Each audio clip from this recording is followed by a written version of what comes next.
groaned internally. He was not off to a promising start. Cal Dakota had tasked him with keeping Cecilia close to himself. He'd agreed because, well, one didn't argue with godlike beings any more than one had to. But now Cecilia had seen him kissing another woman, and he felt like he'd been caught red-handed. The thing was, Tim knew he hadn't done anything wrong. He considered Cecilia a dear friend, but she was like 10 years younger than him. She might have a crush on him. Heck, it might just be that she expected him to be some mystical messenger of the patrons, whom she worshipped like gods. But either way, Tim expected her to grow out of it. The broken bowl of chicken noodle soup and now soggy bread on the floor outside of Kayla's room said otherwise. She had thought enough of him to bring not just the bowl of water he had asked for to help clean Kayla's wounds, but also food for him. He had only gone up here to heal Kayla. Emotions ran high, and one thing led to another, and soon their lips had been locked. Not that Tim really had time for Kayla either. There was so much more to do. His current home since arriving in Iokusente, New Rome, the capital of the Terran nation, had just nearly been overrun by a massive army of Mimar. The Mimar were a literally crooked humanoid-type monster who seemed intent on killing or capturing and torturing all the humans they encountered. They were on Tim's shit list from the moment he found a half-chewed bone with one of them. The bone had belonged to a human infant. It was a stark reminder that this was not the type of enemy you could parlay with. If it was as simple as that, Tim would have preferred to be out in the streets fighting the remaining Mimar who had not yet withdrawn with the army. Most of them presented no challenge for him. It was one of the perks of being level 19. Not that he had a handle on all of that. It was still something he was growing into. Instead, the Mimar army had mysteriously withdrawn when he had blunted their first attack. Combined with the way the Mimar Shadow had spoken about Tim like he was some type of chosen one, and Charles's insistence that all the higher-level sojourners hide for their safety until a council meeting in the morning, put Tim's nerves on edge. He told himself it didn't have anything to do with the mark of blood on his hand. He'd tried to wash it off to no avail. Even magical healing didn't remove it, although that had been a long shot, since it was more of a tattoo and less of a wound. Still, having a blood-colored mark in the shape of a howling wolf's head on the palm of his hand was unnerving. Each of the 4 patrons of Iokusente had their own symbol. His own patron, Cal Dakota, was the patron of gambling, amongst other things, but his symbol was a white rabbit. The Mimar didn't worship any of the 4 patrons, but instead followed someone or something they called Quint. It wasn't lost on Tim that in a world governed by the rule of 4s, that Quint sounded an awful lot like the 5th. So far, the puzzle pieces were too vague for him to put them together for sure, but there was more at play, and Tim felt like a chew toy at the local animal shelter, with each of the dogs taking a turn pulling on him. It didn't help that the symbol on his hand came when a Mimar shadow had allowed itself to be killed, offering its blood to empower him. Tim pulled up that notification. A part of him had hoped it would fade because then he wouldn't be forced to make a decision. Quest: The Crucible of Consumption. A Mimar shadow has offered its life in sacrifice to you. It wished for you to take the power of its blood. Do you wish to accept? Yes or no? Reward: Gain the power of consumption 1. This will enable you to absorb a small portion of the power of your foes. As you develop the power further, you will take on their aspects, and even their traits. Crucible would seem to imply that it was a test. But a test of what? And perhaps more importantly, a test applied by whom? On one hand, accepting this offer was obvious. Anything that made him stronger was all right with Tim. And the description did say foes, so it didn't imply that he was going to go around sucking the blood of friends. Further, it was only a level 1 ability, so it had room for growth. That was the best type of ability. It felt equally obvious that he should turn down a power offered by a creature who killed itself to offer the power to him. That was pretty dark. Actually, who was he kidding? That was pitch black, like a moonless night. Did anything good ever come from that? None of his ponderings answered the question as to whether he should accept the power. If he was back home, he could have messaged some buddies about it. Of course, they would have all been more interested in hearing about Kayla, and then told him to take the power. So maybe his situation here wasn't any different. He trusted a number of people here. Charles and Simon he trusted, but there were limits. The same could be said for Kayla. She had already shown herself to be less than 100% reliable when she reacted to his last transformation, although she had apologized for that. That left Atticus and Cecilia. Tim trusted both of them with his life. For people he had only known for a short time, there was an implicit level of trust. What he wasn't so sure about was their motivations. They saw him as something more than a person, and now it was clearly complicated by whatever crush that Cecilia had on him. Or maybe not a crush. Everyone kept telling him she was an adult here. It was just that she was so much younger than him. On Earth, she still would have been in high school. In the end, he decided that he needed to trust someone, so Tim leaned into Kayla. Of course, she had been giving him the stink eye ever since Cecilia had dropped the plates. He could only wonder why he dreaded this conversation more than he feared going out and fighting monsters in the streets. Kayla was down on the ground, clearing up the broken pottery. Her wounds were entirely healed by Tim's magic, and sojourners were tough enough to bounce right back. He finally tried to break the ice. "I suppose you want to talk about that? Look, Cecilia is a sweet girl, and gorgeous to boot. I can't blame you for being interested in her. What I don't appreciate is being lied to." She never made eye contact with him, but instead studiously scrubbed the floor. "I never, lied, that is. I told you that I thought she had a girlish crush on me. I also told you that I thought she was too young for me," Tim reminded his friend. "I remember. I guess I never thought to ask if you were interested despite her being too young. I should have known.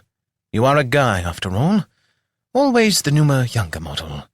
And as a first-gen, you will eventually be able to have your pick of the litter." There was a bitter tone in Kayla's voice that cut Tim to the quick, even if he didn't think she was being fair in her characterization. "Look, I'm just a person. Not a gen, not a level, not a class. I'm just a person. And for the record, I like you. I'm not saying I'm in love with you, I'm saying I like and respect you. We had fun together, both in this room and out of it. Why does there have to be more to it than that?" She sighed. It's never that simple." Then she shook her head. "Okay, you've been through a lot lately. I'll take your word for it. But I think you and I need to chill the, extracurricular activities till this gets sorted out. I'd sooner cut my hand off than hurt Cecilia. She's already been through enough with the death of her mother." Tim wanted to ask for details, but figured it wasn't any of his business. Besides, he had enough on his plate. More than enough, really. "What I need more than anything is friends. The rest can sort itself out." "I'm your friend. I'm pretty sure that Simon is your friend, but keep in mind that he is wound up pretty tightly with the guild, and barring any incidents of misleading young girls, I'm certain that Atticus and Cecilia are your friends. Then can we sit down? I need a friend to talk to." She looked around the disheveled room she slept in. Half of it was taken up by her large bed. Then she replied, "Yeah, but let's go talk in my study. We can have Atticus and Cecilia join us if they are willing. And I could use a bite to eat. I'm sure you could. Fighting and healing take it out of you." "I'd rather it just be us for this conversation," Tim admitted as he shuffled his feet. She arched an eyebrow. "In my experience, with stuff like this, it is better to pull the bandage off before it gets stuck too hard." "It isn't that. It's that I want the opinion of a sojourner on this, not a—" She frowned. "Not what? Not a flat? You know how I feel about that word." Tim blushed, remembering the time he had slipped up and said it in front of her. "That wasn't what I was going to say. I was going to say not a patronite. But mostly what I want is the opinion of someone who understands the price of power." Kayla stared at him for a moment. Her expression was unreadable, but Tim just kept his mouth shut, waiting for what she would have to say. "Oh, So ask the assassin because you figure I know about the price to be paid for having power. It was more just that you were level 16 and at your max level, but now that you mention it, that might give you some extra insight. She shook her head and said, You really know how to show a girl a good time, Stein. Well, go to my study. You remember the way, I'm sure. I'll arrange to have some food brought to us, and I need to check on the guys guarding the doors and windows. We can't take it for granted that this is over with. There were too many Mimar loose in the city to be sure. Tim nodded and headed to the study. When he sat down, he ran through his other pending notifications. Success. Enemies of Humanity 4. Standing in the gap. You have turned back the army of Mimar who were attacking New Rome. Rewards. 1. 500 XP plus 346 XP. 2 per Mimar killed. 2. Newly rewarded Elite Quest. New Quest. Enemies of Humanity 5. Pulling at the roots. The Mimar attacked New Rome in unprecedented numbers. Worse, they did so without their approach being detected. Objectives. 1. Rid New Rome of any Mimar who remain within its walls. 2. Determine the means used by the Mimar to reach the city. 3. Close or otherwise prevent the use of such routes. 4. Kill as many of the Mimar elite as possible, in order to limit their future ability to make war. 5. Rescue or avenge any humans captured by the Mimar. Rewards. 1,625 XP, plus 1 to 5 XP for each chopper, shaman, lasher, champion, or Goliath slain. 1 piece of epic gear or a permanent stat bonus of plus 4 to the stat of your choice for both you and your familiar. New Elite Quest. Can there be only one? The relationship between patrons and sojourners is troubled at best. Neither side really likes the other very much. It might be worth discovering the reasons behind that.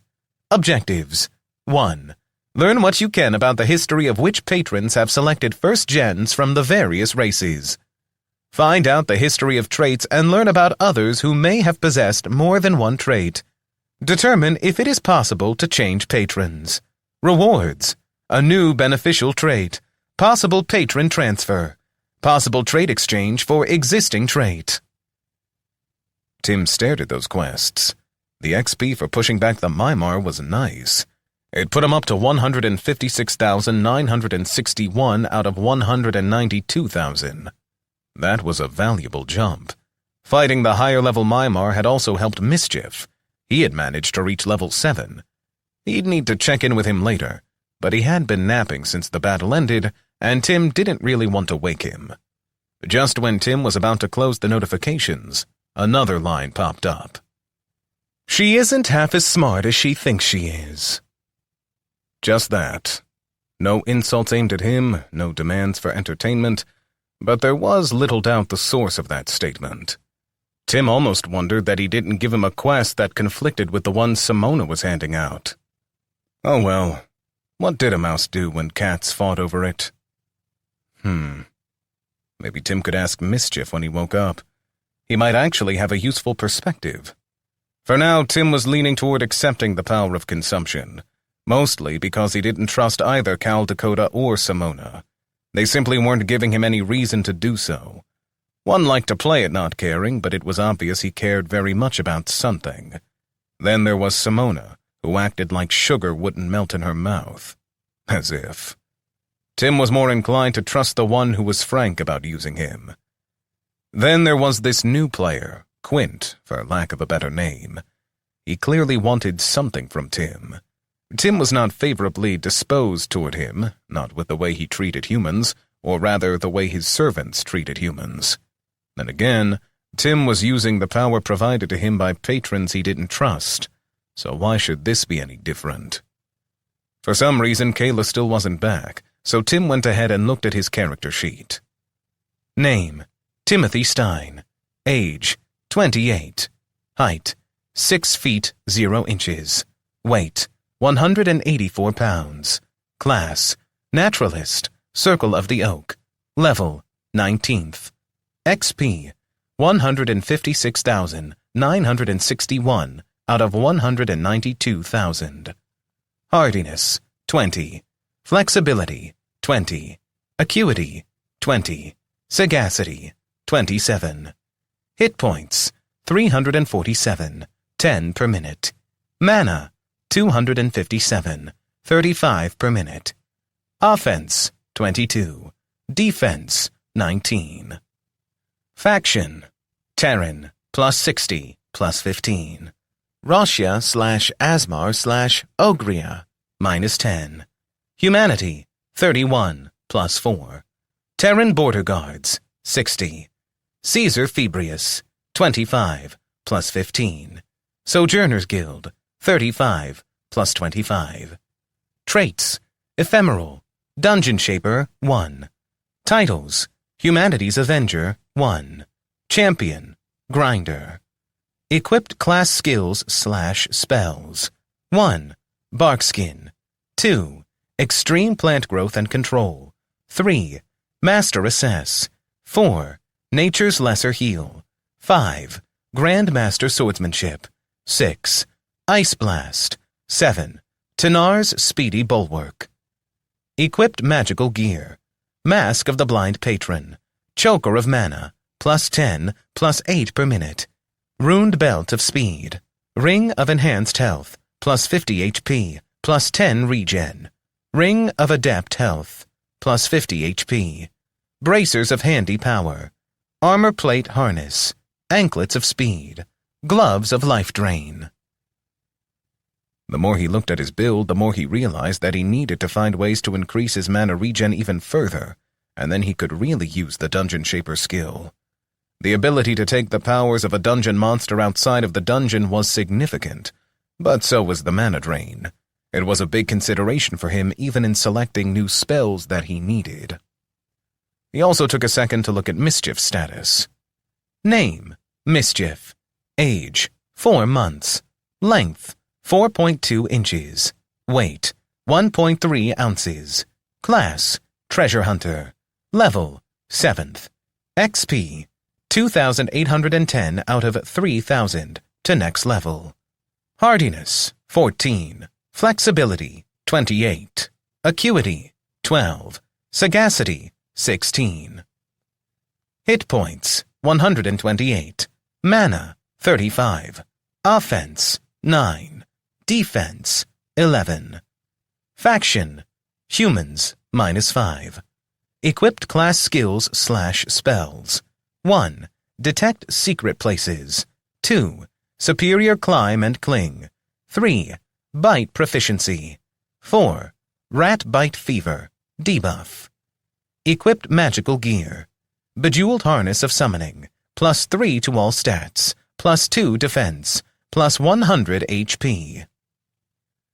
The new harness they had won as a quest reward made a huge difference for the mouse. In fact, they might need to decide on other places to put the rest of his level-up stat points. The question was, what other skills could he earn for his newly available 5th slot? Tim about choked on his tongue as he pictured the stuffy Burke's face when Tim asked to use the training rod for his familiar. That aside, his familiar stats really were off the charts based upon his limited experience. The spell used to turn the mouse into Tim's familiar had not only bonded them with a telepathic and sensory connection, but it had also shared some of Tim's stats with the little creature. Tim wondered if his familiar stats would be based upon the stats he himself possessed when he cast the spell, or if they would change the next time that Tim's form changed. It was telling that Tim had become resigned to the fact that he would change again. That was the nature of his key sojourner trait, ephemeral. Every time he went to sleep or was knocked unconscious, there was a cumulative 10% chance he would change classes and bodies along with it. So far, he had been an 80-ish blood mage, a mid-20s warrior, an older 20s bestial with wings, and now his current form, a 30-ish naturalist, or druid, as he tended to think of it. Tim was so lost in his thoughts about class building and what plans he should make for the future that he almost felt he was dreaming. Dueling patrons, 2 love interests, multiple classes, and a host of options he didn't even understand would have been enough to make any guy's head spin. But then a blood-curdling scream woke him from his slumber, and Tim leapt to his feet. Mischief must have heard it too, because his little head was poking out from the pouch he slept in. There was no need for words. Tim was leaping down the stairs 3 at a time. If something wanted to threaten his friends, they would find just what a level 19 Sojourner could do. Chapter 2. Uninvited Guests. When he reached the main floor, Tim found a scene of horror. It wasn't a Mimar attack as he had expected. Instead, the bouncer was struggling to hold the door shut while bleeding from a number of smaller wounds. The windows were broken in, seemingly by rocks, but a couple of the inn's customers were lying on the ground, clutching wounds. One appeared to have been shot by a crossbow and was gasping for breath while spitting up blood. Atticus had a short gladius-style sword drawn and was standing between Cecilia and a trio of men. On the other side of the common room, Kayla was circled by a group of men. They had her tangled up in a net, which was keeping her from reaching them. All of the attackers were dressed in gray garb and had masks on their faces. Another pair were each making their way through the front windows. Once again, Tim's ability to sense the relative power of the individuals came in handy. Kayla was the strongest in the room, excluding himself, then the bouncer. 3 of the gray-clad men were sojourners, but fairly weak. Most of the battle was happening between the flats, who were customers, versus the attackers forcing their way in. For the moment, even with Kayla tangled up, the advantage lay with the inn's guests, but that was quickly turning as more of the intruders forced their way in, and Henry, the bouncer, was forced to try and hold a bunch of them back at the door. Tim took the scene in and reacted immediately. His longsword sprang from his soul pouch while casting Ice Blast at one of the sojourners who were attacking Kayla. The level difference resulted in an auto-crit and caused a quick death. The man's body was covered in ice and blood as the jagged shards penetrated his armor, and the force of the impact slammed him up against the wall. Kayla gave him a slight nod of thanks. That told Tim she would be okay now. Tim couldn't say the same for the intruders foolish enough to attack her beloved inn. Meanwhile, Tim activated his anklets of speed and raced across the room to tackle the sojourner who was beating Atticus down. The man had just taunted, "Let's see your feeble patrons stand up to the one above." Whatever else he had intended to say was lost as Tim's long blade was driven right through him. For Tim, seeing his 2 friends in danger removed any restraint he might have otherwise felt about fighting a fellow human. People always wonder how they will react in such a moment. Now, Tim knew. The lives of those who threatened his friends just didn't carry the same weight for him. Slaying monsters was one thing. Humans were quite a different matter. But once any humans endangered Tim's friends, they became monsters to him. Even the critical blow didn't finish the intruder, but that was fine because Tim hit him with an ice blast. Making human popsicles was becoming one of his favorite pastimes. A quick glance showed Tim that Cecilia was unhurt, but Atticus had a cut on one cheek and a long gash across his chest. Tim turned to stand between them and the rest of the chaos, while he pulled upon his mana to cast Nature's Lesser Healing on Atticus. The older man's wounds closed in an instant as he gasped with the relief from pain. "Praise the patrons and the chosen herald! Thank you so much, Tim!" Cecilia said. Her use of that word made his skin crawl as he heard in it the echo of the Mimar Shadow's words. Tim could still see the streaks down Cecilia's face from her earlier tears, and yet here she was, treating him like some kind of messiah. It just didn't sit right with him. Not that Tim would do anything less than protect them. He began to shepherd them back behind the bar. It seemed to be the most defensible position, and Tim wanted them behind him. No one was going to lay a hand on either of them. "Thank you, and I don't mean to tell you how to do your job, but Cecilia and I will be okay. You should save the others. That is what sojourners do." Tim just shook his head. "I'll help as I can, but this sojourner isn't going to let any harm come to his friends." As soon as Tim finished speaking, he fired off another ice blast. This time it struck a flat, or rather, a regular human. He really needed to be careful about how he used that slang term. The result was instant death, but strangely, Tim felt no remorse. It was the cycle of nature, and the circle of the oak taught him that all things die in their time. If he hadn't been in the middle of combat, Tim might have worried about how much the aspects of each new class changed his personality. Atticus started to protest again, but then mischief shot out of Tim's pouch. He was nearly level 8 now, and so more than a match for most of these regular humans. Seeing a mouse who was tiny even in his expanded battle form rocket across the room and bring a grown man to his knees was a reality check greater than most of what Tim had experienced in Iokusente. Hearing that same mouse shout his own battle cry took it to a whole new level. Tim had told Mischief all the stories he knew from his childhood. He quickly disregarded the big mouse from Florida, but many of the others stuck with him. Mischief tended to blend them together and twist up the stories, whether it be Reepa-Cheep, Mighty Mouse, Speedy Gonzales, Pinky, Jerry, or even Splinter, who Tim made sure to describe as a mouse rather than a rat, given how Mischief felt about his cousins. The one story that seemed to stick with him the most lately was from a stupid cartoon movie Tim had watched as a kid. The result was that now Mischief's battle cry was, "Prepare to be flushed down your own potty!"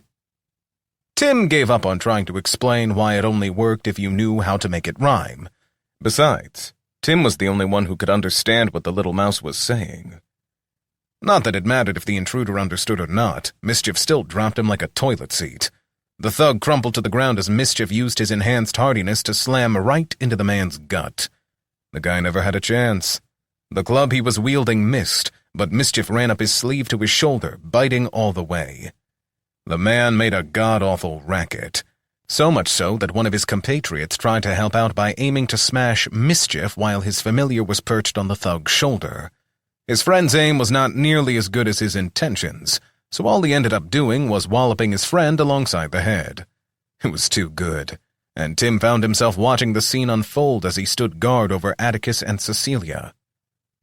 "Is that mouse yours?" Cecilia asked softly from behind him. Tim glanced back, not daring to take his eyes off the ongoing battle for more than an instant. "Yeah, but don't tell him that. He thinks I belong to him." "Well, that seems to be going around," she replied. Before he could get dragged into an argument with Cecilia, a pair of thugs mistook Tim's hesitancy to join the larger battle for fear and came straight at them. Before they were even within sword reach, Tim fired off an ice blast, dropping one, and surged forward with his sword aimed for the others. To the thug's credit, he managed to get his weapon up in time. It appeared to be a large carpenter's hammer, definitely not designed for combat, but deadly enough in its own way. His action cost him a hand but saved his head. Well, it saved it for a second, as Tim's return stroke relieved his shoulders of the dead weight they had been carrying. A moment later, the fighting had all but died down. Kayla had cleared the rest of the room, and the only action was the press of men who were trying to force their way past Henry as he held the front door. The assassin-turned-innkeeper looked at Tim and nodded her gratitude, then glanced down at Cecilia with a pained look on her face. Tim felt a twinge go through him. He certainly hadn't intended to get into some weird love triangle. Kayla said, "I'd better see what I can do about the front door. We'll see how they like a poison bomb tossed out the window." Tim grinned as she pulled a pair of small spheres from her soul pouch. He'd seen just how effective her poison smoke bombs could be inside the dungeon known as the Grinder, and that had been against the monsters of a B-ranked dungeon. Normal humans would drop like flies before her attack. The pressure on the door gave up before Kayla even did anything. Henry continued to hold on to the door in case it was a trick, but the noise outside seemed to die down. Then the bouncer looked back at his employer for her instructions. Just then, the door was hit by a new level of force. It was shattered like so much kindling and blasted off its hinges, sending the now off-guard Henry sprawling across the room. A creature out of nightmare stepped through the doorway. Actually, that wasn't quite accurate. It was far too large to fit, so it ripped the doorframe and surrounding wall apart. It was bent over as it entered the inn, and only the high ceiling of the common room allowed the creature to stand erect. It was a nightmare of twisted angles, with bones nearly bursting out of overly taut skin. This could only be a Mimar, but it was larger than all but one Tim had seen before. Tim assessed it, just to make sure. Mimar Goliath. Level 15. Tribal creature. HP 2,740. Sure enough, It was the same type of creature he had seen outside the gates. That one had been killed by the archfiend Baldrock, for reasons he still didn't understand. This was the veritable bull in the china shop. He could kill the regular humans with just an errant swing of the tree trunk he called a club. Tim couldn't let his mind go down the path of wondering how such a creature got inside the walls. He simply had to act. Tim charged forward, sword at the ready, and shouted, "Mischief! You go low! I'll go high! Kayla, watch for the kill shot!" As Tim jumped to tackle the monstrosity, he missed having the explosive leap skill, as well as the strength he had possessed in bestial form even more. At least Tim managed to fire off an ice blast right into the Goliath's face. The creature shrieked in agony as the fluid inside his eyes was frozen solid. That bought Tim enough time to slam into the monster's chest while driving his blade into the shoulder of the creature's club-wielding arm. Tim didn't want him flailing about with it and wrecking Kayla's place any more than he already was. Mischief did his job admirably as he ripped into the monster's hamstring. Combining that with Tim's weight landing on his chest caused the giant to fall backwards. Tim may have miscalculated, though, because that ripped an even larger hole in the front wall of the inn. At least the monster was down. That is, he was, until he batted Tim off with his uninjured arm. Tim made a mental note to remember that a naturalist was not a front-line fighter. He hit the ground and rolled before coming up with a new plan. He called upon the roots in the ground outside the inn. Fortunately, the cobblestone street wasn't very sturdy, and his ability to control plants enabled him to make them rip upwards and entangle the giant. If Tim had to guess, it had a strength over 40, but Mischief's rat bite fever debuff was working on him, and the vines held long enough for Kayla to jump into the fray. As always, her blade was a precision instrument. She sliced open the Goliath's neck and danced away as arterial spray filled the air. It was just a matter of time now, but just like Sojourner's monsters, Goliaths couldn't be counted out as long as they had a single HP left. So, Tim doubled down on his vines, and with a rush of mana, he made them sprout thorns to pierce into the beast. He didn't think this would kill the creature, but he only had to hold it long enough for Kayla's blade to do that. "Stay back, Mischief. It's already dead, but too stupid to realize it yet. Don't let it crush you by accident." Once the creature expelled its final gasp, Tim released the vines and absorbed the sight of the wrecked inn. Kayla was almost in tears over it, and Cecilia was still looking from Tim to Kayla and back again. Charles had definitely been right. It wasn't safe to be outside tonight, but Tim wasn't sure if any place would be safe for him now. Chapter 3. Regret makes for poor decisions. Tim didn't have time now for the emotional drama of his personal life. New Rome was far from safe.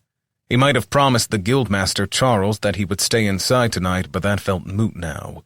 Tim didn't want to save the entire city, but he was definitely going to protect the few friends he had. "Kayla, you protect the inside. I'll protect the outside." "This is my inn. Who do you—" Kayla began. Tim sighed. "Not now. Just work with me. You are better in close. I can accomplish more outside. If I fight here, it will only cause more destruction." The retired assassin nodded at him, but Tim could tell there would be hell to pay. It usually didn't go over well when a guy tried to tell a woman what to do, especially if she thought he was only saying it for her own good. Mischief ran to Tim and headed up his pant leg. Apart from the connection the two shared, the sensation might have been rather unnerving, but Tim shook his head. "No, little buddy. I need you to protect Cecilia. You know how important she is." The mouse squeaked back a protest, but it was only half-hearted. Tim had already realized that the mouse liked snuggling with Kayla more than with him, so it seemed natural that he might enjoy a cuddle with Cecilia as well. Atticus and his daughter were both staring at Tim as he instructed the mouse. They could only understand one side of the conversation, but that was enough. The older man put his arm around Cecilia before nodding his head and mouthing the words, "Thank you." For her part, Cecilia caught an exuberant mischief as he leapt at her. She looked at Tim.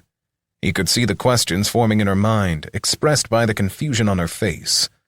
He opted to cut those off now. There wasn't time to worry about an 18-year-old's emotions. "Be careful. He may try to snuggle inside your bodice. If you just feed him some snacks, he'll be your friend forever. And even though he is only level 7, he is far stronger than he looks." She nodded, and then Tim started moving the Mimar Goliath's corpse. His blood had covered his roots, as well as far too much of the inside of the inn. Cleaning that was going to take some time, but at least he could move the body. Tim could only shake his head at how much blood there was. So much. Tim felt a tingling sensation in his hand. He pulled it toward his body as it got warmer, not really burning, but the warmth one might feel in front of a roaring fire on a cold winter night. It was welcoming and fearsome all at once. Then he swore he heard a whispered voice say, "The power's in the blood." He already felt he was having enough trouble fitting in here. The people Tim could count as friends were very limited, but what kind of friend would he be if he turned down a means of gaining power? He couldn't commune with Cal Dakota again to ask him about it. Not that he could trust anything the gambling patron said. He could try asking Simona, but there was no guarantee she was listening now. As the self-appointed protector of humans, she had a lot to keep her busy with the attack on New Rome. What the hell? He gave it a try.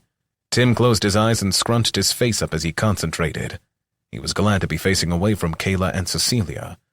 Well, and everyone else, but for some reason, they were the two in front of whom he definitely didn't want to embarrass himself. He tried to push his thoughts out. "Simona! Hey, can you hear me? I need to ask you a question. Come on, where are you when I need you?" He kept shouting inside his head until he had been standing there long enough that he heard Kayla's voice from behind him. Tim?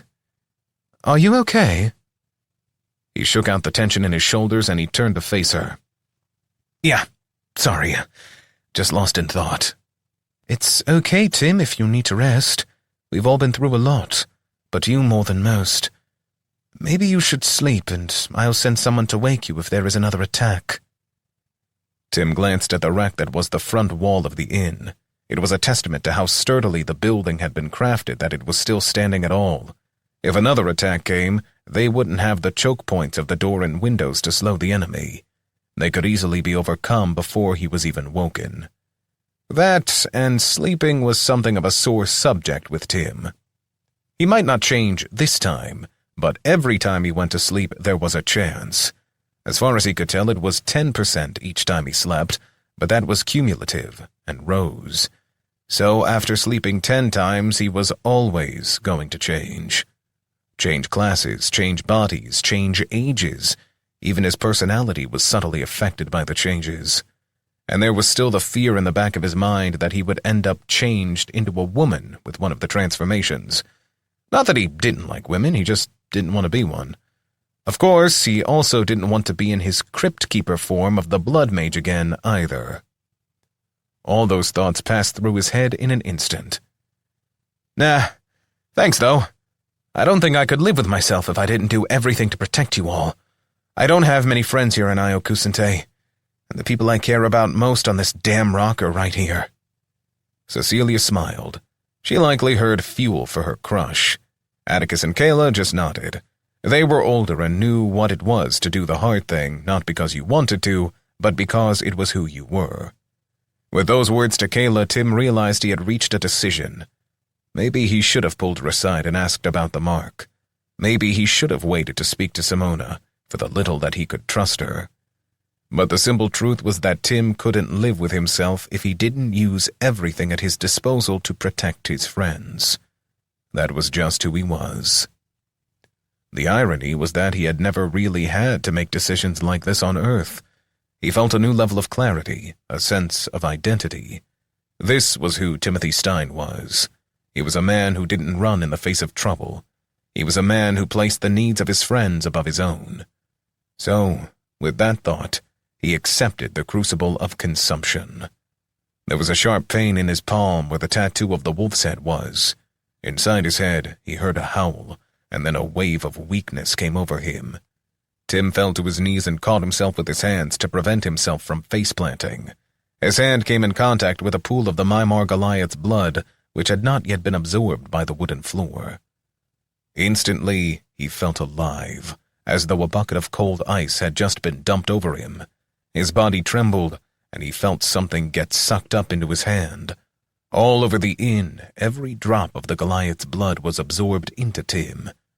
The power was intense, intoxicating. That alone told him it was dangerous, but then again, a gun was dangerous too. He simply had to stay in control. A notification popped into his head. You have activated the crucible of consumption for the first time. Your body will be transformed by the power of those you slay. You may only gain power from a creature type once, although subcategories of a race apply as their own. The only exception to this is sojourners. Special rules apply for the infestation. The power gained by consuming is determined by the extent of your role in slaying the target. You can only eat what you kill. Other factors include how recent the death was, the natural abilities of the slain creature, and the deficiencies in your current form. Welcome to the pack. You have found the path of true power. You have gained +4 durability from Mimar Goliath. The bonus is doubled because this is your first consumption, but reduced because you were not the one to inflict the killing blow. Further, you have gained 2 inches of height and the appropriate mass. This is a permanent gain, which will apply to all forms. In the future, there may be both permanent and temporary gains. It would have been hard to explain how, but Tim knew with certainty that this notification didn't come from either Caldecota or Simona. There was a sinister, raw edge to the words that had to be felt more than seen. His misgivings increased, but he immediately felt the change in his stats. +4 to hardiness would increase his HP, his physical durability, and his strength. The fact that it wasn't gear-dependent was great, but the best part was that the notification implied it would stay with him no matter what form he took. Tim was a bit ashamed, but he honestly wondered if there were more Mimar he could attack, and if so, what benefits could he leech from them, especially the shadows. They were powerful, and had many seemingly unique abilities. Tim, did the patrons just speak to you? Cecilia asked. He sucked in his breath. He needed to be calm when he answered. Tim opened his eyes. There was a red film across his vision, but it quickly faded. He took 3 deep breaths and then stood up to turn around again. Something like that. My commitment to protecting my friends was just rewarded. The inn was mostly filled with patronites. Many were injured, but hearing this, they all began staring at Tim. Even Atticus had a look of awe upon his face. Kayla was the only one who seemed skeptical, but that was her default expression. Tim heard her mumble something about it not being natural, the way all the blood had been sucked up into him. Tim felt a moment of annoyance. Shouldn't she be happy that he had just saved them hours of cleaning? Tim forced himself to ignore them all. It was easier to throw himself into his work. Now, let me get this out of your inn. He began to command the vines again, and they pulled as he pushed against the Mimar. Behind him he heard nervous mumblings, but it was always going to be like that. He stood head and shoulders over most of these people in terms of power. That didn't mean he would hide it. Let those who were too small fear him, as long as he could protect his friends. As soon as the corpse was outside, he erected a wall of branches. It took effort, but his mana regeneration was fast enough to keep up with it as long as he didn't rush it. The branches wove themselves together, forming a wall that would both help hold up the inn and prevent further attacks from getting through. Tim lacked the skill to craft a formal door, but he made a curtain of loose vines that could be pushed aside to allow one to enter or exit the inn. Kayla kept staring at him, but Tim just took it for her appreciation. He was going to get back on her good side. Then he could sort out things with Cecilia. Once the inn was secured, he climbed up on top and kept watch the rest of the night. No further attacks came, and Tim felt just the smallest twinge of disappointment. But he never left his vigil. Hopefully, more answers would come with the sunrise.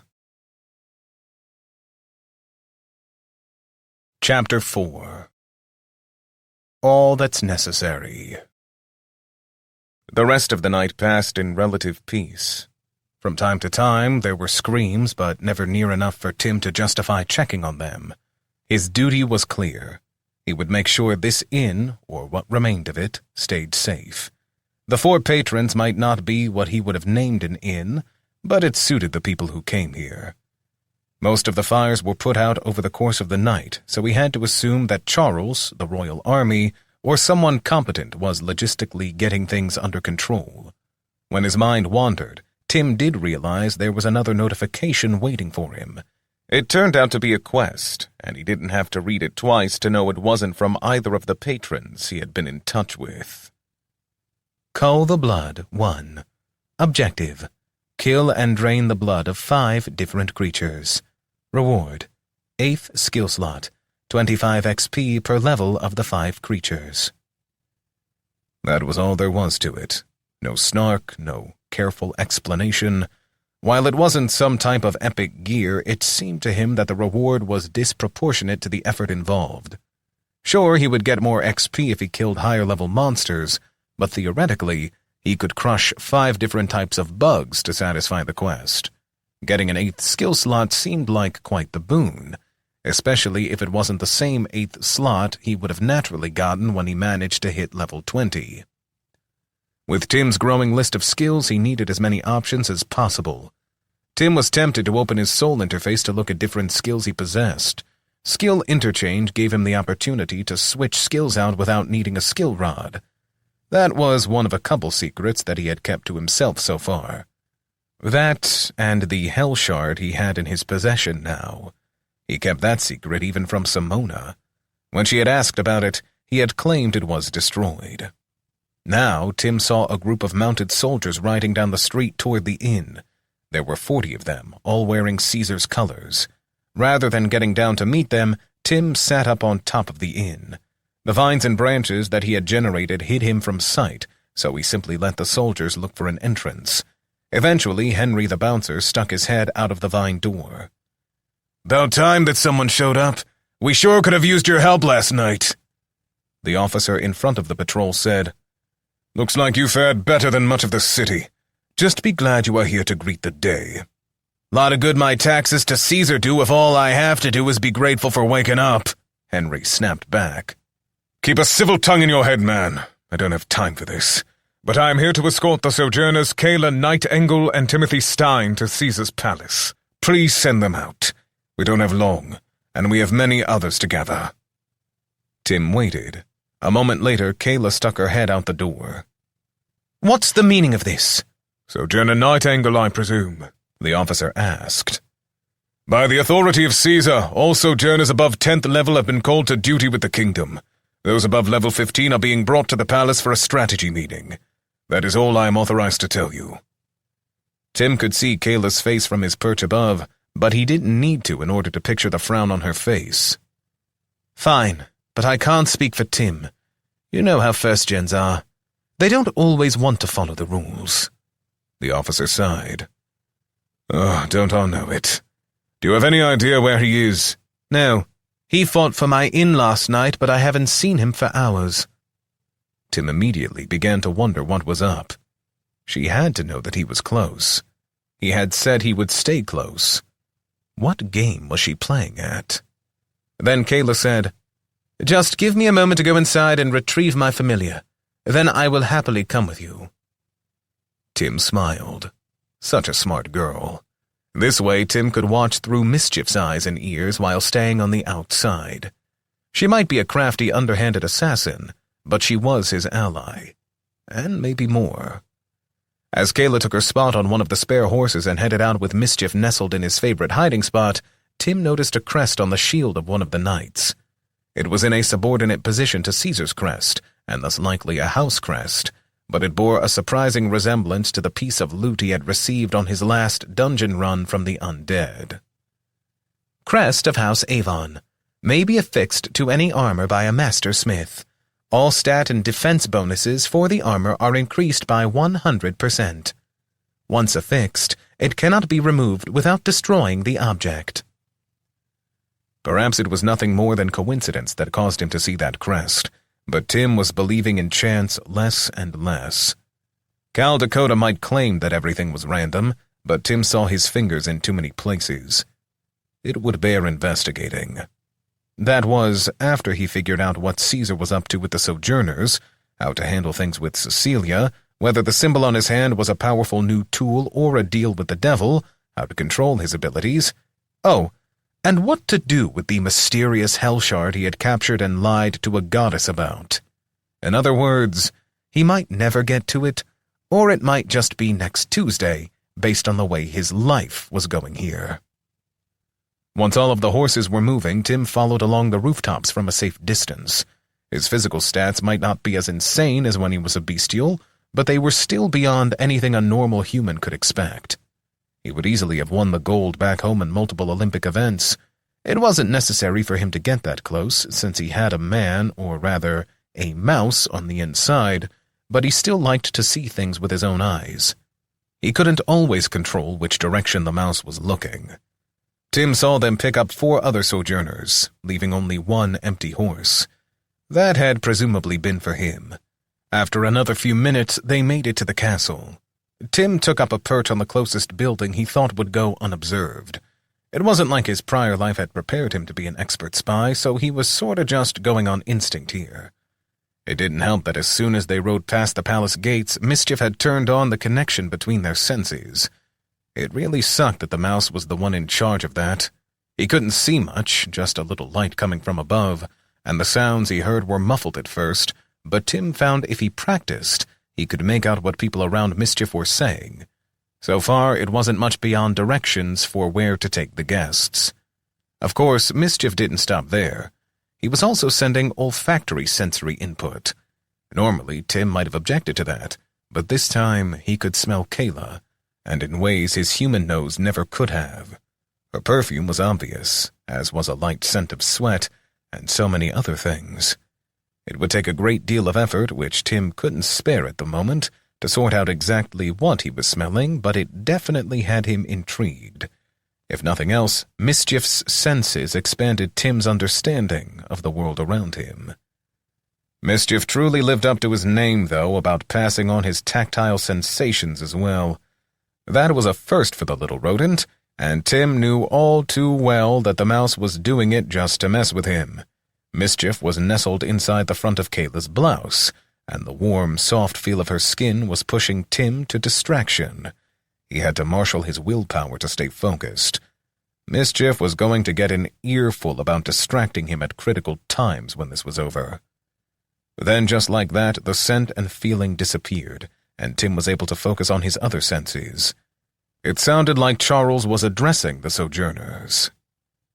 "Many of you are not happy to be here, and most of you are wondering why you have been invited here." There was some background noise that was hard to make out. Then Charles continued, "Okay, so maybe invited here is a euphemism. But never forget, we are all citizens of Terra." There was some loud coughing not far from where Kayla was standing. Tim was able to judge the proximity by its volume. Then Charles said, "Excuse me. We are all citizens of Terra except for Magnor, the esteemed representative from Ogria. But his presence here highlights how this is not just a Terran problem. This is a problem for all of Io Kusente. The civilized races have never been attacked like this by the Maimar, and it presents an unprecedented threat." The words hit him. He had seen a Maimar hive. He knew what they were doing to people. It was disgusting, and they deserved to be scoured from the face of Io Kusente. Then the horde that had reached New Rome was something that even all the Sojourners had difficulty turning back. To be blunt, Tim wasn't sure why the army had left.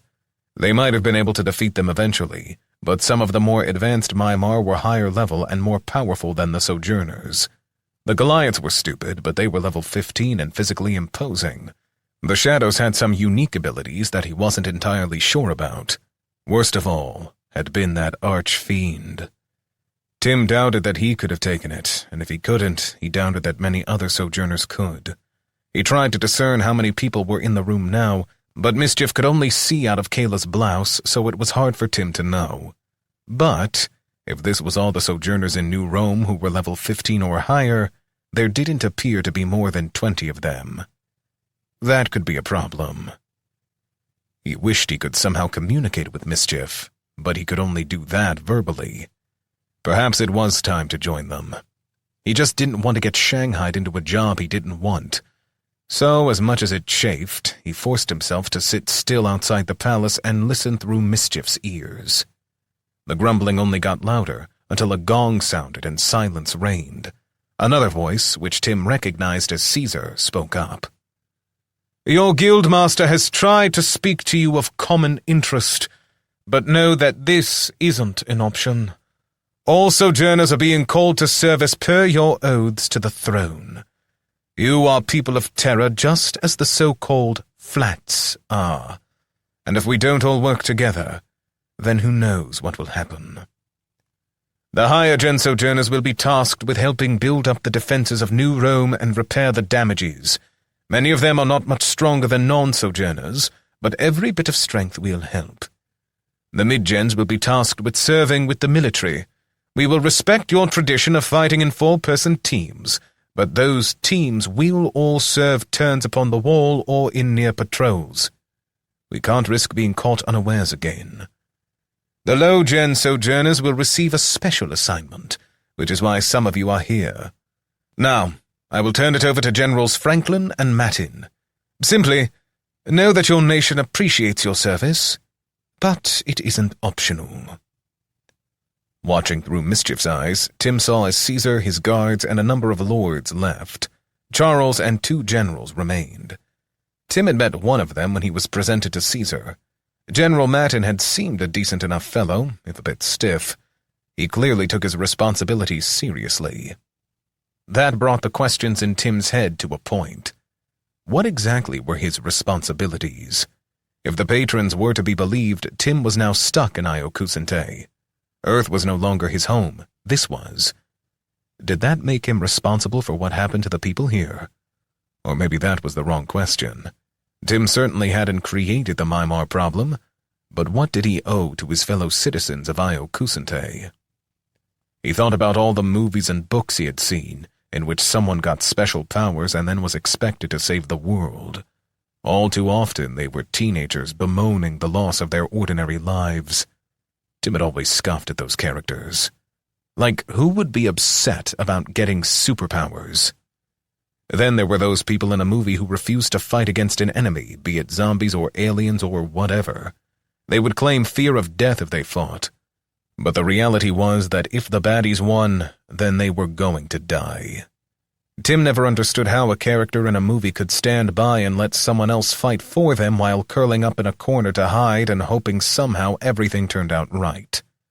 Yet, in this moment, he had more sympathy for those characters than he had ever been able to muster before. It was scary to take on monsters that could kill you. It was even more terrifying to do it to save people one didn't really know. Tim realized he was falling into that trap. Maybe he could survive in a world controlled by the Mimar. Yet surviving and living were not the same thing. To always be hiding and living on the run without companionship, that sounded pretty awful. Ironically, the words that came to his mind were not those of a Spider-Man movie about power and responsibility. Rather, it was something his history teacher had said way back in high school. He was unquestionably quoting some really old dude. Tim sure as heck couldn't remember who actually said it originally, so he didn't feel bad if his memory was paraphrasing. The gist of it, though, was, all that is necessary for evil to prevail is for good men to do nothing. The Mimar were evil. Tim had seen that without a doubt. What they had done to those children was beyond excusable. So, he guessed the question that remained was to ask himself if he was a good man. Chapter 5. In the Light of Morning. When Caesar left, the rumbling eventually died down, and Charles spoke up again. I understand that none of you are happy. Some of you are retired, but that is a thing of the past. The future of not only Terra, but likely of all Io Kusente, rests upon us. One man called out, "What's that got to do with us? My team and I already do our part clearing dungeons. That's hard enough. Now you want us to do more?" Charles snapped. "Preston, I'm fully aware of how many dungeon runs your team does. It is appreciated, but I'm not asking you to do something for me or even for Caesar. I'm asking you to do it for yourself. If the Mimar and whatever is directing them overrun us, then you won't have to worry about the dungeons." Predictably, more grumbling followed. It made it difficult for Tim to filter out one voice from another. Eventually, Charles raised his voice again. "Your concerns are duly noted. Now each of you will serve. Your oath on the Book of Names requires it. We can do this the easy way, or the hard way." Silence reigned after that. Tim could almost feel the way that the people there must be bristling with rage, but Charles was right. They either worked together or they died apart. Heck, they might still die, but it was the only chance. Why should he, a stranger to this world, be the one who could see that more clearly? Maybe it was exactly because he was a stranger. He didn't have any of the vested interests of family, friends, political groups, etc. Tim simply knew this was his second chance at life, and he didn't want to squander it. Charles went on to explain, "We will be asking all the sojourners under level 10 to clean up the town, help restore order, and use our superior physical abilities to get the city moving again. Those who are level 10 through 14 are being assigned to serve with the army on the wall. They will be responsible for driving back any new attacks, as well as for scouring the city for incursions by the enemy." "And what about us?" the voice that had been identified as Preston called out. "Those of you who are level 15 or higher are going to be tasked with finding out how the army got this close to New Rome without us detecting them. Then, if possible, prevent that from happening again.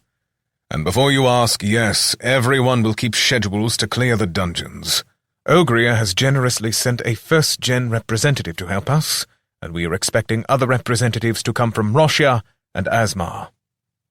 There was some more grumbling, but eventually everyone left. Then Tim heard Charles's voice. "Kayla, can you stay a moment?" Strangely, Tim could hear her heart beating faster then. Mischief's hearing was very acute. "Yes, Guildmaster. What can I do for you?" "Oh, cut the shit. You've known me long enough to call me Charles in private. I know you don't approve of the guild, but this isn't politics. I also know you are one of the most pragmatically minded women that I know." "Did you invite me over to blow up my skirt?" "No. I need to know about Tim. My patrol couldn't find him, but he was last seen at your inn. I need to know if you are still objective when it comes to him. That, and I need your insights into how to deal with him." Tim got very still, and his hand gripped the ledge of the roof he was kneeling on. This was hitting the jackpot. There was an awkward pause before Kayla finally answered him.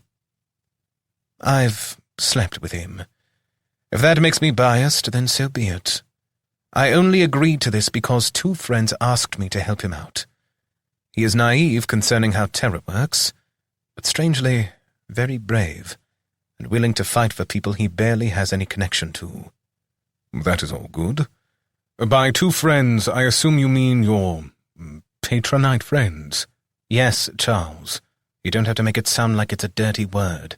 People are free to believe whatever they want to." "But you don't believe in the patrons. Certainly not in the way that they do. Isn't that so?" Charles asked. "Maybe I've just seen a darker part of the world than they have. But that isn't the point. For me, it is about helping people be free. And I warn you, even if Tim is on my bad side right now, I still will help protect him from getting tangled up in politics." Tim couldn't help but think she said that part for his benefit. She was the one who had suggested she carry Mischief here, so she wasn't exactly going to give away the farm. But maybe if he paid close attention, he could still read something between the lines, so to speak. "He may not have that luxury. You better than most know what it can be like for a first-gen. The fact that he is so strong only makes it harder. Then there is his trait. Every time he changes, it makes it harder for people to trust him. but I believe he and other first-gens are essential. I need you to train him.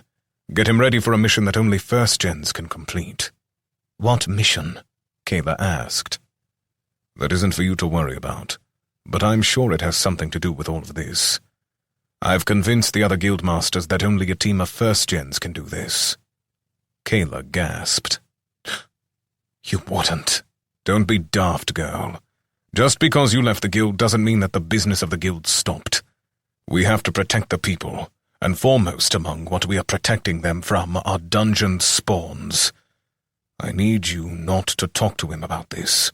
Leave that for me. Just be a friend and train him. You didn't have to sleep with him, but I guess that is one way to keep a guy close, especially one who is as isolated as he is." "I am his friend," Kayla said forcefully. Again, Tim suspected that was said for his benefit. "I didn't sleep with him to recruit him. I left that stuff behind when I left the guild. But I won't tell him about your plans. You have my word. Good enough." There was another pause before Charles said, "It will have to be, but I need you and Simon to go with Tim. Help him explore what is going on. He has a knack for killing my ma. We should put it to use." "Yes, Guildmaster." Tim waited until Kayla had made it several blocks from the palace. He followed along the roofs until he was close enough, then dropped down next to her. She didn't even seem startled as she said, "I was wondering how long you were going to wait." Tim chuckled. "Nothing startles you, huh?" She didn't bother to answer the rhetorical question, but instead said, "I imagine you have some questions now." He thought about it. Of course he did. He wanted to know about her past even more. He wasn't at all sure he could trust her now. Maybe this had been some plot hatched between her and Charles. Maybe they had staged that conversation for his benefit. There was literally no way for him to know for sure, but he just didn't think that was true. "Your secrets are yours, and you promised Charles that you wouldn't tell me the specifics, but I am pretty sure I have it figured out. There is a dungeon out there in the middle of the Untamed Lands. It is having all the same problems that the other dungeons are having, and Charles wants me and a group of first-gens to go after it." She pursed her lips but didn't say a word. That was good enough. Tim knew, if he wasn't exactly correct, that it was something like that. "I'm willing to fight. This is my new home, after all. But I'm not going on a suicide mission either." "Good. You should make up your own mind. Now, you wanted to talk to me about something this morning?" Tim's mind spun at that. The consumption power he had accepted came to mind. Before, he had convinced himself that she was the one to speak to about it, but now he wasn't sure at all. It seemed this would be just another secret that he bore himself. "It doesn't matter now. There are more important things to worry about. I do want to make sure that we are good." Kayla stopped walking mid-stride, and Tim almost stumbled, trying to stop himself. Only heightened physical stats enabled him to do so. She stared at him for a moment before saying, "I'm not blind. I saw the way you protected Cecilia this morning. I also know that I'm older than you, at least the real you, whatever that means. Some men really are squeamish about that. But I've had a moment to think about it. You didn't lie to me, and you never promised me a happily ever after. We had some fun, and we both enjoyed it. You do, however, need to be honest moving forward, mostly with yourself. You like me. I can see the signs, but that is all it is. You are very protective of Cecilia, and she is worth it too. So, we will be friends. Just don't come asking me for pillow advice." It didn't help that Mischief was singing Kiss the Girl inside his head. Not that he could exactly hiss at the mouse about it without having to explain, and given where Mischief was right now, it was probably best that he let well enough alone. Tim wanted to tell Kayla that he felt more for her than he did for Cecilia, at least in the romance department. But he realized that she was right. He wasn't in love with her. It would have been a bit ludicrous for him to claim something like that this quickly. He liked her. He was attracted to her. But it stopped there, and he really didn't think it would ever go further. He also wanted to tell her that part of why he was protective of Cecilia was because Cal Dakota had ordered him to be, but that wasn't going to go over very well either. He did like Cecilia, and yes, she was beautiful, but as much as he searched his feelings for her, he still felt that she was too young for him. It isn't what you think, and I don't see why we can't still be together now, but I will respect your wishes. Besides, we have bigger problems to deal with. Charles is going to want you to report to him. Then he is going to want me and Simon to escort you. You need to reach level 20, but you also need to gain some practical experience before he can put whatever crazy plan he has in mind into play. That isn't going to happen, Tim said. When he saw the expression on her face, he simply said, "Tell him you saw me and that I went outside the city by myself. You shouldn't get dragged into this because of me, and you have an inn to get repaired." "He won't like that." "Good. I don't like lots of things that have happened to me lately. I'll try to report back within a day or two. Either way, Mischief and I can handle ourselves." She didn't answer, but Tim knew she still thought he was an overpowered child in need of minding. He had been shoved around like a piece on the board by patrons, the guild, and Caesar. Maybe if he did what they didn't expect, he could get some straight answers and forge his own future. Chapter 6. Preparations. Tim separated from Kayla after she handed Mischief over. A sudden weight lay upon him as he began walking toward the gate. He was alone again. As if reading his thoughts, Mischief squeaked, "Never alone again." "Never alone as long as I have a wisecracking mouse sidekick. No, don't get upset. I'm only playing. I'm glad you're with me. But it isn't the same. You know that. I guess I'm being insensitive. Did you have a family you left behind when I bonded you?" Mischief shook in Tim's pocket in a motion he had begun to associate with laughter. "I had no mate or offspring, but if you want to get more pets, make sure she has full whiskers and a shapely tail." Tim didn't even know what to say in response. He had enough problems figuring out human women, let alone trying to figure out what would make a mouse attractive to Mischief. The sheer oddity of it made him laugh out loud. "I'll keep an eye out, but I guess we are both going to be bachelors for a while." "Born free!" Mischief shouted inside Tim's head. It wasn't a conversation he had expected, but it had been exactly what he needed. Tim felt lighter. He was alone. Rather, he and Mischief were alone. But that was for the best. He could move faster now, and there were many things for him to figure out. It was better that he not be worried about connections now. Even as that thought went through his mind, he knew it for a lie, but it didn't make it any less of a relief in the moment. The question that came to him was whether it would be worth going to the dungeon known as the Grinder. Since he already had 2 dungeon shapes saved from there, he hoped he could activate one just by entering the dungeon. Or for that matter, he could go to the Cesspool, which was a lower-level dungeon, but nonetheless had some impressive dungeon shapes too. Thinking about it, he realized that he should probably optimize his setup now. The shape he was going to use would depend on how he was going to call upon his skills for the next little while here. He looked around. The town seemed strangely calm. There were plenty of people out on the streets, but everyone had a haunted look in their eyes. And why not? They had all assumed themselves to be safe within the walls of New Rome. Tim thought back to his life on Earth. He had only been a child when 9/11 happened, but he remembered how frantic his parents had been. Now he could imagine that the people of New Rome felt something like his parents had, except this was even more up close and personal. It was a violation of a basic human need, security. Tim knew a little bit about that lately. His Earth life had been secure, safe, and eminently boring. Now security and safety were illusions to him, but he had all the excitement he could have dreamed of and more. He just wished it came with fewer voices popping into his head. Finally, he found what he was looking for. There was a quiet house that was half burnt out and appeared to be completely abandoned. No one was working on it, and it was off of the main streets. Tim walked up and looked around. This had been someone's home, and the Mimar had taken that away. But he couldn't let himself get worked up about it. For the moment, he simply had to focus. so he walked into the house and sat down to pull up his soul interface. Soul interface. Bag. Traits. Skills. Evolutions. Locked. Interchange. Unlocked. Commune. The categories were the same as before. Tim skipped past bag and took a look at traits. He hadn't intended to, but something was bugging him. Traits. Ephemeral. Dungeon Shaper. Blade Grim. Shield Grim. Leech Rat. Spawn Rat. Consumption. +4 dir.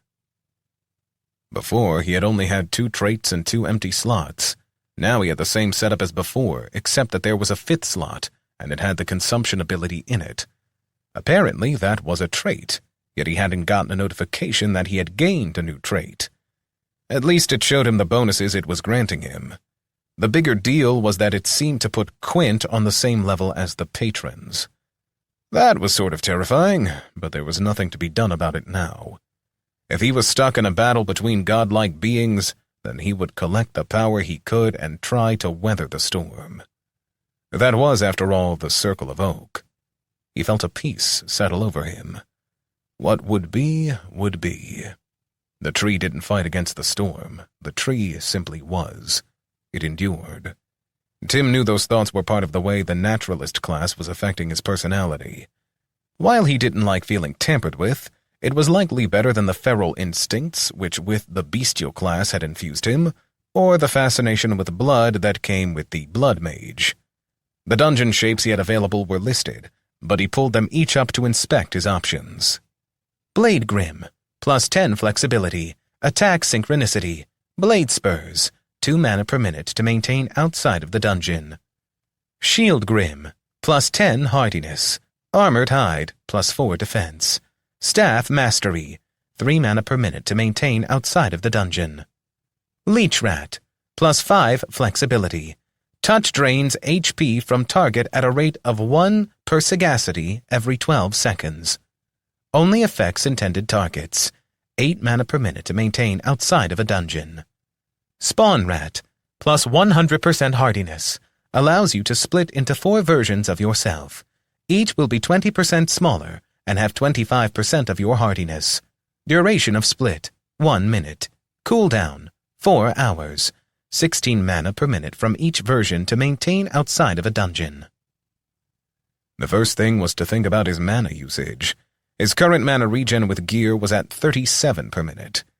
That seemed to provide him with all the power that he needed, but some of these forms would take a significant bite out of it. So he had to think about the cost of his spells. Ice Blast was the spell he was using the most. It cost 20 mana, so he could cast it 16 times before running out of mana, and then regenerate enough to cast 3 more every 2 minutes. If that was all he had to worry about, he might have gone with the Leech Rat for the HP drain, but he knew he needed access to other spells. More importantly, though, his style in this form didn't feature him getting up close more than he had to. He had his Grandmaster sword skill, but this form wasn't nearly as hardy as his bestial form had been. No, he definitely preferred blasting things from a distance. Barkskin was a useful buff that he would probably keep running on both himself and Mischief all the time at the cost of 2 mana per minute. The rest of his spells had low mana cost.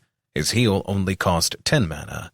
The unique buff for his pet was worth the 75 mana and only had to be recast every hour. So it was worth barely more than 2 minutes of his mana regen. No, the real mana hog was his extreme plant growth and control. It could drain his mana dry in seconds, but had proven its worth more than once.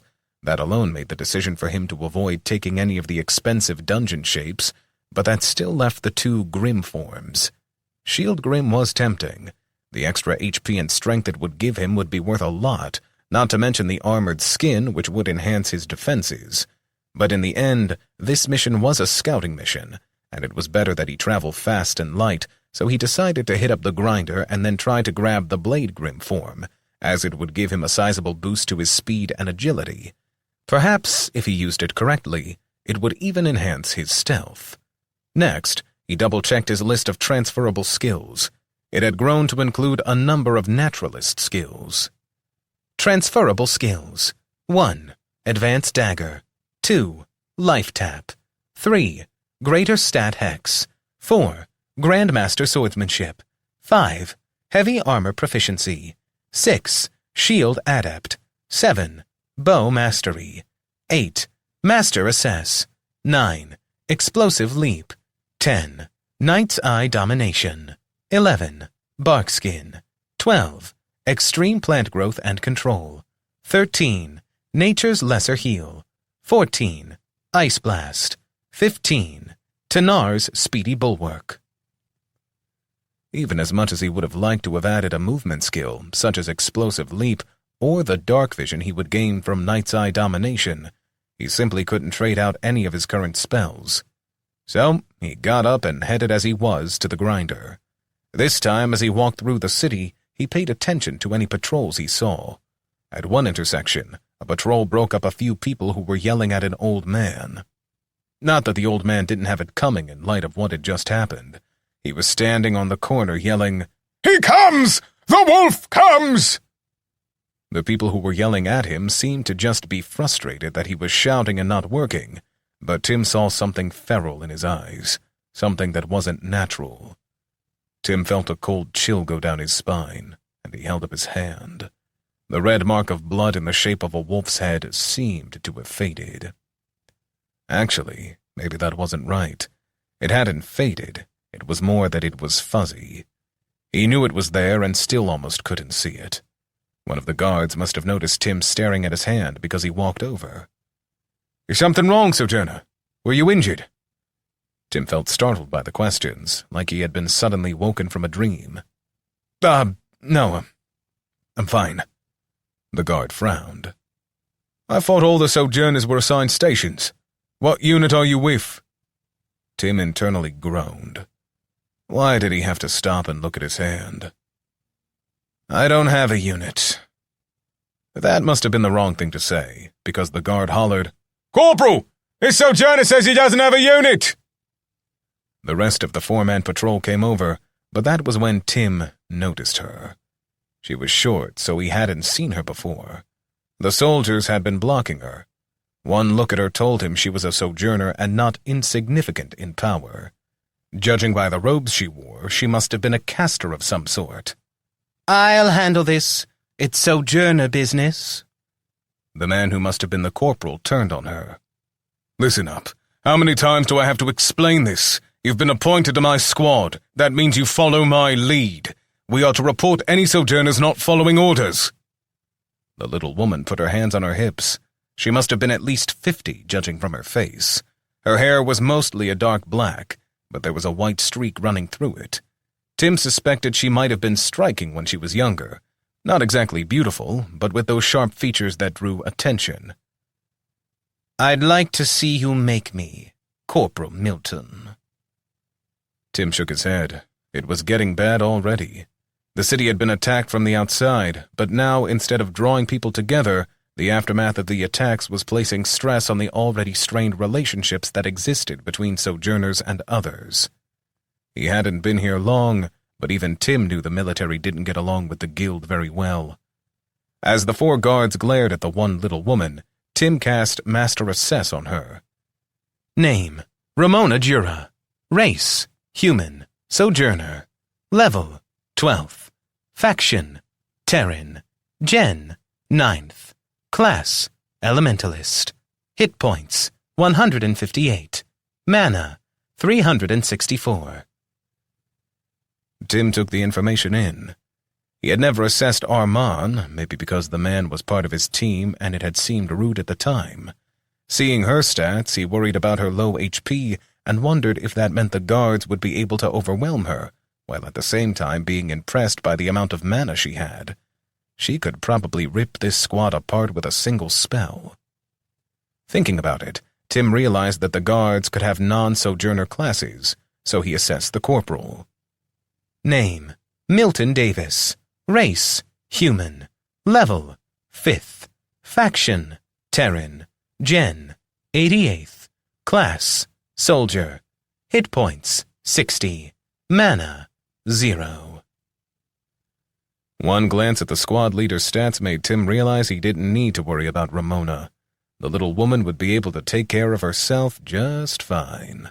Besides, HP were only a general representation for normal humans. They could be killed with the right attack to a vital spot without having to exhaust this HP. Since they seemed busy, Tim started to walk off. That was when he felt the air around him crackle with electricity. That put him on guard immediately.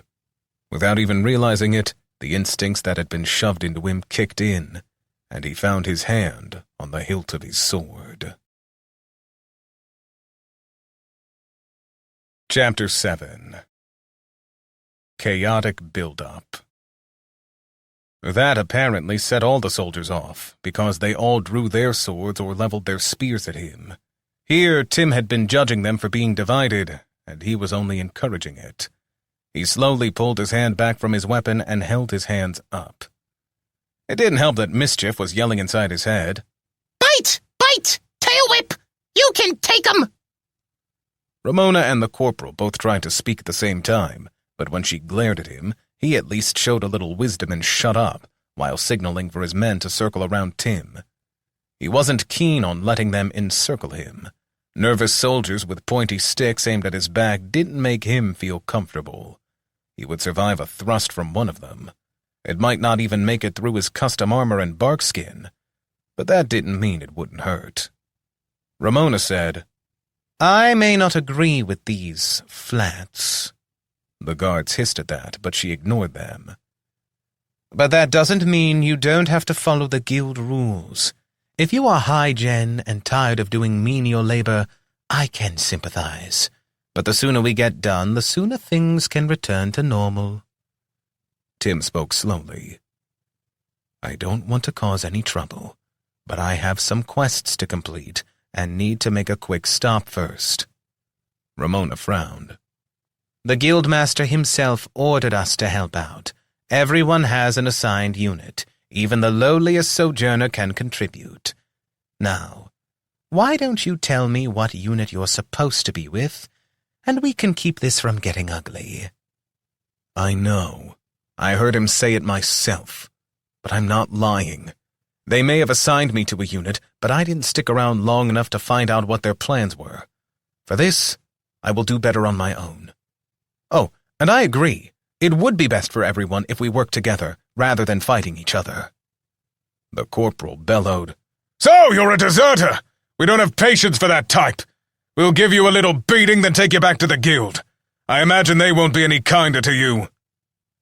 Ramona was a bit smarter and realized what it meant when Tim said he had heard the guildmaster's orders directly. Her calm demeanor showed signs of cracking as she asked, What gen are you then? Tim thought about lying, but in the end it wasn't going to help anything, so he simply replied, First. All the guards tightened their grips on their weapons but took a step back at the same time. Milton apparently saw the wisdom of leaving this to Ramona because he said, This is guild business then. Tim couldn't help but laugh. He shook his head, and Mischief decided that now was the perfect time to make an appearance. He shot up out of Tim's pocket and landed on the corporal's shoulder. From there, he danced from one to the other of the guards, making what would have been impossible leaps for a normal mouse. The guards scrambled, trying to knock the mouse off themselves or their comrades, while dropping their weapons in surprise. Mischief, cut it out. These men are just doing their jobs, even if they are mistaken. The mouse squeaked back. I think this one shot himself when you said you were first gen. Ramona seemed to smooth her dress very deliberately. It was probably a nervous habit, so Tim said, I don't mean any of you any harm. My familiar is just being mischievous. He doesn't know any better. Mischief started crawling all over the guard he had identified as having messed his drawers. The mouse never seemed to understand that Tim was the only one who could understand him, as he said, You smell like chicken. Ramona said, Corporal, why don't you and your men continue your patrol? I'll catch up to you shortly. Tim wasn't impressed by the corporal's bravery or commitment to duty as he readily agreed and moved away with his men. Ramona waited a second before asking, Are you him? Tim Stein, I mean. Tim felt an almost overwhelming impulse to strike her down. It wasn't really words, but more of a feeling. It weighed on him, urging him to kill her because she knew too much. He tried to push the feeling down, but as he did, the image of biting into her neck and ripping her throat open popped into his head. The visual was gruesome, but there was a feeling of satisfaction that came with it. He pushed it away so he could answer her. One and the same.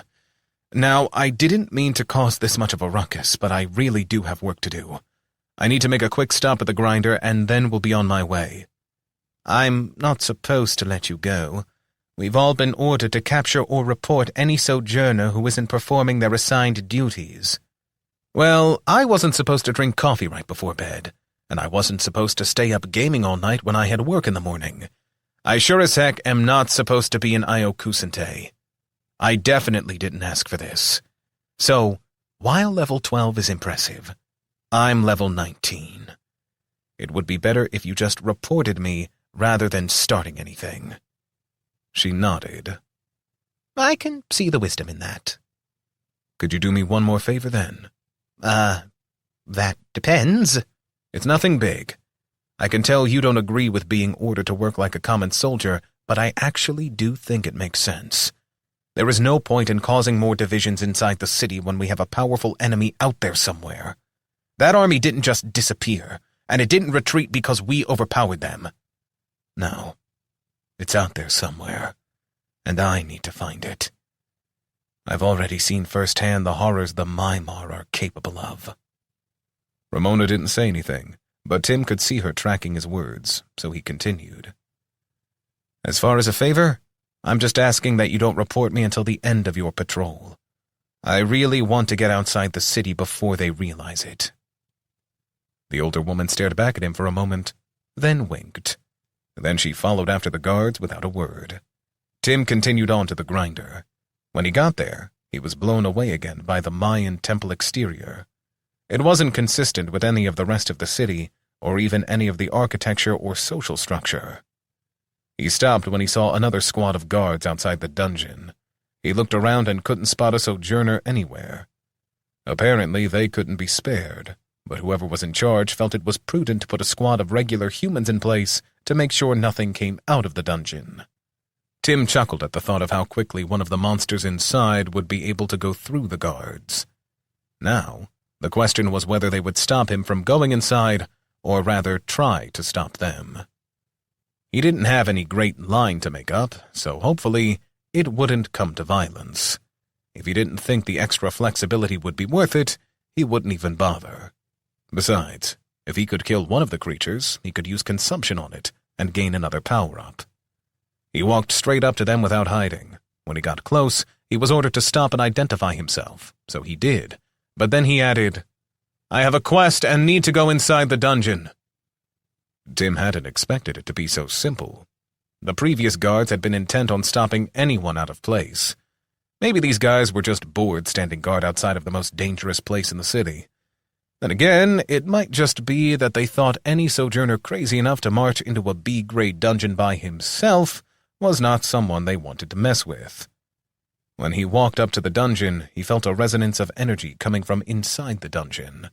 It was sort of like the way he found himself being able to sense the relative strength of people and monsters. It wasn't as good as using Master Assess, but it still gave him some idea about others. He had never felt it from a place, though. He stopped and took a step back from the entrance to the dungeon. The feeling of energy leaking out faded. Then he took a step forward and felt the tingling again. The vibration seemed to be most intense over the mark in his hand. It had a distinct feeling, but he couldn't place it. He had felt it before, even if he wasn't sure where. This was just fainter, more like an echo. Just to confirm it, he moved back and forth a couple more times until he felt like he was playing the hokey-pokey. The sensation only stretched out a couple of feet from the door. Finally, he cast Master Assess on the entrance. Dungeon designation: Grinder. Grade: B. Time to overload: 4 days, 6 hours, 7 minutes. Chaotic buildup: plus 213%. He had no idea what chaotic buildup meant, but it didn't sound good. He had also been led to believe they would have more time until the dungeon overloaded. Maybe it had something to do with the chaotic build-up. Perhaps that was a measurement of the energy that powered the dungeons. He simply didn't know. The question was whether it changed anything. He had been expecting the dungeon to be empty, or at the most to have a few respawns, but if it was filling up faster than normal, then it would be unpredictable. Tim decided the risk was no longer worth it. He felt stupid. Then again, it didn't matter if a few guards thought he was crazy. He streaked off and ran for the gate. It was time to leave. It was time to scout for the enemy. Tim had felt isolated, and like he was reacting to the commands of the patrons, the actions of others. The last obstacle was how to get past the guard at the gate. There would be sojourners and others. Fighting his way through would be stupid. Even if he could make it past, the consequences wouldn't be worth it. That left him pondering how he would make it out. Then it occurred to him. He would have to go over the wall rather than through the gate. Explosive leap would help, but he'd still have to be able to scale the wall. Then again, he had already rejected trading out a skill. Didn't think this through very well, did you? Mischief asked. Chapter 8. 3 Patrons of Christmas Present. Tim would have argued with the mouse, but there was no point. He hadn't thought this through. Well, that and the fact that he still felt silly about arguing with a mouse. There was no way he could sneak past the guard at the gate. The gates were still under repair, and his vines were all that blocked part of it. There were likely a dozen sojourners and a company of regular soldiers there, not to mention what was up on the wall. Scaling the wall might be possible, but even with the strength he possessed, it would be quite the chore. He didn't have any specialized equipment for it. Never in all his life before Io Kusente would he have imagined how much he missed having wings. The bestial form came with its own problems, and he certainly liked blasting stuff from a distance, but those wings would have solved all his current problems. That was when he decided that he would try it. He had been fighting the fact that he changed, but maybe it could be a boon. If he had been a bestial once, then why couldn't he do it again? Tim made his way to the abandoned house he had used for shelter earlier. He tried to form a plan for how to do this, but didn't have any ideas. He was just going to have to wing it. Wing it? Was that a joke? Mischief's voice pulled Tim out of his contemplation. How much of my thoughts can you read? I thought we discussed this before. Way more than I want to. Your memories are far more entertaining than your current thoughts, the familiar replied. Tim reached the house and found a place out of sight inside the partially destroyed home. He set out some travel rations with dry crackers and cheese on the ground for Mischief. Maybe I'm just tired. I haven't slept for a while. So sleep. I'll keep watch. Or go back to the inn. They can probably find a bed for you. Would it be so bad if the guild knew where you were? We can always escape again. You've got me to help you after all. Tim rubbed the bridge of his nose. The mouse had no end to his enthusiasm. But no, he wasn't ready to give up his act of defiance yet. Caldecota, Simona, Charles, Caesar, they all had expectations of him. He wanted to make his own decisions for once. It would be a good step forward, though, if he could learn how to control this form. There was nothing in his soul interface that suggested he could, but he had to believe it was possible. The very definition of the trait had promised him that there was an upside to this. Ephemeral. Your nature is to be in a constant state of change. Permanency is denied you, but this can give you great power for a price. He didn't need it to be permanent, but he did need to figure out a way to control or at least influence his changes. Tim closed his eyes and leaned back against the wall of his hiding place. He tried to clear his mind and listen for his heartbeat. That was what you were supposed to do to meditate, right? He basically only had movies and books to go by, and now he had to block out Mischief's snickering. The hours rolled by, and Tim fought sleep but didn't make any progress. He tried flooding mana into various parts of his body. He tried changing into the gear for other classes from his soul pouch. He tried simply willing it to happen, and was only glad that no one was there to look at him straining like he was constipated. No one other than a certain wisecracking mouse. Fortunately, at some point, Mischief had gotten tired of ribbing him and had fallen asleep. Just when Tim started to drift off, he heard another voice. "You humans are so impatient and greedy. It's one of your more endearing traits." "Caldecota?" There was a snorting sound in his head. "How many voices do you have speaking in your head? Wait, don't answer that. Then we can pretend I don't know about the other one. Will you tell me how to control my class changes? I really need to get out of the city. Maybe you're slow in the head. I already told you that control is an illusion." Tim sighed mentally. "More likely you don't understand what the word patron means. You know it means you are supposed to be nice to me." Laughter erupted in his mind. At first, Tim just grinned, but as it dragged on for more than a minute, he started to get annoyed. "Oh, you humans. I knew it was the right decision to pick a human for this. You crack me up. Definitely worth the price for the entertainment." "What's that supposed to mean?" Tim demanded. He really couldn't help this swell of animosity toward Caldecota. "Simple.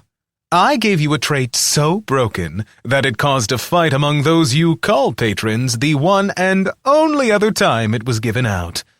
It is a doorway to infinite possibilities, and you want me to spoon-feed it to you. Power has a price. If you haven't learned that already, you soon will." There at the end, Caldecota almost sounded serious. Tim's mind spun for a minute. Was that last statement about the consumption power? How much did the patron know? The thing was that Tim was certain all the randomness was not random.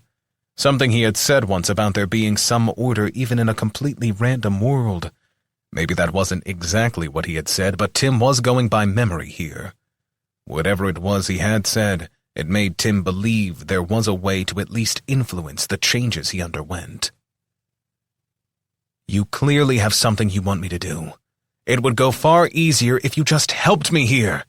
If you don't like the way I do things, then you can feel free to get another patron. Just don't think you will be getting rid of me that easily. And remember, there is no free lunch." Then Caldecota was gone. Tim didn't know how he knew it exactly, but whatever space the patron had been occupying inside his head was empty now. "Where do you go when I can't speak to you?" Mischief asked. Tim explained about his conversation with Caldecota. The mouse propped itself up on his leg and then nodded along while he explained. "He is right about one thing. You humans are way too fixated on controlling things. Sometimes you escape the cat, and sometimes the cat eats you. That's life. You live it the best you can, and stop worrying about what you can't control." Tim shook his head. Apparently, he had gotten the only mouse philosopher for a familiar. "I think I'm going to take a chance and try going to sleep. Will you still keep watch?" "Sure thing, bro. I gotcha," Mischief replied. Tim ignored the odd turn of phrase from the mouse and chalked it up to whatever movie the mouse was watching in his memories. He pulled out some extra clothes from his soul pouch and rolled them up like a pillow. It wasn't comfortable on the ground, but his hardiness did more than make him stronger. His body was more durable, and that seemed to help with making an otherwise uncomfortable situation quite bearable. Just as he was about to drift off, another voice entered his head. "What are you doing? You need to find out where the Maimar army went." "Simona?" "Yes, don't worry. He can't hear me when I'm speaking to you," the patron replied. "No, but I'm pretty sure he knows you are speaking to me." "Why do you say that? There is absolutely no way that one of the others could listen in, now that you have the mask of the blind patron," Simona said. "Maybe that's how. He realizes that he can't communicate with me or see my thoughts or hear my words or whatever it is that you all do. By the way, you really need to come up with a way to knock and ask permission before going into a guy's head. This is supposed to be my private space. This is just the way it's always been done. Most are just honored to receive a message from one of those who created this world. But did he say something like that? He said something about her not being as smart as she thinks she is. He did, however, say that I was welcome to get a new patron, but that I might find it was not so easy to get rid of him. There was a deafening silence in Tim's mind. Then he heard what sounded like Simona speaking to herself. Is he really willing to share? That is so unlike him. What does this mean? Should I do it? Or am I playing into his hands? No, even he wouldn't risk everything. Excuse me, but this is still my mind. Wouldn't it be polite to at least speak to me instead of talking like I'm not here? If he really said that, then I can become your patron, but you need to accomplish something before I can give you a new trait. Normally, we consider a trait a trade-off for ripping you from your old life and then bringing you here. Then your descendants get traits because of what was done to you. Tim sighed. Oh, I just want to find a way to get outside the city. But what do you want? Simona's voice inside his head became as sticky as honey when she said, Oh, nothing much at all. Just complete the quest I already gave you, and kill the Mimar Horde Lord who is leading them. If you do that, I'll become your patron and give you a good trait that will help you, instead of turning your life upside down every time you fall asleep. Will it get rid of ephemeral? Tim asked. He felt rather than heard the sensation of a forced cough to clear the throat before Simona said, Never you worry about that. Just leave everything to your patron. I need to go pick out the perfect trait for you. Then she too was gone, and Tim realized that instead of helping him, she gave him more work. He still didn't have a way to leave the city. He really hated the patrons, but there was nothing for it. He had to try and fall asleep and hope that it would trigger his change. Since it was the first time since his previous change, there was only a 10% chance, but it was all he had to hang on to. Tim grinned as he wondered if the 10% chance would go up for little catnaps. Maybe he could game the system by sleeping in spurts. He mentioned that to Mischief, who responded, What a terrible name for sleep. Sleep is supposed to be good.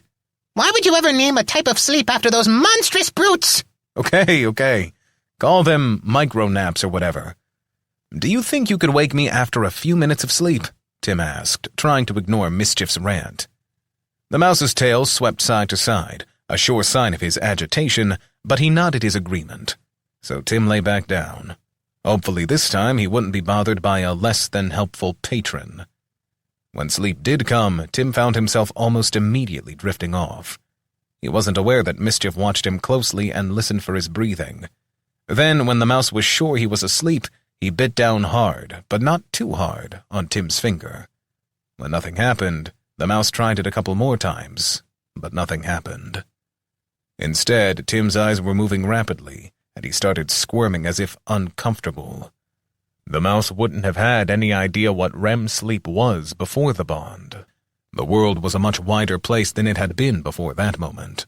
Now, though, Mischief realized he couldn't wake Tim, and hunkered down to keep watch. Inside Tim's head, things were not nearly as pleasant. He suddenly found himself on windswept plains. The sound of howling wolves in the background left little doubt who was responsible for this, but Tim looked all around trying to figure out what was going on. The sky was gray and muted, but there was a sense of clouds rushing across as though blown by a hurricane. A lesser version of the wind buffeted him where he stood. The landscape was a tall grass, which was bent over under the pressure of the wind. Tim forced an arm up to shield his eyes from the onslaught. There were no trees anywhere, but off in the distance, he could make out a herd of some type of grazing animal. They appeared alien to him in coloration and form, but there was no doubt they were prey. Eat what you kill. Take what you want. Live free, and suffer no fools. The words echoed through this place. It was different from the voices he heard in his head, not like when the patron spoke to him. This voice was all around him and made the very air shake. It was hard to deny it as the words seeped into him, and Tim began to feel the desire to hunt what he was simply thinking of as buffalo, despite their stripes and orange hue. He called out, "Where am I?" But no answer came except the howling of the wind. Tim tried to reason this out. Surely he was still sleeping in a burnt outhouse inside New Rome. Except that reasoning was only sure before he had been ripped out of his life and taken to Iokusente. There was no longer a guarantee. He wanted to believe this was a dream, but couldn't be sure that was the case. He felt his eyes drawn to the herd of buffalo. They were being stalked by something. Yellow eyes gleamed from shadows, and he realized that a pack of wolf-like creatures were stalking the buffalo. That is, if wolves were the size of polar bears. He might as well call them wargs, but they didn't appear to have riders. Eat what you kill. Take what you want. Live free, and suffer no fools. The words echoed again. If anything, they were spoken more intensely. Tim felt the command in them, but also heard an invitation. Whoever spoke to him wanted to order him, but didn't have that level of control. Tim thought back to the other wolf dream he had. This had to be the work of Quint, the being the Mimar worshipped. It was the same being for whom the Mimar shadows thought Tim was a herald. Quint was like the patrons, but somehow more distant. There was a raw edge to him, and it always felt like Quint was yelling at him, but more so because he was speaking from a distance. "Is this a dream?" Tim called out. But even as he asked the question, he realized both it was and it wasn't. This was some dreamscape where Quint could speak to him, but the consequences here were very real. Then the time for pondering was over. Tim saw the wolves spring on one of the buffalo. The herd panicked and stampeded straight for him. The sound of their hooves was as thunder. The very ground shook, and hundreds of massive bodies came racing at him. The larger of them probably weighed a full ton. His body was not capable of surviving being trampled by them, nor could he run out of their way, as they were a veritable wave of beast flesh. He didn't know if death here would be permanent, but he certainly wasn't ready to take that chance. Eat what you kill. Take what you want. Live free, and suffer no fools. There had to be a clue in those words. It was all about aggression. He needed to think aggressively to deal with this problem. He needed to impose his will. With that thought, something clicked in place, and he felt as though the very ground beneath his feet became malleable. Power rushed into Tim, and his body swelled.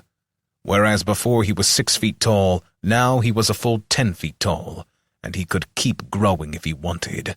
He only had to seize it. With death racing toward him, that was exactly what Tim did. He drew in the power around him. He felt it course through him, and he immediately knew what it was. This was the power of a dungeon.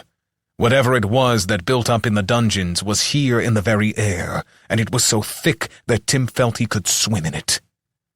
His form began to change as he grew wings. His body stretched more, and he had to have been 15 feet tall, with a massive wingspan to match his size. He beat the wings and leapt into the air just in time for the first of the orange-striped buffaloes to run underneath him. The pack of wolves were far in the distance. They had made their kills and were not feasting. Something about that angered him. They had made their choices, done what they wanted, but doing so had placed him in harm's way. The more he thought about it, the more the rage coursed through him. Tim found himself flying toward the closest of the wolves before he realized he had even decided to attack them. When he got close, Tim raised his hand and cast Ice Blast.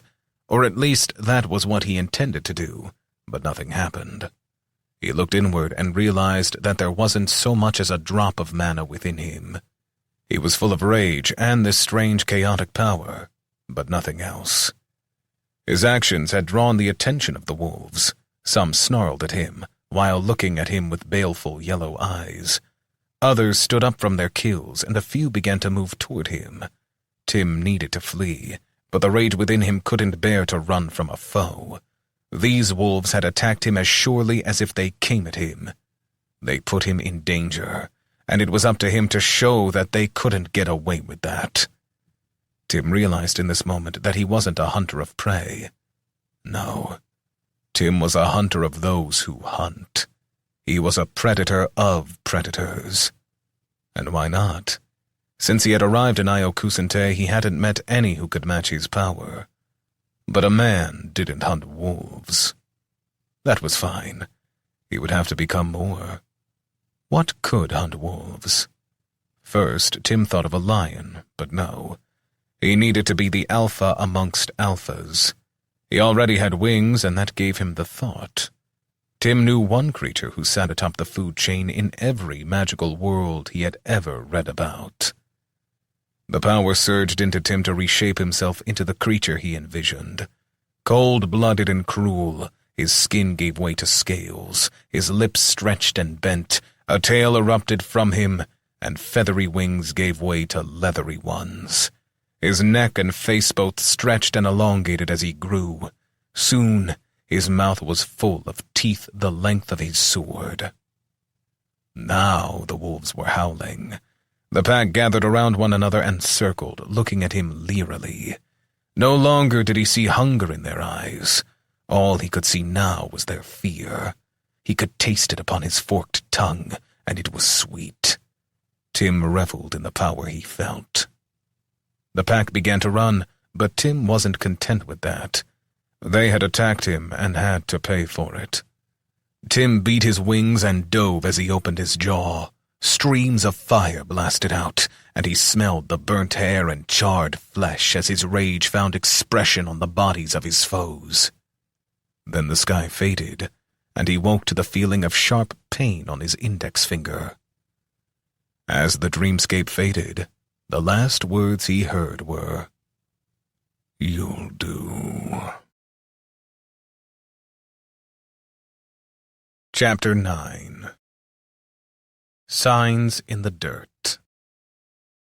Tim sat up and reflexively yanked back his hand, which caught Mischief off guard and sent his little body flying across the room. He looked down at his bleeding finger. Clearly Mischief had bitten him hard, but given what had been going on, Tim assumed it was to wake him from the dream. He jumped up to make sure the mouse was okay, but Mischief scoffed at his concern. I'm more like Mighty Mouse than Mickey Mouse. You don't have to worry about me. But you were freaking me out there. I mean, you would have been, if I cared about you. It was a little funny to watch you twitching on the ground there.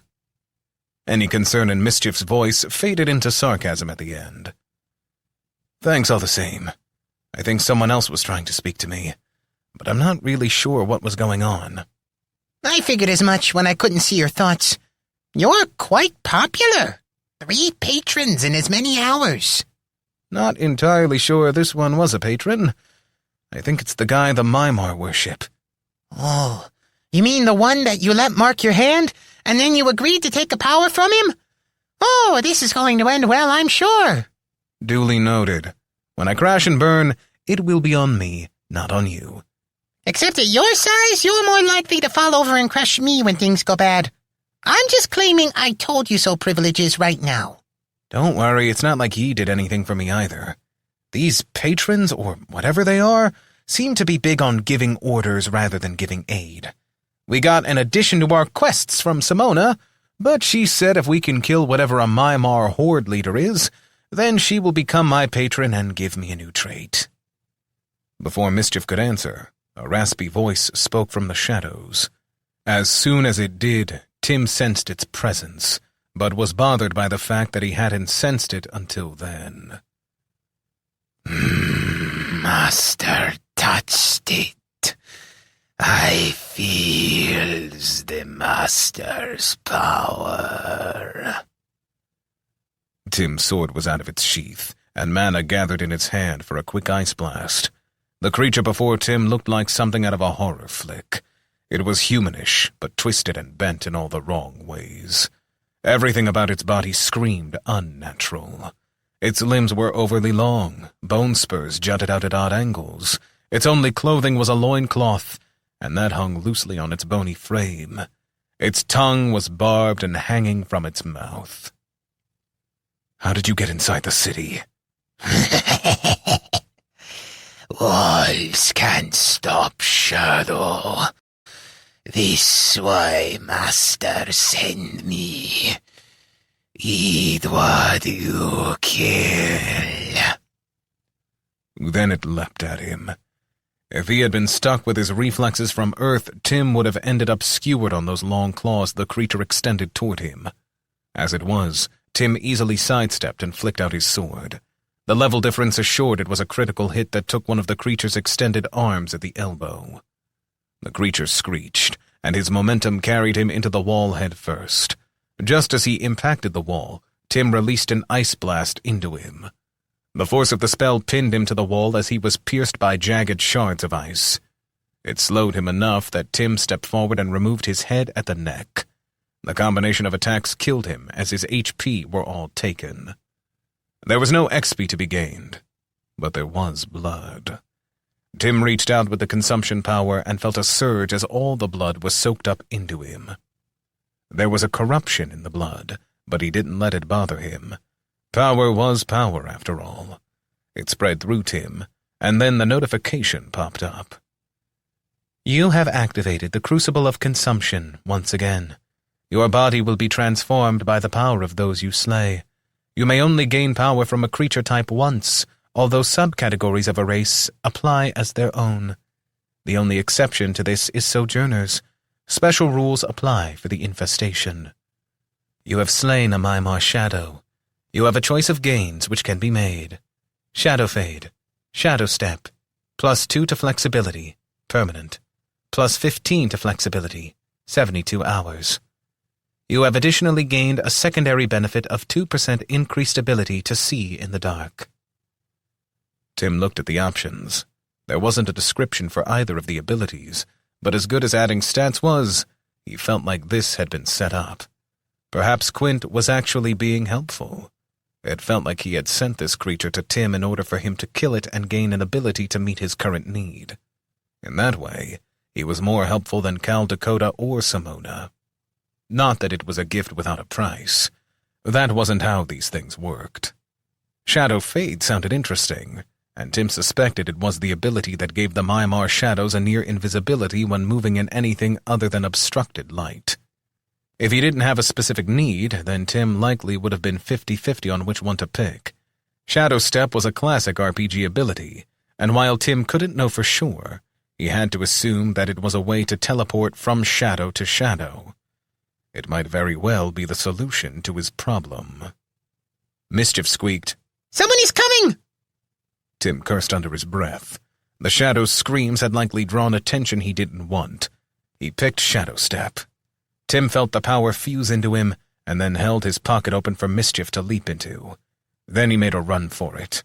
He had almost tried using Shadow Step, but figured he would take at least a second to read the description. Once he was half a dozen blocks away, he paused long enough to read it. You have gained your first Chaos ability. It is tied to your trait, Crucible of Consumption. As long as you possess that trait, you will possess this ability. As all Chaos abilities, it is fueled by the Chaos within you. Chaos energy can only be absorbed from a powerful source of Chaos and will not naturally be restored. Currently, you possess 14 Chaos, out of a maximum for mortal creatures of 100. Shadow Step. Travel from one shadow to another within sight or within 50 feet, whichever is greater. Travel is nearly instant. If you travel blindly to a shadow, you will be disoriented upon arriving. But if you can see the shadow you are stepping into, then you will be fully free to act as soon as you arrive. Chaos cost, 2. Tim was thrilled that this was something different from his class skills. Right now, he was limited to 7 of those, so having an ability outside of those was amazing. This ability was also fueled by an alternative power source. Tim didn't let it bother him that this chaos energy was also the energy of dungeons. Instead, he made a beeline for the wall. It was nearly dusk, and the shadows outside the wall would be deep. He might not be able to see the other side of the wall, but he could still shadow step to the other side, at least if he understood the description of the ability. He found a spot on the wall where the guard was the lightest, but there was still a great deal of activity. Someone called out, "Hey, you!" just as he activated the ability. It was a rush as he felt cold searing through him. Then the world was spinning around him. He reached out his arm and felt the wall. For a second, all he could do was balance himself. He needed to remember he couldn't use this ability blindly if he was in combat. It would be an easy way to die. Then he realized that the wall was on the other side of him, and he smiled as he got his bearings. It had worked. He waited until he was feeling stable and then looked up. There was no one directly above him that he could see or sense, so he made a run for it. The tree line was cut back quite away from the wall, and crews were working on cutting it back even further. Soon, there wouldn't be a tree within half a mile of the city. For now, there were a few copses of trees. There was a cry of alarm from the wall. He must have been spotted, but it was too late to stop now. Tim was sure he knew the best way to handle this. He kept running, even though he got pissed when a couple of arrows thudded into the ground near his feet. None of them even got close. He made it to the closest copse of trees and then checked on Mischief. How about a little warning next time? Sorry, I just reacted. It wasn't that bad, though. You tried doing it inside of a pocket. You're just lucky that I didn't get so turned around that I bit down on the family jewels. An involuntary wave of imaginary pain went through Tim at that unpleasant mental image. He knew quite well how sharp his familiar's teeth were. Duly noted. Now can you get up here on my shoulder? I need your eyes. The darker it gets, the blinder I'm gonna be. Thankfully, Mischief didn't argue anymore, but scurried up Tim until he was on his shoulder. His enhanced strength made it easy for him to hang on even while Tim was running. Then Tim was hit with the enhanced senses. He got not only the mouse's sight, but also his hearing and sense of smell. The world became so much more alive. The ability to run in the low light made it easy for Tim to put miles between himself and the guard, who likely gave up pursuing the unknown man a couple miles from the city. He didn't run aimlessly, though. He followed the trail of destruction left by the army of Mimar, but then, about 6 miles out from the city, it seemed to disappear. He ran on a bit further, looking for any signs of the army, but it seemed as though all evidence of its passing had disappeared. It was perplexing, to say the least. What was more was the way that animal life seemed to increase beyond the signs of where the army had passed. Between here and the city, there had only been sparse sounds of natural creatures, even with Mischief's enhanced hearing. Once he got about a mile past where the evidence disappeared, it became more of a normal area. It was what he would call a lightly wooded area, more rolling hills with large copses of trees. The one village he had passed on the other side had been a burnt-out scar in the ground. It had clearly been overrun quickly by the Mimar horde. Now, little more than 2 miles past the signs of the army, he found a small farming village, which was certainly guarded but active, with farmers still dealing with animals even as night fell. He didn't know what to make of it, but it was getting late, so he decided it would be better to stop in this village for the night. As he looked around, there were no sojourners, but the people seemed exceedingly happy to see him. It got to the point that he asked one woman why everyone was being so gregarious with him. "Oh, Caesar and the guild never send anyone to protect our villages. We know you may not stay here long, but we are all thrilled to have an obviously well-equipped adventurer such as yourself staying here. I'd be happy to let you stay the night with me, but I suspect you'd rather stay with one of the families with unmarried daughters." "Why would you say that?" Tim asked the middle-aged woman. She was clearly a working woman and helped out around the farm. Her dress was dull but functional, and her figure was one of a well-fed but hard-working woman in her late 40s or perhaps 50s. "Oh, forgive me for presuming. I wasn't sure what gen you were. Never mind, my lord. We are just grateful for your time here. I wasn't sure if you wanted to provide Caesar's boon as well." The woman's response was stuttered, and she seemed truly embarrassed. Tim wasn't sure whether he should simply act aloof or admit to his ignorance. If he did, it might end up being an obvious giveaway that he was a first-gen. In the end, his curiosity got the better of him. He already knew that he didn't like many of the nation's social policies, such as slavery. A part of him needed to know exactly who it was he was fighting for. Then again, as he looked at this obviously well-meaning woman, he knew it was her and those like her that he was fighting for, and not the benefit of Caesar, the nobles, or even the guild. All of those simply wanted to use him. While this woman and the others in the town wanted to use him for protection, they were at least upfront about it. No, it is I who must beg your forgiveness for my ignorance. I have a secret to tell you, but I ask that you keep it to yourself at least until I leave your village. Oh, and what is the name of this lovely little village? I forgot to ask. My lord, I'm sure you jest with me now. I've heard that the sidewalks inside the guild are paved with gold, so I doubt that anything you see here will be lovely. But we are honest folk who faithfully obey Caesar. The name of the village, though, is Cotswick. As for any secret you have, you simply need to order my silence, my lord. Please stop with the my lord stuff. I'm just a man. I put my pants on one leg at a time. What I need to tell you is that I'm a first gen. I've only been here for a couple of weeks, so I have no idea what you mean by Caesar's boon. Her eyes widened in obvious fear or shock. Tim wasn't sure which. First gen? Oh, that would explain things. I guess I never expected to meet one in my life. Do you really come from a world without magic? Yes, I do. But we had our wonders of another kind, Tim affirmed. I remember the tales my mother told me of men on flying wagons and sticks which shot fire but had no magic. It sounds like a wondrous place, but I admit to having trouble believing half of the tales are true. Tim nodded. It doesn't really matter. That is my past. This is my present. Now, Caesar's boon? It hasn't been used much, not at least within the past 20 years. I believe a couple of sojourners came here when I was a young'un, but they were only something like 20th gen. But in the past, young male sojourners would be sent out to villages. They would live there a month or so and clear the area of any monsters or beasts. The village would take care of all their needs. Then, if any of the young women of the village pleased them, they would get them with child, and thus both the kingdom and the village would prosper. Tim shook his head. If he was understanding, it was like some sort of right of the Lord, but he felt he should ask a follow-up question before he came to any conclusions. What do you mean it would benefit the village? Oh, well, the kingdom always needs more sojourners, but if a girl in the village bore a sojourner, she and whoever she eventually married would raise the child, but would get a stipend from Caesar, based upon what gen the child would be. Then, when the child was grown, they would certainly leave the village, but most would send back money and periodically check on their kinfolk after they had joined the guild. So the village wanted this to happen? Oh, I know I hoped to be chosen when I was a lass, but I never caught the eye of any of the few sojourners. And I believe the mayor has even written to our lord asking if the village might receive Caesar's boon. You see, we make a living, but only barely out here. The extra coin would go a long way.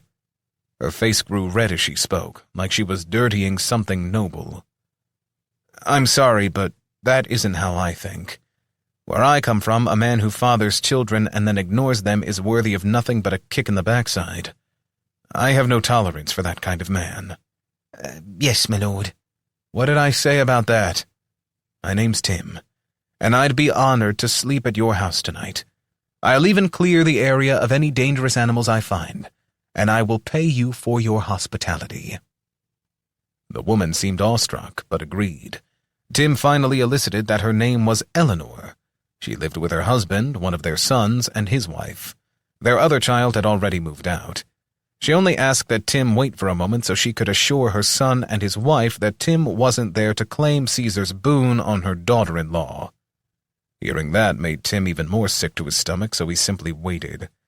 He needed to sleep and simply hoped he wouldn't change. Last time had pushed his chance up to 20%, but the odds were still in his favor. Chapter 10. The Root of the Matter. Tim slept fitfully that night, but the good home-cooked meal he received got him through. He had odd dreams of village girls lined up outside the Four Patrons Inn looking for him while a wolf crept around in the background. When he woke, he was glad to see that he remained himself. While he had wanted to change before, the reason for that was gone. For now, this current form was working well for him, and he didn't know what the next one would be, even if he was resigned to the inevitability of his next change. He was now at 30%, so the next time he slept, there would be a 40% chance he would change. He got up and ate the meal that was set out for him by Eleanor. Her family had been nervous around him last night, but eventually accepted him. It had been nice to sit back in the corner and watch their very normal domestic interactions. Now he wanted to repay them if he could. They said there were a few wild animals, but no real monster problems. That had caused him to think about what else he could do to help them. He had an idea which he hoped would work. If it went well, an hour or two this morning would benefit them a great deal and not unnecessarily detract from his true priority. The family was already outside doing chores. Their dedication was inspiring to him. That, or it just made him feel plain lazy. Tim wasn't quite sure which. He walked out and found Eleanor feeding chickens while her daughter-in-law collected eggs. Her husband and son were already out in the field. As best as Tim could tell, it was nearing the end of summer. The harvest looked like it was nearly complete. He was more of a city boy, but he had grown up in the Midwest, so he'd seen plenty of fields of corn, beans, and such. They seemed to have a variety of different plants they were raising, but most of it was a type of bean that he had seen in different dishes.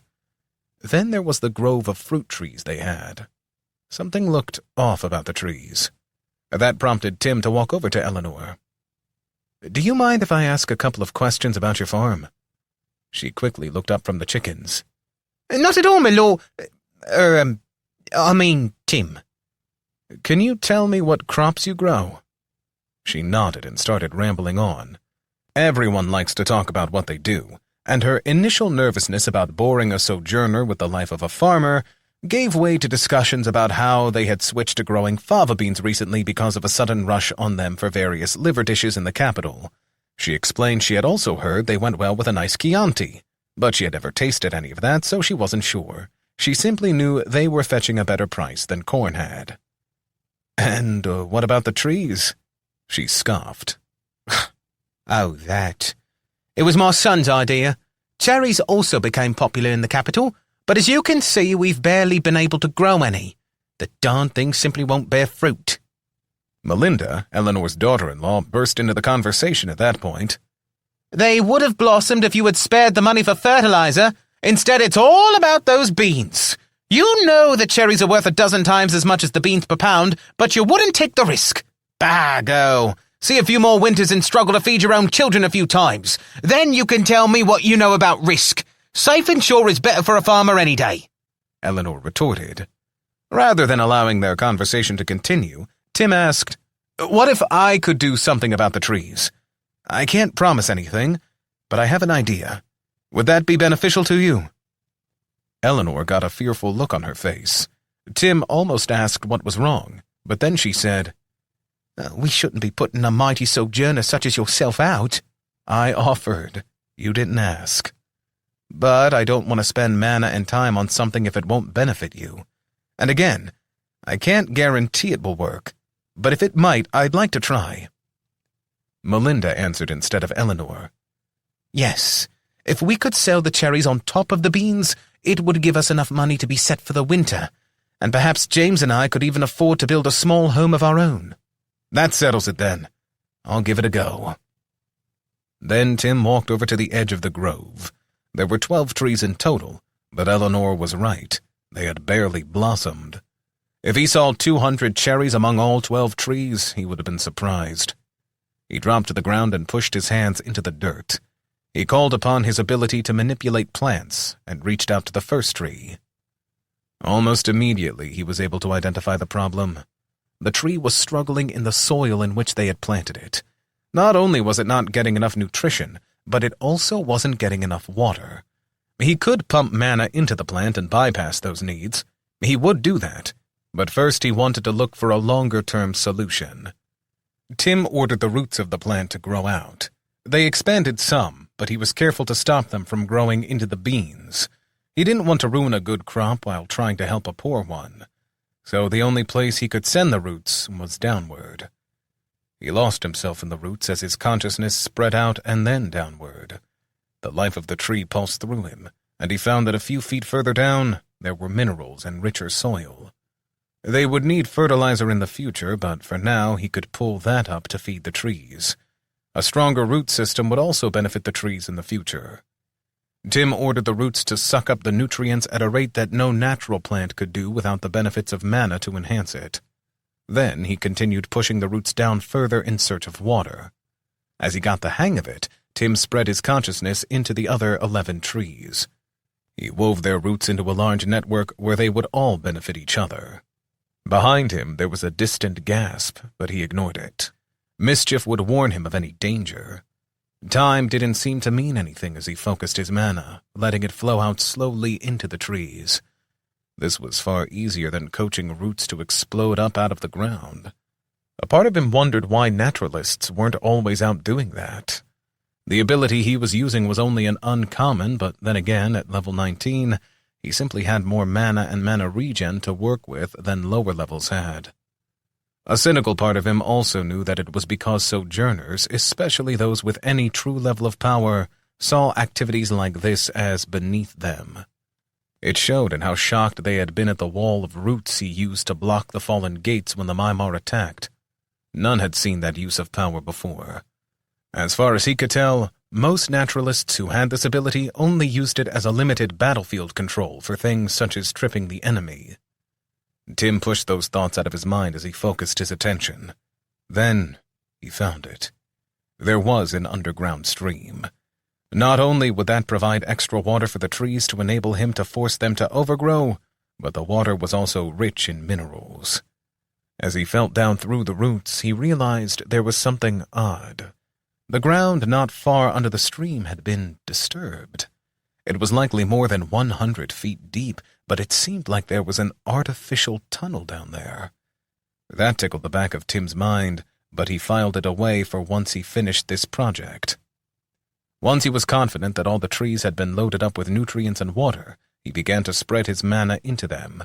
Forcing the building blocks for growth into them would speed their healing and growth.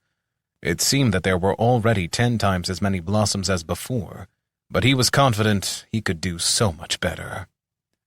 Thinking about healing made him wonder if he could somehow combine his healing spell with his plant growth spell.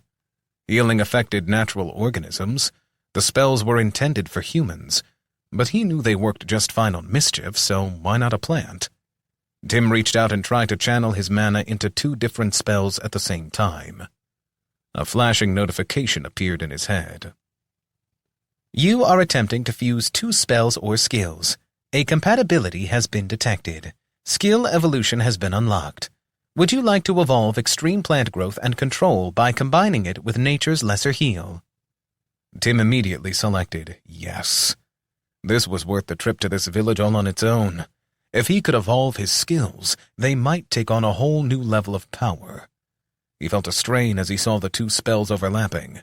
He quickly began looking at the matrix of extreme plant growth and focused on finding gaps in it where he could plug in the regenerative aspects of his healing spell. Little by little, tendril of mana after tendril of mana, he wove the 2 spells together. Tim had no idea if this was taking seconds or hours. He simply knew he was completely lost in the work. The 2 spell matrices finally seemed to click into place. Tim felt drained, as all his remaining mana was sucked out of him and rushed into the spell. There was a ringing sound in his ears, and he felt like he could taste dirt in his mouth. Someone was yelling at him, and it took him a few seconds to realize that he had fallen forward, face-planting in the dirt. His hardiness might keep him from being injured, but it didn't keep the dirt out of his mouth. So, yeah, he wasn't imagining that taste. Eleanor was yelling, Are you okay? She kept repeating the same question frantically. Eventually, Tim managed to right himself and stood up. The world spun a little, and he felt like a piece of him had been drained out. He shook his head, and the ringing sound began to subside. He wiped the dirt off his tongue and then took a drink from a water skin.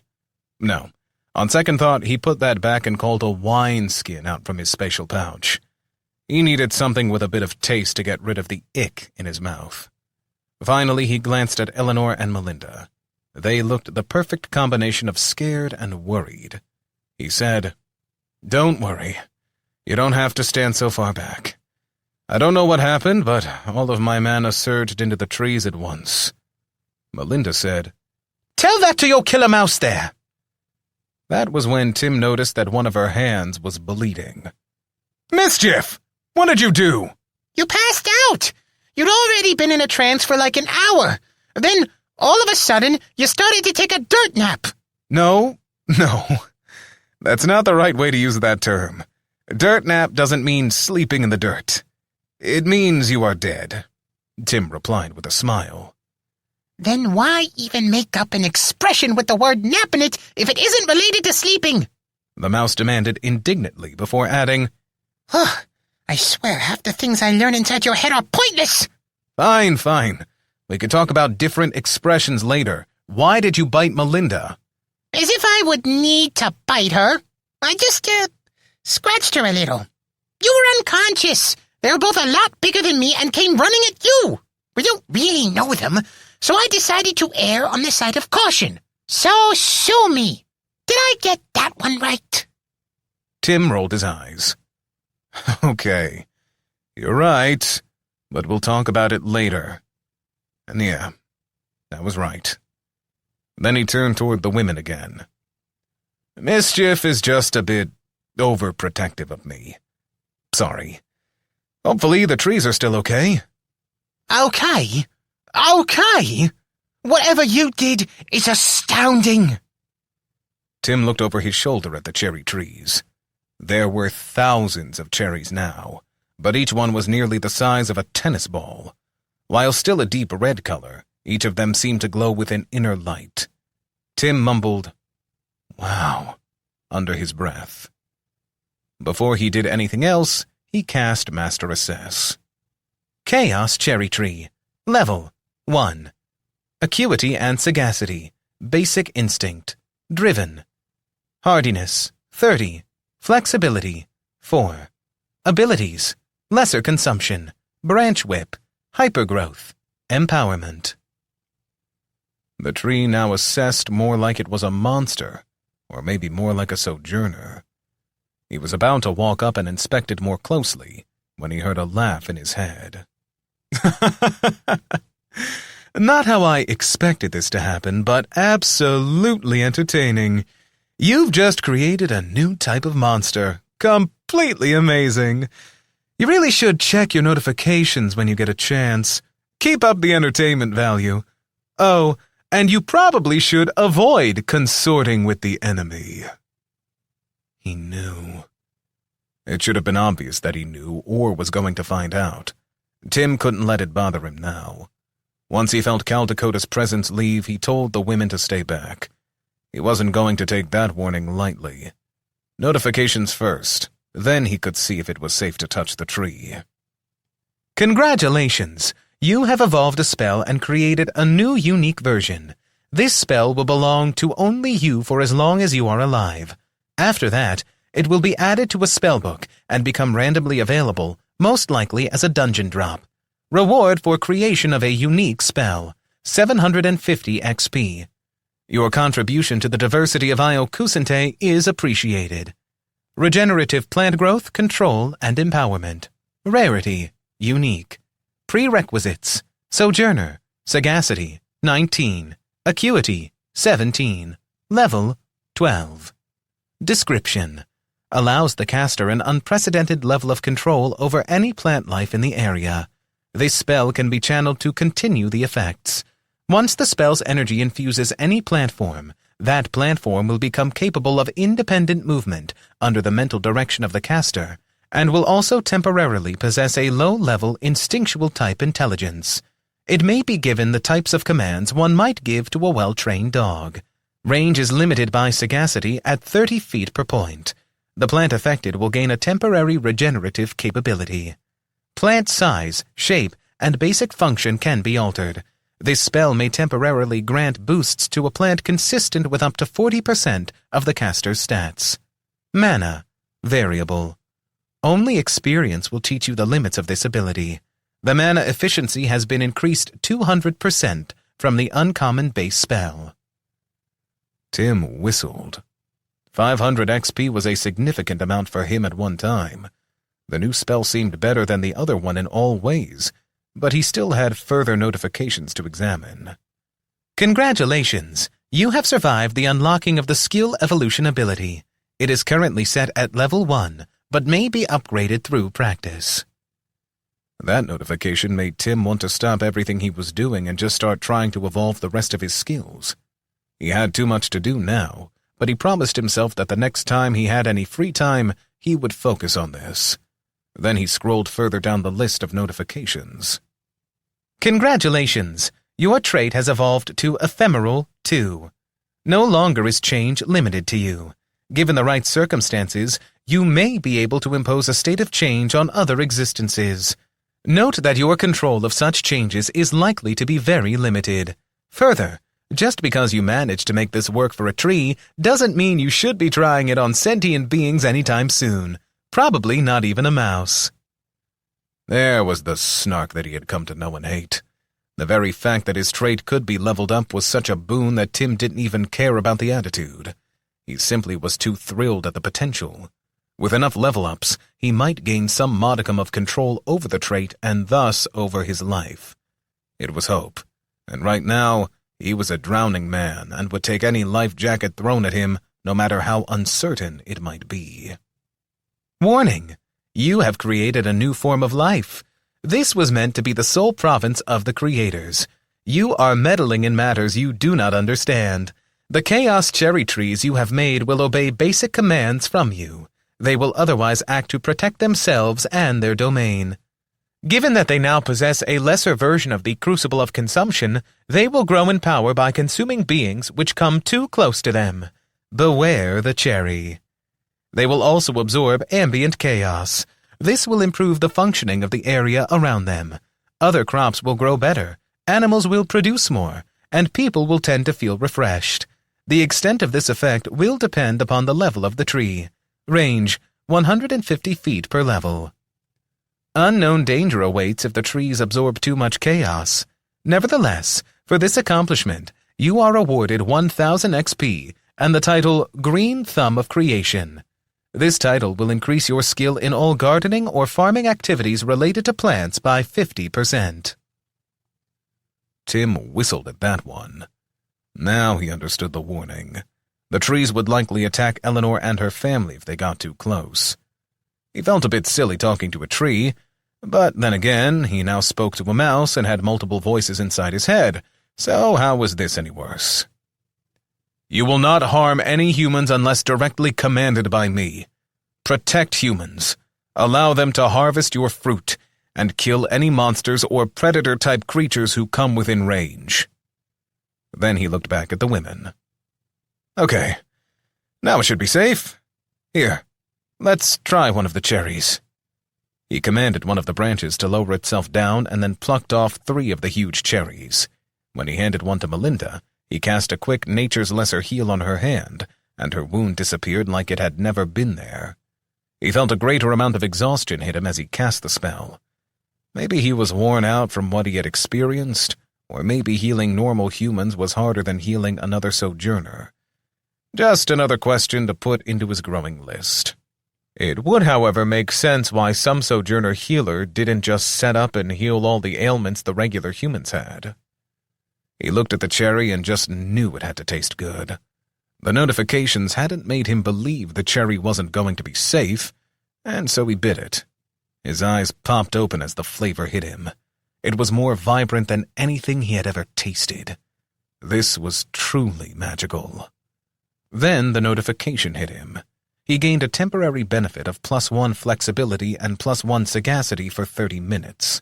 It wasn't long or significant, but it opened the possibility of creating other magical foods. The women both took a bite as quickly as they saw him do so. A second later, they were both raving about the taste and how these trees were going to make them the richest family in Cotswick. Tim didn't argue with them about the larger implications. He spoke with them for a bit longer and talked about them keeping the cherry trees to themselves for now. Tim knew they would spread, but it would take time for anyone else to grow the trees to the size these were. After another 20 minutes, Tim began to get ready to take his leave. It had been nice to relax for an evening. It wasn't the same as having true friends, but maybe that was impossible for him. Now, though, he had an underground tunnel to investigate.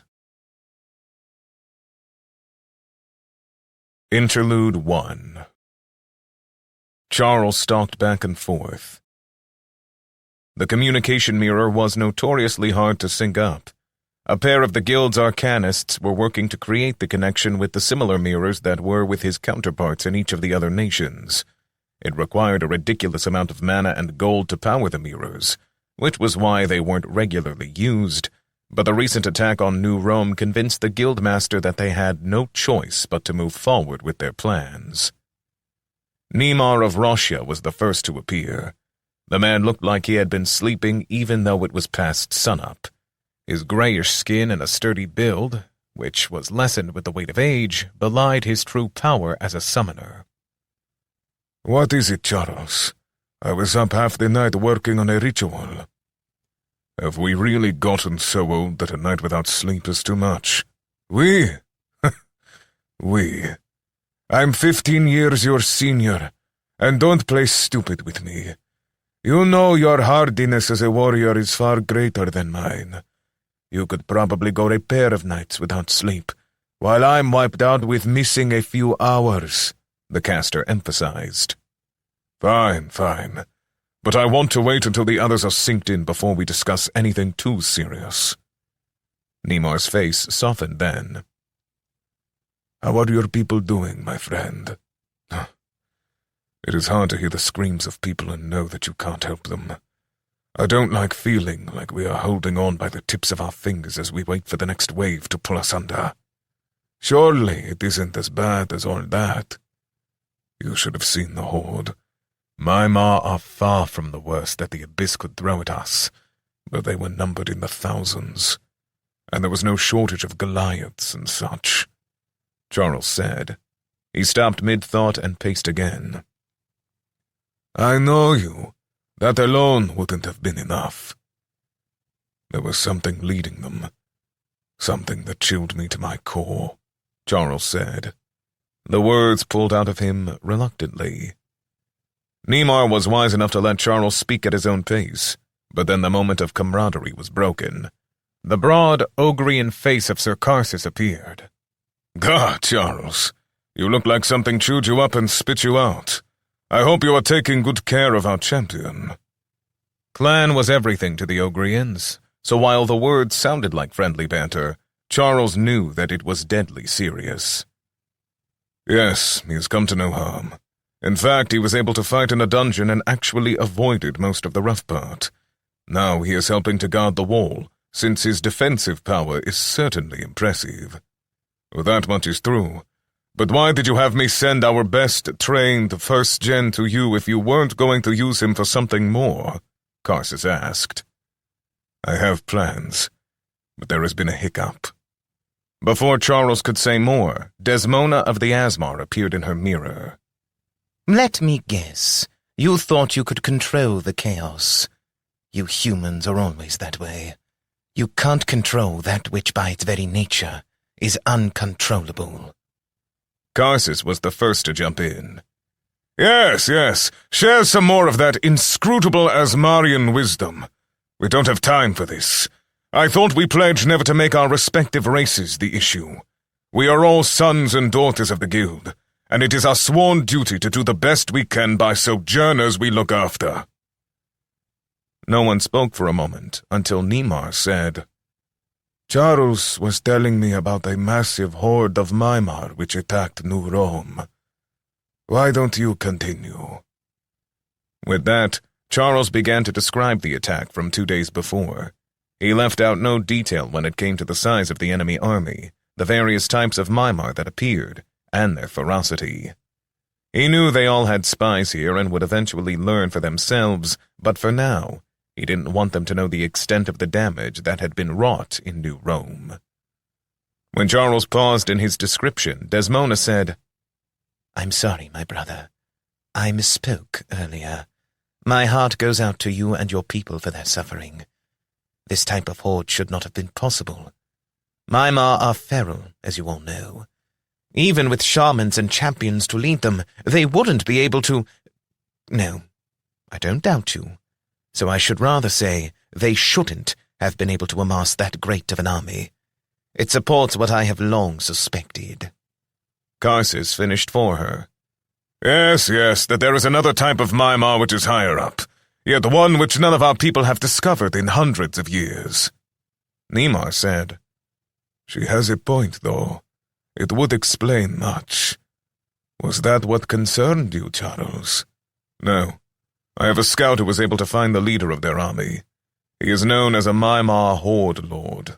He was level 17, which, as you know, is significant for a Mimar. Nemar said, Yes, it means he could only have been formed with multiple heart fragments. Charles nodded. Yet, that isn't what scared me. It was who he was answering to.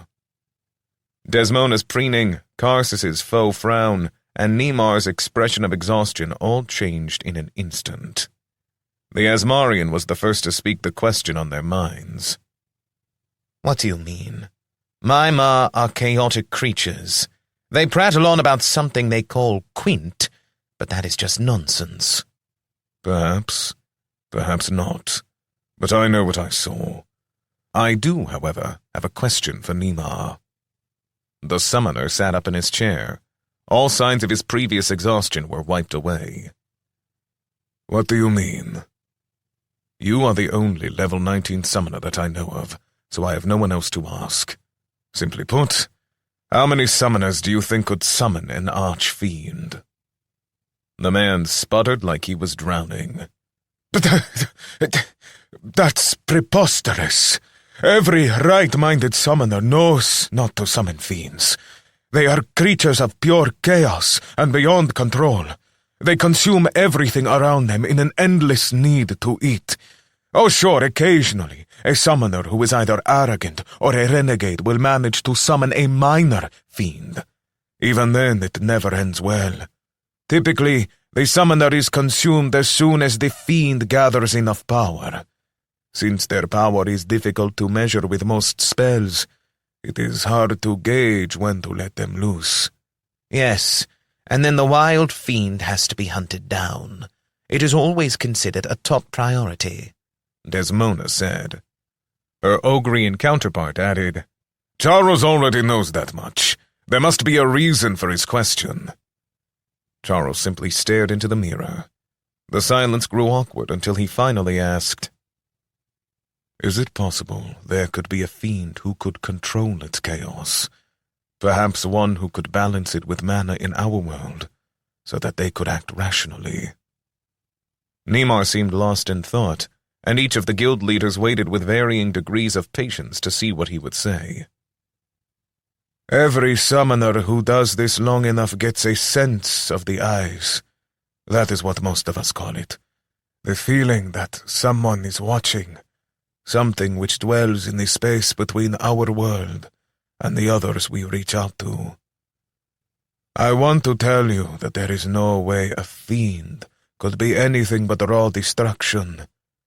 But as the first gens of Cal Dakota are wont to say, in an infinite universe, there may even be a pattern to complete randomness. So yes, there could be something. It would make sense in a way that there was a balance to their raw need to consume.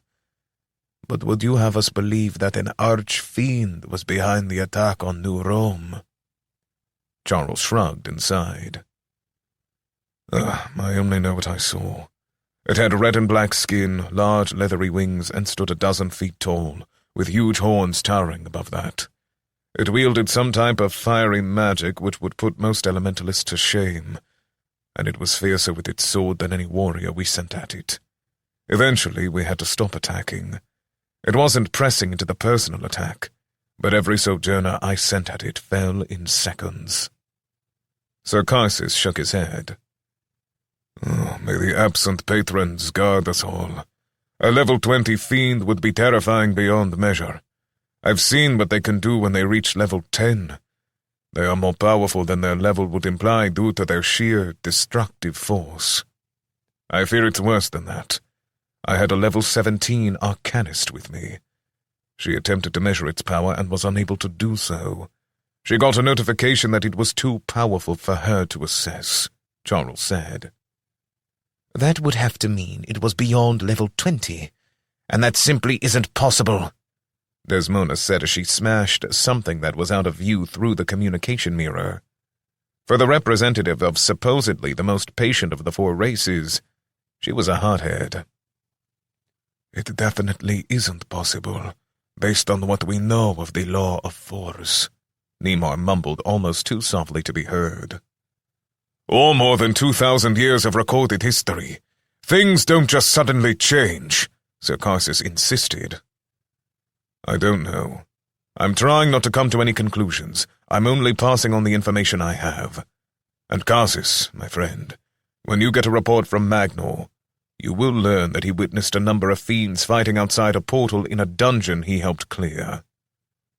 The Ogrian guildmaster rubbed his finger and thumb against the bridge of his nose as he lowered his head and sighed. I believe you saw what you say you saw.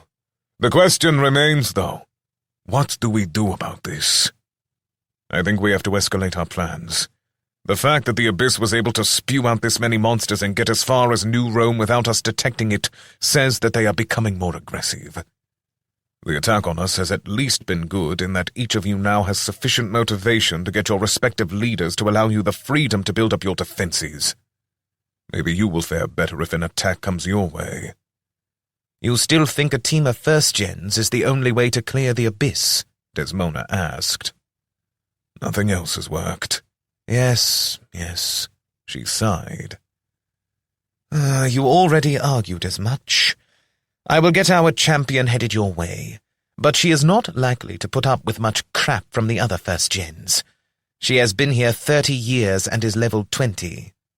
All I ask is that you send her. All the nations need to put their best foot forward for this, Charles said. But there is one other thing. I believe it is time to invoke our power. Each of the guild leaders seemed to get thoughtful. They all knew what Charles was asking. Invoking martial law in the guild and turning it from a free organization to a military one could make them more effective, but it also had resulted in the death or loss of position for every set of guild leaders who had done it in their 2,000-year recorded history. Predictably, Karsus was the first to speak. And who are you suggesting be named Grand Commander? We can discuss that next time. It will be sufficient for now that we each be regional commanders, Charles replied. Their pained expressions showed how hard it was to agree to this, but eventually they all said yes. And with that, Charles had the tool that he needed to save their world. At least, that was what he hoped. If it cost him his position as guildmaster, or even his life, that was a fair trade in his mind.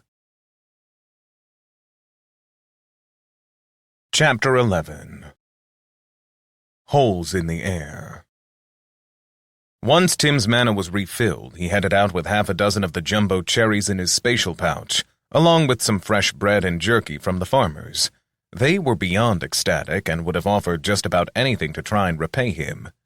Tim wouldn't hear of it, but simply said he wanted them to remember him as a friend in the future. If things went well, these farmers were about to become very wealthy with this new development. He made a mental note to check up on Eleanor and her family in the future. He wanted to make sure that no one came in and tried to take his gifts from them. As he ran back toward where he had lost the trail the day before, Tim had a new plan in mind. Interestingly, the cherries tasted amazing and provided some minor stat buffs. Each of the people got different bonuses, as the stat that was affected seemed to be random. Eating an entire cherry gave a bonus of between 1 and 5 to a single stat. Their sample size was only 5 people, but it seemed the stat affected was randomly determined. In Tim's case, he had a bonus of 1 point to sagacity. That was until he realized that the first cherry he ate back on the farm had helped to recharge the chaos in his body. He didn't know how to compare it to the rate he would gain it inside of a dungeon, but a single cherry gave him 42 points of chaos and pushed him up to a total of 56. Of course, that was when he decided to eat one of the 6 cherries he had with him. It added a single point to acuity. Both of the bonuses lasted 2 hours.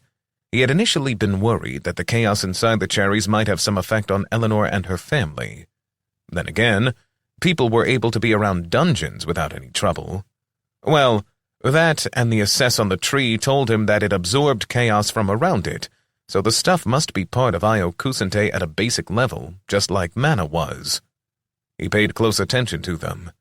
It took him a while to notice anything, but once he tried to look for the same sensation he got from a dungeon, he was able to sense a different type of energy flowing through them as they ate the cherries, but then it dissipated harmlessly into the air. It only made sense that people could be exposed to this energy he had come to know as chaos without being harmed. For him, though, the benefit of the cherries was doubled, as he was now at 109 out of 114 chaos. That would give him the energy he needed for multiple shadow steps. Now he put those things behind him. He reached the area he had found suspect the day before. There was a small clearing, but it wasn't significant, mostly large rocks and a few sparse trees. Tim looked around and saw plenty of evidence that many Mimar had moved in and out of the area, headed toward New Rome. On the north side, though, there wasn't any such indication. In fact, there was barely a blade of grass disturbed. He looked, listened, and asked for Mischief's help, but neither of them discovered anything that explained the trail in the dirt. That was until whatever process was happening inside of him with the second cherry came to an end. It was at that moment that he felt a faint sense of a dungeon. He would say it was like standing 10 feet in front of the entrance to a dungeon. The cherry must have been putting chaos into his body, and that had distracted him from sensing it on the outside. Now, though, he was able to follow it to the front of the largest stone in the area. To his eyes, it was clearly nothing but a large outcropping of rocks, probably limestone from what he could tell. A builder might be encouraged to find another source, but it didn't do anything for him. He was at a loss as to what it might mean. Tim began looking for a mechanism to trigger a secret entrance, but didn't find anything. He turned over every rock that was small enough for him to move, pulled on every tree branch, felt around the edge of the rock for any seams that might suggest something more. It was frustrating, but he simply wasn't finding anything. Of course, that didn't mean the feeling of a dungeon didn't increase the longer he spent touching the large rock. There had to be something to it, but he simply didn't know what it was. After a couple of hours, Tim started thinking about going back to the guild and reporting this. The problem with that was that he had disobeyed orders.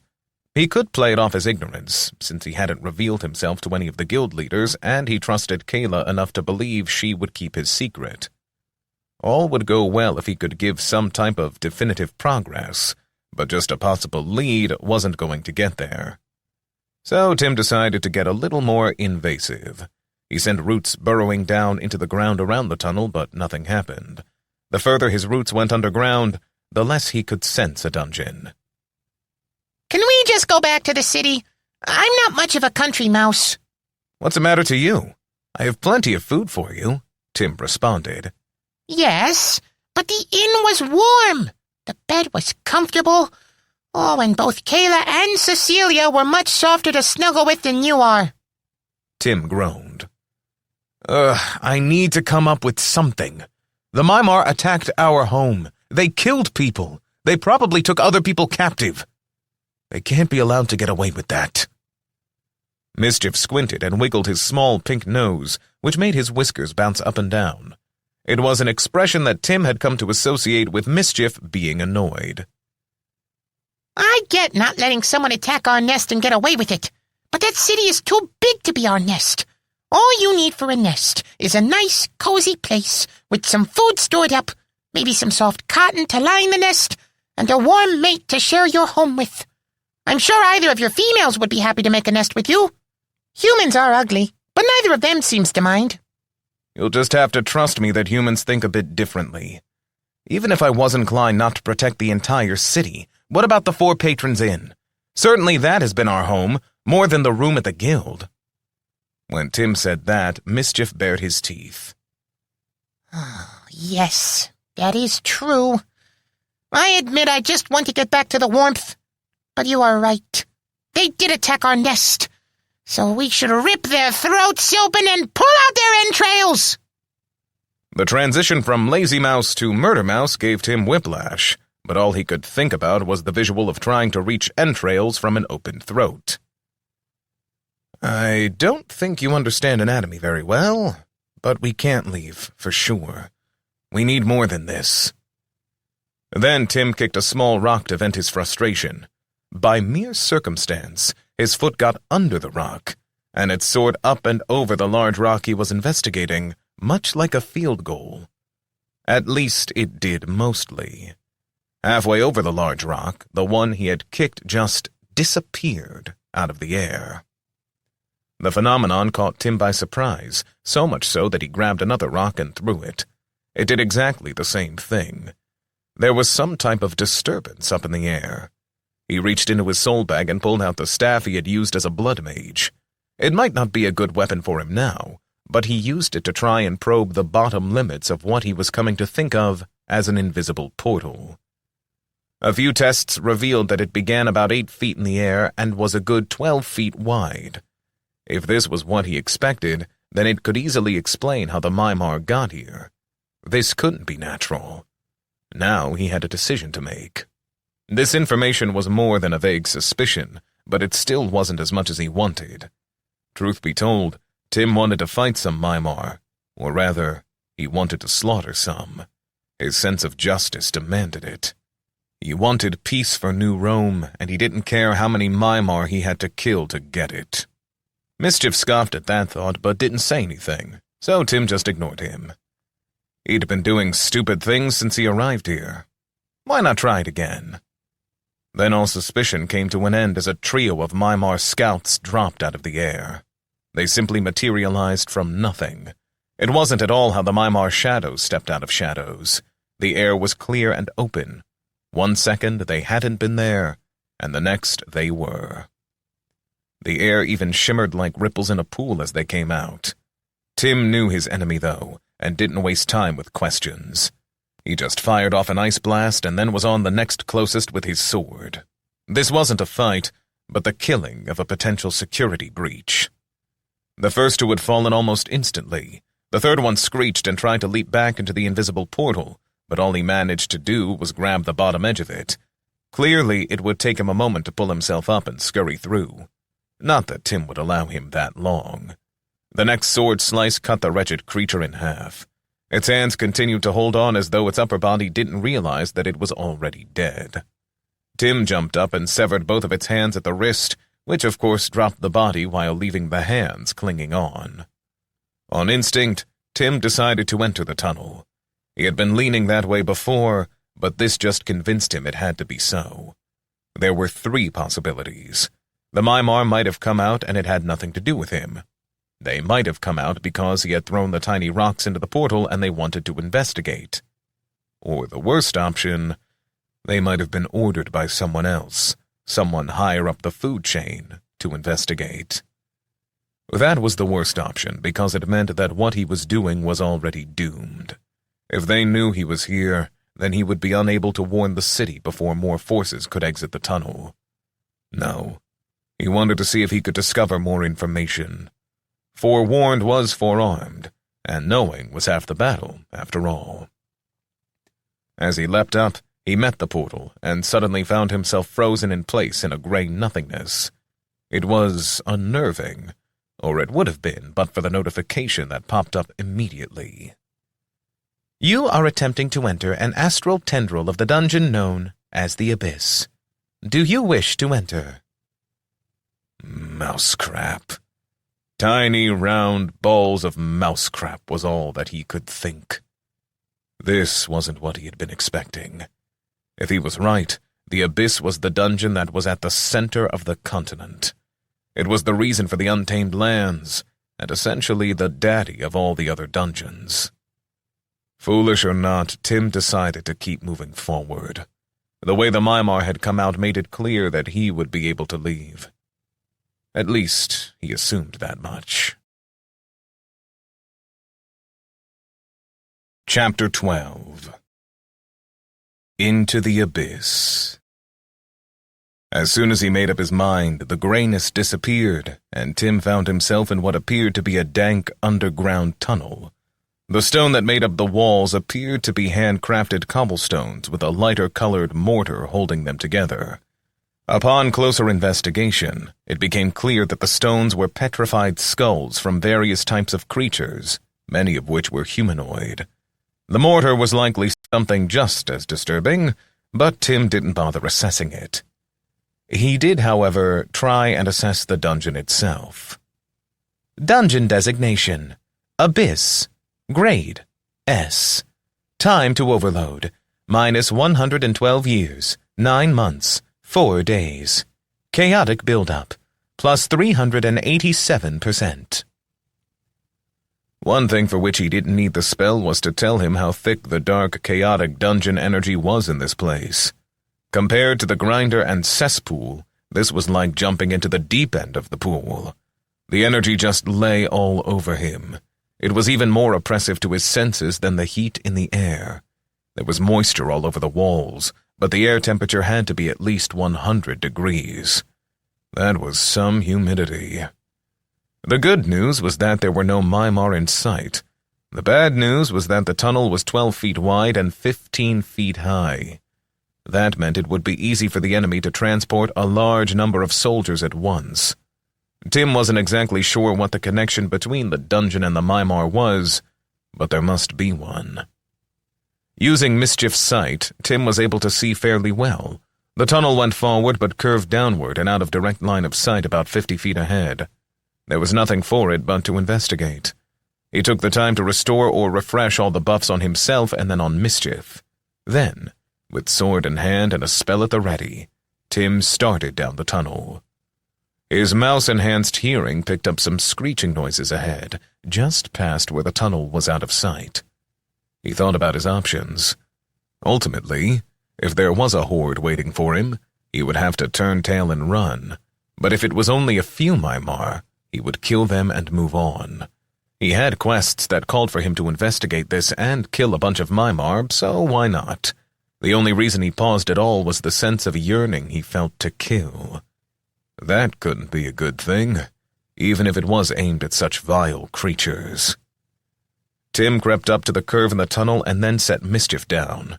The mouse could likely investigate with far less chance of being discovered. He was sure the familiar wasn't thrilled with this. Even the fact that he didn't make a smart-aleck comment suggested just how nervous the mouse was about it. It paid off, though. Tim could see and hear everything Mischief could. Around the corner, it opened into a large cavern. It was much like the den he had visited before. The cavern rose a couple 100 feet upward while still being all underground. Or then again, maybe it just felt like it was underground, since this was some kind of extension of the dungeon. The walls around the cavern were honeycombed with a couple dozen smaller tunnels. In the middle of the cavern there were about 200 humans practically lying on top of one another. They were crudely bound and had a ring of sharpened sticks set into the ground around them, and then beyond that, a ring of Mimar guards. The guards, being Mimar, though, were just as likely to be asleep or picking their noses as they were to be watching the prisoners. The prisoners were a pathetic lot, ranging from young children to old people. Many of them were crying and wailing, but it didn't stop there. Mischief could smell the odor of urine and defecation coming off of them. It must be pretty bad to stand out within a place like this. Tim growled under his breath. Mischief continued to look around, but at least he knew not to stray too far. The mouse was tough, but still small, and could end up being overwhelmed. The presence of so many prisoners changed Tim's plans. He couldn't carry more than 1 or maybe 2 people with him. That meant he needed to create a situation to free them. The tactical information he had hoped to gain about the Mimar horde wasn't more important than this many lives. Maybe others would disagree, but the night with Eleanor and her family had reminded him why he cared about this. There were a couple of shamans, a trio of choppers, and a single champion. The nearly 300 regular Mimar were nothing but fodder. Even in this form he was capable of chopping through them. If he had his bestial form, he wouldn't doubt it for a second. This was just part of becoming more confident in what he could do. Tim almost wished he could go back in time to the first time he had encountered the Mimar. He would have been able to wipe them all out by himself. Much of his growth had to come in a simple understanding of what he could do. Now the best Tim could do was take stock of his situation. It also reminded him that he should bug Kayla to make him some of those bombs of hers. Tim might not be able to use them with her degree of expertise, but he could still lob them out against clusters of enemies. Just as he was amusing himself with the thought of dead Mimar, a trio of them started moving toward the tunnel he was in. He started backing up. If possible, it would be nice to have the initiative on the attack, especially because it would make it less likely that they would strike out against the prisoners. Hopefully, these three could be cut down without alerting the others. Tim kept retreating until he was next to the gray, fuzzy wall that marked the portal out of there. It was still inconceivable to him that the entrance to their base wasn't guarded, but then again, Mimar had never struck him as being particularly disciplined. He hoped that the shadows cast by what essentially looked like a massive TV screen stuck on static would hide him until the Mimar were far enough away that he could risk an attack. Then Tim reached down and touched the cobblestone floor. It sent a shiver up his arm knowing what he was touching, but he embraced it and did what he needed to do. Sadly, there were no vines or other plant life beneath his feet, so he wasn't going to be able to count on one of his best abilities. Naturalist was looking less and less like a good choice for this fight, but now he couldn't leave those prisoners here to their fate. He pulled himself as close to the wall as possible and waited. The three Mimar turned the corner and didn't immediately react, so their vision wasn't very good, or they simply weren't that perceptive. Mischief had known enough to follow them, so unbeknownst to them, they were surrounded. Tim smiled. This combat lust was a bad thing, but he was gonna ride it for now. He extended a hand and cast Ice Blast. The foremost Mimar was taken directly by it. Thanks to the level difference, it was a devastating critical, doing 4 times normal damage and leaving the creature as a frozen pincushion. He didn't make a sound as he pushed off the wall and threw himself through the air to tackle one of the Mimar. Something about him seemed to terrify the Mimar now, because none of them had ever tried to flee from him, except the third one that climbed into the tunnel. But once again, this one tried to squirm and get away rather than fighting. Tim wasn't in his strongest form, but the extra points of hardiness he had gained made him much stronger than this level 5 monster. He slammed its head against the stone and felt the skull give way. It wasn't dead. He would have to deplete its HP for that, but it had the stunned debuff at least. With that, he drew his blade and slashed at the third one. It was caught between trying to flee and dealing with a nearly foot-long mouse. Mischief's battle form had gotten even bigger, and while it wasn't anything massive, it was a large increase for the diminutive familiar. The slash caught the back of its leg and severed one hamstring. That brought it down, and then a furry ball of fury was ripping into it. Tim almost wondered if his battle lust was translating over to mischief. He took a second and then calmly beheaded the 2 remaining Mimar. If they had been men, they would have been screaming bloody murder, but as Mimar, they hadn't done much more than grunt. There was already plenty of that happening in the cavern, so hopefully he still had the advantage of surprise. Then he saw their putrid blood draining from their bodies all over the ground. Do you wish to consume the blood of the Mimar?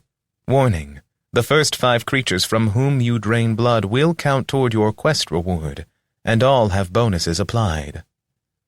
That was a simple decision. Tim clicked no and strode forward. Finesse just wasn't going to be his thing. To his way of thinking, he needed to take out the 2 shamans first, then the champion, followed by the choppers. It sounded easy in his head, but he would have to find out. Chapter 13. A Frenzy of Ice and Blade. Tim decided to try something he hadn't ever done before. In many games or books that he had read, it was possible to overcharge a spell. That was what he really needed. The most critical part of this plan was taking out the 2 shamans. If he could one-shot one of them with a spell, that would make all the difference. Even one healer would make it much harder to kill the champion and choppers. Based on prior experience, the shamans were level 7 with about 60 HP. There was a chance he could kill one with just a regular spell since it was guaranteed to crit. In fact, it was probably likely, but this was already risky enough. He wanted every advantage he could get. The choppers would be around level 8 with maybe 100 HP. He had never assessed one of the champions, but was taking them for about level 10. As a primarily physical defensive class, they would tend to have more health, so he couldn't count on even a critical strike taking them out, certainly not from his sword. As the mana built in his hand, he focused on the spell. It was more by feel than something he actually saw. The power of his spell grew, and the spell matrix got thicker. Then a notification popped up. Skills and spells in Io Kusente do what they do. Using your evolution ability, you may attempt to evolve the skill. Probability of success at this time is 48%. Failure to evolve the skill may result in backlash. Do you wish to attempt the evolution of Ice Blast into an uncommon spell? As much as it pained Tim, he had to hit no. He couldn't take the risk of being knocked unconscious or something there. But he would remember this for the future. All of his skills needed to be evolved as far as possible. Unique skills had amazing potential. It looked like this was going to have to be done without any special cheats. Fair enough. Tim looked for the two shaman. One was in the back of the chamber by another of the tunnels. That reminded him of the other problem. He didn't want anyone here going for help. He couldn't contain all of them, and previously, running from him wasn't something that he had expected of Mimar, but it seemed to be something he had to factor in now. The best strategy would be to hit the shaman near the middle of the chamber with an ice blast and then shadow step to the one at the back. The added benefit was that several of the Mimar scavengers were clustered around the first shaman. Everything within 8 feet of it would take secondary damage from ice blast. No more waiting. He needed to do this stupid thing before he lost the nerve. His spell hit, and of course critted. Tim didn't have the luxury of standing there admiring his handiwork, but he expected he had just killed half a dozen of the scavengers. Maybe he should have a shirt made. 7 with 1 blow. It really wasn't any more impressive than killing flies, after all. He willed the chaos to push him through the shadows and stepped out behind the second shaman. His sword was heavy, but he appreciated the weight of it now as he slammed it into the back of the shaman's skull. The skull gave way beneath it as he inflicted just enough damage to kill the shaman. Tim wanted to roar. A part of him wanted to consume the blood from this shaman. It was a fierce need, but a little more confusion would serve him best. 2 choppers were running to where the first shaman had fallen. He lost track of the third, but the champion was easy to spot. For the most part, the scavengers were grunting, wailing, and walking around, mostly on all fours. The champion stood straight up and roared a challenge for whatever unseen attacker this was. Tim granted him his wish and fired off an ice blast. At least he meant to, but the spell wasn't quite off of cooldown. Everything was moving so quickly. Tim had to bite his tongue to keep himself from rushing out there to cut down the Mimar champion.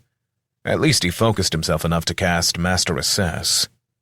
Mimar champion. Level 11. Social creatures.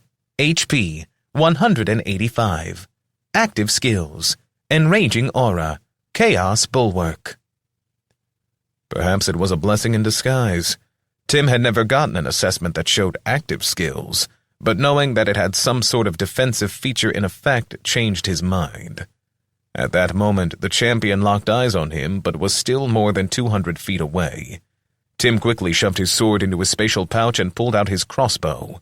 He might not have the skill for bows active, but he hoped he would still be able to point and aim. He pointed the crossbow of venom at the champion.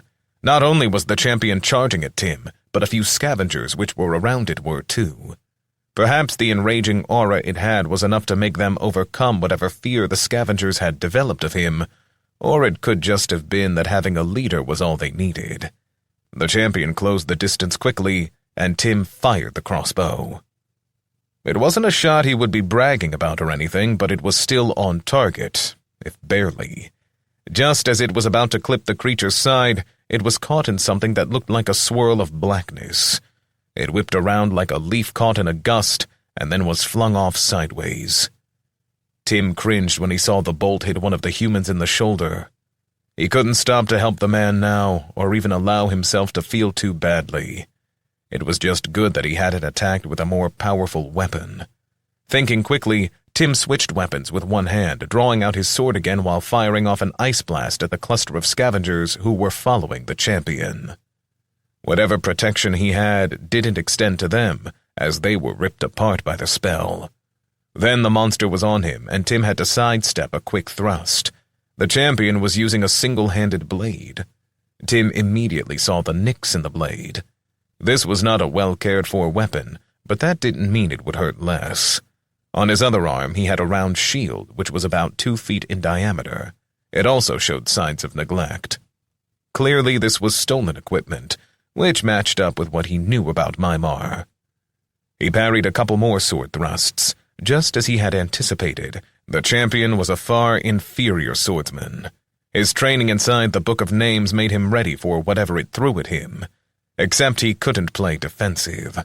He thrust past the shield when the champion overextended. The attack should have gone straight into the creature's heart.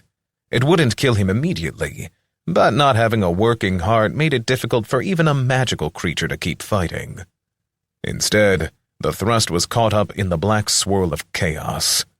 Tim felt an impossibly strong force pushing his thrust off target. This infuriated him. He couldn't tell if the enemy's aura or simply his newfound bloodlust was at the root, but either way, he had to clamp down on the feeling. A notification popped up, which he barely noticed as he went on the offensive. You have resisted enraging aura. A grim smile crossed his face as he rained attacks down on the champion. 1, 2, 3 more times they were deflected. Thankfully, due to his belt, his attack speed was significantly enhanced. His attacks came so quickly that the champion could only defend.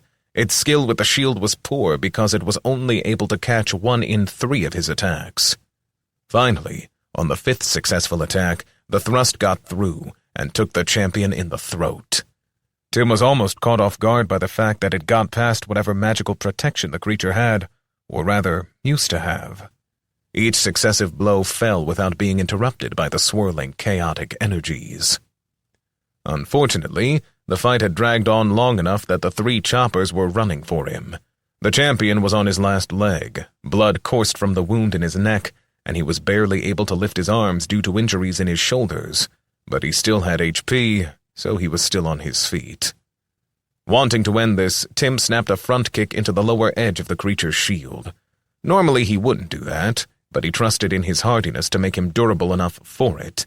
The kick caused no damage, but it flung the creature's arm up and made a beautiful opening. Tim swung his blade in an arc, which took the creature's head just in time for him to raise his hand and fire off an ice blast that took the pair of charging choppers. It didn't prevent the 3rd one from swinging its heavy axe into his side. Tim roared in pain. His armor protected him from the worst of it, and he was reminded again to thank the smith, but it still hurt. He felt like it might have cracked a rib. He ignored the pain and the damage notification as he spun around the creature. Choppers were strong and seemed to all use various types of axes, probably whatever they could scavenge. In this case, it was a woodsman's axe rather than a battle axe. For all that strength, though, they were very slow. This was part of why flexibility was as important in battle as hardiness. Tim used the momentum of his movement to cut the chopper's extended front leg off at the knee before it could find its balance. Then he shoved it over before thrusting his sword into its chest. A forceful twist and wrenching motion made sure its heart was ripped apart inside its chest. HP or no, it was finished. He turned his focus to realize that the scavengers were still staring and wailing. Many of them were around the bodies of the dead shaman. This was not the first time that he had seen how reverently they treated the shamans. It was different than how they seemed to relate to any other type of Mimar. One of the remaining choppers was still coming at him, but was more or less dragging itself along the ground. The ice blast had destroyed its comrade, but only crippled it. Tim would have given it points for the dedication it took to work through the type of pain it must be in now, but he just didn't care. These were vile creatures, and he simply needed to exterminate it. A quick sword thrust ended the last of the creatures who seemed willing to attack him, at least here in this cavern. Then he fell on the cowering scavengers. He allowed images of their victims and the damage they had caused to fuel his rage. Those who didn't die to a single blow might live because he didn't spare any attention to where he had been. Anytime the scavengers made a rush for one of the tunnels to escape, he hit them with an ice blast. Eventually, some were going to get through since his cooldown was 15 seconds, but he didn't care. He was lost in his desire to see every last Mimar dead at his feet. A few eventually escaped, but in the end, there were more than 250 dead Mimar in the chamber. A few of the humans had begun to cheer partway through the battle. That only added to the rush that Tim felt. As the last foe in sight fell, an emptiness welled up within him. He looked for more things to kill, but he only saw the human prisoners. He shook his head and stood there numbly for a moment. He heard the prisoners calling for him, but he didn't respond. There was a louder song in his ears. The blood of his foes was all around him. He wanted to soak it up. No, that wasn't a good idea. He only wanted blood that gave him some power. In this case, that would be the champion. Tim walked over to where the dead champion lay. He wasn't sure if he could still consume its blood since it had started to mingle with the blood of the others he had slain, but he quickly got his answer. His desire for the power that came with the blood caused his ability to activate on its own. You have activated the Crucible of Consumption once again. You have slain a Mimar champion. You have a choice of gains which can be made. Enraging Aura. Chaos Bulwark. +3 to durability. Permanent. +20 to flexibility. 72 hours. You have additionally gained a secondary benefit of 2% increased ability to see in the dark. 4% cumulative. Finally, this was a defender, and its blood is mixed with the blood of those it was tasked with defending. Given that this is your 3rd out of 5 initial blood consumptions, you gain an additional +2 to hardiness, permanently. Tim didn't even have to think about it. Chaos Bulwark had been impressive. At least it was if it was what had been turning his attacks away. He accepted that ability and then gasped as the power was sucked into him along with the blood. The pain he felt as his body was changed further was so exquisite that it was almost pleasure. The sound that came from his mouth was a deep, willful groan. He lingered in that state of agony and bliss for a few seconds, but then Mischief's voice cut through. I don't care if you make some humans crap themselves, but whatever you are doing is probably going to make it harder for you to lead them out of here. Tim shook his head, trying to push back the high that he felt. He looked over at the humans who had, in fact, gone silent. Mischief was right. It was no good to rescue them if they wouldn't listen to him. Thanks, buddy. Tim's thoughts were grim as he looked back at the blood everywhere. His hands shook a bit, but he forced himself to ignore it. He was here to gain information, and now to rescue the prisoners. Time to put on his most charismatic, non-blood-consuming face. Chapter 14. Running for it. Tim walked over to the humans. He forced a smile onto his face, but still didn't miss that the group shifted as best as their bindings allowed. They tried to pull the women and children away from him. That single act of human bravery or kindness, call it what you will, broke the spell of blood over him. That was why he was there. You don't have to worry. I'm a sojourner with the guild. I was scouting the enemy, but am pleased to find you. We need to get you all cut free before reinforcements arrive. Tim spoke as he walked up to the circle of wooden spikes. He might not be able to raise plants up from this dungeon floor, but those stakes were wood, and with a bit of mana, he was able to shape them to create a path for himself through the ring. He put his sword away and pulled out a dagger, hoping it would be less intimidating. Here, let me cut you loose. Most of them still cringed back from him, but one large man held up his bound hands while asking, You came alone? Tim evaluated the man. He was muscular and had a deep suntan, obviously some type of laborer who worked outside in the sun.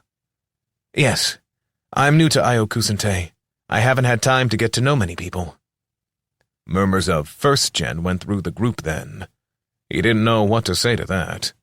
Maybe it had been a bad thing, but the big man simply said, Oh, that explains a lot.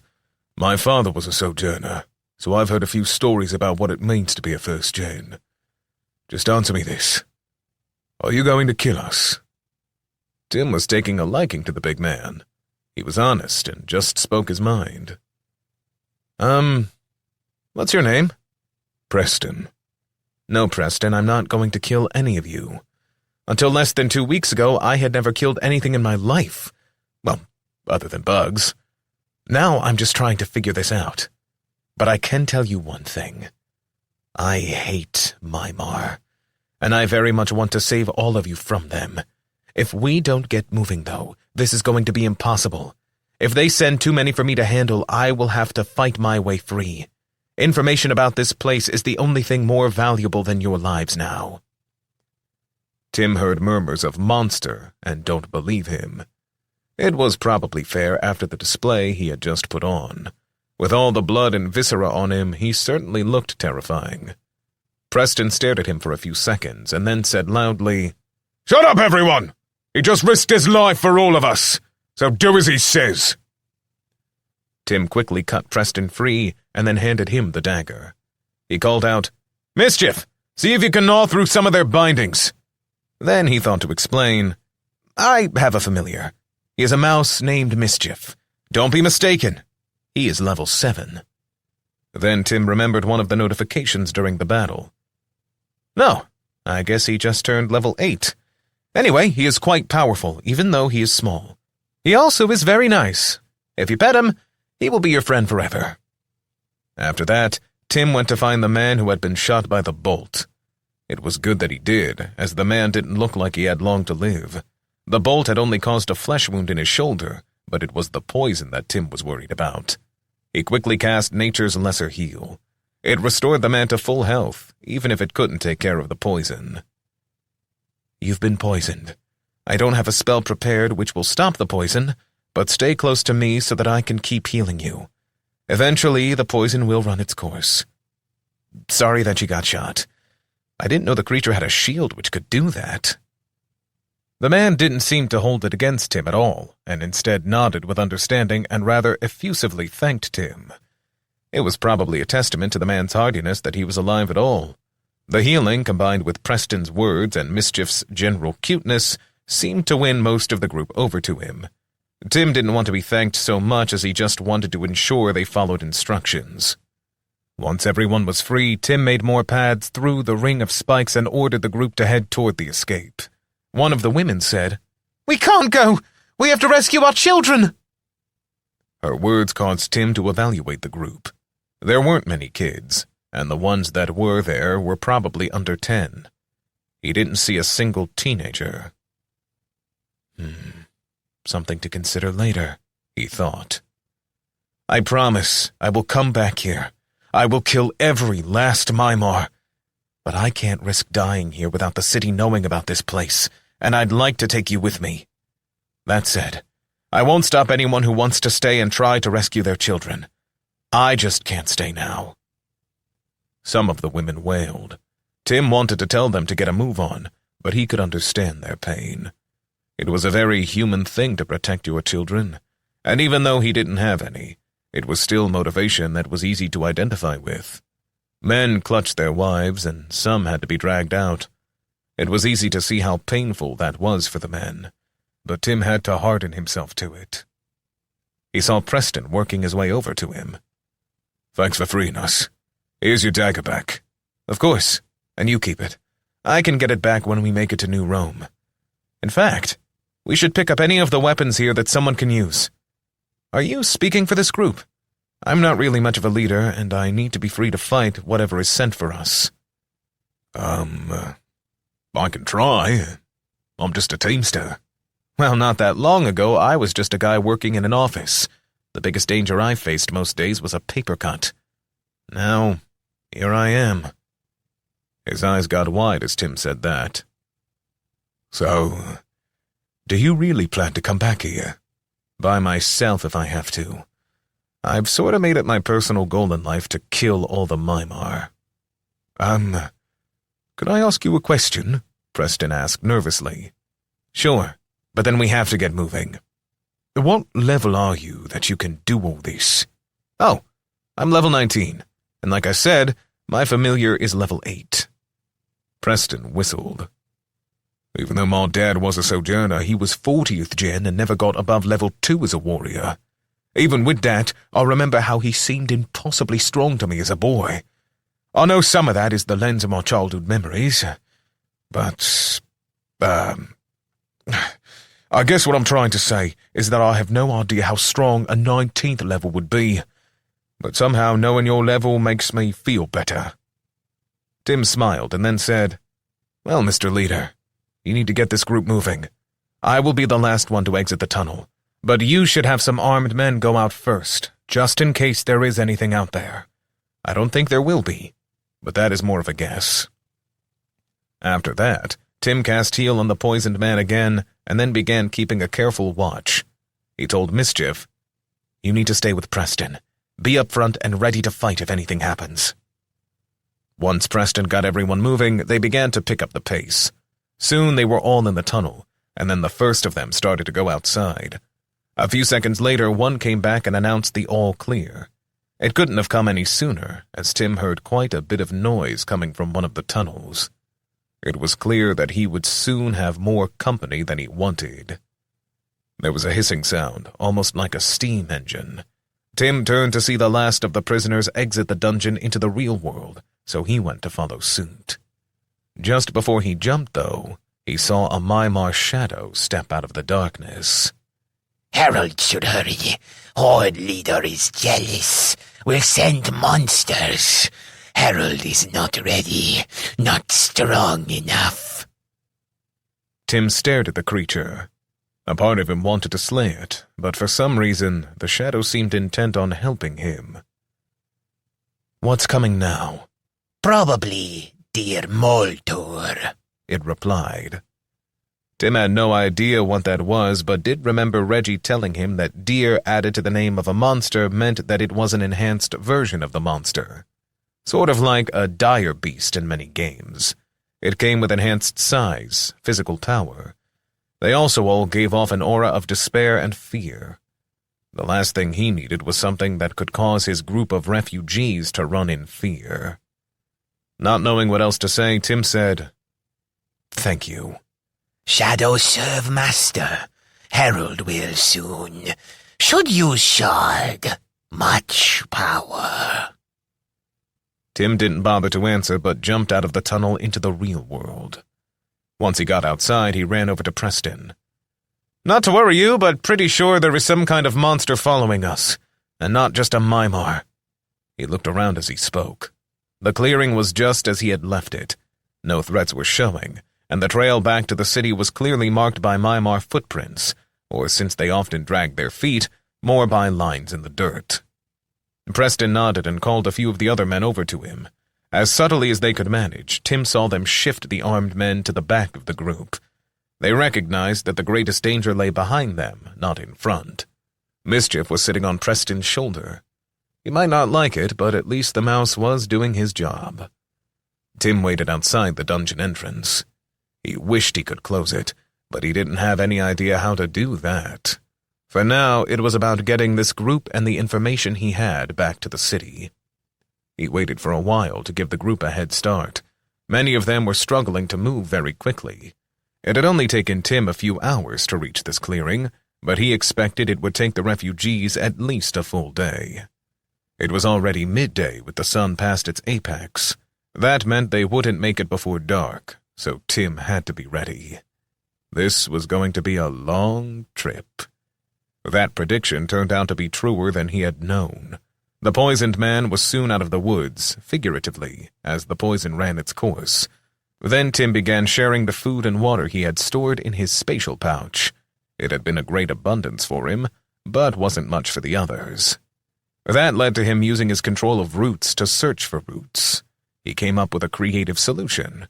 Whenever he found any significant amount of water underground, he would shape a straw with his roots and then siphon the water to the surface to refill his 6 water skins.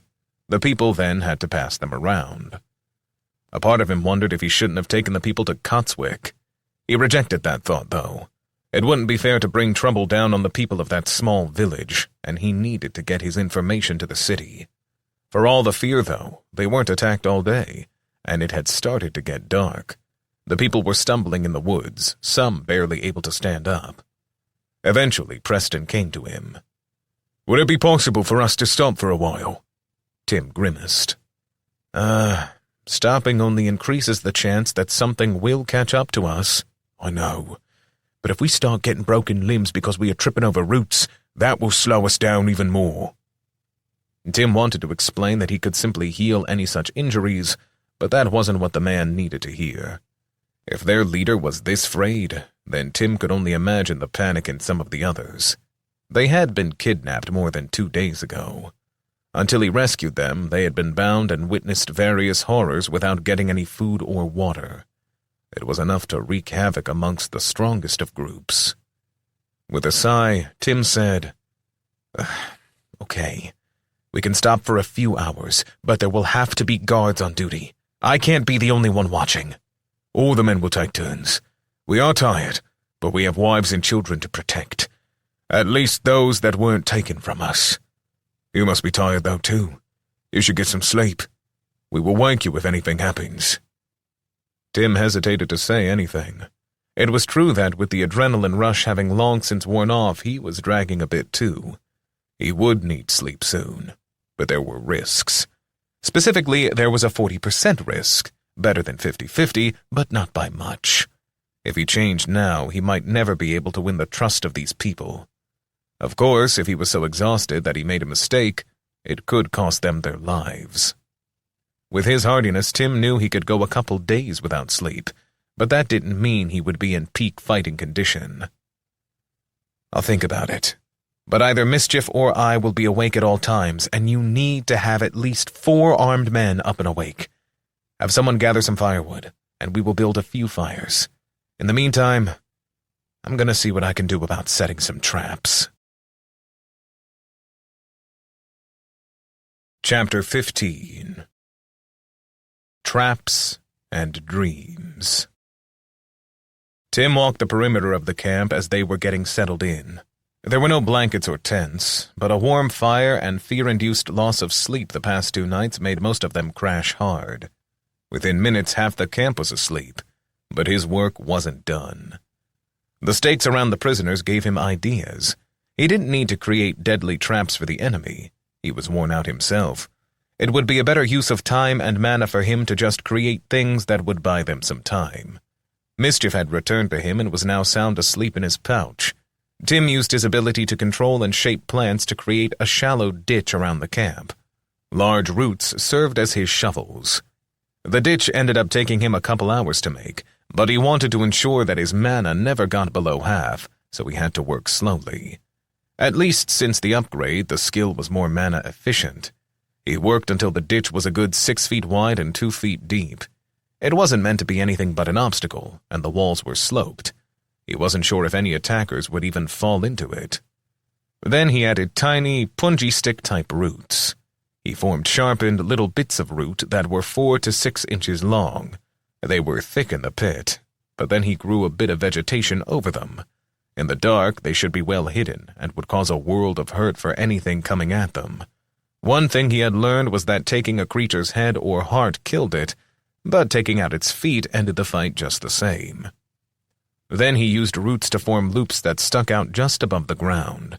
Each was slightly wider than a foot. The hope was that they would trip up someone who was coming in the dark. He formed those out to about 300 feet from the camp in a 120-degree arc toward the dungeon. When he was done, it was the middle of the night, and he was exhausted. It was like back in the day when he had played a game into the middle of the night. Crafting and things like that could get him to miss an entire night of sleep. Now, though, he had more responsibility than crunching some TPS reports out the next day. He felt secure that they would have some advance notice before anything could attack them.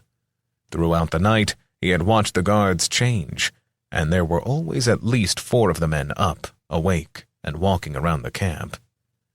Still, if he changed now... Oh, what are you worried about? You'll be stronger than them in any form, and it isn't like you were trying to win friends and influence people in this group, Mischief suddenly said into his mind. Did you take that expression from my mind? Who? Me? Tim couldn't see the mouse inside his pocket, but he could almost hear the guilty feeling in Mischief's words. Tim still didn't know how he felt about having someone in his mind, but his familiar had a point. Change was inevitable, for him more than anyone else. He needed to do what was going to make them the safest. If he was tired, he needed a little sleep. Just 2 or 3 hours would put him right. If he changed, he changed. So be it. This was his life. He wasn't going to let other people's expectations of him define him. That was part of why he had insisted on doing this alone, after all. He hoped that Kayla, Cecilia, Atticus, and even Simon and Charles would end up being friends, but he couldn't stop being himself for them, let alone for these strangers he had just rescued. Okay, you keep watch, but wake me if we are attacked or if you see me change. Mischief snickered. Maybe this time you'll become one of the ugly female types. At least they have those nice squishy parts for me to ride around in. Tim groaned but lay down. He would have been surprised by how quickly sleep took him, but then again, he was asleep. That is, he was asleep until he wasn't. Or maybe he was, but it felt so vivid. Crap. There could be no doubt about it. This was the 4th time he was going through this. The only time it hadn't happened before was when he first arrived in Iokusente. It had to be one of those funky visions he experienced from the Book of Names. Tim looked down at himself and realized he had what looked like white robes on. They were like smooth linen and very comfortable. For a second, he felt so comfortable he almost wondered if he had anything on underneath, but a casual inspection confirmed he at least had something like boxers on underneath. His robe was pristine white, like the kind of white that couldn't exist in the real world. A few seconds outside would result in something staining this kind of white. Then he examined the man within the robes. He was clearly thinner than Tim had been, but if he guessed, he was similar in age, around 30, give or take 3 or 4 years. It was hard to say without a mirror for sure, but he did manage to walk over to a fountain and stare at his reflection in the waters. The face was different, but not that different. Maybe he was getting used to this or something. The one constant, once again, was his eyes. The beard on his face was neatly trimmed and more of a goatee. He groaned in this dream world. It wasn't a look he liked and made him think of a self-important intellectual. He was also thinner than he had been as a naturalist. It wasn't that he was scrawny as much as that he lacked real muscular definition. He heard voices behind him. He looked up and realized he was on what looked like a college campus. The buildings were all old and ornate, carved from stone. There were statues of various figures spread out over the quad, along with nice garden areas or other fountains such as the one he had just been in. It was truly a majestic area, with a very old feel.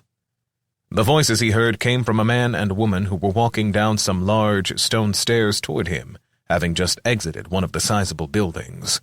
They were both in the same white robes he was wearing, but the woman had a bright blue sash on, and the man wore a red sash with yellow trim. Instinctively, Tim knew they had just passed their graduation test and had proven mastery over one or more elements. The woman called out, "What are you doing out here still, Tim? Master Ganthorn is going to be irate if you don't get in there."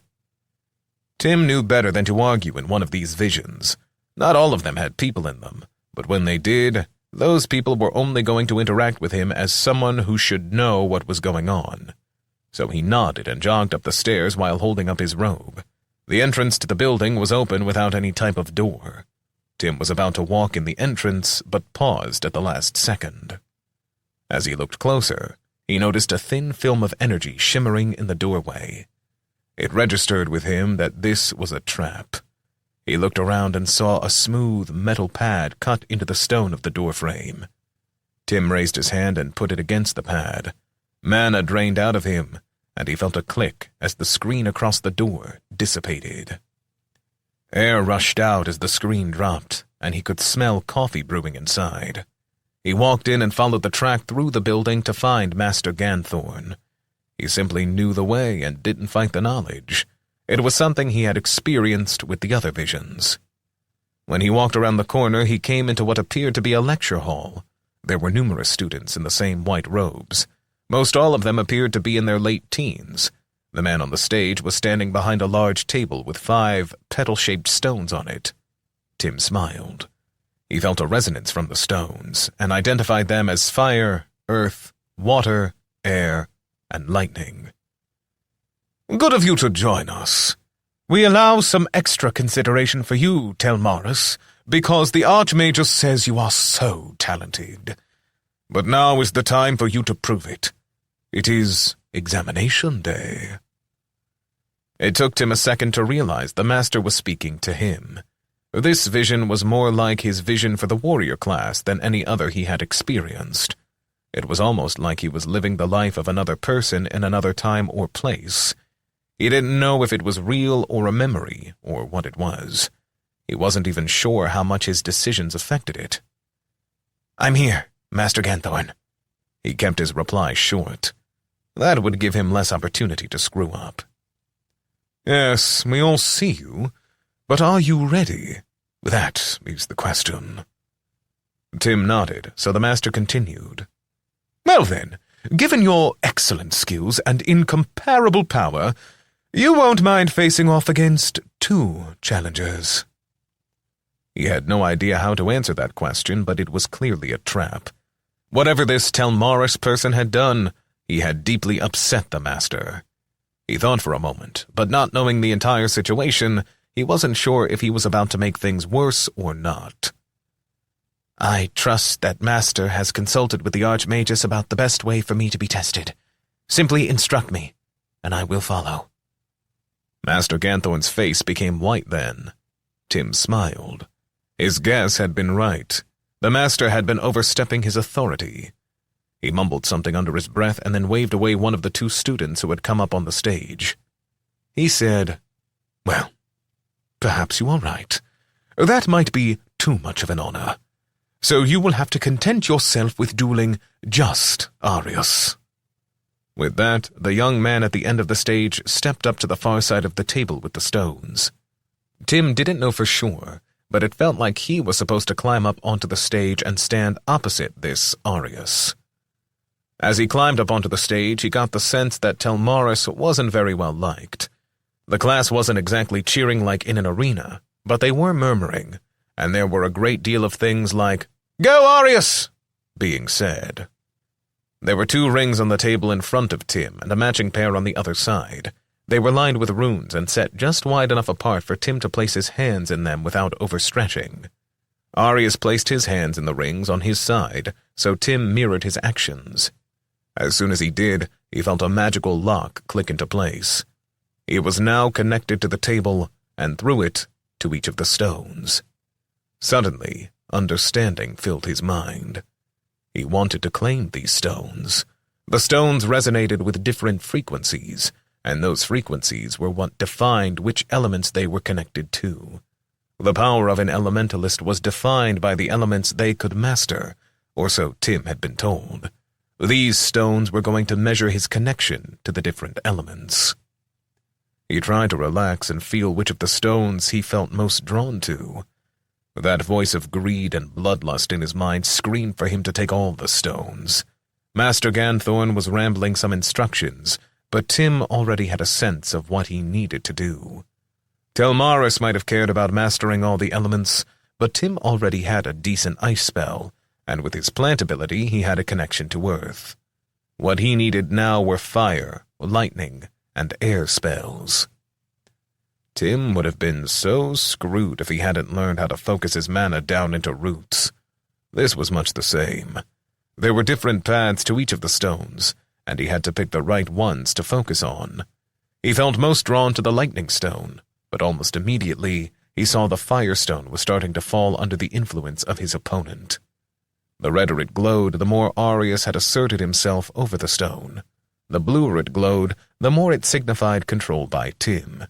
Since he wanted fire too, he immediately sent a surge of power into the fire.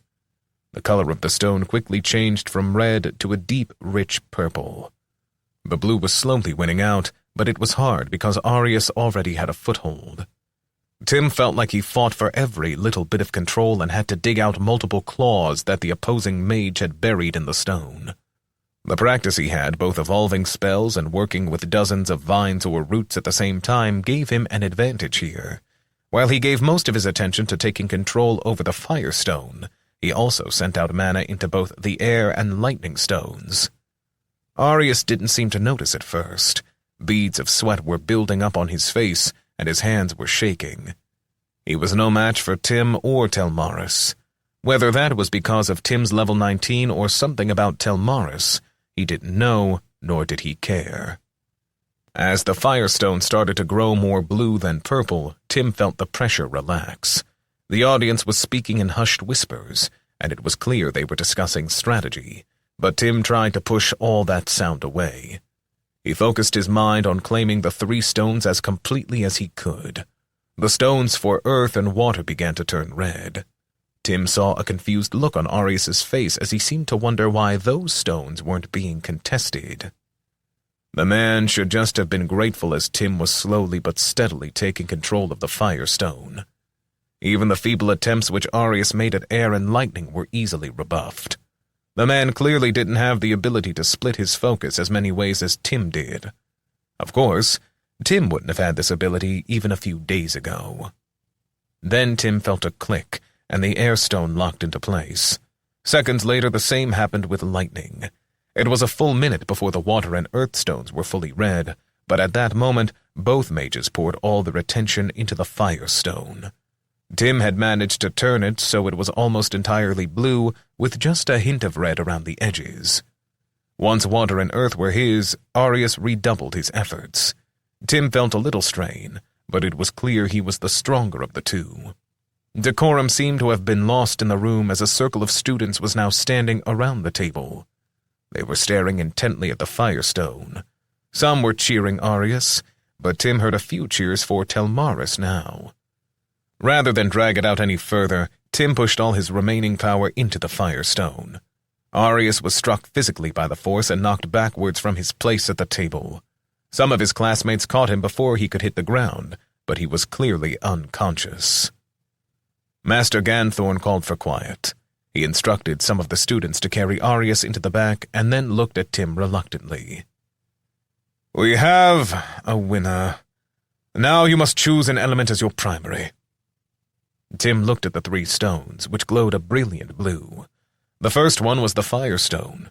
There was an immediate connection with fire. It mirrored him in so many ways. Fire was all-consuming. It burned and reduced everything it touched to ash, but it also provided warmth, which was essential for life. Even the sun, which gave light, was nothing but the ultimate flame. Tim was tempted to choose this school because of how it resonated with him. It simply felt natural. He worried, though, that it was because of his consumption ability that it resonated with him. The last thing that Tim needed was to further feed the bloodlust within him. He didn't regret accepting the crucible of consumption, but he knew that he needed to stay in charge of it rather than letting it take over. He looked at the air stone and felt the freedom that came with it. It was inspiring. He had loved flying as a bestial. Tim could just imagine that if he became a master of air, that it would enable him to fly again. That was tempting, but he had already gained the shadow step ability. He couldn't base all his desire on mobility.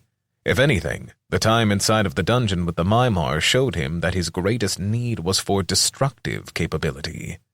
He simply outleveled everything he encountered, and the greatest limit on him was the ability to apply his offensive power to enough targets at once. That caused him to think about Armand, the first elementalist that he had taken down. Fire might be better for taking out a large number of targets, but it was indiscriminate. Lightning could affect an area, as in the case of chain lightning, but it was also very precise. It could stun or hit a single target with great power. The more he thought about it, the more right this felt. Choose Lightning School as primary. Gain. Stat Enhancement. Acuity. +1 per 4 levels. Elemental Enhancement. Lightning spells cost 50% normal mana. Movement Enhancement. Lightning Step. Penalty. All other elemental spells cost 10% more mana. Tim felt something else tugging at him. It was like he was being pulled from the vision. His eyes popped open as he felt mischief nibble on his finger. It was still dark, but then the notifications hit him, and a wave of dread followed. He knew it had been a mistake to sleep now. He snorted. Damn Count Dakota. Completely random my ass. Chapter 16. A New Build. Trait, ephemeral, activated. Change is life. Consistency is a lie. Control is an illusion.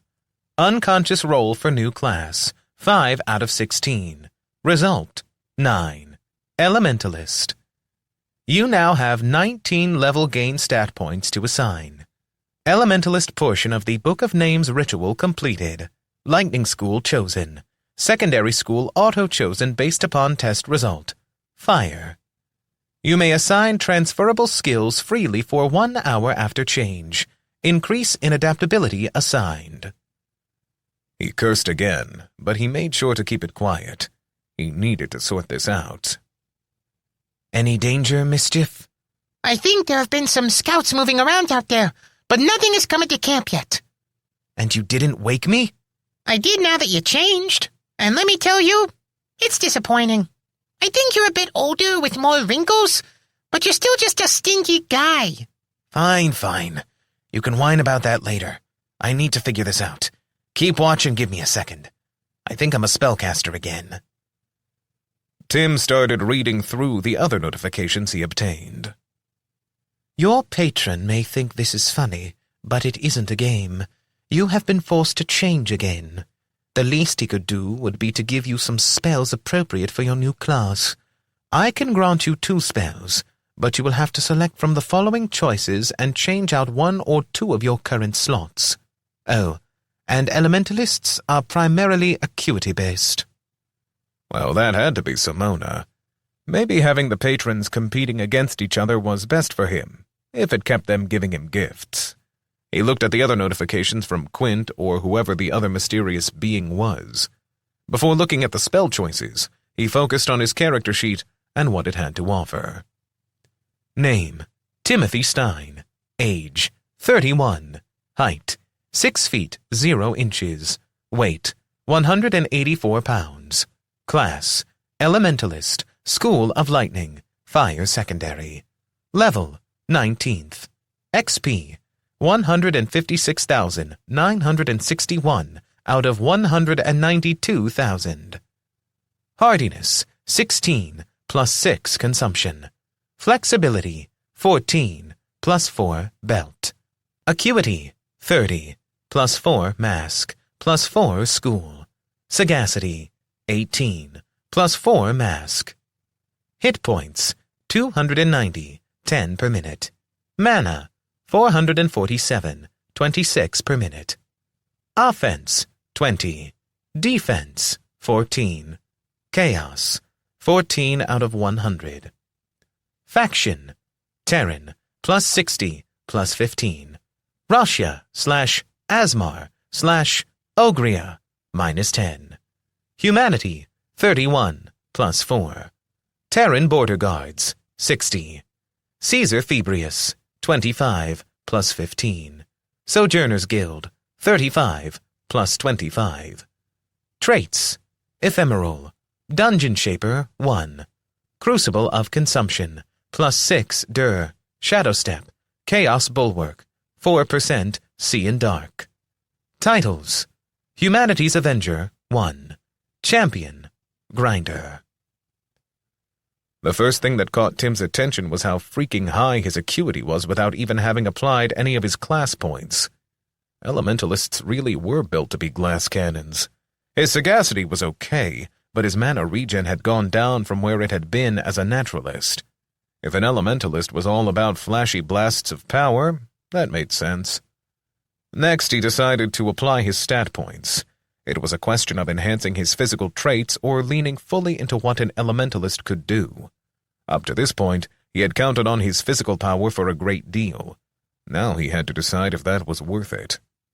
Tim went with the easy decisions first. He applied 2 points to flexibility and sagacity to round them out. The same applied for acuity, as he added 2 points to bring it to 32. Hardiness was already at a variable of 4, so the rule of 4s didn't matter. This left him with 13 points and a hard decision to make. In the end, he decided to go all in on the wizard build. Yeah, he knew it was called an elementalist, but this was as close to the type of character he liked to play in his games that he had gotten. Thus, he put 12 more into acuity and plugged the final point into sagacity to increase his mana regen by another point per minute. It was one of the few stats which really could benefit from adding a single point. One of his justifications for this was that he hoped he would be able to gain more hardiness by using consumption. So far, it had definitely helped with that. A couple additional big scores would leave him with the hardiness of some of the fighter classes without being a fighter. Now he finally looked at the next flashing notification. You have been offered the rare opportunity to choose 2 spells from a list of 3 possibilities, and then to add these to your skill list. Electrical Arc, Rarity, Rare. Prerequisites, Sojourner, Acuity, 20, Level, 14. Mana, Variable by Mode, 10, 5, 20, 10, 40, 20, 50, 25. Description: one of the most flexible attack spells in existence, this spell can be triggered in 4 different forms. The lowest form is an attempt to stun a target with electricity. It causes a maximum of 10 damage, but usually won't kill even a level 1 non-sojourner. All electrical attacks carry an innate chance to stun the target. Form 2. Single target arc of electricity with a range of 10 per sagacity. Damage is electrical in nature and causes damage equal to 3 times acuity. Form 3. Overcharged Arc. By doubling the mana, it is possible to increase the damage of this spell by 50%. Form 4. Causes arcs of lightning to jump from target to target equal to a maximum of 1 enemy per acuity, as long as they are all within range. Damage is 2 times acuity. Cast time, 1 second. Cooldown by mode, 2 seconds, 5 seconds, 15 seconds, 30 seconds. Column of Flame. Rarity, Rare. Prerequisites, Sojourner. Acuity, 24. Level, 12. Mana, 30 plus 20 per 4 seconds. Description: may be cast offensively or defensively. If cast offensively, the spells take the form of a column of fire that drops from the sky. It is 100 feet high and 20 feet wide. It can move at the rate of 3 feet per sagacity every minute. Maximum range is 15 feet per sagacity. Damage is 2 times acuity for any target caught in the column. Any flame spell has the chance of catching a target on fire. If cast defensively, the column of fire springs up, and anything within 10 feet of the caster suffers damage as per the offensive version. This is typically called the Shroud of Flame and moves with the caster. Movement is limited to 1 foot per sagacity per minute. Any ally touching you is immune to the flame. Note that this version may be targeted on your familiar, and he is immune to the spell. Cooldown, 1 minute. Flight. Rarity, Uncommon. Prerequisites, Sojourner. Acuity, 22. Level, 10. Mana, 15 plus 10 per minute per target affected.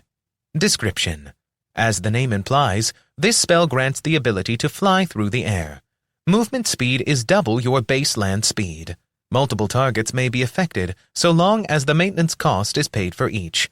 Failure to pay it for one will cause the end of the spell. Cooldown, 4 seconds. Tim smiled. There weren't any bad options there.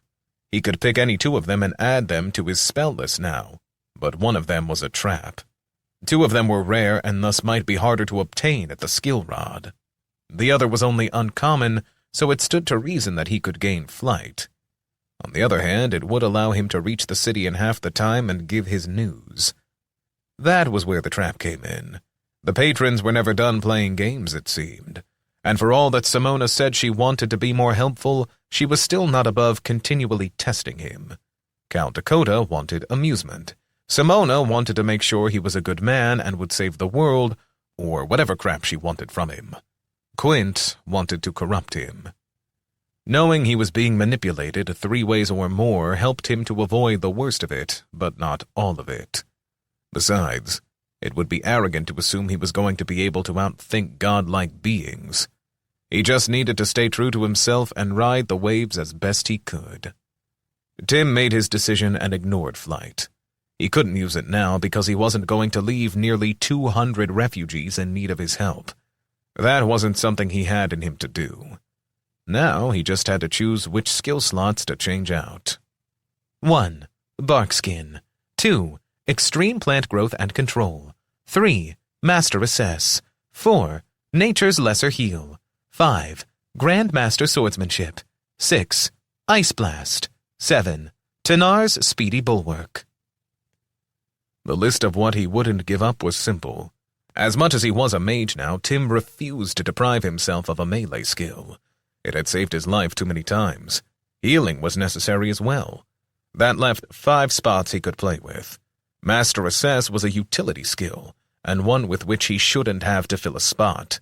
That was for a scout. Of course, he had elected to do this without a team, so he had to fill all those spots. Then there were his defensive spells, Barkskin and Tanar's speedy bulwark. He decided that Barkskin would have to go. It just wasn't powerful enough, and with this new class, he was going to have to focus on avoiding direct physical conflict. He was reluctant to let go of Tanar's speedy bulwark, though, because it provided so much protection for mischief. That said, the mouse had been growing stronger. Out here in the open, he was confident that mischief would be able to flee if he had to. With that thinking, Tim replaced Barkskin with Column of Flame. It was in the first spot and would be the cheapest to change out at the skill rod if he decided he needed to. He then replaced Tanar's speedy bulwark with Electric Arc. That spell was likely to be the foundation of his new class, so best to put it into the 7th slot. Of course, he still had a cheat ability. He pulled up the list of transferable skills/spells he had. It continued to get longer and longer. He was up to 17 skills or spells on the list. The only one that tempted him was Explosive Leap. He hadn't been able to take flight despite how badly he wanted to. It just didn't feel like the right decision. He would need to rely upon Shadow Step for his evasion skill. That raised another issue. He had gained a new ability when he used the Crucible of Consumption on the Mimar champion. It was time to examine that. He really should have earlier, but had been in a rush. Bulwark of Chaos. Warp the falsely imposed live reality around you. This will create a disturbance in the false narrative around you. This will serve to bend reality to defend you. Incoming attacks will be diverted away from you. Blows that would have hit you will miss narrowly. Spells and projectiles which would have hit will instead fly off errantly. You have no control over where the deflected attacks go. This effect will last until you have either exhausted your stored chaos or it has deflected damage equal to your HP. Cooldown, 1 minute. Chaos cost, 30 plus 5 per minute. It was definitely an energy hog, but it did exactly what he thought it was supposed to. It would save him from a number of lesser attacks or even from one massive sneak attack. The problem was that he couldn't keep it running all the time. If that had been possible, it would have been amazing. Chaos energy was clearly a corrupting influence on him, but he reasoned that as long as he knew about it, he could avoid the corruption. He just needed to find a better way to regenerate chaos so that he could power these new abilities. Now, though, He might as well get this over with. Mischief, go find Preston. See if you can get him to come over here. It would be easier if I could do this in private. I can't exactly yell at the guy. Humans are so stupid. They can't understand me when I'm speaking. Heck, the only reason I put up with you is that you can at least listen. Yeah. Thanks. I trust you to be resourceful. I need to change clothes. This stuff is hanging on me. So give me a minute before you bring him back. Yes, oh great master. Your will is my command. Mischief replied. The sarcasm dripped from his voice as it echoed in Tim's head. Tim snorted, waiting for the follow-up. When he didn't say anything back, Mischief asked, Was that what you were expecting? Because if it was, you can freaking forget it. I think we are going to have to renegotiate our contract when we get back to the city. I always have to do all the hard work. Mischief, can you scout the lair of the deadly enemies? Mischief, can you wake me up? Mischief, go get that stupid human for me. Ugh. I swear you think I'm half butler, half expendable spell target. Tim shook his head. You know how valuable you are to me. But if whining makes you feel better, then go for it. The mouse stared at him for a few seconds, and then, apparently lacking a retort, ran off to find Preston. Tim knew that Mischief wasn't the only one who liked to complain. He had been doing more than his fair share of feeling sorry for himself. He liked to think he was coming out of it, but if he was, it was slow going. Oh well, he needed to change. If Cal Dakota was true to form, there would be some clothes in his soul pouch that would fit this new body. Chapter 17. What Goes Bump in the Night. The discussion with Preston went better than expected. The man had pulled the dagger Tim lent him when he followed Mischief back. It had only taken a little shouting and about 5 minutes for Tim to convince the man he was still the same person, just with a different face. Part of it was helped by the fact that Preston revered Sojourners but didn't know enough to be sure of exactly what they were capable of. From there, Preston went to explain it to the guards and then others. The sun was just starting to rise over the horizon when Tim heard that hissing sound he had heard in the dungeon earlier. He rushed over to Preston and urged them to get moving faster. Whatever was coming was almost on them. Then Tim decided that he needed to try out this new body. The biggest concern he had was the ratio of mana to mana regen. He felt very much like a glass cannon. Electric Arc was a powerful spell, and the reduced mana cost made it very affordable, but when he ran out of mana, he would be more helpless than he had ever been. It would now require that he manage his mana much more closely than before. It would also be worth seeing if he could find more items with mana regen added to them. Then again, who knew how long he was going to stay in this form? He would just have to make the best of it for now. That was when he suddenly got a new sensory input from Mischief. The mouse didn't give him any warning, but simply turned on the connection between their hearing. Tim heard a sound of crunching and grunting in the distance. At first he couldn't place it, but then he began to get a sense of it as he regained his bearings. Is that someone coming through the root traps I set? Mischief snickered. Give the man a prize, but not someone. It's something, or rather, some things. The Mimar are here. I spared you the pain of smelling their nasty stench, but the morning breeze is giving me more than a whiff. Tim tried not to express his surprise that Mischief hadn't pushed that on him. Then again, maybe that should be a warning. If Mischief wasn't playing, then he must feel the situation was more serious. It occurred to Tim that his changes might affect Mischief in some way, since they were bonded. He would need to bring it up. Okay, let me see what I can do about making them regret it, Tim said. He thought about asking Preston to send a couple of the men with him, but as much as he was physically weaker in this form, he was still probably as strong as most, if not all of them, and had far more HP. He walked out to the edge of the camp, then leapt over the ditch. Even his weaker form was still as strong as an athlete back on Earth. He owed that advantage to consumption. For all its risks, he couldn't forget that very simple fact. Now, though, he put it out of his mind as he focused on the oncoming Mimar. Many of them were getting caught in the roots. There were probably 50 of them, but they were all scavengers, except for a pair of choppers. Tim looked over his shoulder and saw that the refugees were all moving. It was slow going, but they were making it across the ditch on some wooden planks and were making a run for it. He sighed and hoped he could buy them enough time. Now it was time to take this new spell out for a spin. Electricity sparked across his face and danced in his eyes.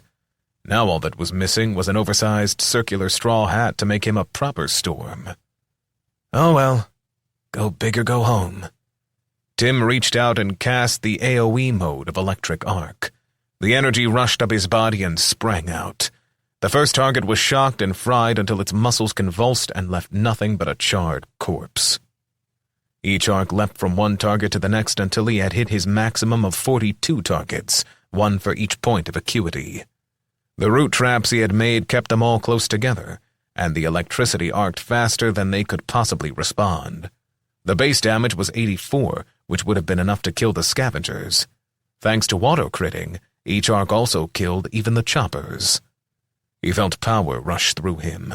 There wasn't much blood as the creatures were shocked to death, but Tim felt it all the same. He was softer, sure. He knew that intellectually. But this level of power was astonishing. The only hang-up was that he had to wait 30 seconds before he could do it again. He had just taken 42 lives. Twisted, wicked lives, but lives all the same, for only 5% of his mana. He was a god, and he felt no remorse. Maybe that should have scared him, but he was already firing off an ice blast. He didn't want to destroy his roots with fire, but there would come a time to try that spell out. Now he watched. The remaining Mimar scavengers began trying to flee. Either they hadn't recognized him in this form, or something had scared them into chasing him. This show of power had convinced them that it wasn't worth it. He could almost feel their fear, and it pleased him. They were killing people, so he was going to kill them. Tim looked back again, and all the refugees were gone. He could see a few of them at the back of the column. At least Preston had taken this seriously and got them moving. It would still take Tim an hour to reach the city, but he guessed it would take the refugees 2 to 3 hours. The hissing sound came again, and Tim forgot about the refugees. There were monsters to be slain. A tight grin took its place on his face and waited for whatever it was to make itself known. He didn't have long to wait as a massive creature came rushing out of the trees and straight at his root trap. It was part turtle, part mole, from what he could see. This must be the deer Moltor that he had been warned about. The name oddly made sense. On its back there was a Mimar lasher urging it forward. He felt a wave of despair roll off the creature. It was far stronger than the deer Ursi he had faced before. If it weren't for the excitement he was feeling from his successful test of lightning arc, Tim might have felt some fear.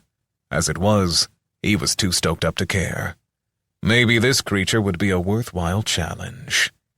Tim cast Master Assess just as the creature hit the first of his traps. Mimar Lasher, Level 9, Social Creatures, HP 100, Active Skill, Tendril Form.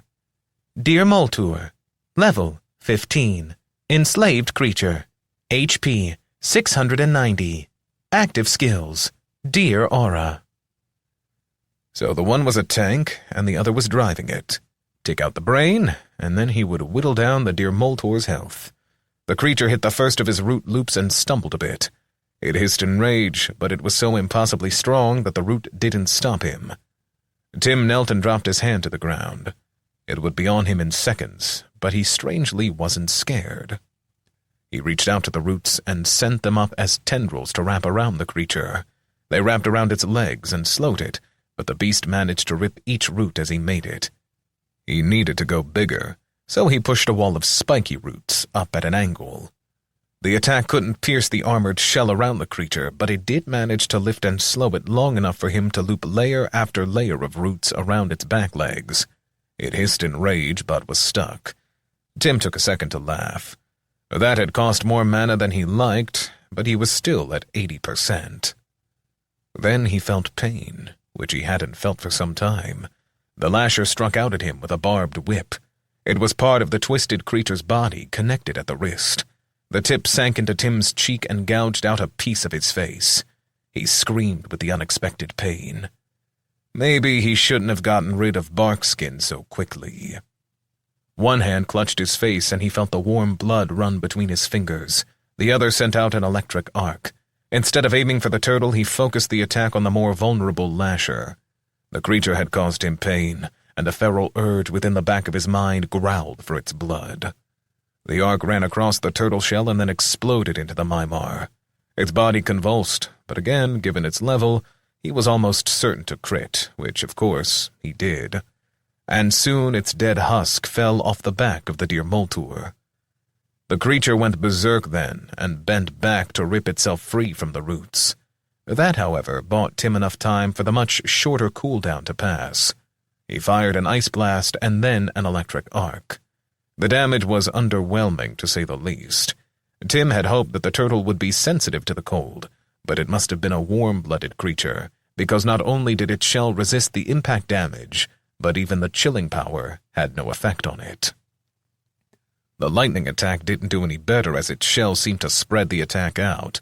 The notifications told him the ice attack had only done 10 damage and the electrical 15. This was bad. Neither attack was a crit, but they still should have done something. Mischief was still in his pouch, but Tim couldn't risk him in this attack. The creature could crush the mouse with a single one of its taloned feet. He needed to wait for the right time. Now Tim jumped across the ditch again. Any barrier between him and this monstrosity was good.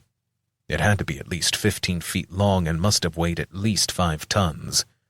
That was the big problem. He could blast it apart slowly. He still believed that. But all it had to do was sit on him and he'd be trapped. Then he grinned. Maybe he was going to get to test out his fire after all. Tim yelled at the monster as it struggled to throw off the last of the roots which had been holding it. "Come and get it! I'm looking forward to some roast monster!" Tim doubted it understood anything he said, but that was fine. The taunt was more for his benefit.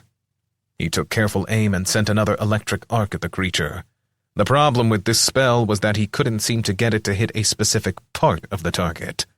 It was good that he couldn't miss, but he also couldn't aim for weak spots. The beast was charging at him now. He just needed to make sure its feet went down in the pit. The feet were a key weakness for a creature that was this heavy. His massive bulk and size worked in his favor to crush enemies, but they also put a great deal of strain on its feet. Tim fired off an ice blast. That spell at least he could aim. It hit the creature's eyes just as he had intended. The damage was up to 35 that time, but that wasn't the point. He had simply meant to make it stumble, which he did.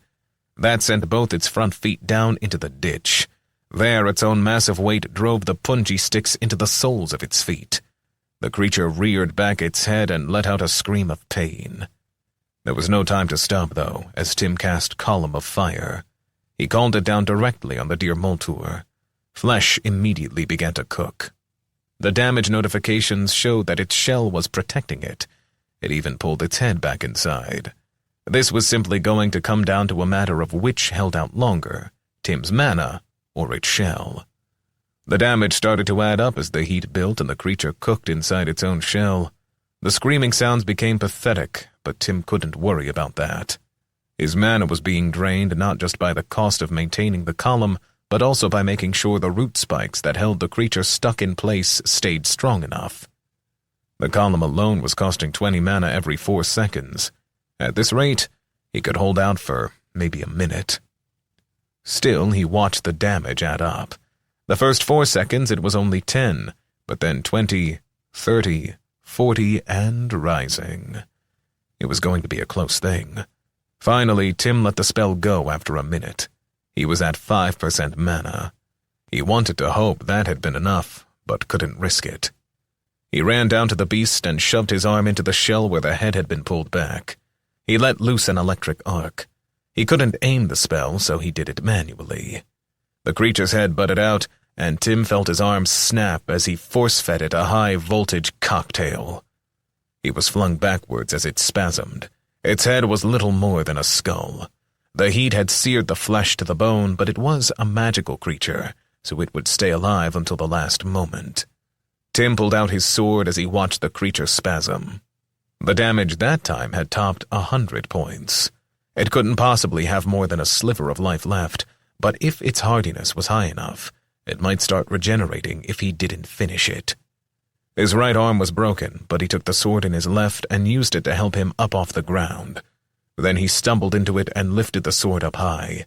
With all the strength he could muster, Tim drove the tip down into the charred skull and felt a moment of resistance before it gave way and he drove his blade into the creature's tiny brain.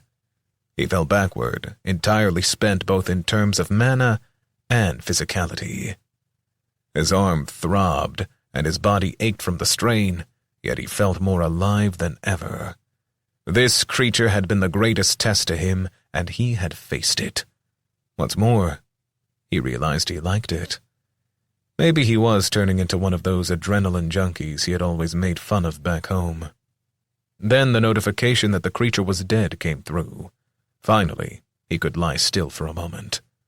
Actually, blackness started to take him as his mind and body rebelled at the cumulative strain he had been under since arriving in Io-Kusente. As he felt consciousness slipping away, Tim heard mischief squeaking at him. No! Don't turn into a wilting lily! Dang, he thought. That mouse is never going to get his expressions right. Then the darkness took Tim. Interlude 2. Deep within the abyss, a dungeon which had been built as a prison eons before, activity was stirring. Energy flowed into the core as blood was spilt and power gathered. There was a buzzing sound coming from the central altar. It was stained with the blood of countless thousands, nay, hundreds of thousands of living beings who had been slain over the past 2 millennia. Buried within that altar was the buzzing core. That core hungered, or rather, Asmarin hungered. He had been trapped there for so long. Only a thread of his power could come at first.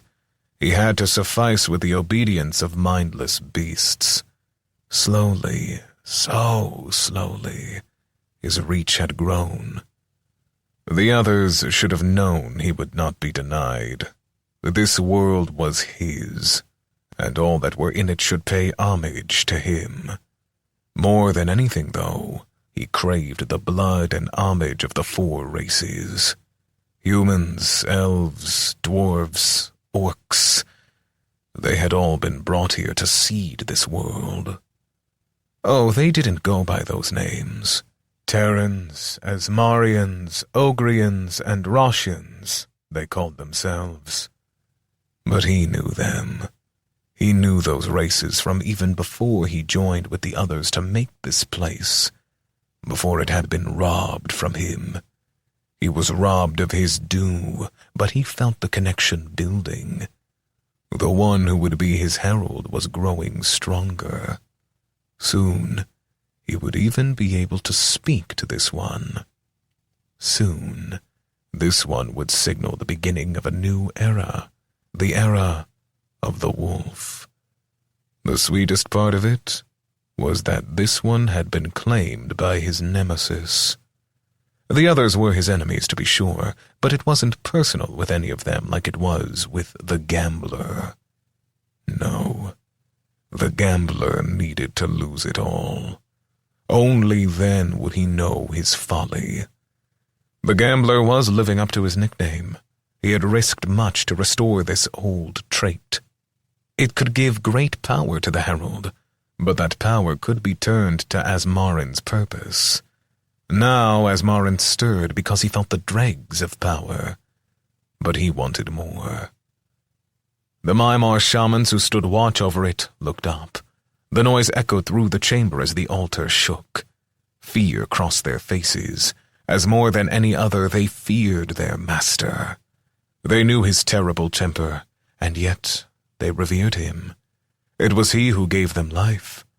What did it matter that he might claim some of those lives back? It was the place of shamans to claim those sacrifices and hopefully avoid that fate for themselves. The Grand Shaman went and set his hands upon the altar. Of all the shamans, only he was allowed to set his naked flesh against the altar.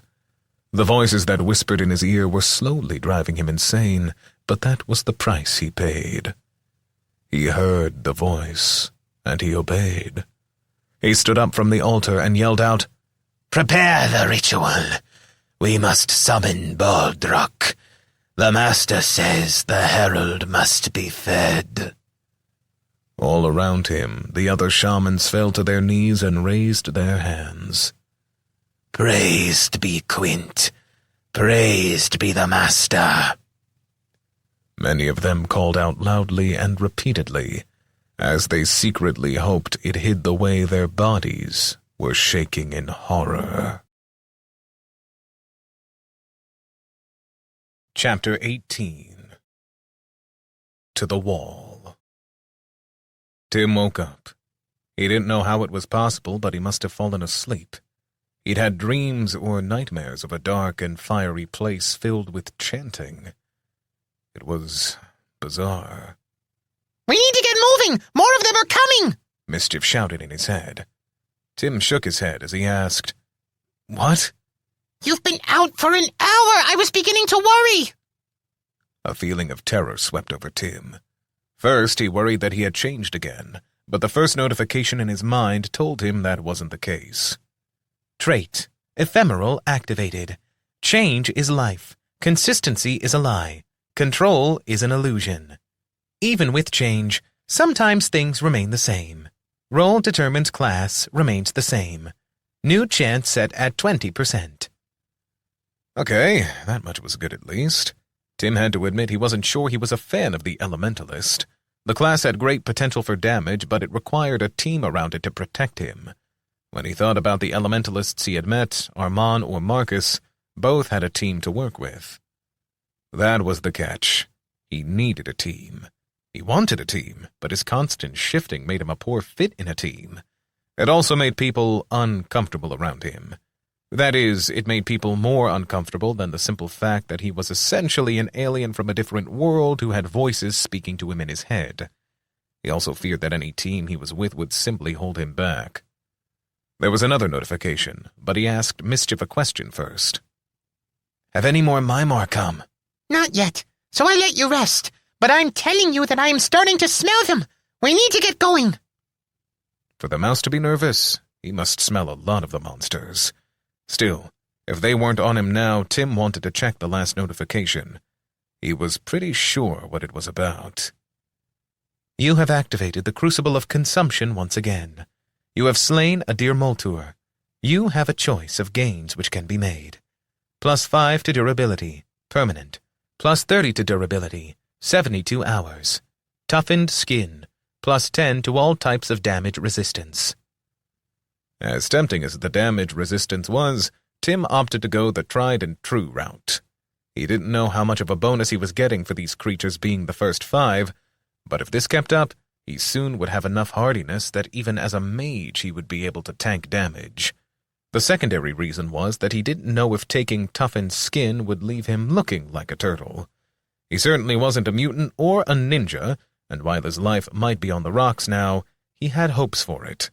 If this were just a game, he likely would have taken that perk, but as it was, he had to live the rest of his life here, and hoped he wouldn't be fighting all the time. As soon as he accepted the ability, he felt the blood, what little hadn't been burnt up. It was sucked up into his body, and his muscles got denser. It didn't change his appearance, but he became sturdier. There was a secondary benefit that he hadn't considered until now. The spell that bonded Tim and Mischief gave Mischief 25% of his physical stats, so this would be a boon to his little familiar as well. With his hardiness pushed up to 21, Tim stood and stretched. Okay, we better catch up with the refugees. Mischief didn't bother to speak. He simply leaped up into Tim's pocket. Tim put his sword back into his soul pouch and took off running. Tim wasn't as fast as he had been, but he knew he should still catch up to the group in an hour or so. Tim had figured that, in his prior form, he could travel 3 times as fast as they did. Now it was likely closer to twice as fast, so they might be within sight of the wall by the time he caught up. The wall of New Rome, which had felt so restricting just a few days ago, now seemed like a symbol of safety. Tim didn't really know if it would be safe, but he did know that it would be much easier to blast stuff from the top of the wall rather than waiting for Mimar to overtake him. As he ran at a steady pace, he came to hate the robes he was wearing. Tim decided that, mage or not, he was never going to wear robes if he could help it. In fact, he made a mental note to ask why they wore robes at all. He had to clutch them up, and they snagged on everything. Still, he made good progress. Eventually, his mind got lost in the process of putting foot in front of foot and running along. He smiled when he realized that Mischief had his head up out of the pocket he was in. The mouse's paws were on the edge of the pocket, and as they ran, the wind was causing his whiskers to whip about. It was all too reminiscent of how his dog, Buddy, would hang his head out the window of his dad's truck when he had been a boy. I'm no dog. Just a pleasant memory. That is why most people keep this stuff to themselves. We really should set some ground rules for this stuff. Like, for starters, no commenting about my thoughts unless it is tactically relevant. The mouse grimaced, although how Tim knew that was a little beyond him. Fine, but don't expect me to tell you when you're thinking stupid thoughts again. And no advice about your women. Tim tried to keep from laughing, but was only partially successful. Oh, however will I live? I think I'll just have to manage. Mischief didn't respond, which was proof positive that he was upset. Tim would try to smooth it over later, but as much as he liked the mouse, the privacy in his head was sacrosanct. Just as expected, it had been close to an hour, and while he occasionally heard the sound of Mimar behind him, he hadn't caught sight of one of them. Then he saw the rear guard of the refugees, if it could be called that. It was two middle-aged men carrying axes from the choppers. When they heard him running up, they turned in fear and started to shout out, before the one on the left realized it was him. Is that you, Master Sojourner? Yes. I'm sure Preston explained to you that I look different. Most of you must have seen me before you left. The fight took a bit out of me, and I had to rest before catching up to you. Have there been any problems? Not a peep. Barely even any animals in this area, Master Sojourner, the man replied. That's how it was before. And I told you all you could call me Tim. I'm just a person like you are. The other man said, Pardon us, Sojourner, but the guild and the nobles don't see it that way. We're mighty thankful for you saving us, but I don't think any of us will be sitting down for an ale anytime soon. Tim frowned, but there wasn't anything to say. Have it your way, but don't ever say that I tried to lord it over you. Oh, none of us will ever have anything but good to say about our savior. We all talked about it, and we won't even report that weird thing you did with the blood, said the first man. That made Tim's frown deepen. Okay. Just know that I'm happy to help you out. Where I came from, I was just one of many people, nothing special. What good is it being special now if I don't use it to help people? About that time, Preston made his way back. Oh, Tim, glad you made it back. We just came over a hill and can see the city walls. It must be about 3 miles. If you want to go ahead and tell the guard what is happening, that might be good. Not sure that is a good idea. There are more Mimar following us. Pretty sure a lot of them. I don't want any of you people caught out here. That news put fear back into the refugees, and they sped up. They were tired, hungry, and thirsty, but none of it mattered if they didn't make it to the city walls. Tim followed behind, staying about a football field's length behind them. The terrain got flatter and easier to traverse when they got closer to the city. Soon, trumpets sounded, and then a couple of adventurer groups came out, along with some soldiers mounted on horses. It wasn't long after they made contact with the group that Tim heard a familiar voice. Is that you, Tim? There, on the back of a horse, in his blue and yellow robes, was Armand. Next to him were Reggie, Licinia, and a rather short middle-aged woman. Tim nodded and affirmed, Sure is. And somehow I got stuck as an elementalist this time. Armand laughed and joked, Oh, great. Now you can outshine me. Hardly. I thought this would be the class for me, but I was very mistaken. I can honestly say that the sooner I switch, the better. Pfft. You just don't know a good class when you see it, Armand replied. I don't know. Maybe there is hope for him, Licinia said. Tim, I have the unpleasant duty of informing you that you are under arrest for abandoning your duty. I have to take you to the Guildhall, where the council will be informed and then sit in trial over your situation, Reggie said. My situation? Tim began. Then he looked at the fourth member of their party. First, who's this? Not sure I want to speak in front of someone I don't know. Reggie replied, This is Wilma. She is a retired sojourner, but the guild called everyone back. This is what it took for us to get a healer. Well then, maybe I won't say anything now. But after this is over, we can talk, Tim said. If it works out well, at least if what those folk up there said is true, then we can. They say you rescue them from the Mimar. If saving near on 200 people doesn't earn you a bit of leniency, then I don't know what will. But you need to know that the council is up in arms. They say you are a negative influence, setting a bad example for the lower-level sojourners, Reggie said. He spoke slowly, as the words were clearly uncomfortable to him. Oh, I have more than this to tell them. I'll save the details for the council, but suffice it to say that you and the Silver Eagles need to be very careful if you go out there. The Mimar are far closer than you might think. And this isn't over. Not by a long shot. Their conversation was broken up when Mischief leapt from his pocket. Wilma screamed, and everyone else drew weapons or prepared spells. The mouse seemed to be aimed at the healer, but instead, just as he was flying through the air toward her, the ground beneath her ripped open, and a giant ferret-like creature erupted out of the ground. Mischief managed to knock the healer off her horse, but the horse was disemboweled in seconds. The creature started to growl and move for them. Reggie drew his sword and tried to free his shield from where it was bound on the back of his horse. Licinia threw a dagger, and Armand began to cast something. But faster than any of them, Tim blasted off an empowered electrical arc. He didn't know how strong this creature was, so he hit it hard. The spell blasted into the creature. Its fur crisped up, revealing rotten flesh underneath, and it filled the air with the scent of death. It spasmed before collapsing as Tim shouted out, "What the hell is that?" The notification that he got said he couldn't activate the Crucible of Consumption because the creature was undead and therefore had no blood to power the effect. Armand answered his question seconds later. It's an undead beast. Not sure what type, but something from the Untamed Lands, no doubt.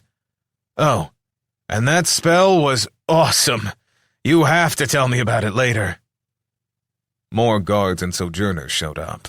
One of them tried to put manacles on Tim, but Reggie prevented him. There was an argument, and for a moment it looked like steel was about to be drawn. Tim didn't want to be the source of internal conflict, not when the enemy was so powerful. But he also wasn't willing to quietly go in shackles. He wasn't going to give up his freedom without a fight. Apparently, the council was taking things more seriously than he had expected. Well, best to get this over with, Tim thought. Mischief broke up any argument with a warning that Tim passed on. There were more of those creatures underground. Everyone started moving toward the city walls, but a couple of guards were taken down. Each time, Tim or a team of other sojourners managed to take down the monster. Tim even popped a heal on Reggie when the man was injured. That got another raised eyebrow, but in light of all that they had seen from Tim, it probably wasn't the most surprising thing. When he made it to the wall, it wasn't as a hero, but rather as a so-called prisoner who was fighting to save the lives of his captors. The tension was thick in the air, but fighting for one's life and seeing others ripped apart in front of oneself will do that to a man. Any Mimar who had been pursuing them were now someone else's problem. Tim thought it might have been more enjoyable to stay and fight the enemy than to have to face the guild council and the politics that went with that. Chapter 19.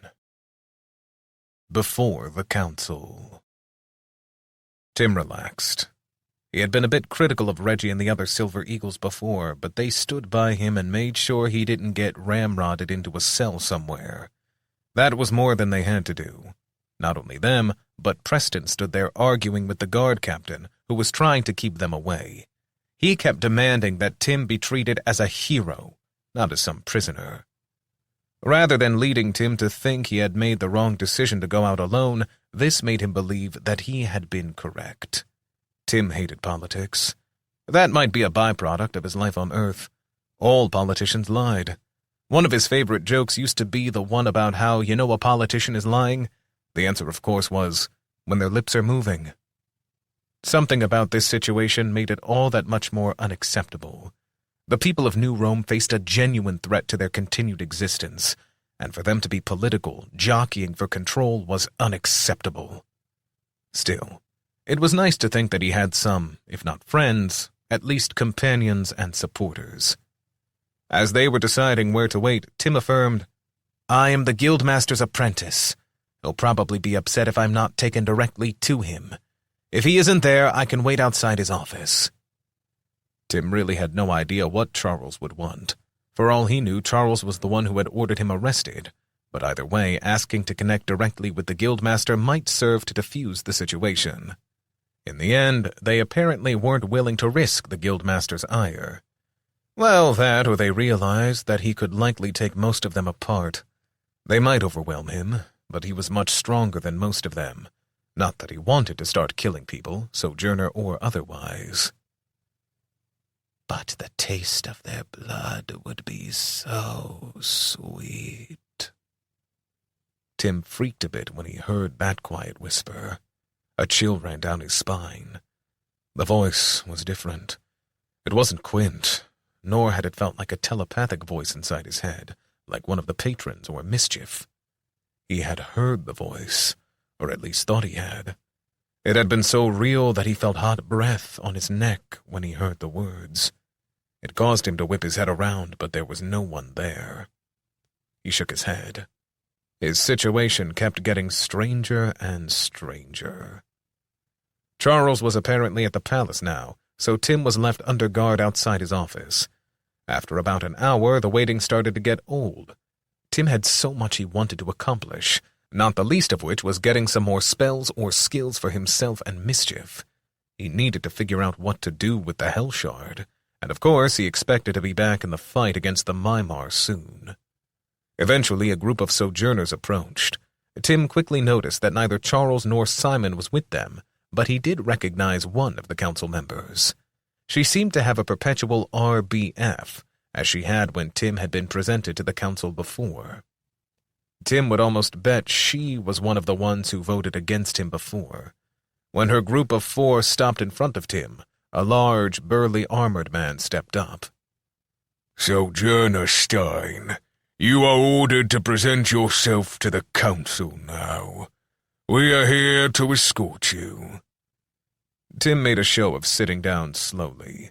Then he glanced at the armored man before looking past him to make eye contact with the council member. "I don't think so. I'm comfortable here, waiting for my mentor." The armored man's face grew tight, while the councilwoman looked like she was going to explode. Tim took in the measure of her team as he cast Master Assess on each of them. Her name was Georgiana. Tim wanted to ask if her father had been a boxer, but he didn't waste the words. She was a level 15 Arcanist, and the rest of her team were all between 13 and 15, including a Guardian, a Druid, and an Archer. The Guardian said, "This wasn't a request. It was a lawful order from a member of the council." In these tight quarters, Tim knew there was little chance that he could take them all out before he got stabbed and battered. Still, the fact that there was a chance made him want to take it. He suddenly felt Caldakota's eyes on him and imagined dice rolling in the background. No, if nothing else, he wouldn't give the patron the entertainment. As long as they didn't try to shackle him, Tim decided he would go with them. He stood up. "Lead the way." The Guardian and Councilwoman started walking, but the Druid and Archer waited for him. He waved them on, but they didn't move. Look, if you think I'm going to walk with some guy who likes to shoot pointy things at my back, you are completely mistaken. I'll follow. I promise not to suddenly disappear. Georgiana looked back. Annoyance was written all over her face as she snarled, Just humor him for now. Then Tim followed them to the council room. When he got there, the Book of Names was in its usual spot on the stone pedestal, but there were only 5 council members instead of the 7 there had been before. He rolled his eyes. He had been right. This was all some political power grab. The archer and druid left, but the guardian took up a post behind Georgiana. Each of the other council members had another behind them. It dawned on Tim that they all had likely been adventurers in the past before moving on to whatever. Given the idea of 4-man teams, it made sense that the ones they would most trust were their former party members.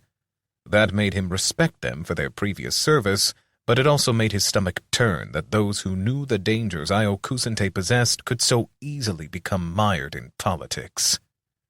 Georgiana was the first to speak. Are you the sojourner Timothy Stein? You know that I am. Another older councilman snapped, You will speak with respect when answering a council member. Tim smothered the smile that wanted to pop up and stared back at the man as he said, Respect is earned, not given. A younger council member, likely some type of melee damage class, said, Every member of this council has proven their bravery and merit through years of adventuring and service to Terra. They have all earned your respect many times over. Tim shrugged. Maybe, maybe not. You keep forgetting that I've only been here a few days, and nothing the council has done has impressed me. After the required angry muttering, Georgiana said, We refuse to allow you to distract us from the purpose of this session. You are here to answer for willful disobedience of the orders of both the council and Caesar during a time of war. This is not a laughing matter, no matter how new you are. Then she looked at a man in the corner and said, Master Cypher, please tell us what the Book of Names says about Sojourner Stein. The older man, with the look of a librarian, walked over to the Book of Names. He gave Tim a sad expression, but didn't say anything until he had looked at the book for a moment. Whatever he read clearly confounded him, as he was soon shaking his head and mumbling to himself. Georgiana barked, Master Cypher! Yes. Quite sorry. I simply got caught up in this. It is most fascinating. Seemingly impossible, but obviously not so. Well, what does it say? The councilwoman demanded. It shows that Timothy Stein is here in the Guildhall. It identifies his class this time as Elementalist, although it has the same asterisk next to it. He is still level 19. It lists his patron as Cal Dakota and his trait as Ephemeral, but has added a secondary trait.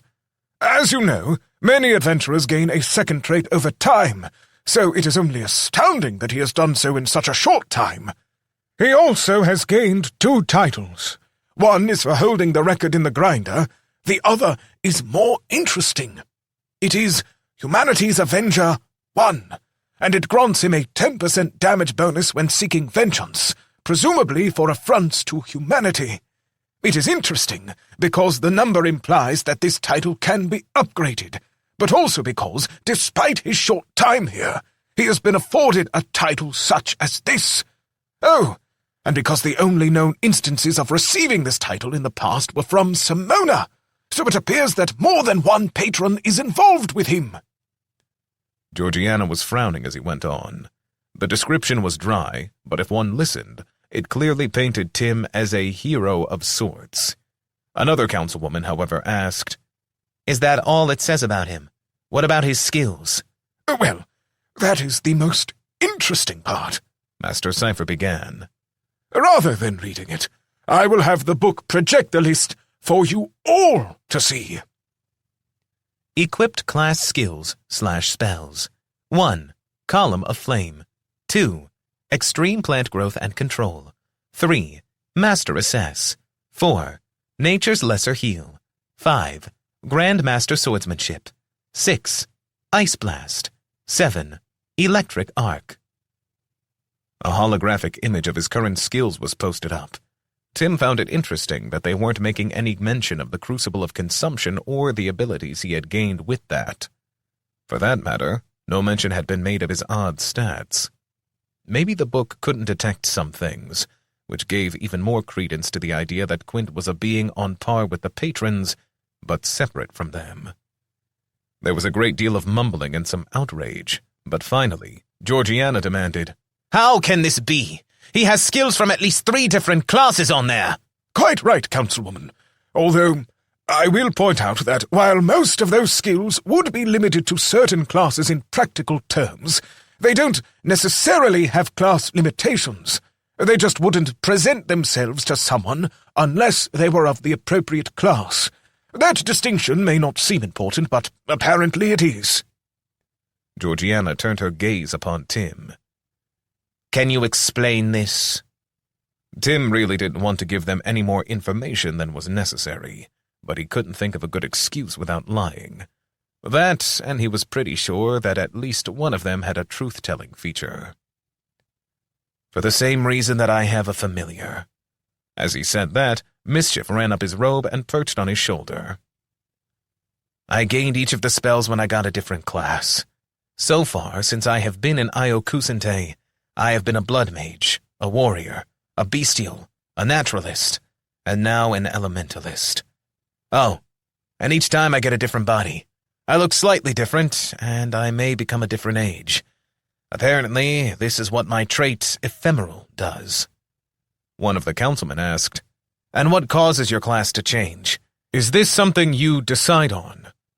I have not been able to control when I change nor what I change to. And not for lack of trying, Tim answered. All the councilors looked at Georgiana, who frowned but said, Truth. Tim smiled. He had been fairly certain. The one who asked continued, That doesn't answer the first part of my question. Do you know what causes your changes? I do not know with any certainty. Georgiana strained a bit, and for a minute, Tim thought she looked constipated. He is speaking truth, but there is a flavor of deceit to it. All the council was now focused on him. Tim shrugged. I'm not going to guess or discuss my theories until I have more information. I'll remind you that this is my life we are talking about, so I'm more interested in it than any of you are. Various councilors leaned their heads in together, and after a brief discussion, the one questioning him declared, We will allow that for now, only because there are more pressing issues. What we demand to know is why you did not follow your orders to join with the team appointed to you.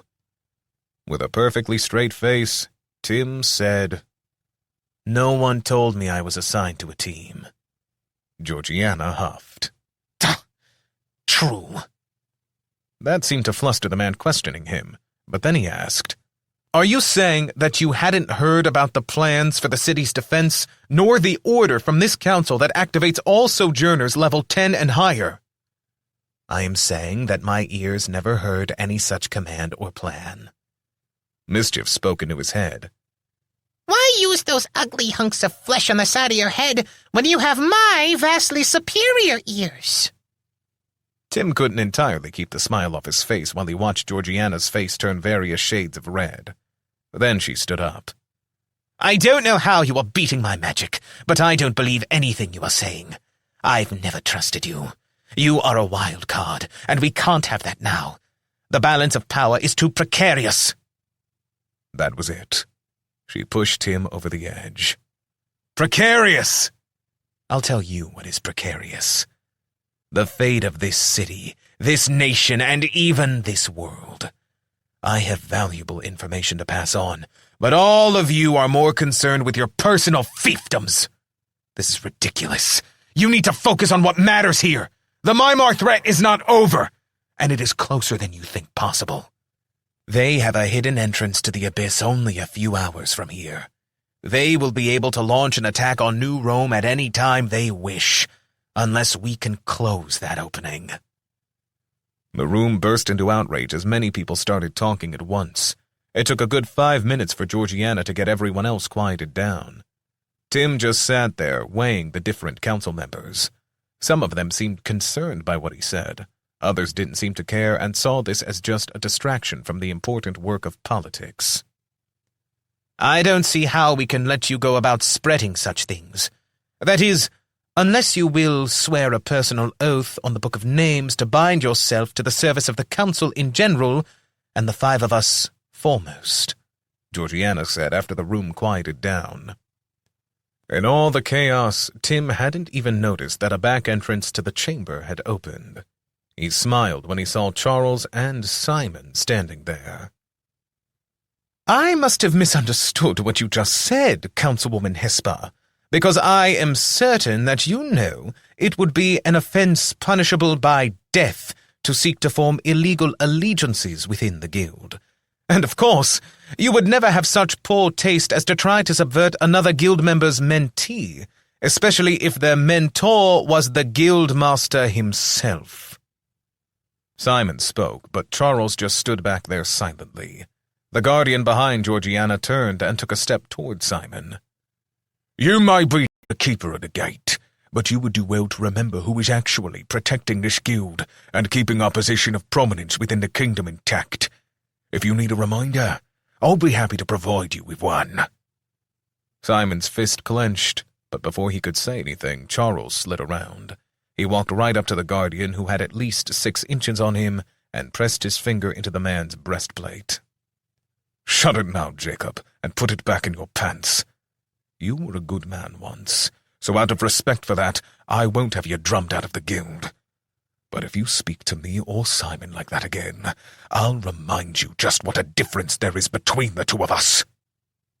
The guardian stood his ground, but Tim could see his skin turning redder by the moment. Eventually, Georgiana said, Bluster! That's all that is. Bluster. You don't have the power to kick a mithril-ranked guild member out without the support of the council. Charles didn't respond, but instead walked around the table slowly to the Book of Names. Master Cypher stepped back and allowed the guildmaster to set his hand on the book. It suddenly pulsed red, and then a wave of energy flashed out from it and washed over the entire room. Tim couldn't be certain, but it felt like the wave spread out much further than that. What have you done? Georgiana screamed. Only what I and the other guild masters unanimously decided to do. We have activated a power of the Book of Names. The others have already done so, or will be doing so shortly. The entire guild now stands united under martial law.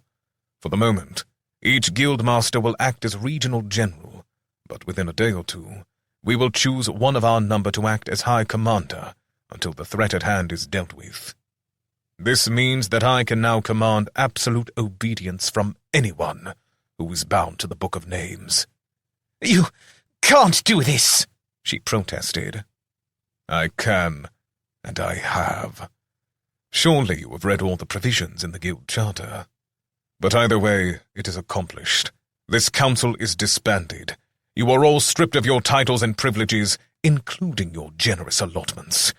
A new advisory council will be appointed by me over the next few days. You and your teams will be assigned roles in the war based upon your abilities.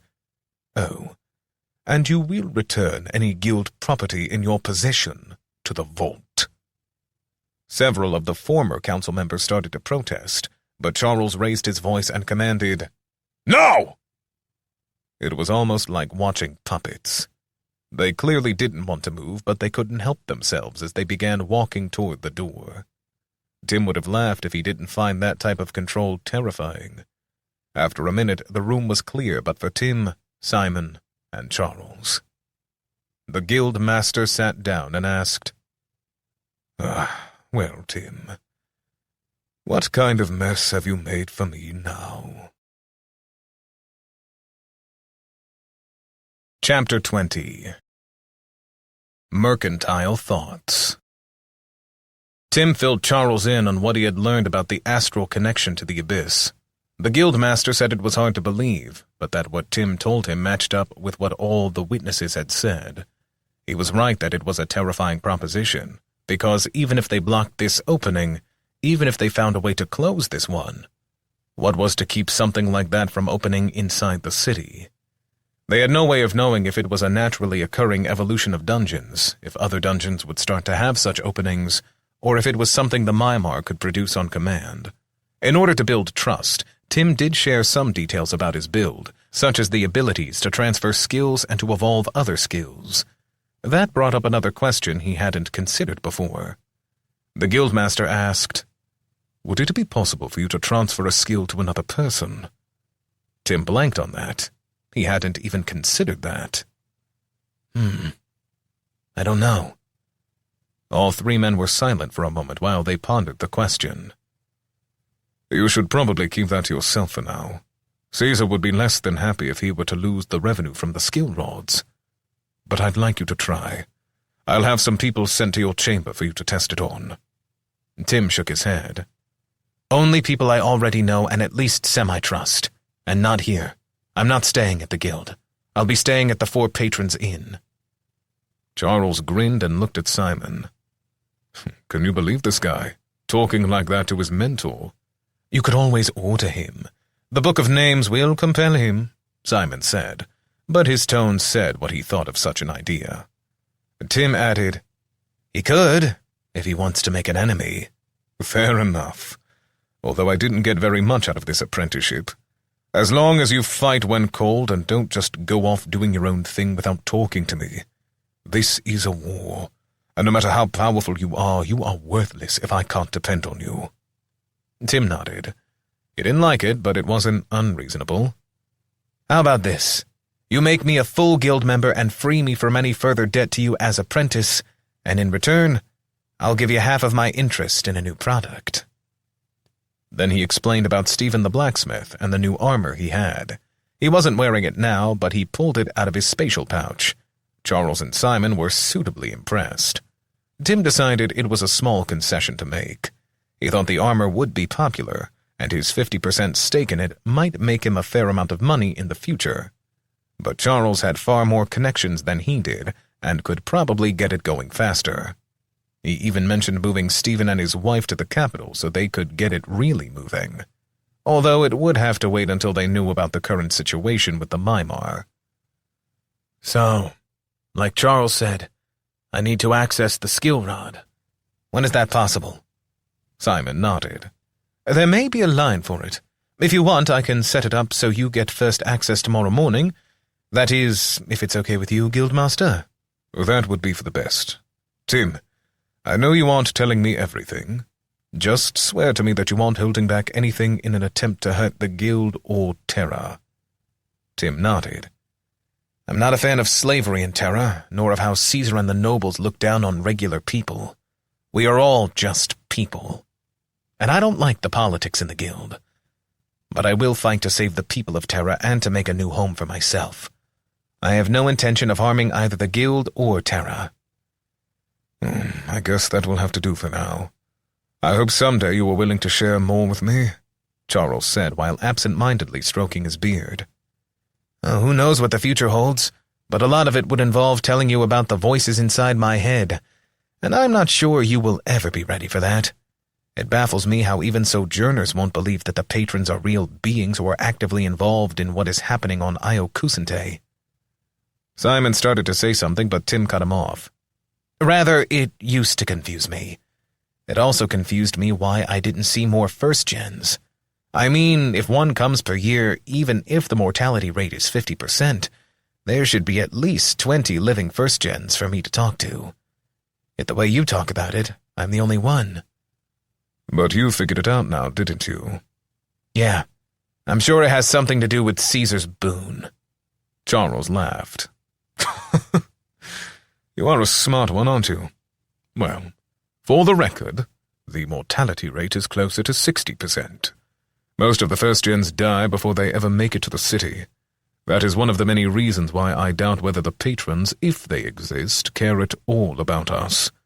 Then, most of those who arrived, especially in the past few decades, haven't wanted to fight monsters. They have wanted a life of comfort. Caesar offers that to them, and all they have to do is produce sojourner children.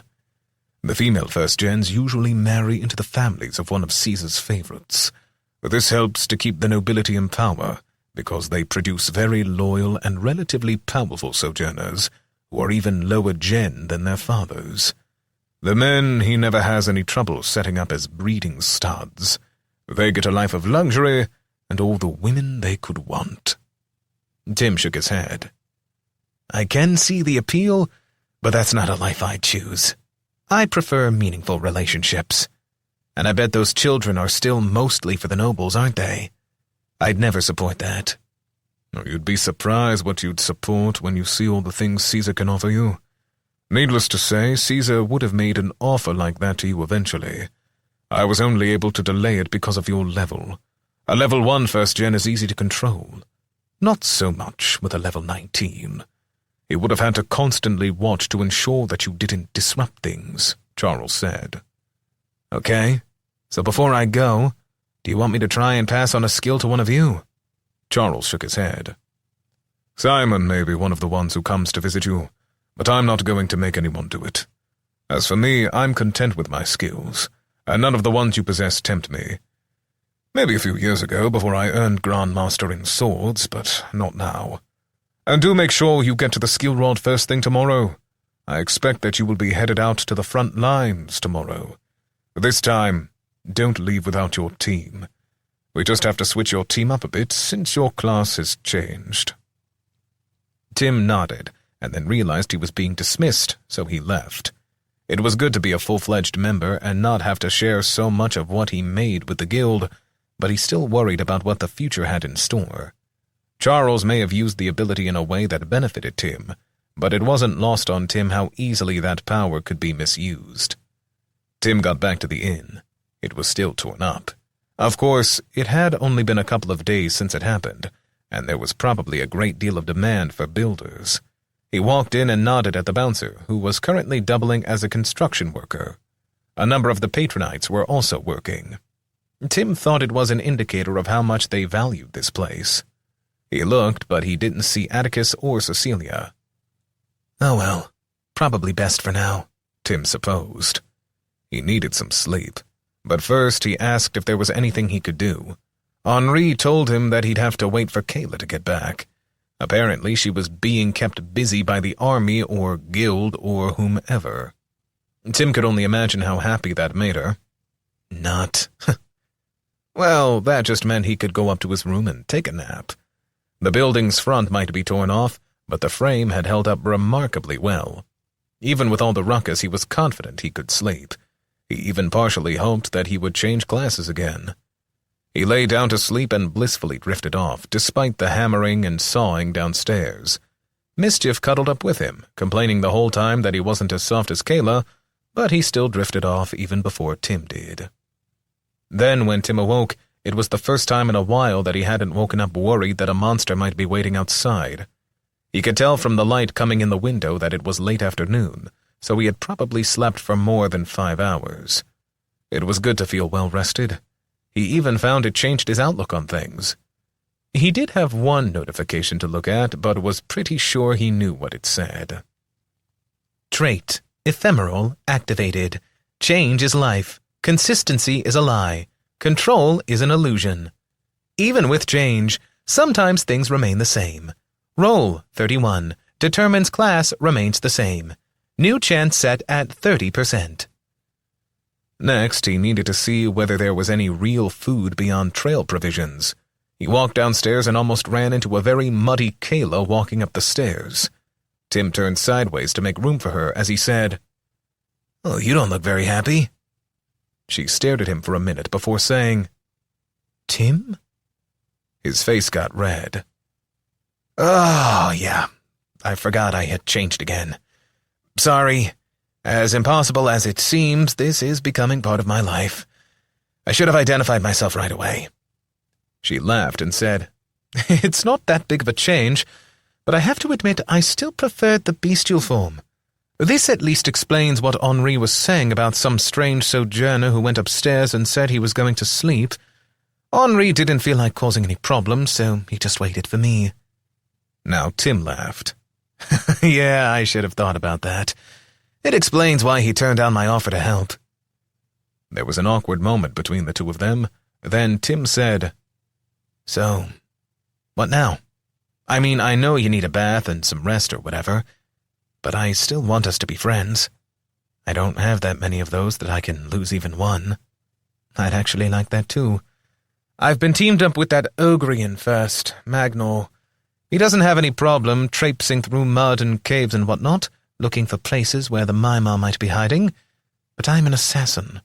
Don't know why they don't understand I'm best in a city, or a dungeon if I have to. I'm not made for spelunking. I can see that. Well, this is Elementalist, Tim. I'll talk to you later. Maybe bring you back some food? Not sure if your kitchen is open or not. Not really. There is so much mess with the construction that we are probably going to be shut down for weeks. That is, if we ever reopen. I only have so much savings. Maybe I can help, but only if you want an investor. We can talk about that later. Then Tim walked down the stairs before she could reply. A trip around town made it hard to find something to eat. There were very few stores open, as many were damaged and many of the citizens were busy helping their neighbors. It was ironic how much the attack on the city had brought the regular people together, while at the same time stimulating further conflict between nobles and guild leadership, as they all sought to gain some advantage out of the situation. Eventually, he found what was essentially a barbecue stall. They had grilled meats, and Tim was more than happy to be able to eat a burger. He supposed it shouldn't have been that much of a surprise, given that there were other first-gens who would have had the opportunity to pass on their own culinary experience. He ate a pair of burgers and drank some fresh-squeezed fruit juice. That made him remember the cherries in his soul pouch. It might be possible to create the same effect with other types of trees, but now he wanted to see what types of drinks they could make with the cherry. If they could make iced fruit drinks here, then why not at Kayla's place? And if she could make her drinks with magical fruit, then that would give her a draw that no other place could match. He would just need to talk to Eleanor about buying some of the fruit. It would be better if it was a unique treat. The farm would eventually have to sell to more than one vendor.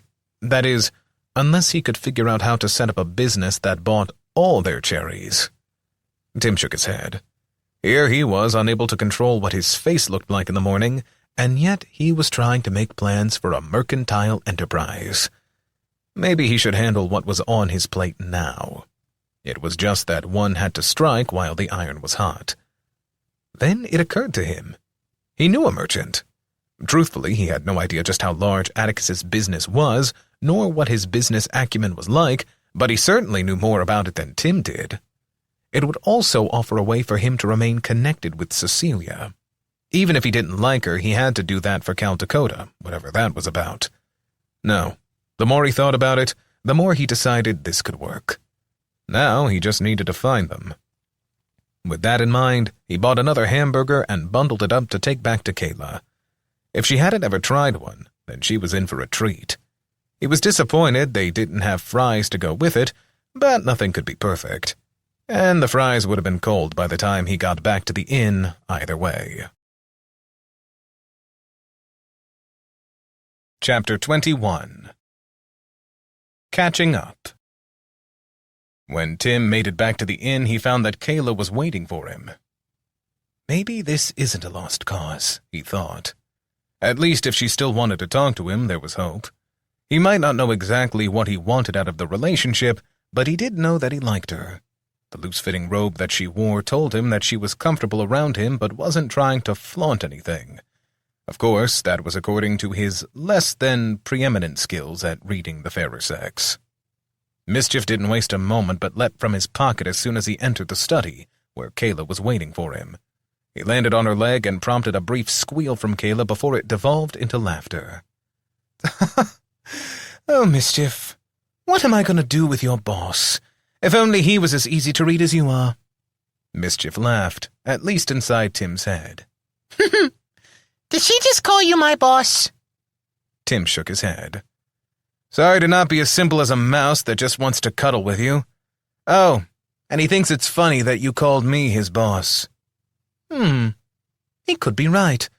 Maybe I should call him the boss. That's more like it. Tim simply set the wrapped burger and the fruit juice on the table next to Kayla's chair and then sat back down.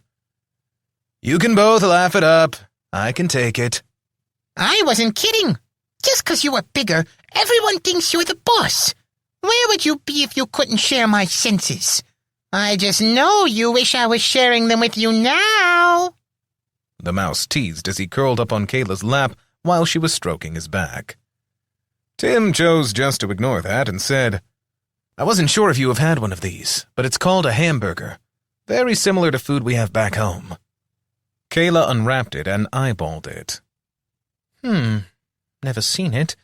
But I'll try anything. Once. Tim bit his lip but didn't reply. He waited for her to take a bite. When she smiled, he asked, So, what have you been up to for the past couple of days? I've wanted to work on the inn, but they have me running everywhere. It is impossible to hire a builder right now. The nobles have their slaves, and the richer merchants have scooped up any available builders. So all I can count on is my employees, but of them, only Henri is any good at building. Well, some of the patronites have also been helping. I am grateful for such loyal customers. That loyalty goes both ways. I've seen how they are regarded in society. For you to give them a nice place to gather is kind. She shrugged and then replied between mouthfuls, It's not just charity. I got to know a few of them. They are genuine people, even if I'm not 100% on board with everything they believe. But it's also good business. There isn't another inn within the entire city that caters to them. Certainly not all patronites stay here, but enough do that I'm guaranteed business. Speaking of business, do you think you could make something with this? Then he pulled out the massive cherry from inside his pouch. Her eyes got big when she realized what it was. Take a bite. It won't hurt you. I've eaten a couple, and so have some non-sojourners who are raising them. There is no way this can be a cherry. She took it from his hand and examined it, even smelling it before taking out a blade, which seemed to appear from nowhere to cut off a slice of it. Tim took that as a good reminder that, whether she wore a robe or leather armor, he should never assume that Kayla was unarmed. She nibbled on it, then her eyes got wide. This is really good. You have to tell me how you got this. Tim explained the story as she ate more, but he didn't mention the buff until she had eaten enough that she got the notification. She started rambling on then about how this could make them rich. Then she frowned. I'm going to have to go back outside the gates tomorrow again looking for the Mimar. And now we've all been told that the guild is under martial law. So it doesn't look like it's going to end anytime soon. At least, hopefully, you will be with us tomorrow. I was supposed to be part of your team, along with Magnor and Simon, but your new class may change that. I don't see why it should. I can still heal just as well as before. That statement earned him another wide-eyed expression from her. She had known he was different, but now he took more time to explain it. Tim figured that if he wanted any kind of relationship with Kayla, that he was going to have to share a lot more. So he told her everything except for about Quint and the Hell Shard. She didn't like hearing about multiple patrons, but at least she was more open-minded than others. Then, when he told her about the Crucible of Consumption, she was quiet for a minute before asking, That was what you wanted to talk to me about before, wasn't it? You know, when you said you wanted to talk about someone who understood the price of power. Tim simply nodded. I'm sorry that I didn't make time then. You had a hard decision to make, and I wasn't there for you. You deserve better from your friends. It isn't lost on me that you are new to all of this. For what it's worth, I would have told you that, given the circumstances, you should take whatever power you can get. You have a rocky path in front of you, at least if you want to maintain your independence. You mean if I don't want to become part of Caesar's boon? She frowned with disapproval. Yeah, that. But now that you have made this choice, I will keep watch on you. If I see any signs that you are turning bloodthirsty, I will let you know. Just promise me that you'll try to listen if I say you are crossing a line. Tim thought about it for a second before nodding and agreeing. Thank you. She finished her food in silence before adding, We're going to need a non-sojourner business partner in this cherry business. Best if we could corner the market. I have a fair amount of coin and a good connection with the farmers, so maybe we can if we find the right agent. Oh, speaking of that, would you be willing to sell a stake in your inn? I don't need to be an equal partner or anything, but maybe a 25% interest. You could use the money to hire more help to fix the inn. Maybe.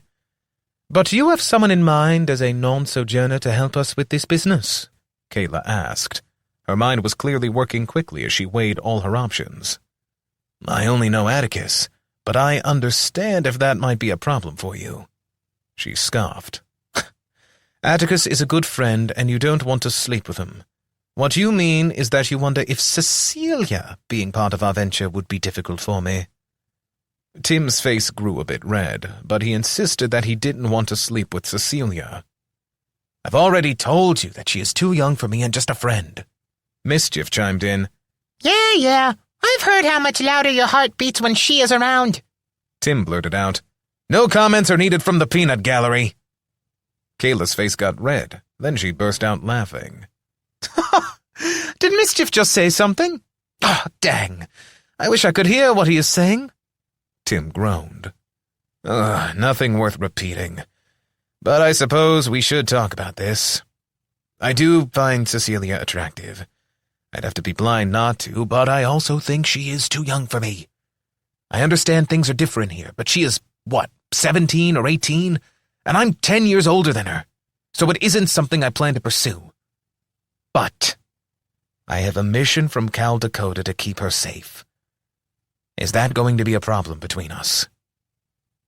The feeling in the room grew tense, but Tim refused to speak again until Kayla answered. It was fair for her to need to think before she responded, but as the seconds began to drag on, he feared the worst. I've had time to think about this the past couple of days. Seeing Magnor helped in some ways. He is a first-gen from a different world, but still a first-gen. He acts completely different from most of the Ogrians I've met, and apparently he has been here for more than 10 years. So, if he hasn't fully adapted, then how could I expect you to? I also realized that it was petty of me. I'm the one you chose to be with, not her. But she and her father are important to me. They helped me see that I didn't have to be what the guild said I was. They taught me that I had more options than that. So I can't stand by and let you hurt her either. And I won't share. Tim threw his arms up. I can't control if she is hurt. I can only control how I act toward her. How that makes her feel is up to her. I can promise you this. I won't lead her on, and I will be very clear with her that I feel friendship for her, nothing more. Even if you do feel more. Admitting she is attractive is not the same as saying I have feelings for her, Tim protested. You'll have to pardon me, but in my experience with men, most of the time, lust is a bigger driving force than anything else. Especially with first-gens who can essentially have their pick of most any woman, certainly of any women who want to have children. Anyone but a very low gen would gain a significant benefit for their children by having you sire them. Tim stood up and knocked his chair over. Not that again! I told you! That is not me! A smile slowly spread across Kayla's face. Sorry. I had to be sure. You aren't a good enough actor to fake that. So, let's take things slowly. But I'm open to more. Hard to bring that horse back inside the barn, but slow it is. Does that mean you are okay with us bringing Atticus and Cecilia in on this cherry business? Kayla agreed, and the two of them chatted for a while. It was well after the sun had set before they finished chatting. Tim was just starting to think he had made some headway with the former assassin when a messenger was sent upstairs to tell Tim that there were 2 individuals here from the guild to speak with him. At first, Tim was confused, but then he realized they must be whomever Charles sent over to try to find out if he could transfer skills. This would either be a game-changer or completely fruitless. He found that he wanted this badly enough that he whispered, If you ever wanted to do anything nice for me, Cal Dakota, now would be the perfect time. The laughter he heard echoing in his head wasn't exactly reassuring. Chapter 22. A New Skill Rod. Tim quickly explained to Kayla what he expected the guild members were there about.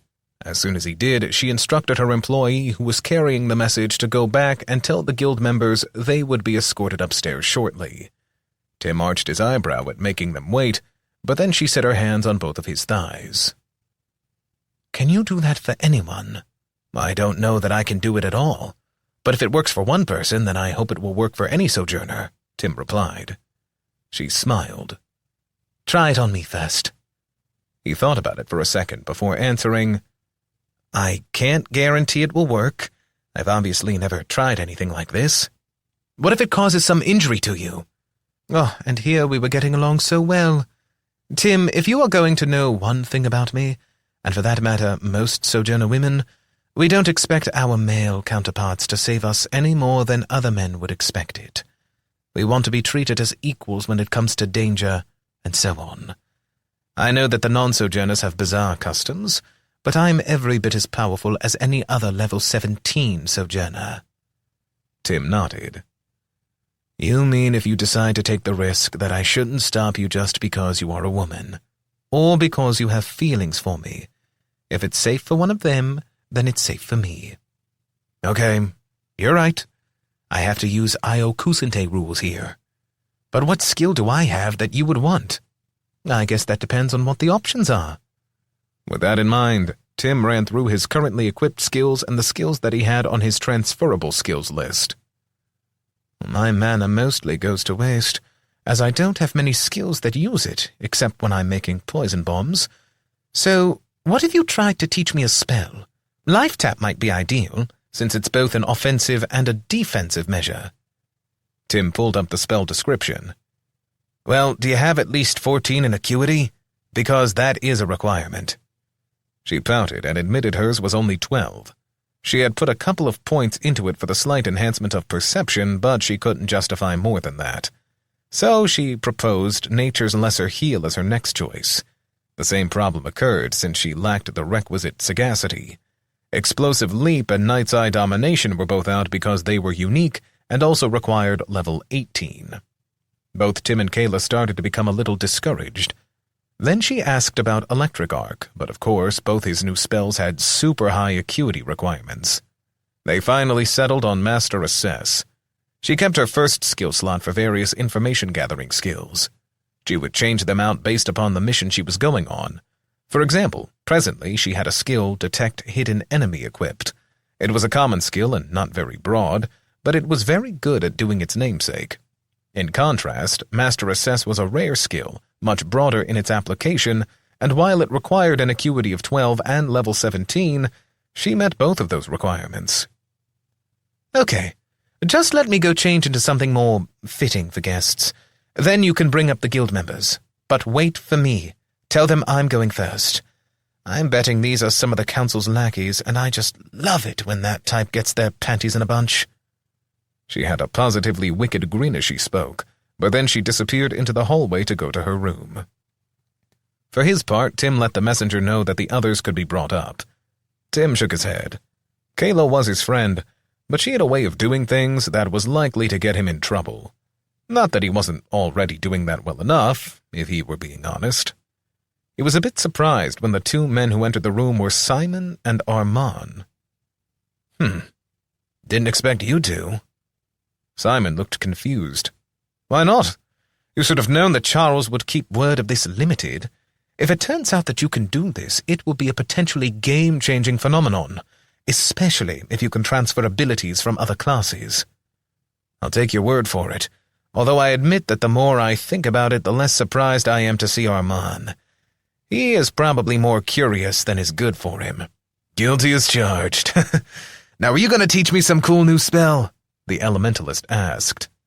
"About that, I promised to try it first with Kayla. If it works for her, then I can try it with you."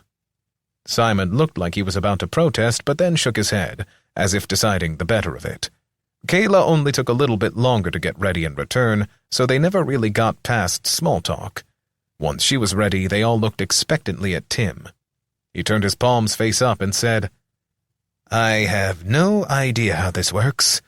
Why don't we sit across from each other and hold hands? Then I'll see if I can get it to work."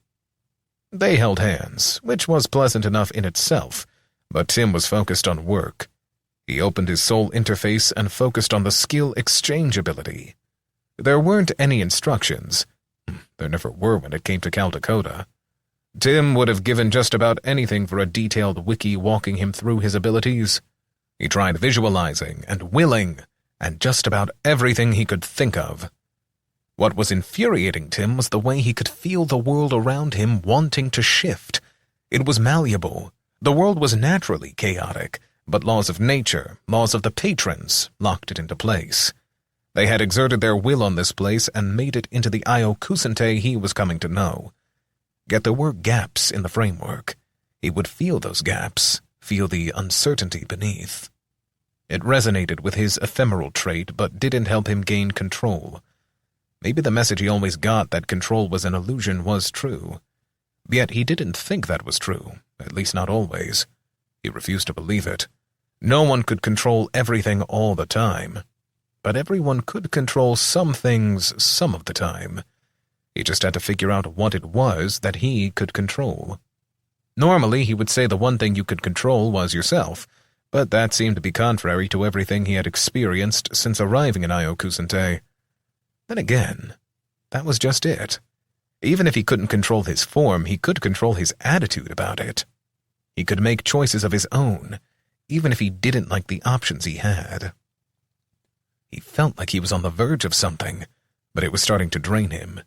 Then he pulled his hands back. The connection between him and Kayla wasn't strong enough, at least not yet. Either that connection had to grow stronger, or he had to gain greater aptitude. The others all sighed as he explained what he was sensing. He asked, but none of them had felt any of what he had experienced. Then Mischief squeaked, and he heard his familiar's voice. I felt it. It was like there was a torrent or storm rumbling around beneath all the world. Like the world was just a covering over the top of it. A thin veneer of civilization. That was awfully philosophical for you. Yeah, what can I say? Since bonding with you, I get the strangest thoughts sometimes. The mouse replied. Bonding. That was it. The mouse was bonded with him. Tim hadn't been thinking about him, but why did it have to be a human that he gave a skill to? Mischief even had an open slot. Now he just had to think about what he could give to the mouse. Immediately he thought of Tanar's, but the buff required level 15, while the mouse was only level 8 after all their fighting. If he had met the level requirement, Tim would have tried it, even though it was a unique spell. None of his weapon skills would work, but Tim realized that some of his spells would. Some had stat requirements which Mischief didn't meet, but either Life Tap or Nature's Lesser Heal would work. The latter only cost 10 mana, so that might make sense. Tim hadn't checked Mischief's mana since they had first met. It just hadn't seemed important, but hopefully, with leveling up, he would have gained some more. Sure enough, when Tim looked, his familiar's mana was at 56, which would be enough to cast the spell 5 times in a row. That might make all the difference in the world, so he asked, "How'd you like to learn a healing spell?" The guy seemed baffled, but Kayla explained how Tim was speaking to his familiar. That raised questions, but Tim was ignoring them. Mischief agreed, so he jumped into Tim's hands. The focus was so different this time. Before, it had been like trying to will the muscles in someone else's legs to move. Now, it was like willing unused muscles in his own body to function. He knew he could do it. He knew the transfer was supposed to work. He just hadn't done it before. Then the connection slipped into place, and a notification popped up. Do you wish to transfer a copy of the spell, Nature's Lesser Heal, to your familiar? Probability of success, 99%. Base 50%, plus 40% for it being a common skill that you have used numerous times, plus 99% for the fact that he is your familiar. Max chance, 99%. Of course, Tim chose yes, and then he felt energy pass from him to Mischief. Roll for transfer. 86. Success. The mouse treasure hunter, Mischief, has permanently acquired the spell, Nature's Lesser Heal. You have reached level 2 in skill exchange. Tim smiled as he saw that last notification. He just knew this was going to work. Then the smile was wiped off his face as he shouted. Mischief had just bitten him. A small bubble of blood blossomed on the meaty part of his thumb. Then, a second later, he felt magic wash over him as mischief healed the wound he had just made. "Ah, what gives?" Tim had been in the middle of demanding, but he let his words trail off as he realized what mischief had been doing. He had to explain to the others. They all seemed to think it was much funnier than it actually was, at least until Tim offered to let Mischief test out his bite-and-heal strategy on them. They all shut up then. Tim grabbed Kayla's hands and started the process again. Having done it with Mischief, it just made so much more sense. He smiled as he felt something click into place. "Kayla does not have an open skill slot. Do you wish to exchange Master Assess for one of her active skills? She must agree, and she will choose the skill which is exchanged. It will replace Master Assess on your active skill list, but Master Assess will remain on your transferable skills list. Depending on what skill or spell you gain in the exchange, you may be able to add it to your transferable skill list." Tim was immediately game. This was even better than he had expected. He could stock up on all kinds of cool skills this way without ever having to go to the skill rod. Kayla must have been getting the same notifications because she asked, "Does this mean what I think it does?" "I guess so. Apparently, because you don't have a slot open, you have to give me one of yours in exchange. But you should still be able to go to the skill rod and trade it back out. If you were worried about the cost, don't. I'll pay for it. Just give me something good." She winked, and then he felt the exchange starting. At first, it was just like with Mischief. He felt his power flowing into her, but then he felt something coming back. It was odd. It didn't feel right. Pressure began to build in his head, and soon he felt like the room was spinning. The last thing he remembered was Simon catching him. Then everything went black. Chapter 23. No Rest for the Changing. As Tim came to, he immediately knew something was wrong. He would have cursed, but there was no point to it. Instead, he observed his surroundings. He felt like he was in a giant sandbox. The ground under his feet was constantly shifting. It seemed to want to pull him under. He began stepping up, but the harder he fought, the more he felt he was being pulled in. Even when he escaped, it was only a temporary reprieve, as the ground continued to pull at him. He scanned the horizon and felt his hopes sinking, as it was sand as far as the eye could see. Then he saw a glimmer. Was that a mirage? Tim wondered. He focused on it more, and it didn't seem like a mirage. It appeared to be a silver platform with a glowing arch on it. He felt like his very life depended on him reaching that platform. So, he began to work toward it. He struggled but wasn't making any progress. There was a voice on the wind. "There are only 3 dances. The dance of joy is done alone and expresses the freedom of life and how it makes the heart soar. The dance of unity finds a perfect blending with another's rhythm. The dance of community empowers the shared celebration of life." Tim wasn't sure what to make of that. It was clear that he had to make a decision. He had felt so alone. In that sense, it was logical for him to choose the dance of joy, even if he didn't feel very joyful lately. But his heart's desire was for companionship. That voiceless growl in the back of his mind rebelled at the idea he needed anyone else, but Tim was still able to identify it as separate from himself. It was a representation of whatever Quint wanted from him. The dance of unity didn't make sense because while he could use it with Kayla, it wouldn't matter if he didn't end up with her, and there was no guarantee. The dance of community made sense, in that it would hopefully provide buffs to others with whom he was grouped. Seeing the power that the Mimar army and some of their monsters had made Tim realize that most of the Sojourners were woefully underpowered. Of course, it could be that none of it mattered, as he might very well change classes the next time he went to sleep. The weight of hopelessness settled onto him, and he felt the sand sucking him in. He had to find a way to raise up not just himself but the others. Then a bulb went off in his head. Simona was giving him these quests to save humanity. The rewards were even decent, but she was putting it all on him. Maybe Caldecota had a better idea. Oh, his head was spinning with the idea. Was it possible that Caldecota had given him this trait not to empower himself, but to raise up others around him? His patron was regarded as a gambler and chance-taker, but maybe he cared more than he let on. Io Kusente was his handiwork too, after all.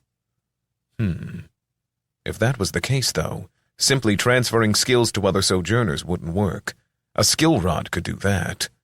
He might be able to transfer skills outside their class to them, but would even that matter?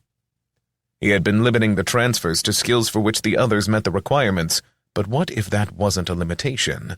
Those skill requirements were only limits on what spells or skills could be acquired through the skill rod, at least as far as he knew. If they were somehow put on a person's skill list, would the person still be able to use them? Now his mind was racing. There was more to it, though.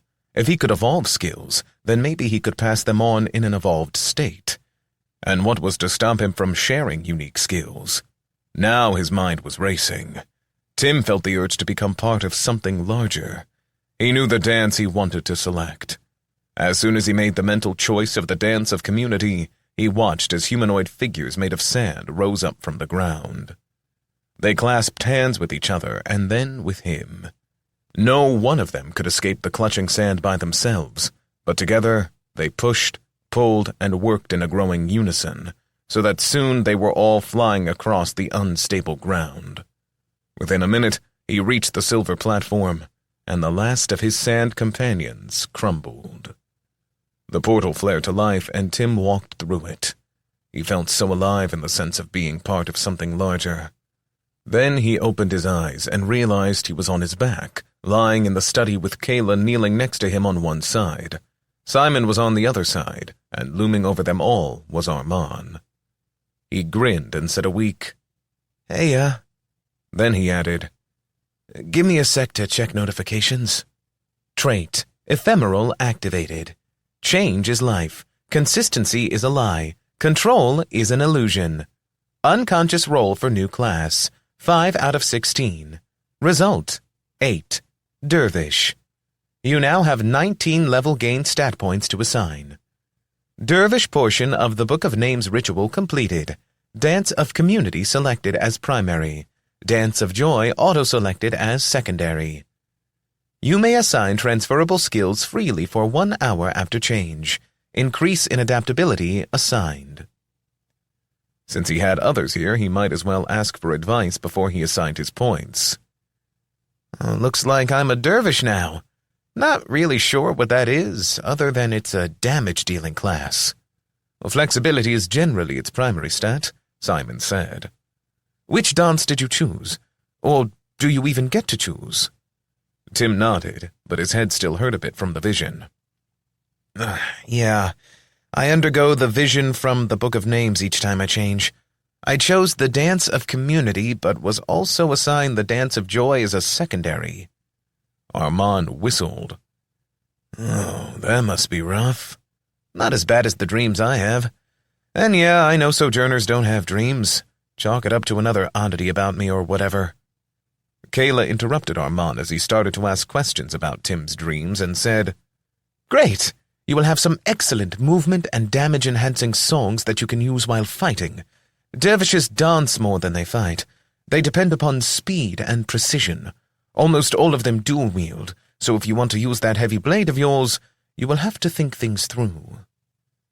Tim wanted to say that he was probably far stronger than they would expect a dervish to be, but he still was keeping the benefits of his consumption ability to himself. It just would raise too many questions.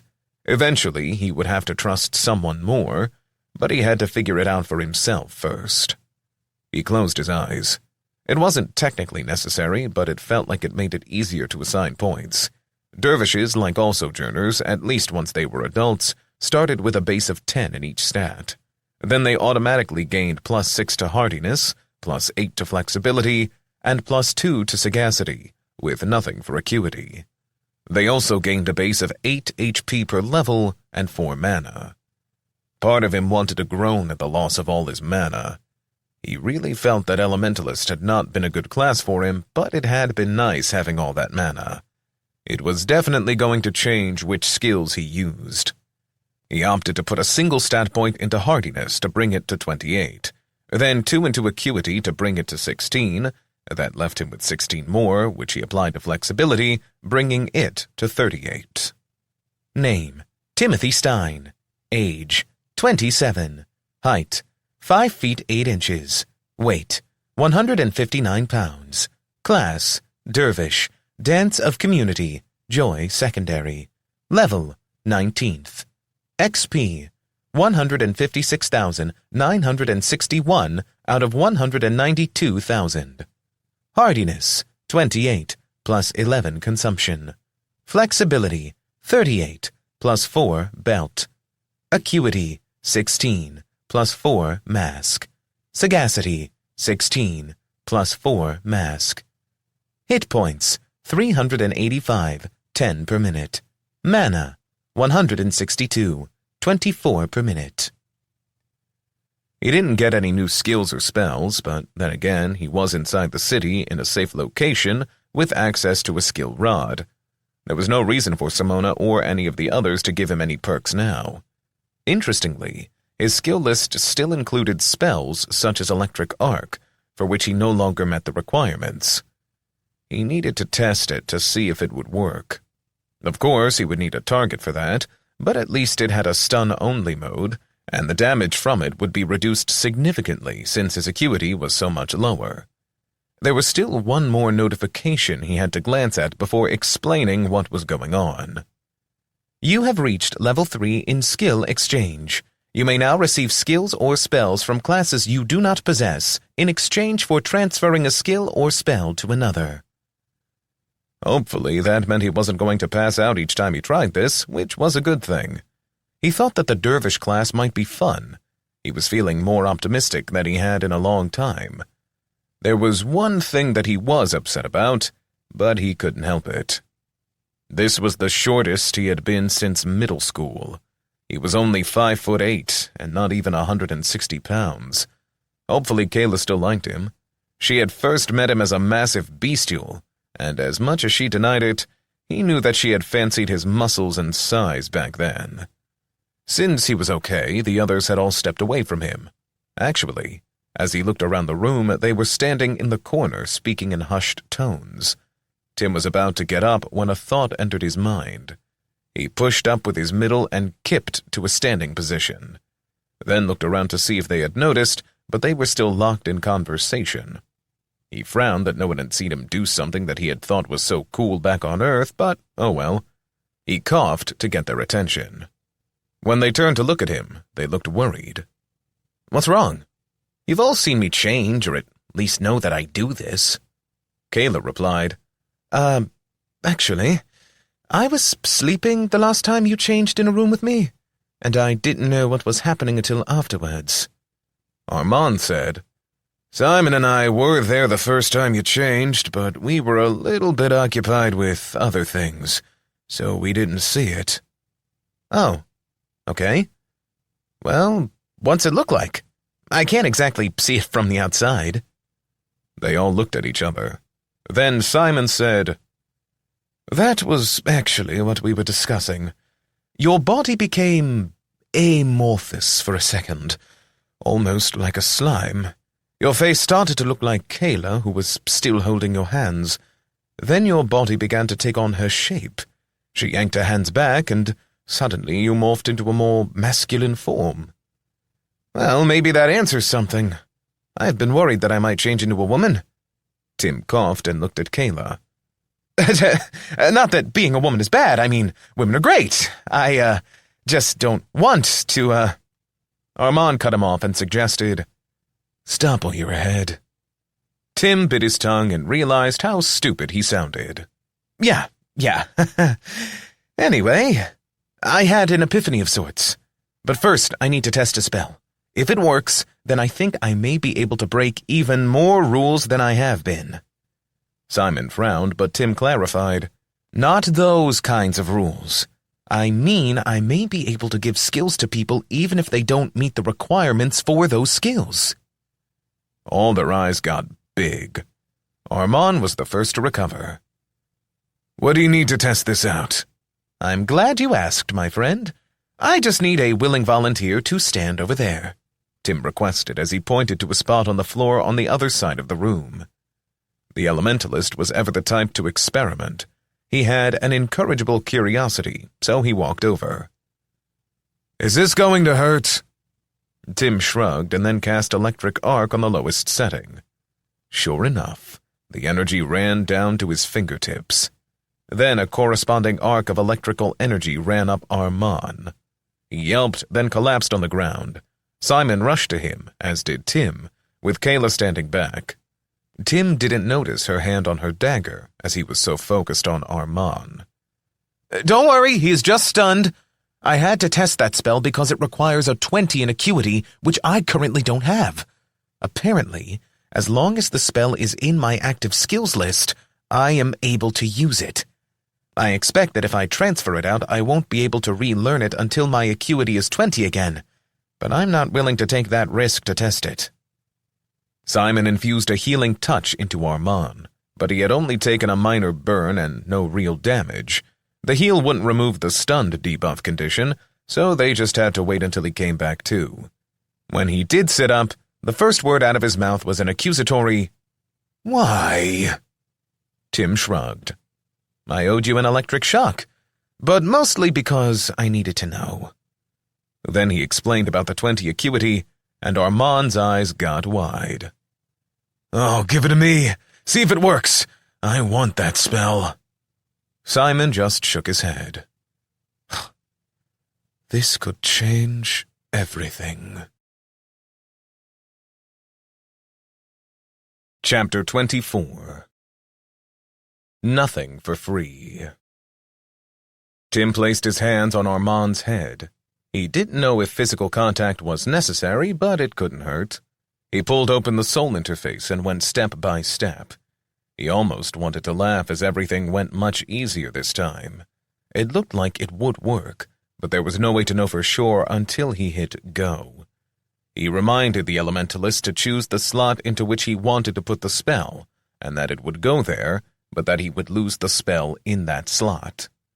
A moment later there was a bit of pain, but nothing like before. Then Armand was up and dancing around. He smiled as he exclaimed, "It worked! It worked!" "Okay, now I want to try something new," Tim said. Simon instructed, "Me next." Tim shrugged. "Okay, fair's fair." Then he placed his hand on the monk's shoulder. It came even easier this time. Within seconds he was ready and confirmed Simon was too before attempting to send a unique skill to him. Previously, Tim had been told that only one person in the world could have a unique skill at a time, but apparently that rule was made to be broken because the skill went through just fine. He experienced that momentary headache, and then it was over. "Tell me what you see." Simon looked at it for a second and then whispered, "Holy wow! You gave me a unique skill." Tim asked him what it was called, so Simon read it off. "Regenerative Plant Growth, Control and Empowerment. Subordinate version. Only available as long as Timothy Stein is alive." He couldn't stop laughing. This just kept getting better and better. Not only could he give people skills or spells for which they didn't meet the requirements, but he could also pass on unique skills that they would only have available to them as long as Tim was alive. He just became so much more valuable. With that realization, a wave of fear went through him. He didn't want to end up locked in some room and tortured until he gave abilities away to people. He didn't think Charles would do that to him, but it was clear the man lived for the guild, so it was a risk he had to consider. And even if Charles wouldn't, there were others who might. As much as these new, unprecedented abilities increased his value, they also meant that increasing his personal power was as important or more important than before. "Okay, give me a sec to look at the skills I gained from you all." Master Stealth. Rarity, Rare. Prerequisites, Sojourner. Acuity, 12. Flexibility, 22. Level, 12. Mana, 3 mana per minute. Description: this skill allows the user to hide almost in plain sight. It is near the pinnacle of hiding and can be used to blend into a crowd, hide in a shadow, or sneak up without being detected. It works to prevent detection by sight, sound, or scent. It also has a chance, based upon level, to avoid detection by magical senses. Unerring Force Missile. Rarity, uncommon. Prerequisites: Sojourner, Acuity, 20, Level, 8. Mana, 10. Description: fires 1 to 4 force missiles.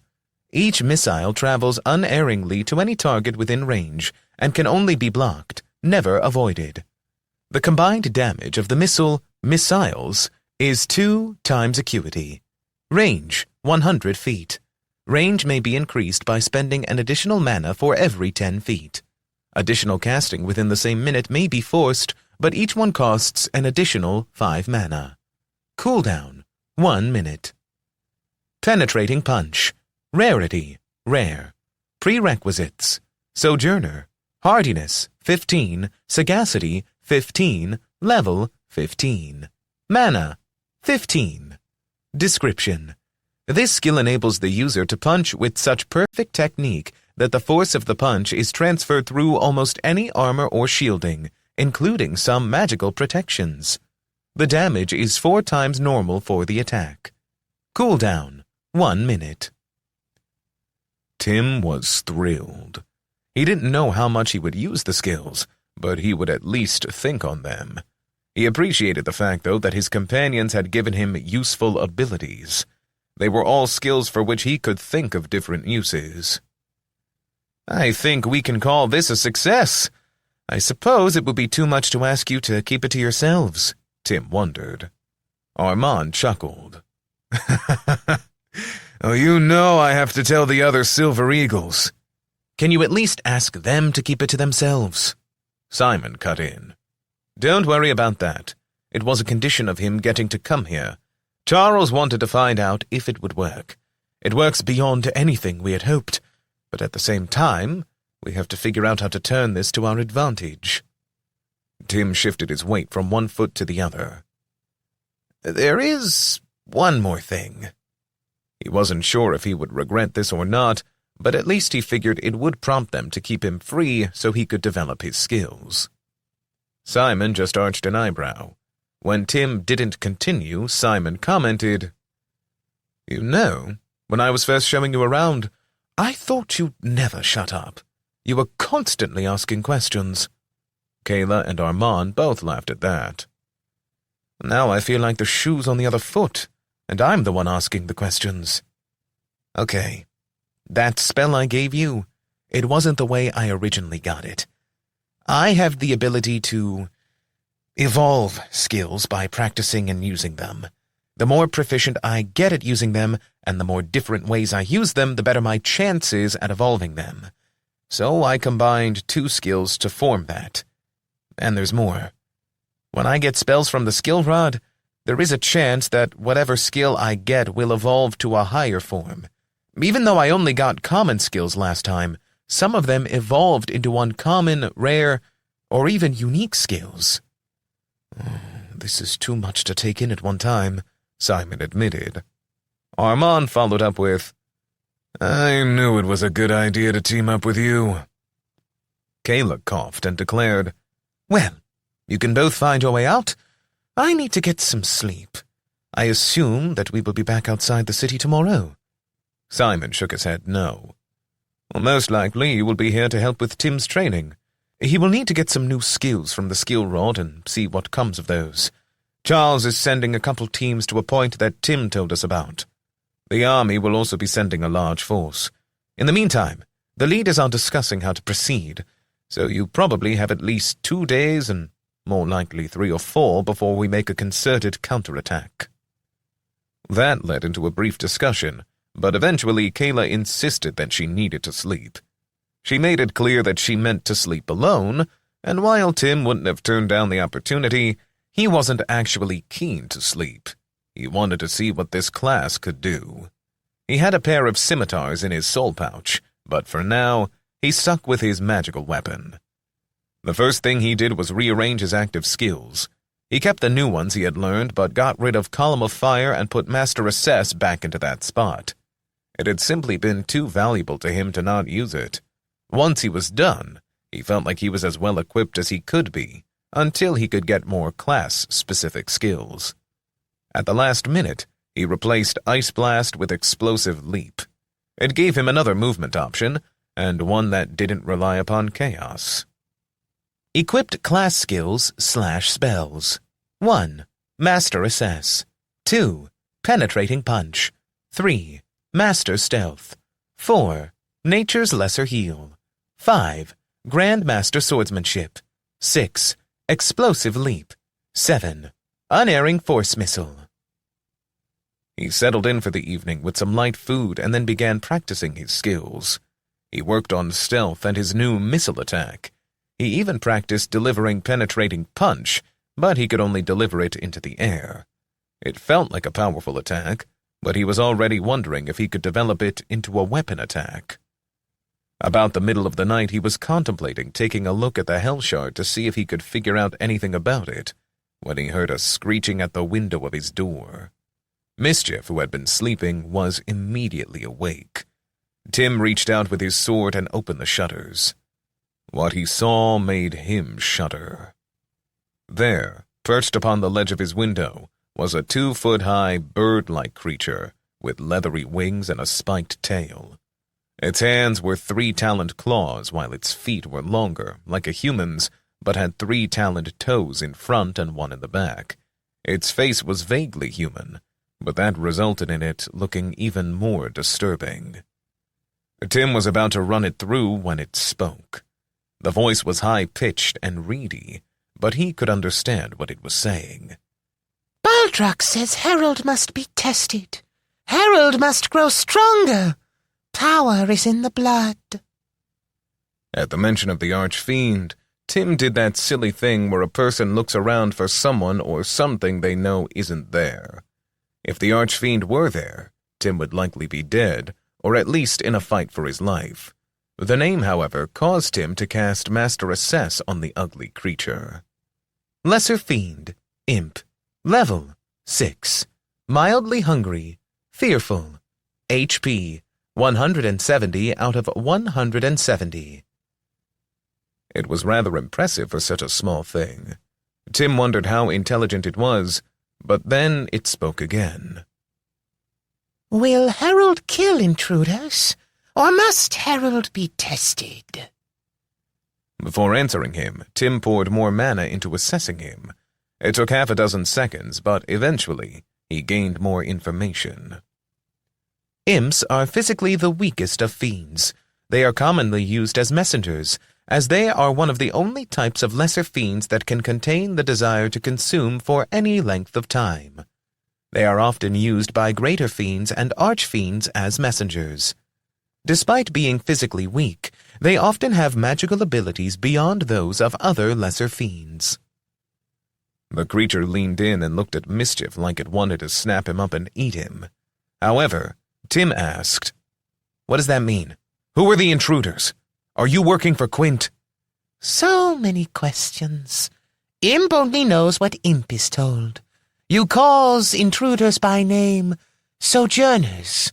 Me works for Baldrock. Baldrock keeps safe if me deliver messages. Wait, why should I listen to anything a fiend says? Why would I kill sojourners?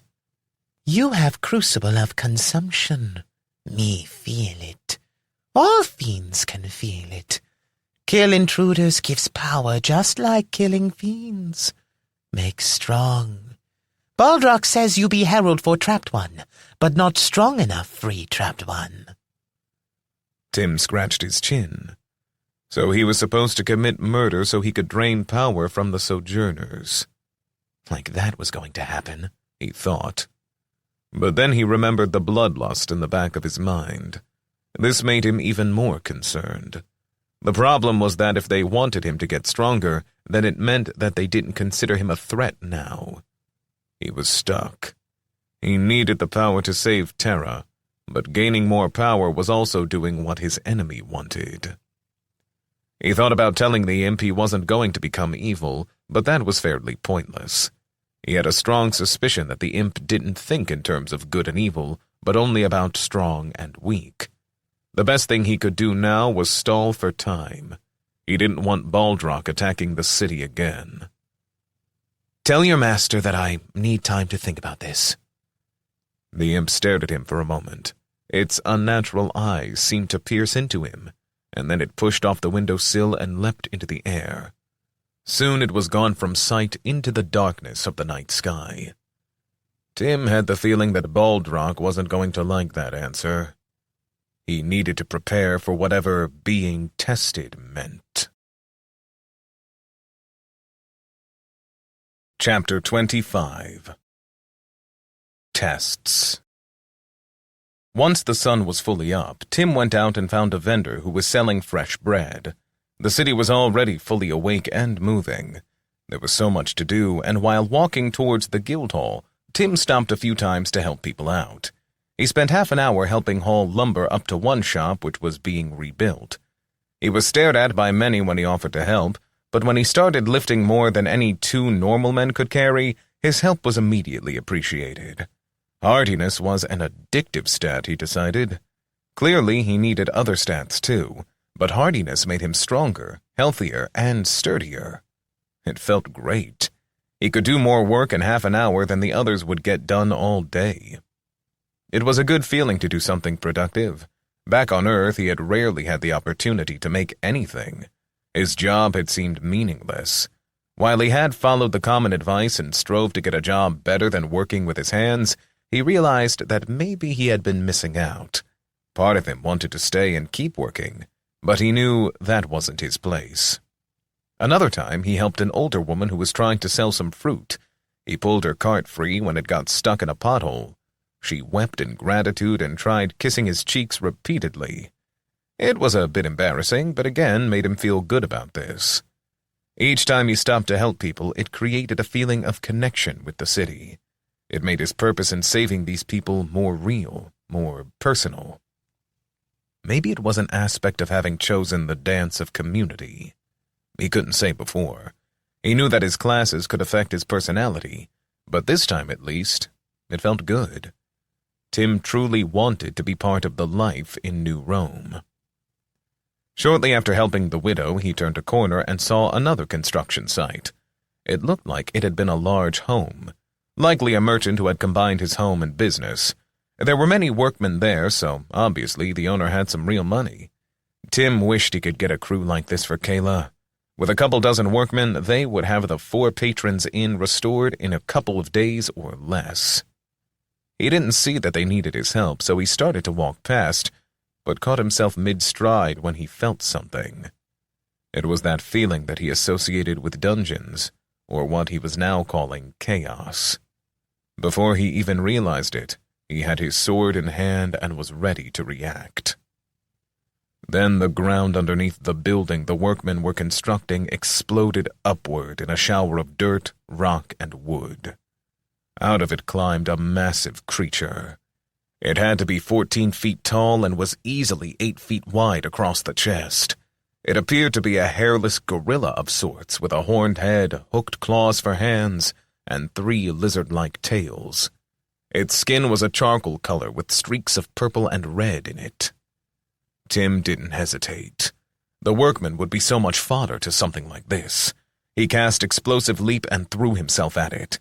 The force of his forward movement was impressive and caught the fiend off guard. This thing had to be a fiend.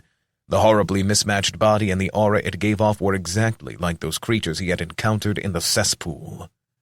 His blade ripped its side open, but even with Tim's tremendous speed and force, he felt some resistance. Its hide must be tougher than leather armor for that to happen. Black ichor leaked from its wound, and it raised its oversized maw to roar in pain. The jagged teeth in its mouth were on display as it bellowed. Tim slid across the ground. His feet ripped up the leveled foundation as he brought his momentum to a halt. He turned and then charged back at the creature. It was lashing out mindlessly, but he ducked the blow. One of the workmen wasn't so fortunate. and found himself impaled on the claw. This new body was graceful and reactive, even beyond what his high flexibility explained.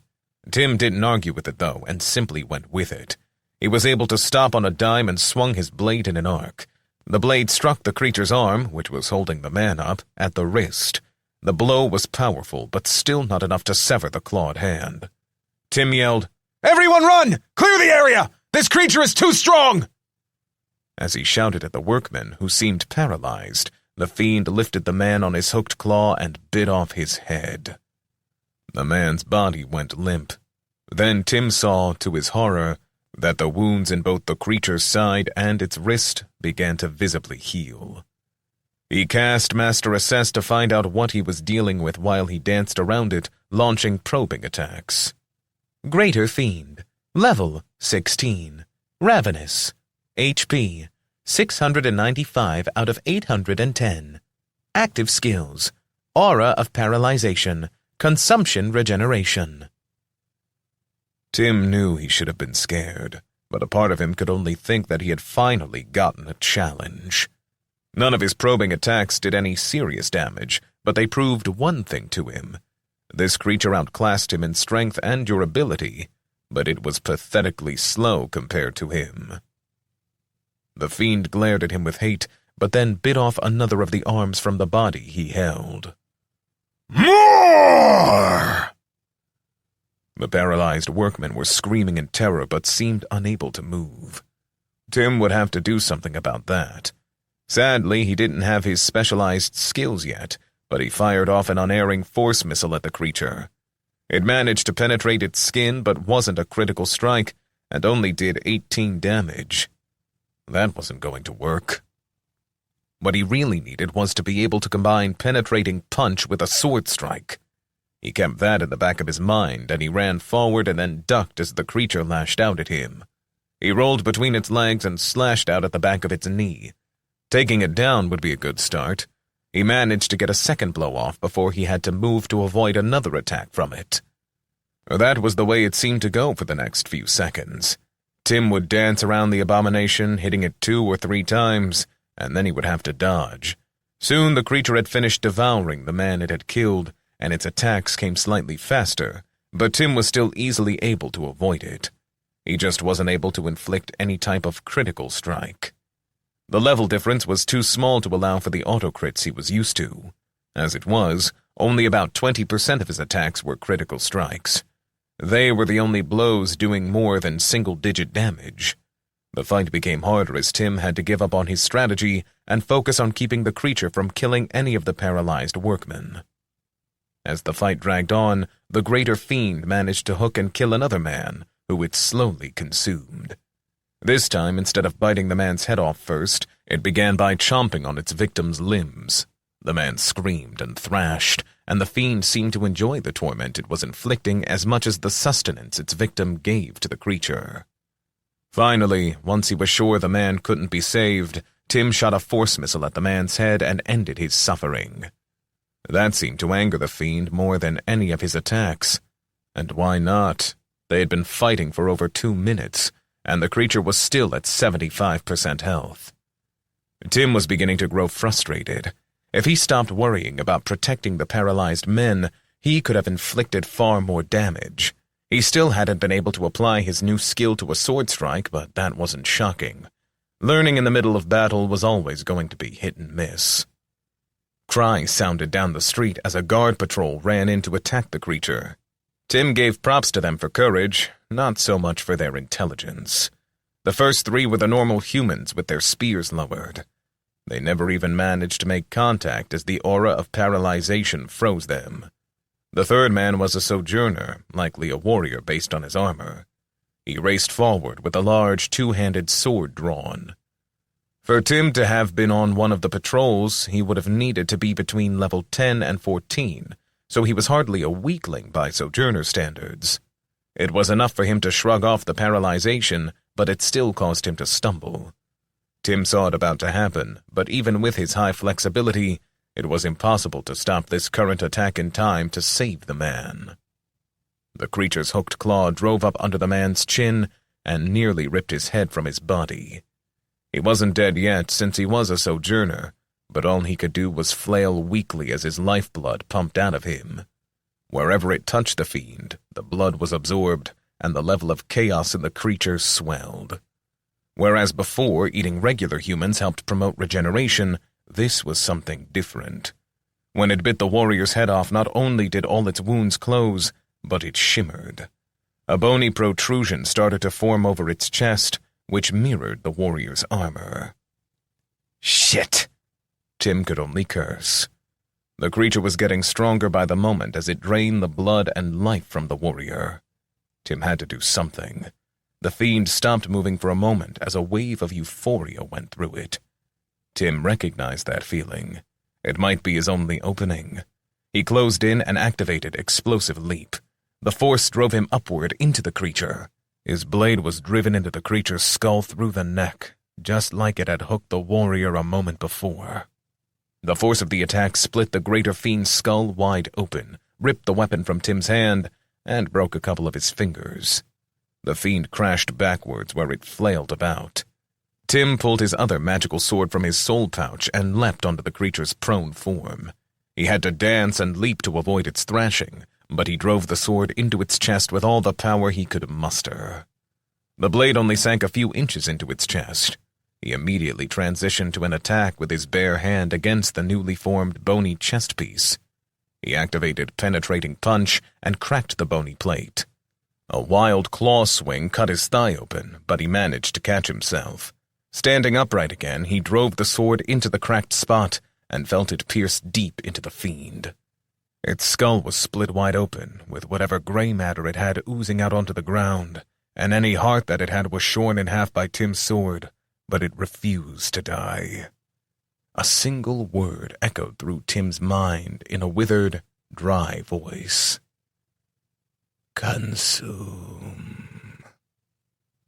Mischief was shouting something at him, but he couldn't make it out over the great urge to take this creature's strength for himself. He hopped up to its head and then shoved his hands into the open skull. Immediately, Tim could feel the chaos that made up its life force. He could take it if he wanted. He could wrench it from the being before it was even dead. For a fiend, life and death were arbitrary terms. There was only the question of power. He hesitated a moment until he felt its claw slam into him. The tip ripped into his leg where he wasn't armored. The pain pushed him over the threshold, and he willfully triggered the crucible of consumption before the fiend was even dead. The rush that ran through his body was beyond anything he could even imagine. It was the greatest high of all. There couldn't be anything that compared to this. He let the fiend fight him, but it was too far gone. Its body went limp, but its soul, or whatever was inside it, fought against him. He drained the power and didn't hesitate. It flopped and struggled, pleading against him. He felt sickened with himself and even vomited in his mouth, but nothing could stop Tim from draining every last bit of this power. You have activated the Crucible of Consumption for a 5th time. This time, you have activated it while your victim was still alive. This provides a new potential benefit to the ability. You are consuming a greater fiend. You have the choice of gains that can be made. 25% of its XP. Aura of Paralyzation, a Chaos ability. +5 to durability, permanent. +100 HP, permanent. +100 mana, permanent.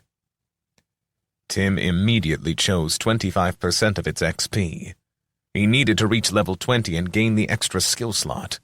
Besides, as amazing as adding extra stats permanently would be, he believed the single greatest advantage he had possessed since arriving in Iokusente was his level. It was interesting to see that it was possible to gain HP or mana directly. Those rewards would have been 5 times as many HP or mana as he would gain from +4 in an appropriate stat, but wouldn't include any of the other bonuses related to stat gain. You have gained 20,697 XP. It was a huge chunk, but not enough. Just as Tim thought that, the flow of power into him changed. He could taste the new energy, and knew it was coming from the sojourner that was connected to the fiend. His vomiting immediately became full-fledged spewing as all the contents of his stomach emptied themselves onto the ground. Tim hated himself for how sweet the taste was. The power was purer and more refined than anything before this. The fiend had been more concentrated than the Mimar.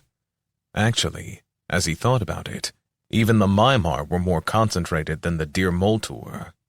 But this was a whole new level. Guilt and joy surged through him in equal measures.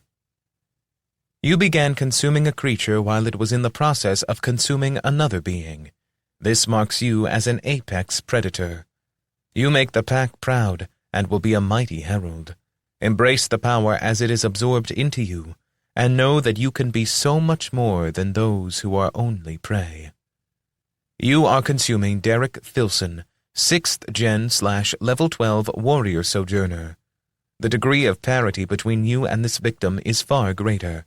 This means that greater benefits can be derived. Since this victim was also linked to the 5th creature you drained for your quest, he will be included in the quest reward, and you will gain far greater rewards than normal for consuming him. You gain 75% of his XP, 16,513. You gain +2 hardiness, permanent. You gain +1 flexibility, permanent. You gain the skill, Improved Power Strike, for your new skill slot. You have completed Cull the Blood, 1. Reward, Crucible of Consumption, 2. 1,950 XP. Surprise Reward, Freedom from the Law of Fours. Your world has expanded to 5. The XP was nice. Increasing his ability to consume made him feel sick to his stomach again. If he hadn't already hurled it all up, he might have lost it right there. But Tim was pissed. Freedom from the Law of Fours might or might not be good, but where was his extra skill slot? That was one of the chief reasons he had even gone down this road. With the breadth of abilities he had, an extra slot would be priceless for him. Well, maybe not priceless, since the blood which had been staining his fingers until he absorbed it spoke of the price that had to be paid. New quest. Cull the Blood, 2. Objective. Consume 100 unique creatures. Fiends count as 2. Sojourners count as 4. Reward. +10 XP per creature level. Increase in chaos potential. Congratulations. You have reached level 20. You have 2 stat points to apply. XP to next level. 196,121 out of 228,000. You have earned your 9th skill slot. You will gain your final skill slot at level 25. Now Tim's head was spinning. Okay, he took it back. Breaking the Law of Fours was amazing. A new level cap of 25 and 2 more spell slots. Quint, or whoever did this, was messing with him. The potential to be more had always existed. Now he could only wonder why the other Sojourners were limited. This, again, had the potential to be a game-changer, but he needed to keep it quiet. Tim assigned one of his stat points to flexibility to increase it to a multiple of 4. He didn't know if that still mattered, but it seemed to help with his defense, so he went with it.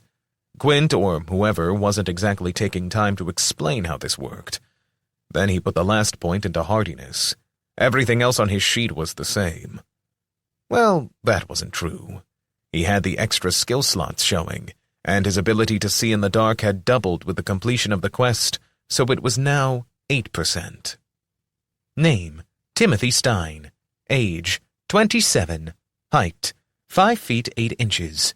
Weight, 159 pounds. Class, Dervish. Dance of Community. Joy Secondary. Level, 20th. XP, 196,121 out of 228,000. Hardiness, 31, +13 consumption. Flexibility, 40, +4 belt, +1 consumption. Acuity, 16, +4 mask. Sagacity, 16, plus 4 mask. Hit points, 400, 10 per minute. Mana, 170, 24 per minute. Offense, 20. Defense, 14. Chaos, 100 out of 100. Faction, Terran, plus 60, plus 15. Roshia / Asmar / Ogria, minus 10. Humanity, 31, plus 4. Terran Border Guards, 60. Caesar Thebrius, 25, plus 15. Sojourners Guild, 35, plus 25. Traits, Ephemeral, Dungeon Shaper, 1.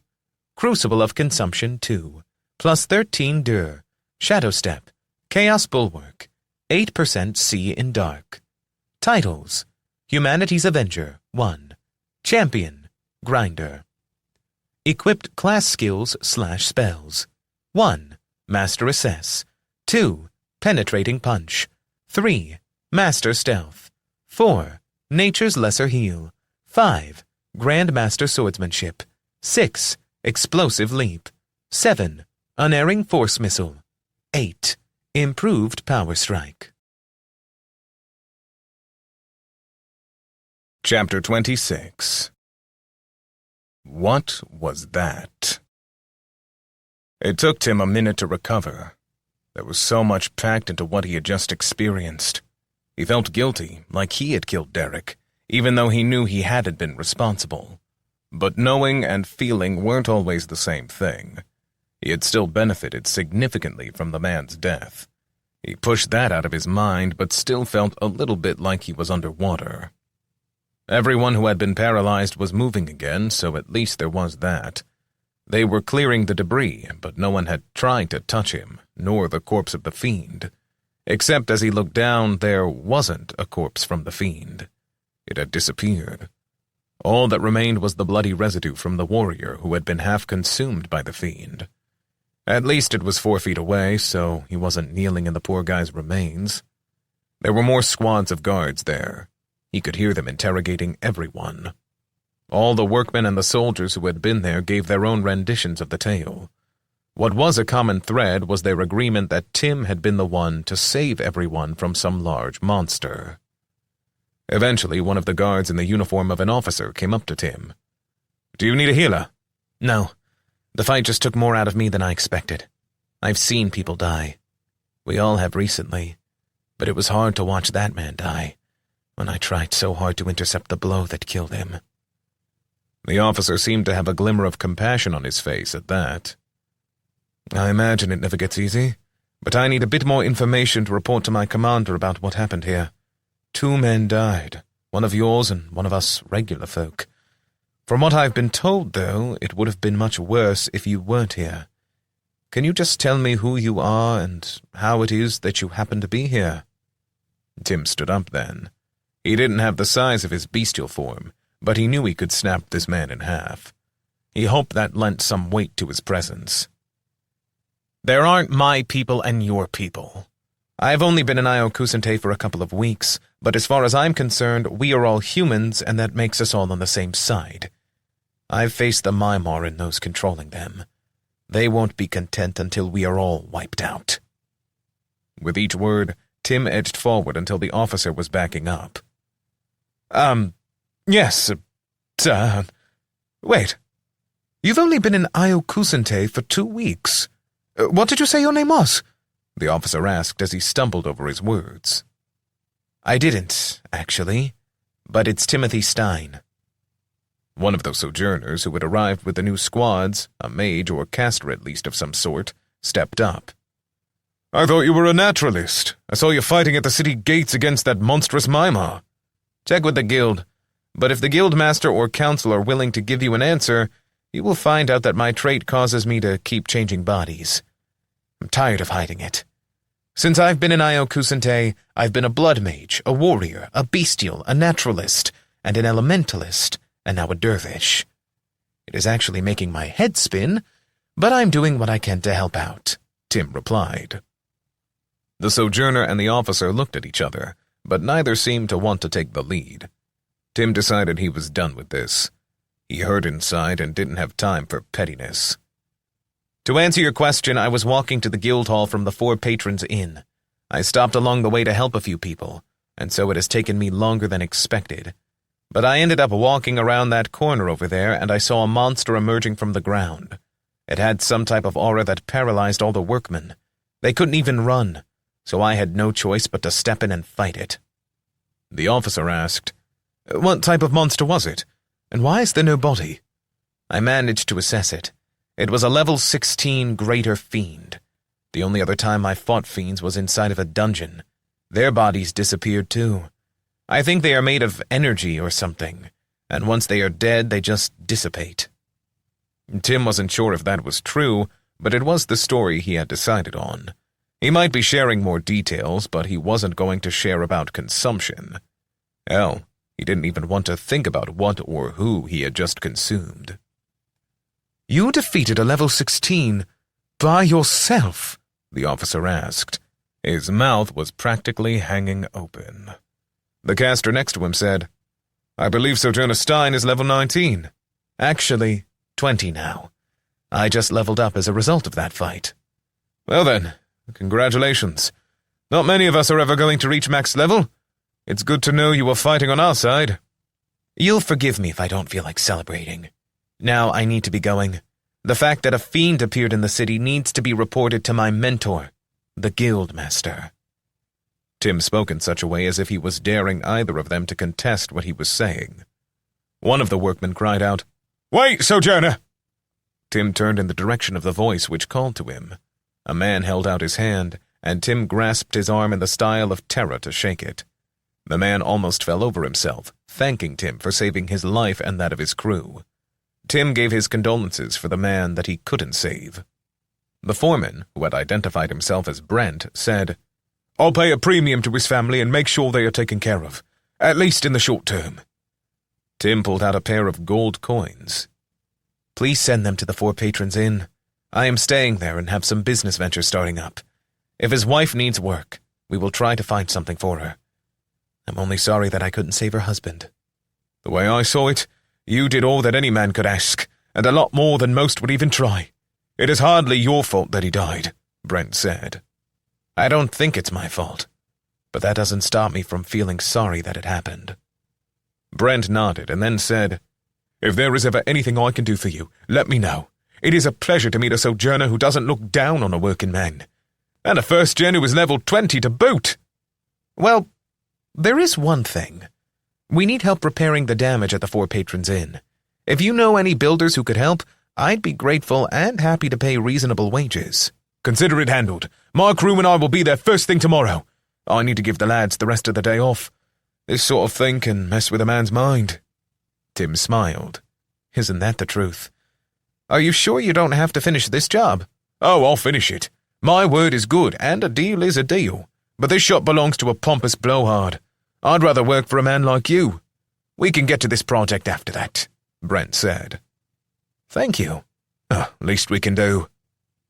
Then Tim looked over at the officer and caster. He asked, "Is there anything else?" When neither said anything, he turned and activated Explosive Leap. That sent him flying into the air. Once he was high enough, he tried to direct his fall to carry him as far as possible. When he was about to hit the ground, he was within the shadow of a building, and immediately shadow-stepped to a shadow at the very edge of his sight, not far from the guild. He still crashed out of the shadow hard as he carried his momentum with him into the shadow step. It banged him up, but his hardiness was sufficient to withstand it. He healed himself and then got his bearings. It was good to know that momentum was maintained when he shadow-stepped. He was certain that had tactical applications. This part of the city was busier and less damaged. The fact that it was close to the guild probably accounted for that. Tim was about to start walking again when he heard a screech behind him. He turned with his sword at the ready just in time to see an imp land on the ground next to him. A mother tried to pull her children back as they pointed at the strange creature. Tim yelled for all the people to run as he closed on the fiend. It might have been weaker, but there was no doubt that it could still kill the regular citizens. Before he could drive his sword into it, it leapt back. "Wait! Bear message!" Tim hesitated for a moment, and the imp took that opportunity to continue. Baldrach say Herald must decide soon. Must move. No room for weakness. Attack my mar or be attacked. This time, Horde will overwhelm city. Humans will die. Tim raised his sword again as he said, I killed the fiend he sent after me. Tell Baldrach that the tests are over. If he— Tim's words were cut off as the imp stiffened and suddenly spoke with a much deeper voice. All of existence is a test. Only the first raiders understood that. They came and took, and fiends are all that remain of them, a once proud people. Here the godlings play games with things beyond their control. Reality is what it is, not what one wishes it is. You too are not from this place. You will be tested until you are broken or strong enough to free the bound godling. There was little doubt that Baldrach was speaking directly through the imp now. The aura of power was greater than anything Tim had felt this close before. What confused him was the disdain that dripped off of Baldrach's words when he spoke about those he called godlings. Tim assumed he meant the patrons, and he had thought that Baldrach was working for Quint, but now he wasn't so sure. What's in this for you? Only the foolish stiffen their neck when a temporary bowing can produce eternal freedom. You would be wise to learn this lesson. I can find you wherever you go. You will be tested until you die, or do what I want. Bend your neck, and I can show you freedom you never knew existed, Baldrach claimed. Tim heard the approach of running feet. He glanced back over his shoulder and saw Simon, along with a few other sojourners, running his way. A fiend this close to the guild would definitely have been seen as a security risk. Now he just needed to time this right. I need to consider your offer. Give me 3 days. The voice cackled and then said, 3 days of tests, you.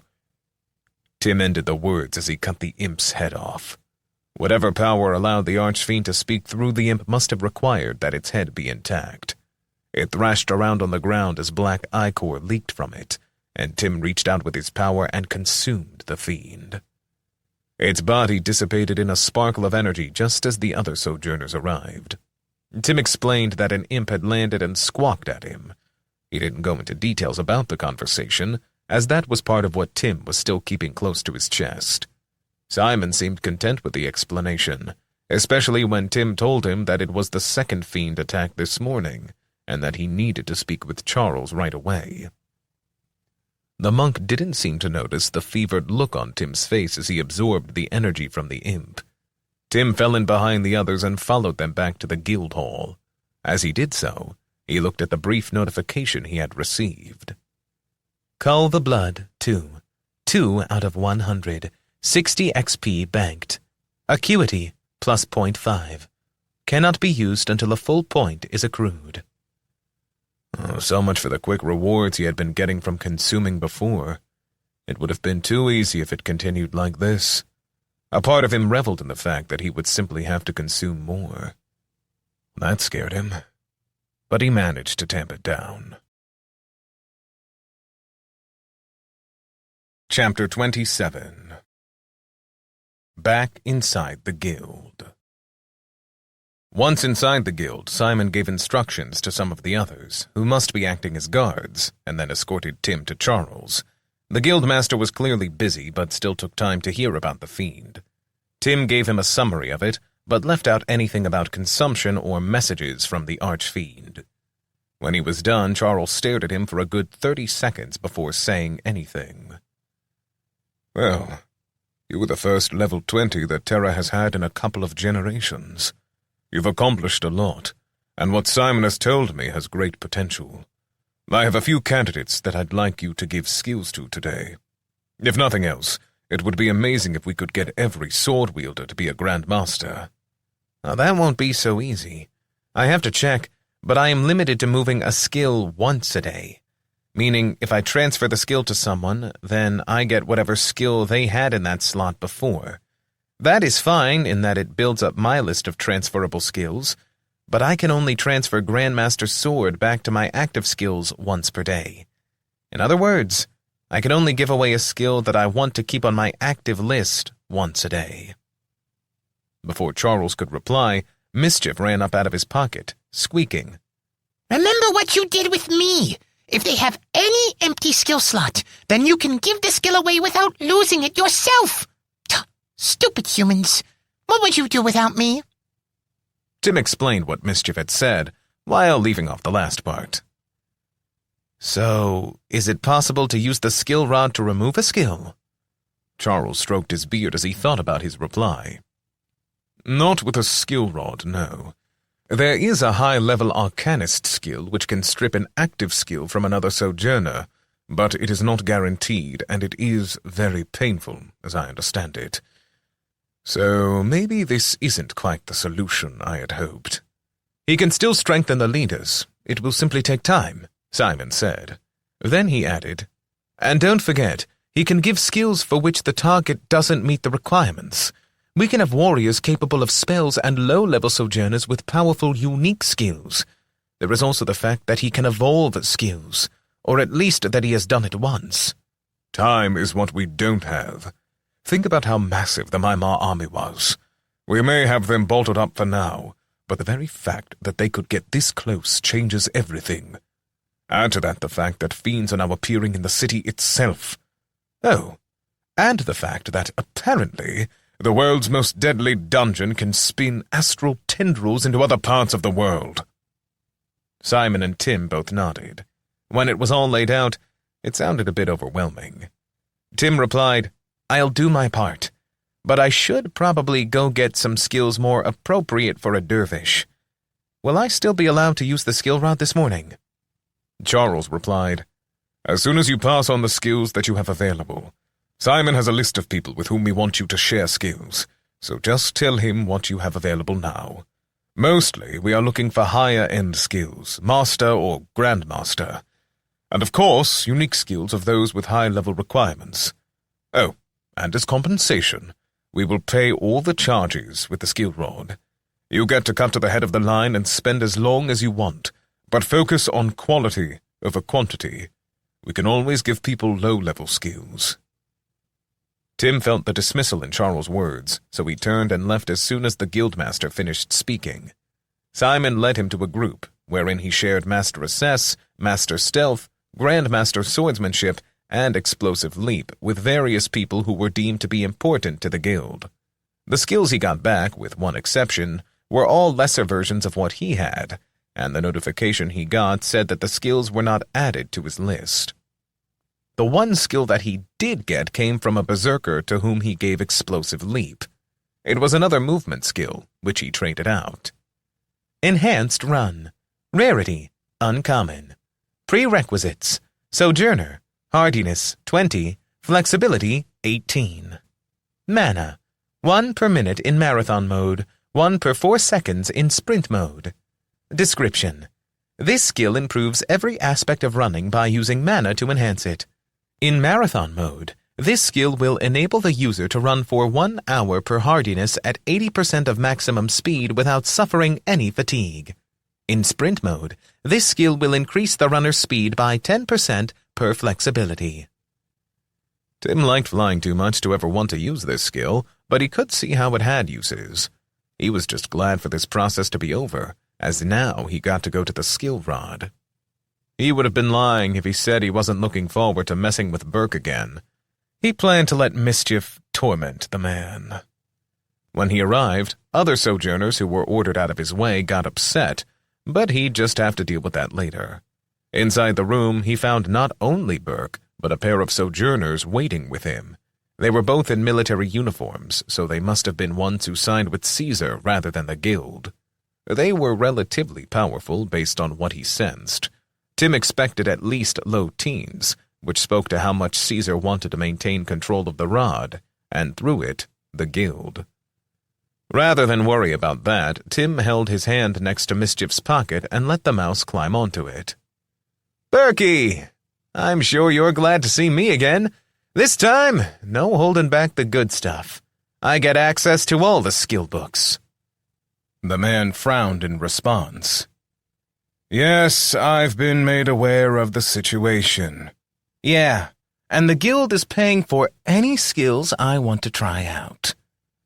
What you could have done to warrant this is beyond me, but given how different you look than when you came here before, I see you are still having trouble saving face. Then Burke began to snicker at his own weak joke. Tim just held the mouse out first and said, "I think we need to find some skills for my familiar." That stopped Burke's laughter cold. As is common to petty bureaucrats, no matter what world they are from, he felt self-important in his job. "I was not told any such thing. Besides, familiars who are able to utilize skills are very rare, and if they can, they get them naturally as they level up. I don't care what you've been told. Just get me the best scouting skills and some stealth or movement skills, along with perhaps some debuffs. I'll look through those and choose 2 or 3 for Mischief. Better not to switch up everything at one time, you know?" Tim said while petting Mischief's back. The mouse was in heaven since he usually had to go to Kayla to get this kind of attention. After a little more futile arguing, Burke started pulling out some rare skill books. Tim was amused to see smiles on the face of the 2 Sojourner guards. They had too much decorum to say anything, but had clearly been annoyed by Burke. After an hour of looking things over, Tim narrowed it down to 3 skills he wanted to add to Mischief's abilities. He would learn them first and then pass them on. The hope was that 1 or more of them would evolve, but they were already rare skills, so there was less chance of that. Tim pulled up Mischief's skill list first, to decide what needed to be replaced. 1. Detect secret places. 2. Superior climb and cling. 3. Bite proficiency. 4. Rat bite fever, debuff. 5. Nature's lesser heal. He didn't count the healing spell, even though Tim hoped to improve on that. The detection, combat, and debuff skills were his targets for now. Tim went with Revealing Sight, a rare detection skill that sounded like it would pretty much out any trap or illusion to Mischief. Then he decided on Master Unarmed Combat with the hope that it would translate over for the mouse. Finally, while Rat Bite Fever had a catchy name, it just wasn't quick enough. That led him to choose Grand Touch of Weakness. It kept the same touch pattern and wouldn't require much mana from Mischief, thus allowing him to save his mana for backup healing. Now it was time to take these skills. Before grabbing the rod to learn Revealing Sight, he confirmed that he met the requirements, which he did just barely with 16 in Acuity and Sagacity. He didn't know how to control the evolution, but hoped that he might notice something in the process. Then the rod triggered, and all such thoughts left his head. The power of it slammed into his head, and he didn't know what to focus on. So much had happened since the last time he used the rod that he had forgotten how awful it felt. Transferring skills was so much easier and better than this. Well, other than the time he got a skill he wasn't compatible with from Kayla, but that had leveled the ability, and now he didn't need to worry about that. As he sat up, Tim felt like retching but forced himself to look at the notification. This time he was pleased to see that he obtained a bit more information, even if it was only about whatever random process powered his trait. Perhaps he was truly leveling it up. New skill gained. Running skill through Ephemeral Matrix. Roll to determine changes. 2. Skill assigned Uncommon Rarity. Skill already exceeds that rarity. No change will be made. Revealing Sight. Rarity, Rare. Prerequisites: Sojourner, Acuity, 16, Sagacity, 16, Level, 16. Mana. Base 1 mana per 4 seconds. May be increased. Description: This skill causes all things hidden or unnatural to reveal themselves to the sight of the user. This includes shape changes, illusions, mind control effects, hidden traps, and such. Further, The user can see mana and magical effects. With practice, it may be possible to learn about specific skills, spells, and even traits by careful examination. Tim's jaw hung open when he read that last line. He was going to pass this on to Mischief, of course, but it also had potential for him. If he could use it, he might be able to learn more about chaos as well as mana. He might also be able to gain more control over both ephemeral and consumption. The opportunity this presented was immediately tantalizing, but he transferred this skill to Mischief and went on to the next. The experience of learning the other two skills didn't get any easier. Burke even made a smart aleck crack about how he'd never seen someone squirm as much as Tim did. In the end, Tim had 3 good skills for Mischief. Tim glanced again at the other 2. Neither had upgraded, but they were still good abilities. Unfortunately, the new dervish wasn't done. He still needed to get some dervish-specific abilities for himself. At least Mischief was in love with his new abilities as he ran around the room, making Burke look like he was going to crap himself. Master Unarmed Combat. Rarity, Rare.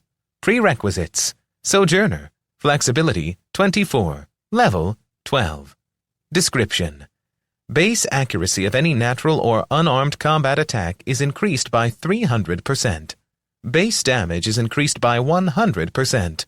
Critical strike chance with any natural or unarmed attack is increased by 10%. Base attack speed is increased by 100%. Grand Touch of Weakness. Rarity, Rare. Prerequisites. Sojourner. Acuity, 16. Sagacity, 16. Level, 16. Mana. 30 mana plus 3 mana per minute. Description. Touch attack which saps the target's durability, strength, and speed. It attacks sub-aspects of stats rather than primary stats. Partial resistance is possible, but if not resisted, target suffers following effects. Target takes 20% additional damage from all attacks. Target's physical strength and damage are reduced by 25%. Target's attack and movement rate are reduced by 30%. Cooldown, 1 minute. This spell can stack up to 3 times. Tim was careful not to put any of the new skills in the 9th slot, as the exponential increase in cost to use the rod would have alerted them to something unusual. Since Tim could trade out skills fairly freely, he just put them all into the 1st slot. Charles could thank him later for saving the guild some money. Still, Tim went back to some of the basics he had considered before. He took Dodge, a common skill, and Dervish Dance, another common skill. His hope was that they would upgrade, but he also took Master Power Strike, despite already having the uncommon version of the attack. The only reason for that, of course, was what appeared to be a 25% chance that it would automatically evolve to a unique skill. The final skill he took was Dual Wield, an uncommon skill, since it seemed to be a core element of the dervish fighting style. At least 2 of the 4 evolved. Dodge. Rarity, Common. Prerequisites. Sojourner. Description. Passive skill which grants a 10% chance to dodge any incoming melee attack which the user knows about. Ballad of the Slayer. Rarity, Rare. Prerequisites. Sojourner. Flexibility, 24. Dual Wield, Level, 14. Mana. 10 mana per minute. Description. The blows of your weapons land with almost a musical tone. They produce the following benefits for all allies within 10 feet per flexibility. The benefits grow by an additional 5% each minute for 4 minutes. Every minute that you are out of combat, the benefit is reduced by 5% until it is gone. Accuracy, plus 20%. Attack speed, plus 20%. Movement rate, plus 40%. Critical strike chance, plus 5%. The benefits are doubled, as is the growth rate for party members, so long as they are within range. Master Power Strike. Rarity, Rare. Prerequisites. Sojourner. Acuity, 16. Sagacity, 16. Level, 16. Mana, 5. Description. This attack trades accuracy for power. Once triggered, the accuracy of the next attack is reduced by 50%, but the base damage is increased by 300%. Cooldown, 4 seconds. Dual wield. Rarity. Unique. Prerequisites. Sojourner. Flexibility. 30. Level. 20. Grandmaster in a weapon type. Description. Applies all the benefits of Grandmaster in a weapon skill, but allows the user to dual wield that weapon. Attack speed with the offhand is 75% of the main hand. There is no diminishment of accuracy or damage. The one thing Tim wasn't able to achieve was an upgrade to his healing spell. Since it was a common spell, he knew it wasn't very mana efficient, nor powerful. But Tim didn't have a high enough sagacity to obtain any of the ones he wanted. This wasn't a problem if he got the skill from another person. But then again, there didn't seem to be a chance to have those automatically evolve into a unique skill. Chapter 28. Team 2.0. The next morning, Tim woke to a knocking at his door. Rather than responding to that, his first reaction was to run his hands over his body. He felt roughly the same, but to be sure, he pulled up the notification he got every time he went to sleep. Trait, ephemeral, activated. Change is life. Consistency is a lie. Control is an illusion. Even with change, sometimes things remain the same. Role determines class remains the same. New chance set at 20%. The pounding on his door didn't go away. Finally, he yelled, "Let me go back to sleep, Mom." The handle wiggled and then turned as the lock was undone. It opened, and Kayla was standing there. She had mischief with her. He must have slept deeply because he didn't even remember when the mouse had left. Tim looked at the little mouse perched on her shoulder and teased, "Traitor." The reply he heard in his head was straightforward. She's softer. Kayla said, "Calling me your mother isn't going to help your cause. No woman wants to mother the man in her life. Take care of, at times, maybe, but not mother. It was more of a joke for my own benefit, something from back home. Never mind. But did you just pick the lock to my room?" The assassin reached into the pouch on her belt and pulled out a slender piece of metal, which she made dance between her fingers. "What? You mean with a lockpick like this?" Tim stared at her. She was messing with him, but he hadn't figured it out. He knew he'd put his foot in his mouth last night, but in his defense there was a lot going on. This time he didn't rise to the bait and said nothing. She stared at him and then smirked. "Why would I pick the lock when I have the key? Remember, this is still my inn, even if you are going to become my partner." She lingered over the last word. He wasn't clear if she was taunting him or making a point. "Fair enough. Since you woke me up, I'm assuming that the others are here." "Yeah, but Simon isn't coming with us. Apparently a representative from Asmar arrived last night. She's another first-gen and a level 18 spiritualist," Kayla said with a tone of distaste. Tim wasn't sure what to say at that moment, but Mischief squeaked out, At least you still have the same face today. "Thanks, buddy. I appreciate the enthusiasm." "Did Mischief just talk to you?" Kayla asked. "Yeah, but don't encourage him. Once he gets going, it can be hard to shut him up." Mischief mentally growled in Tim's head, but Kayla insisted on knowing what the mouse had said. "He was just saying that it was a good thing I didn't change again when I slept." A pained expression crossed Kayla's face. "Yeah, that must be hard, not knowing if you were going to change. How high is the chance up to now?" "Only 20%, but I've accepted it. To be honest, the class change doesn't make that much difference, except in base stats. I can still assign my stats however I want and use skills from any class. Sure, some will be better at different things, but I almost wonder why it even matters that I keep changing now. It seems like whatever Cal Dakota wanted me to learn from this should be over by now." Kayla didn't argue with him, but Tim already knew she wasn't certain about the patrons at all. Now, having expressed his thought on the matter, it made him wonder all that much more. He pushed it to the back of his mind and asked her to give him a minute to wash up, and then he would meet her downstairs. When he came downstairs, the Ogrian Magnor was sitting at a table with Kayla and a very slender woman. Tim couldn't help but think of Magnor as a dwarf.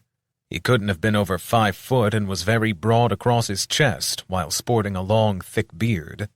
Magnor was the only Ogrian he had ever met, but if the others were like that, he could definitely have seen them getting parts in a Lord of the Rings or Snow White movie. A part of him wondered if there wasn't some connection between Ogrians and the dwarves of human mythology.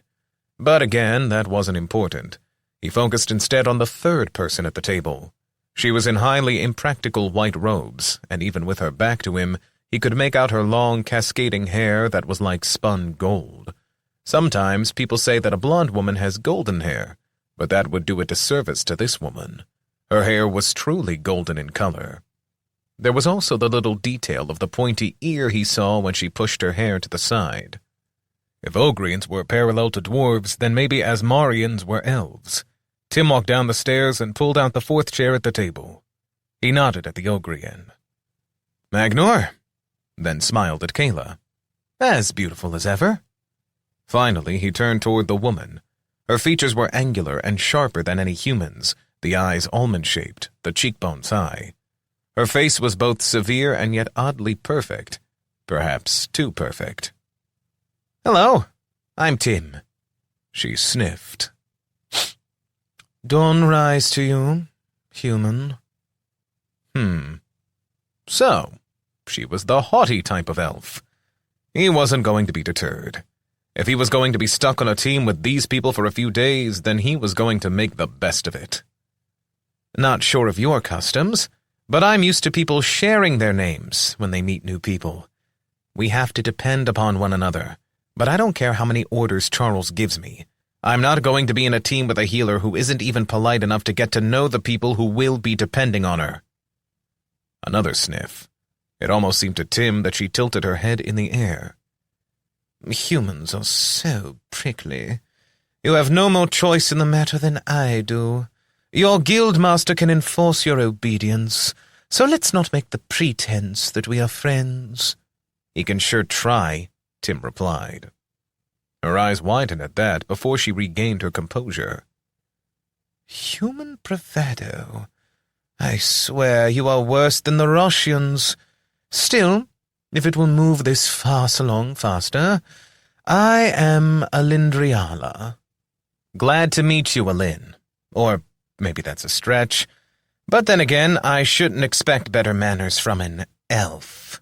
Tim emphasized the last word. She glared at Tim. "Alindriala, not Alin. Sorry, there is no way I'm going to shout out that mouthful during the middle of a battle. And if I'm not going to do it then, I might as well work on forming good habits now." She looked like she was about to argue with Tim when Mischief climbed out from under Kayla's armor. Alin seemed immediately interested in the small creature. "You have a pet?" Kayla shook her head. "Mischief isn't anyone's pet." When she said that, Tim felt a surge of pleasure go through Mischief. "He's my familiar, but if you ask him, it's more the other way around." Magnor had already seen Mischief, so he wasn't surprised, but Alin asked, "How do you have a familiar? They told me you are a dervish." "I got him when I was a naturalist," Tim replied matter-of-factly. "When you were a naturalist? What's that supposed to mean?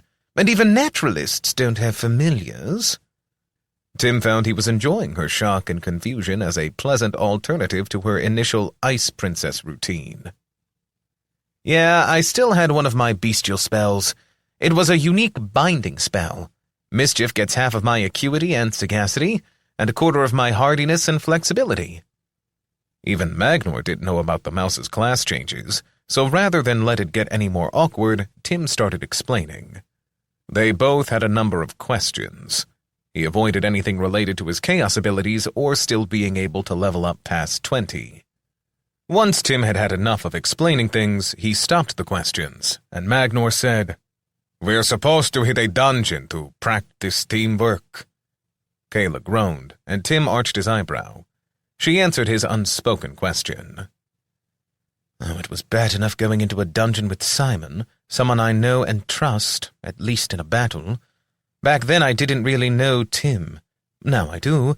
But to be fair, his changing makes him a bit unpredictable." Magnor prompted. "And?" Kayla sighed.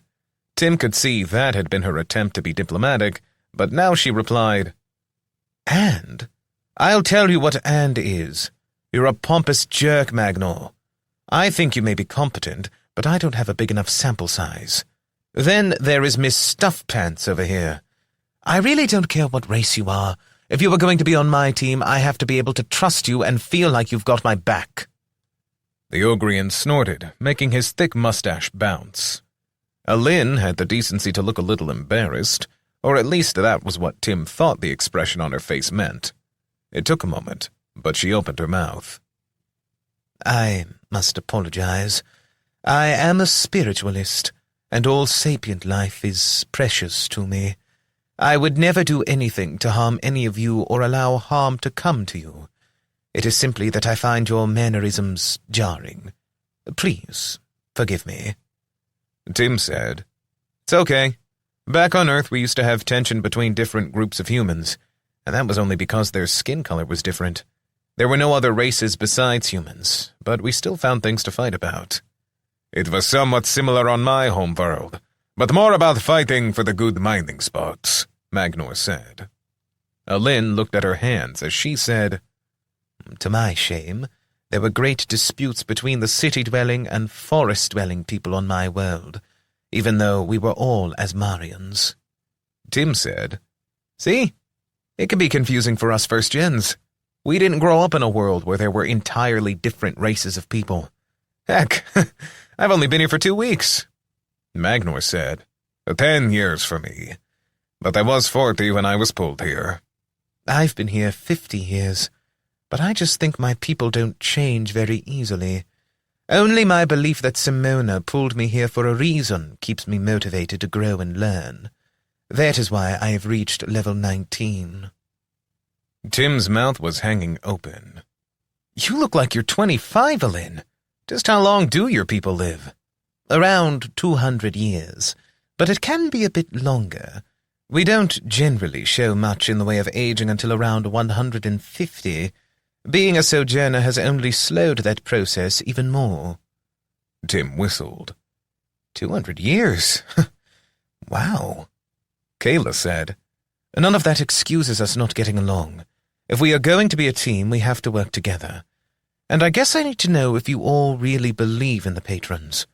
I sort of do, but more in the sense of general presences that set forth some principles for us to live by, not in a way that means they are involved in my life. I only wish, Tim mumbled. It is hard to dispute my experience. Rugen pulled me here and spoke to me about bringing me here to be a crafter. I have communed with him 3 times over the years, so I very much believe in the patrons. But they are far from all-powerful. Rugen told me he brought me here to advance the crafting of my people, and yet I have spent most of my time fighting to hold back dungeons, Magnor said. I am a spiritualist, so you must suspect what my answer is. I can sense the presence of the patrons when they turn their eyes on us, or on people who have had contact with them. That is part of why I have been on edge. I sense that Tim has been touched by more than one of them. As for what Magnor said, I was brought here by Simona. She wants us to save the world from some threat, but has never fully defined it for me. I don't believe they are all-powerful either. Instead, they work through us, Alin expressed.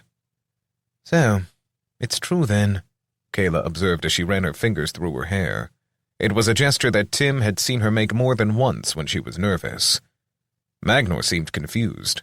He furrowed his brow, or at least it looked like that behind his bushy eyebrows. That's true, Kayla replied. That Tim has spoken to more than one of the patrons. That led to Tim having to explain about Cal Dakota and Simona, as well as his mask. Once he answered their questions, he asked, Have any of you ever heard of any other beings like the patrons? Both Kayla and Magnor said no. Magnor talked about how his people had been atheistic back on his homeworld. Their only god had been crafting, and science, as they understood it. Alin, however, got quiet for a moment before she said, This may not be what you are asking about, but you know how my people live longer than the humans, so it has been fewer generations since whatever happened that wiped out all recorded history beyond 2,000 years old. Tim nodded.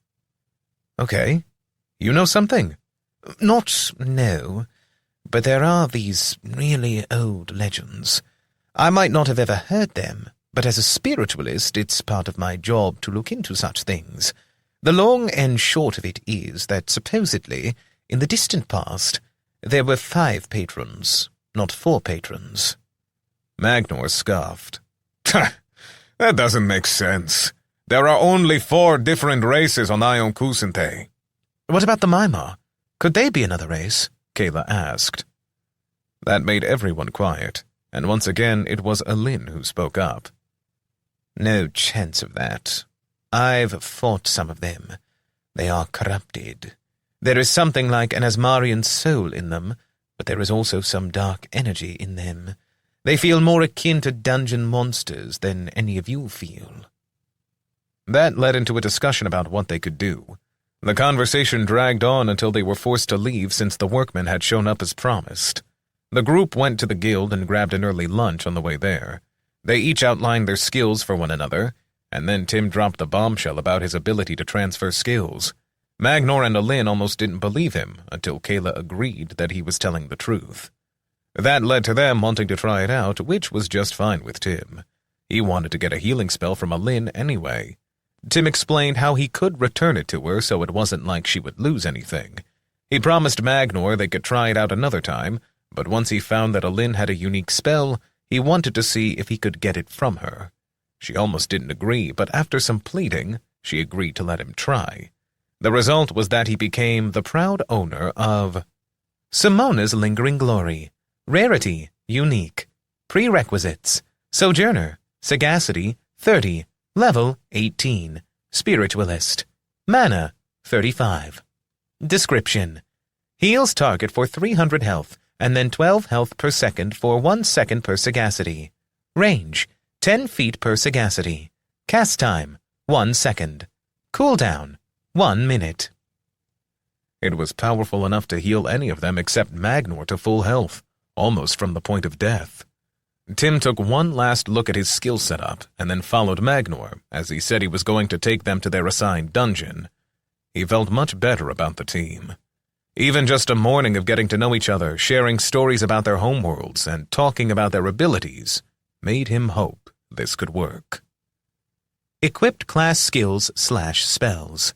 1. Ballad of the Slayer. 2. Master Assess. 3. Dodge. 4. Simona's Lingering Glory. 5. Dual Wield. 6. Explosive Leap. 7. Unerring Force Missile. 8. Master Power Strike. 9. Nature's Lesser Heal. Chapter 29. Light Dungeon. Just as they were leaving the guild with their supplies, Simon pulled Tim and Kayla to the side. You need to know something that hasn't been made public. It shouldn't be anything you can't handle, but you need to know that we are getting weird reports from some of the dungeon-clearing teams. Weird how? Kayla asked. Different monsters than have ever been in them before. The presence of more monsters is to be expected with the increased spawn rates, but not different ones. Worse, we just had one team that barely made it out of a C-rank dungeon when they encountered a level 14 monster, Simon explained. Tim just listened, but he knew that wasn't the way dungeons worked, at least not the way it had been explained to him. So, all Magnor said was that we were being sent north to clear a dungeon that is about a 6-hour ride from the city. He said it was a B-rank dungeon. That's correct, but I wanted you to be aware that things are changing faster than we can keep track of. It is sheer chaos, Simon lamented. Tim bit his tongue, but there it was, that word, chaos. The monk almost certainly wasn't talking about chaos energy. As far as Tim knew, he was the only one who could detect it, or at least Tim was the only one who could use it. But these changes seemed anything but chaotic to him. He was beginning to suspect that the Archfiend, or Quint, or whoever was really pulling the strings, was able to affect the dungeons.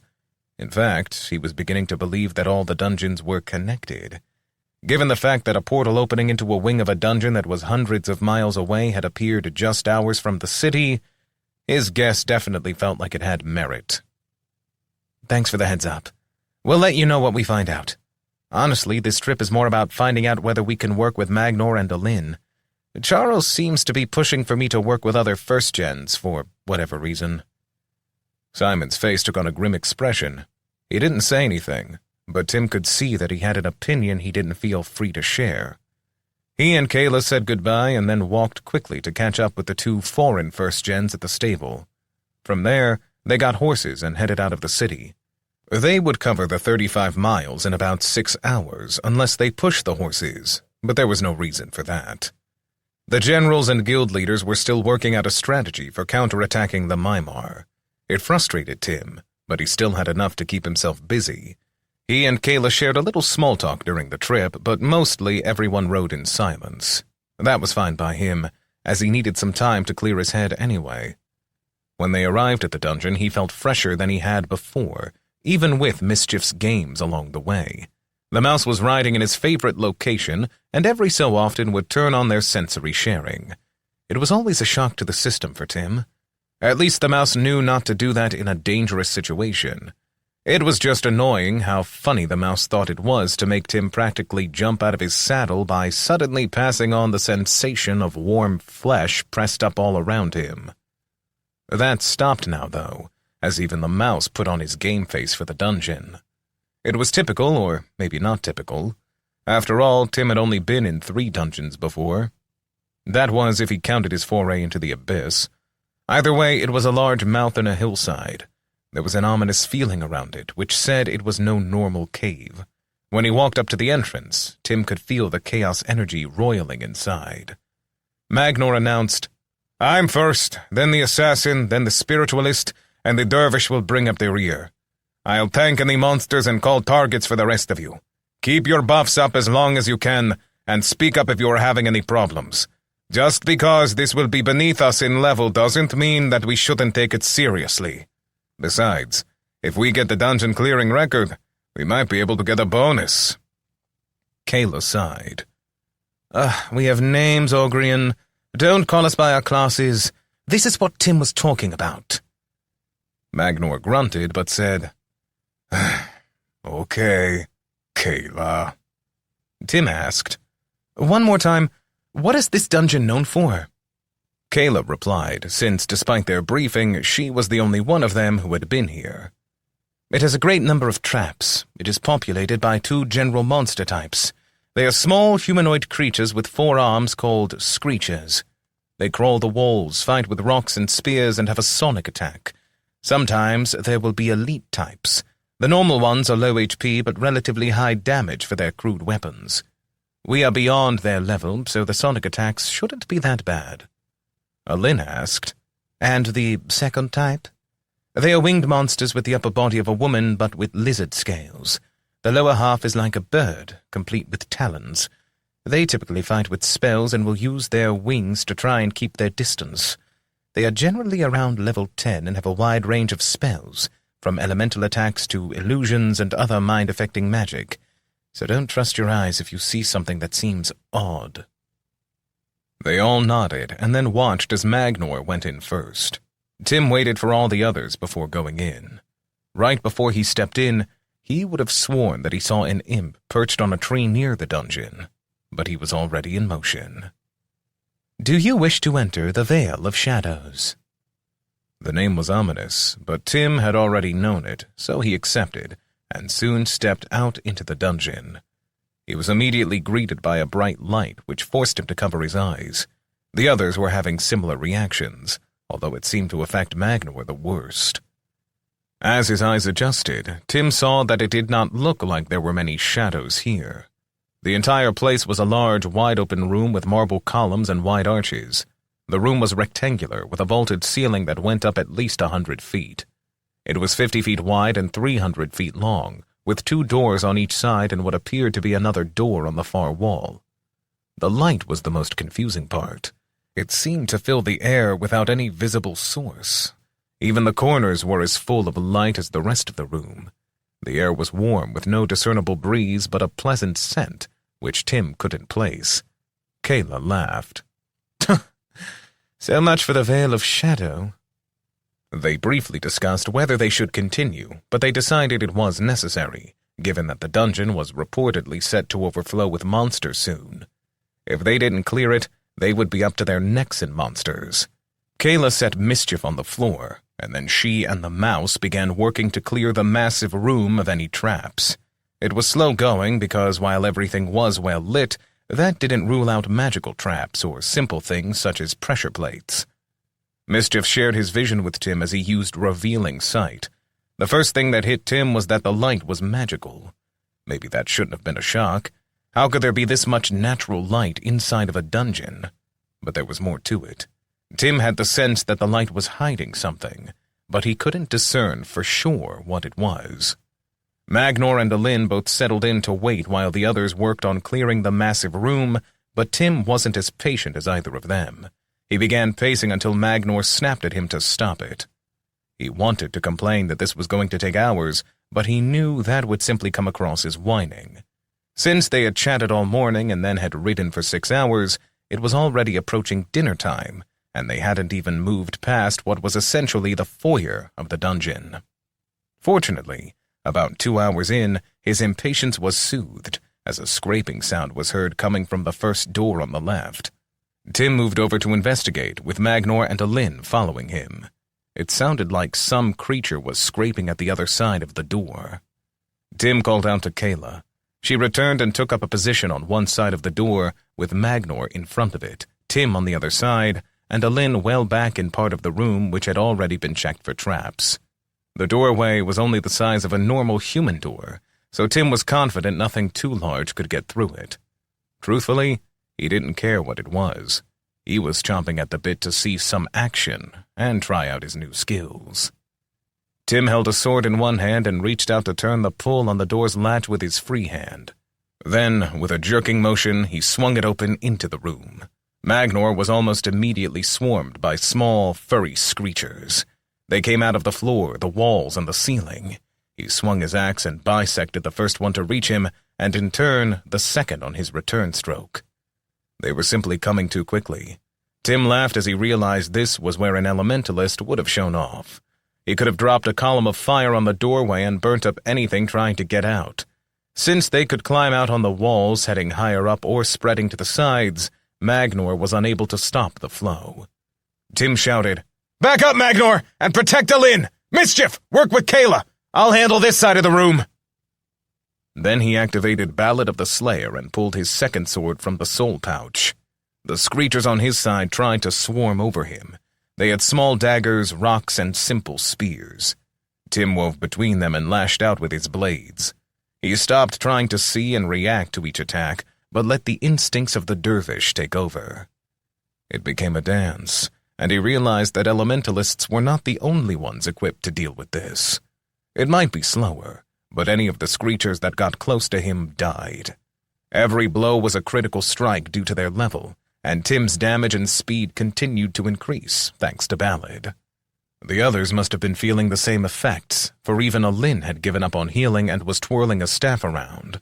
It made sense since her trait enabled her to add her sagacity to her hardiness to determine how hard she could attack, as long as she used a staff. Her blows were landing harder than most warriors, and despite her professed reverence for life, she had no problem crushing the skulls of the screechers. The noise they made was annoying, but Tim shook it off as he stayed lost in battle. That was until he felt Mischief get stunned. He activated Explosive Leap without thinking about it and ripped across to the other side of the doorway. He had been pushed back and fighting, as had Kayla and his familiar. The 40 feet disappeared in an instant, and he was soon fighting over his friend. The mouse's tiny body twitched on the ground as it was being overwhelmed by the sonic attacks. Tim had to vary the pattern of his attacks, but he set up a circular dance around the mouse. Each screecher that came into range was met with a quickly moving blade, and soon they had dozens of the creatures piled up. Tim hadn't even had the chance to assess them, but it didn't matter. They were dying quickly. As the number of screechers dropped, they began to hold back and climb all over the wall rather than leaping in to attack. Within 5 minutes, the panting team finally had a break. The screechers were all out of melee range, and those with rocks had already thrown them. There were still more than 50 of them clinging to the walls, but none of them were hurling the daggers or spears, holding them defensively instead. Chapter 30. Letting Loose. The creatures continued their screeching, but Kayla managed to tuck Mischief away where he could get a little protection from the sound. Magnor called for the team to gather together so they wouldn't be surrounded. The size of the room worked in their favor, in that it prevented the enemy from climbing onto the ceiling, but it also meant that any effort to shoot them down would require a great deal of effort. So, what do we have in terms of ranged attacks? Tim asked. Magnor grunted and said he had a crossbow. Kayla had her throwing knives, poison bombs, and a crossbow. Alin did have a crossbow, but minimal experience and no skill for it, so she was pretty much in the same position as Tim. At least he had unerring force missile. After a brief discussion, they decided that Tim would try to shoot a few of the screechers off, and then, presuming they weren't killed by the missile or the fall, Kayla would pounce on them. She was very good at delivering a finishing blow, as Tim had already witnessed many times. His first step was to cast Master Assess so he knew what he was up against. Creeping Screecher. Level 10. Terrified/manipulated. HP 180. Their HP were fairly low, but still 3 times what his spell could deliver even if it critted. Since the spell had a 1-minute cooldown, that was not a viable strategy. He would have to split it into 4 missiles.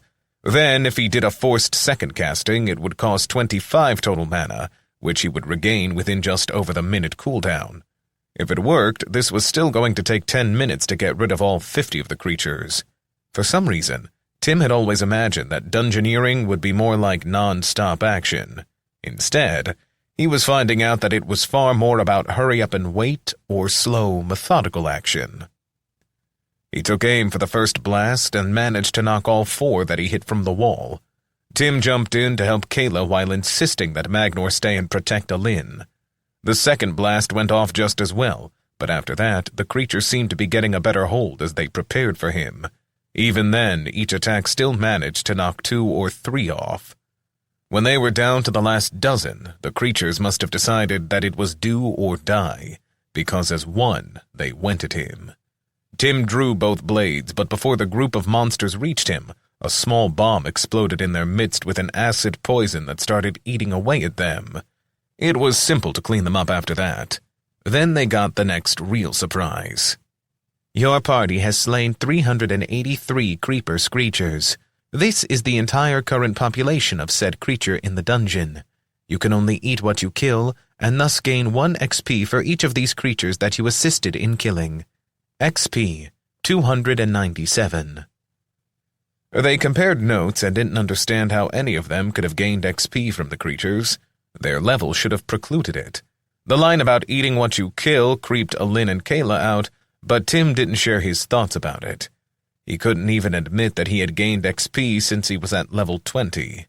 For now, his best guess was that it was because he had been freed from the rule of 4s. It was a pleasant surprise to find that Mischief had gained a nice little bump. The creatures had been 2 levels higher than him, and while he hadn't damaged nearly as many as Tim or even Kayla, he gained more from each one. With a total of 945 XP gained, the mouse just barely reached level 9. He assigned his free stat point to hardiness, since it reached the next threshold of 24, and granted him an additional 9 HP. Tim did get another pair of messages that were specific to him. The first was to ask if he wanted to consume one of the screechers. The battle had stirred up the hunger within him, but he also couldn't risk any of the others seeing what he could do, especially not Kayla. The second one was with regard to his least used trait. You have gained access to a new dungeon shape. Do you wish to activate it? Creeper form, +8 flexibility, 4-arm form, tactile cling, 3 mana per minute outside of dungeon. The stat gain was lower than some of the other 4s, but Tim had to wonder what it would be like to have 4 arms. He could take the form inside the dungeon for no cost and maintain it outside the dungeon for the listed mana cost. The only problem would be that if he didn't like the form, he would have to leave the dungeon to turn it off. What the heck, Tim thought. He looked at the others. Kayla and Mischief were already searching for more traps, so the boredom was going to settle in again. He knew he shouldn't think like that, but he just wasn't able to stop it. "What the heck?" Tim internally repeated. He might as well try out the new form. He announced what he was doing just so the others wouldn't be shocked. The great thing about this in the past was that his gear had adapted to the form, so hopefully that would be the case with the extra arms. Once he began the transformation, he had to bite down to prevent a scream escaping his mouth. He felt his spine stretching as he grew 6 inches taller. No additional mass was added for the height, so he took on a gaunt look. Then a burning pain erupted in his sides, and he felt a growth starting. His armor reshaped itself to open up for the arms. Looking down and seeing fingers pushing their way out of his side was a bit disconcerting. Altogether, the transformation didn't take more than a minute, but with the pain, it felt like much longer to Tim. As soon as he had the arms, though, he was ready to try climbing the walls. He ran and leapt, propelled by the power of his legs. The long, lanky body felt odd at first, but he quickly adapted. One thing he had not done since arriving in Iokusente was simply allow himself to enjoy the power of his body. In his current form, and given the scaling of stat points, he was easily 3 or maybe 4 times stronger than the best of athletes on Earth would be. This agility and speed, especially after adopting this dungeon shape, were nothing short of supernatural. He flew through the air and landed against the wall. Instinctually, he controlled all 4 of his arms and his feet since his boots had been absorbed as part of the transformation. He clung to the wall as naturally as any spider. Then Tim jumped off the wall and propelled himself across the 50 feet of open air before catching the other wall, and that was without explosive leap. In that moment, Tim realized that he had not been pushing himself to his physical limits. With the gains from consumption, he was monstrously powerful. A smile danced across his face as he felt a thrill run through him. He glanced down and saw the others looking up at him. He could almost feel their envy. They were strong too, but not his equals. This was what it was to be alive, being strong and looking down on those beings who were less than you. The last thought felt so right, but Tim recognized it as something outside his norm. He smiled to think that Quint, or whoever, thought to manipulate him, to control him by raising these desires in him. He would show them. He would take the power offered and turn it against them. Speaking of manipulation, he needed to discuss the status effects he had observed on the Screecher earlier. Something told him it was important, but first he wanted to see what he got for consuming one of them. Tim dropped to the ground and knelt over one of the bodies. He made sure he was far enough away from the others that they wouldn't be able to see him absorb the blood without walking to where he was. Then he reached out and triggered consumption. You have activated the Crucible of Consumption for Creeper Screecher. Available options. 1. 10% of creature's XP. 2. Plus 0.4 flexibility. 3. Plus 10% of tactile cling. 4. Plus 2% of multi-arm form. Well, that was different. The permanent stat gains had gone down significantly since he completed his quest. It was somewhat to be expected, but this was a greater drop than he had expected. As if in response to his inquiry, another notification popped up. Since you have made the Crucible of Consumption yours, you may now activate it against individual creatures of a non-invader, non-fiend race once per day. Multiple uses will be required to gain most skills or body adaptations. As cool as this wall-climbing thing was, Tim didn't think he would make it back here anytime soon, let alone 9 more times to gain the ability. As for 4 arms, aside from junior high-level humor, it would probably end up being more of a problem than a benefit outside the dungeon, and certainly outside of combat. The XP was tempting, but he tried to do the math on what 10% of a level 10's XP would be. If he was right, it would be between 750 and 900 XP. So the question was whether that was more valuable than a partial increase to a core stat. Tim was torn. The XP might have more value in the short term if he could gain enough to reach level 25. Given his understanding of the increasing scale of XP required, he was guessing that was going to take something like 80,000 XP. He wanted to take the partial stat point. Cutting loose with his body was pretty amazing, but since it wasn't even a full point, he decided to play it safe and take the XP. He ended up gaining 812 XP as he felt the rush of power when the blood was absorbed into his skin. Tim barely heard Mischief's voice in his head, screaming, "Hurry up! Kayla is worried about you. She is coming to check on you." Tim staggered as he stood up. The rush of euphoria made him feel drunk for just a second. Kayla steadied him. "Are you okay?" "Oh, yeah. Nothing going on here." Tim silently cursed to himself after he spoke. "What on earth possessed me to say something as incriminating as that?" Tim silently scolded himself. "Look, I know you have your secrets, but lately, you scare me a bit. The extra arms are freaky, but I know it's just part of your ability. But it is more this tendency toward recklessness that I'm seeing in you." Tim placed his hand on her shoulder. "You don't have to worry about me. I'll do whatever has to be done to get the job done."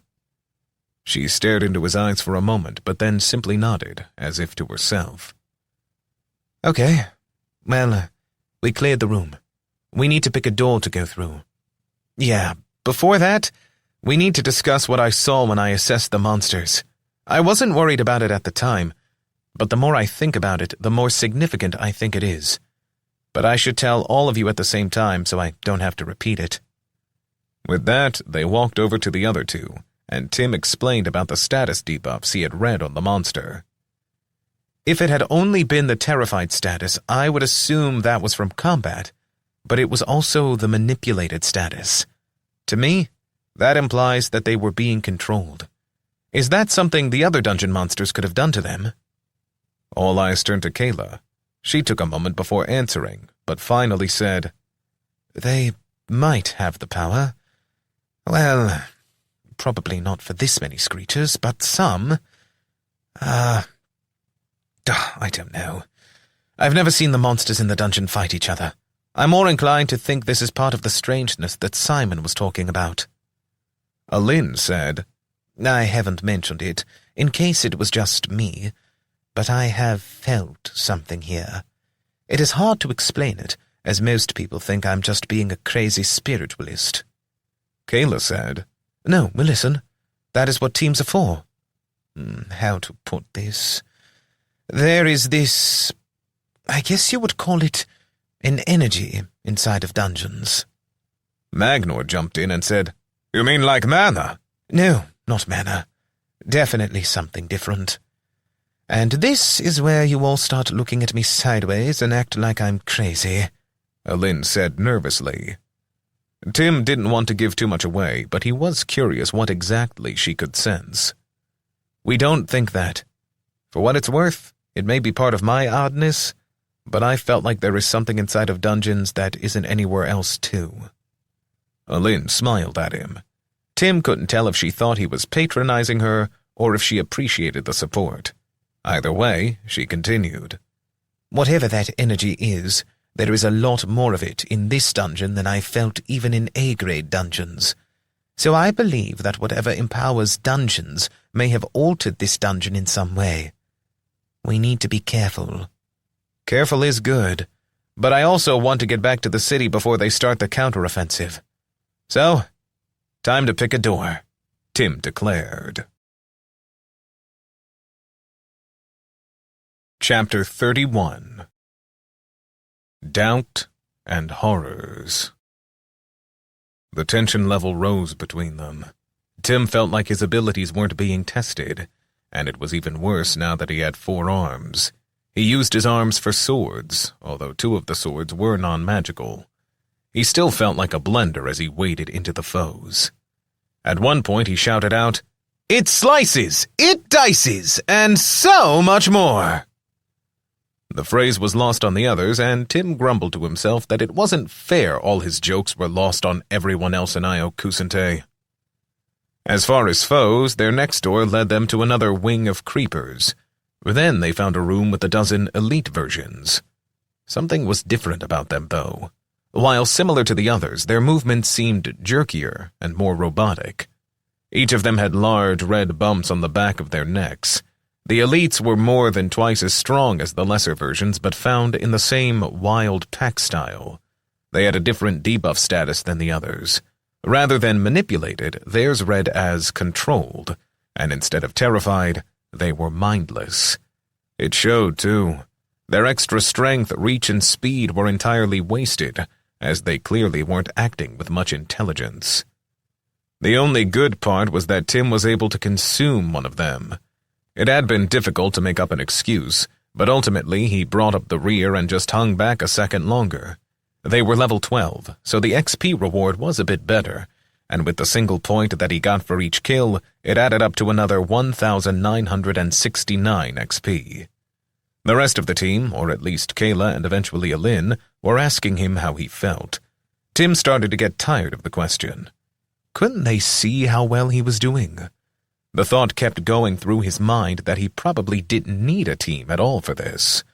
It wasn't lost on Tim the way that Alin kept leaning in and whispering questions to Kayla while they both glanced at him. At one point, Tim even demanded that Mischief listen in, but the mouse was strangely uncooperative. He went so far as to tell Tim to chill out. Tim knew something was off, but this just felt so good.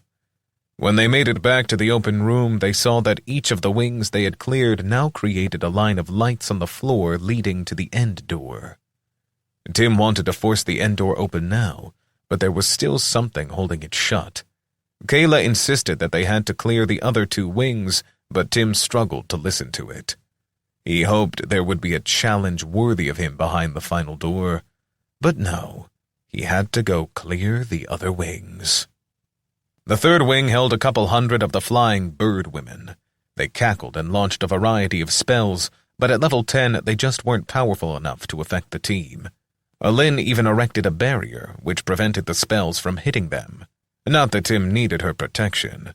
He was quick to wade out into the battle, sometimes even withholding a killing blow so that he could land at least a minor attack against as many of the creatures as possible. Gaining XP, gaining more power, became everything to him. Magnor almost wouldn't let him stay behind in this wing, but it was a new creature, and Tim wasn't going to miss the opportunity for more XP through consumption. Now that he had gone this path, he doubled down on it. He was going to gain as much power as he could. The thought crossed his mind that if only the others weren't here, he could kill all the monsters in each wing except the last one, and then consume it alive, thus gaining 20% of its XP rather than a mere 10%.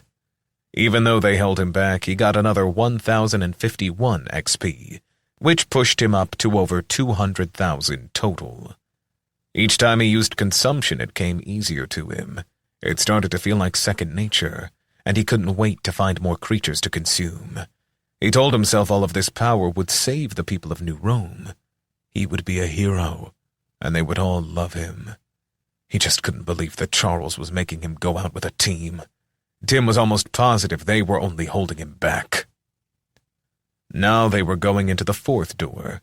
If the pattern held, this would be more of the harpies. They were actually called Felguins, but they looked like harpies to Tim, just with a reptilian aspect. Before he could open the door, Mischief hopped from Kayla onto his arm. I feel like our connection is getting weaker. Tim snorted. You're always with Kayla. Maybe that's it. There was a feeling of hurt in Mischief when he spoke again. The telepathy conveyed more than simple words could, and it caused him to pause. You're the one who told me to protect her, but I've got your back. Tim spoke softly. He didn't want the others to hear his words, but knew that Mischief's hearing was keener. I'm feeling a bit off.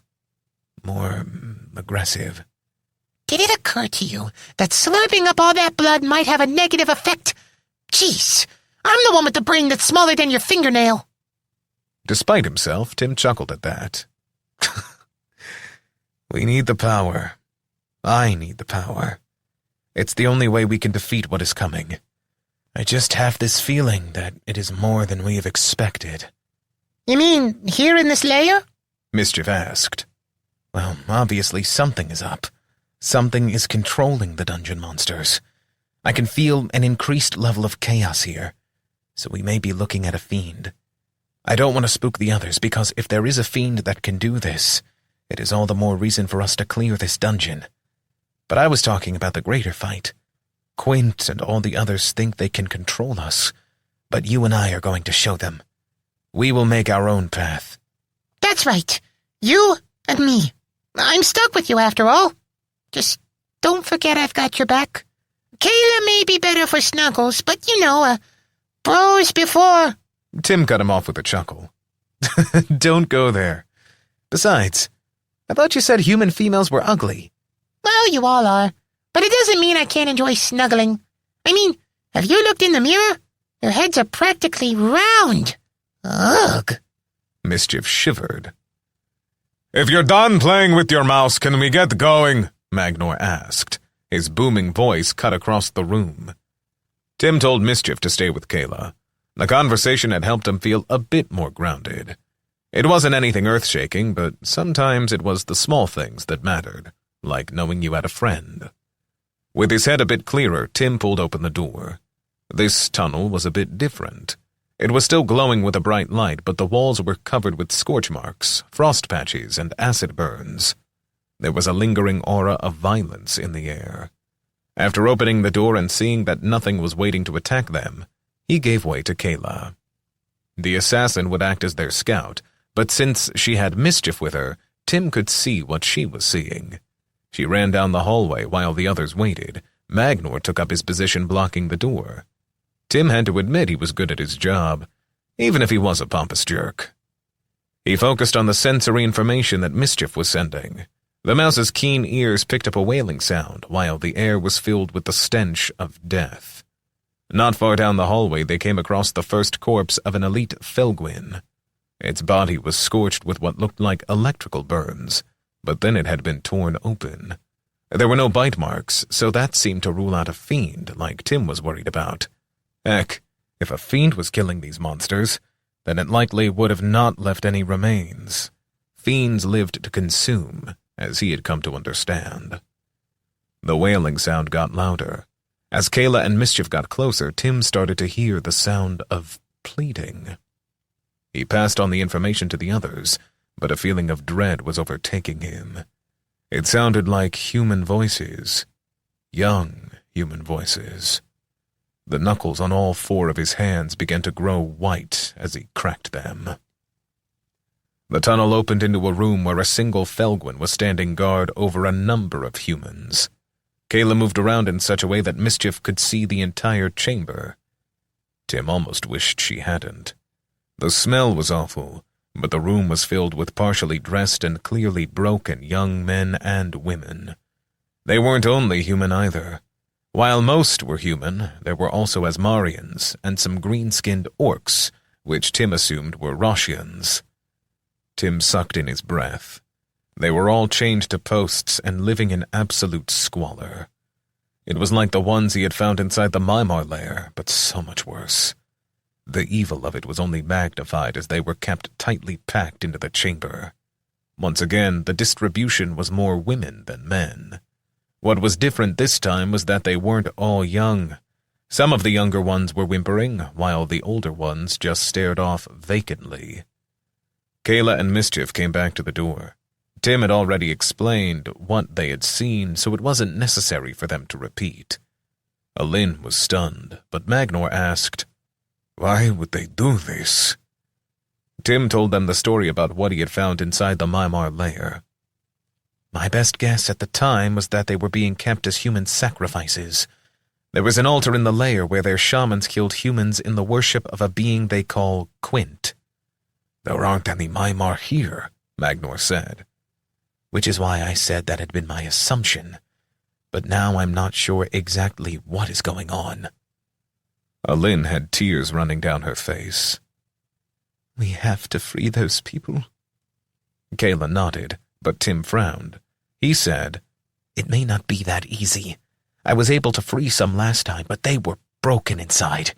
There were others that I couldn't free because they wouldn't even try to move. Alin turned on Tim. So what? We just give up and leave them? Tim sighed. He had expected that reaction. No. but I wanted you to be prepared for what may happen. The main thing is that we have to keep the noise down. Taking out one Felguin shouldn't be too hard, even if it is an elite. What I don't know about is whether some of the hostages will start screaming and alert others. Who cares? We can take all of them. Not like we've had any trouble here so far, Magnor said. Yeah? But what if we have to fight the Felguins in that room? How do you think the prisoners would fare if fire and lightning were being tossed around?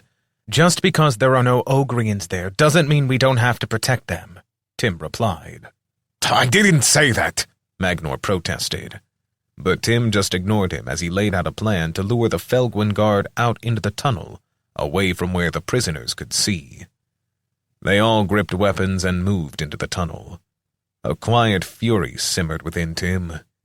This was what he needed, a place to direct the bloodlust that was growing within him.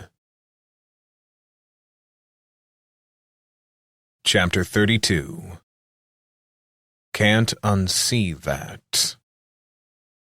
They snuck down the hall as quietly as possible. In Magnor's case, that was just short of the sound that a custodian's oversized keyring makes when he is looking for the right key.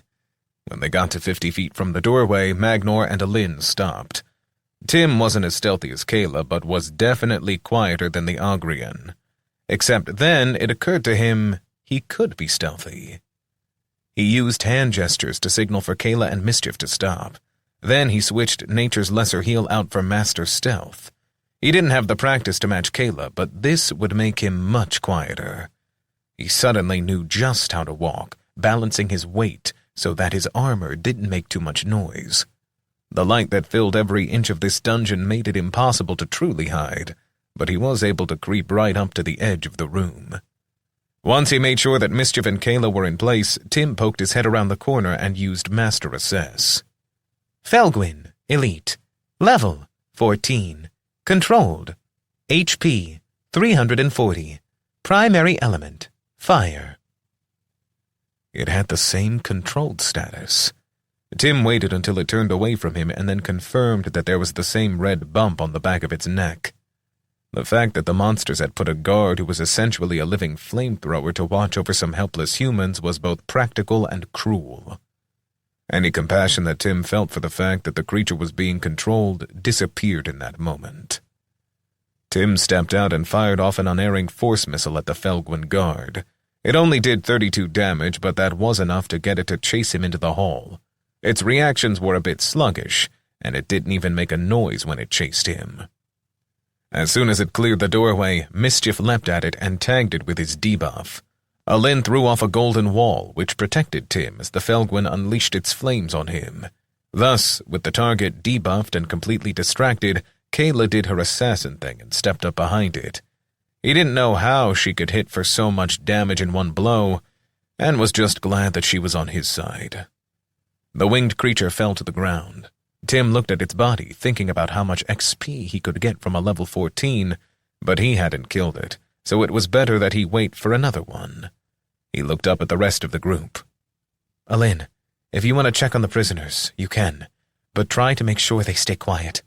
Mischief can still hear more wailing and pleading coming from deeper in, and we don't want to get whoever that is killed while we try to rescue these people. Tim waited out in the hall. He knew it probably made him seem like he didn't care, but the problem was the opposite. He cared too much. All of those people in there suddenly felt like his neighbors, family, friends. It hurt him to see them like that, and he wanted to rage against those who had done this to them. He smiled to himself. This was probably part of taking the dance of community as his foundation for being a dervish. He knew he had felt more drawn to the team. There was still the conflict between that bloodlust within him and his desire to be part of a team, yet he couldn't blame it entirely on his class. He had felt like an outsider since he arrived in Iokusente. It was only natural that he would want companionship. A few minutes later, Alin walked out. I was able to calm them, and my healing put them to sleep. Most of them are half-starved and nearly catatonic, but I did get a little bit out of the newest girl. She was scared witless. Everyone remained quiet, waiting for her to continue. It sounds as though the monsters are breeding them like livestock and then taking the children. Those who become too old or too catatonic to participate are also taken away and never seen again. She doesn't know what they do with those who are taken, but it terrifies her. She said that one of the Felgwyn controls them and forces them to obey. Tim asked, Has she seen any Mymar? Alin replied, Odd that you should ask that. It seems that she was captured by Mymar in a raid on her village, which is outside New Rome. Then she was brought here by something she called an angel. Angel? Magnor asked. She described a beautiful being that was 10 feet tall, dressed all in white, with white wings and bathed in golden light. She said its voice was musical, and that at first she thought it was saving them. The Mymar deferred to it, and gave her and the other prisoners to it. But apparently it brought them here through some type of glowing doorway. She said the Felgwyn obey it. Then she broke down, pleading for me to save her. They discussed strategies at that point and agreed on a compromise. They would free any of those in this room who were able to walk on their own, then take them outside the dungeon. It wasn't a guarantee of safety, but even if something happened inside the dungeon, they would have a chance to get away. It ended up taking the better part of an hour to accomplish that, but then they were all charged up and ready to continue down the tunnel. Kayla was 30 feet in front of them, but they were unwilling to let her go in alone. The tunnel twisted a couple of times and passed other rooms like the first. They had the posts, but no prisoners. The crying had stopped, but the smell of death filled the air. Tim saw through Mischief's eyes as he reached the final room. There in the center of a round room was an altar like he had seen before. There were a number of dead bodies from the various races stacked up like firewood a few feet from the altar. Light filled the entire room, but it was one of the darkest sights Tim had ever seen. The hearts of the victims were laid out in a circle around the altar. Some of the hearts were far too small to have belonged to an adult. Tim remembered the bone of the slain infant he had recovered when he first encountered the Mymar. Next to the altar was a Mymar shaman. He knelt over the altar, which was still wet with blood, inside the circle of 13 piles of hearts. Some piles were larger than others. Flying overhead were 6 of the Felgwyn elites. They all seemed aimless. Whenever one turned their back, Mischief was able to see the same red lump as had been on the other. The Mymar shaman was the only living being in the room that didn't have the lump. Then the shaman started to call out, Great Quint, we give you blood. We give you power. We ask that you bring brethren to life. He chanted the words 6 more times until tendrils of murky darkness began to spread from the altar. The darkness was tangible, and Tim could feel the chaos that was laced in the tendrils, but he could also tell they weren't pure chaos. There was something more, something that reminded him of what it felt like when Cal Dakota or Simona spoke to him. The tendrils each engulfed one of the piles of hearts, and immediately the hearts began to melt together. Then, where there had only been a single adult heart, a Mymar scavenger began to slowly take shape. The large pile of infant hearts began forming into champions, choppers, and even a Goliath. Understanding the morbid truth before him, Tim stood, drew his swords, and yelled, "Hit this with everything you've got before they are formed!" Magnor and Alin hadn't seen what he saw through Mischief's eyes, but they were good teammates and followed him. Kayla began throwing out concussive and acidic bombs, which struck the piles above. To their horror, the piles simply began to reform as the black tendrils grew thicker. Tim shouted again, "I'll take the shaman and destroy the altar! You 3 deal with the Felgwyn!" He didn't wait to see if they did as he asked. The Mymars that were forming had been severely damaged by Kayla's bombs, but it wasn't over yet. For it to be over, Tim had to take out the shaman and then the altar. Actually, The first part was as easy as a pair of sword slices. By this point, a creature like the one in front of him was meaningless.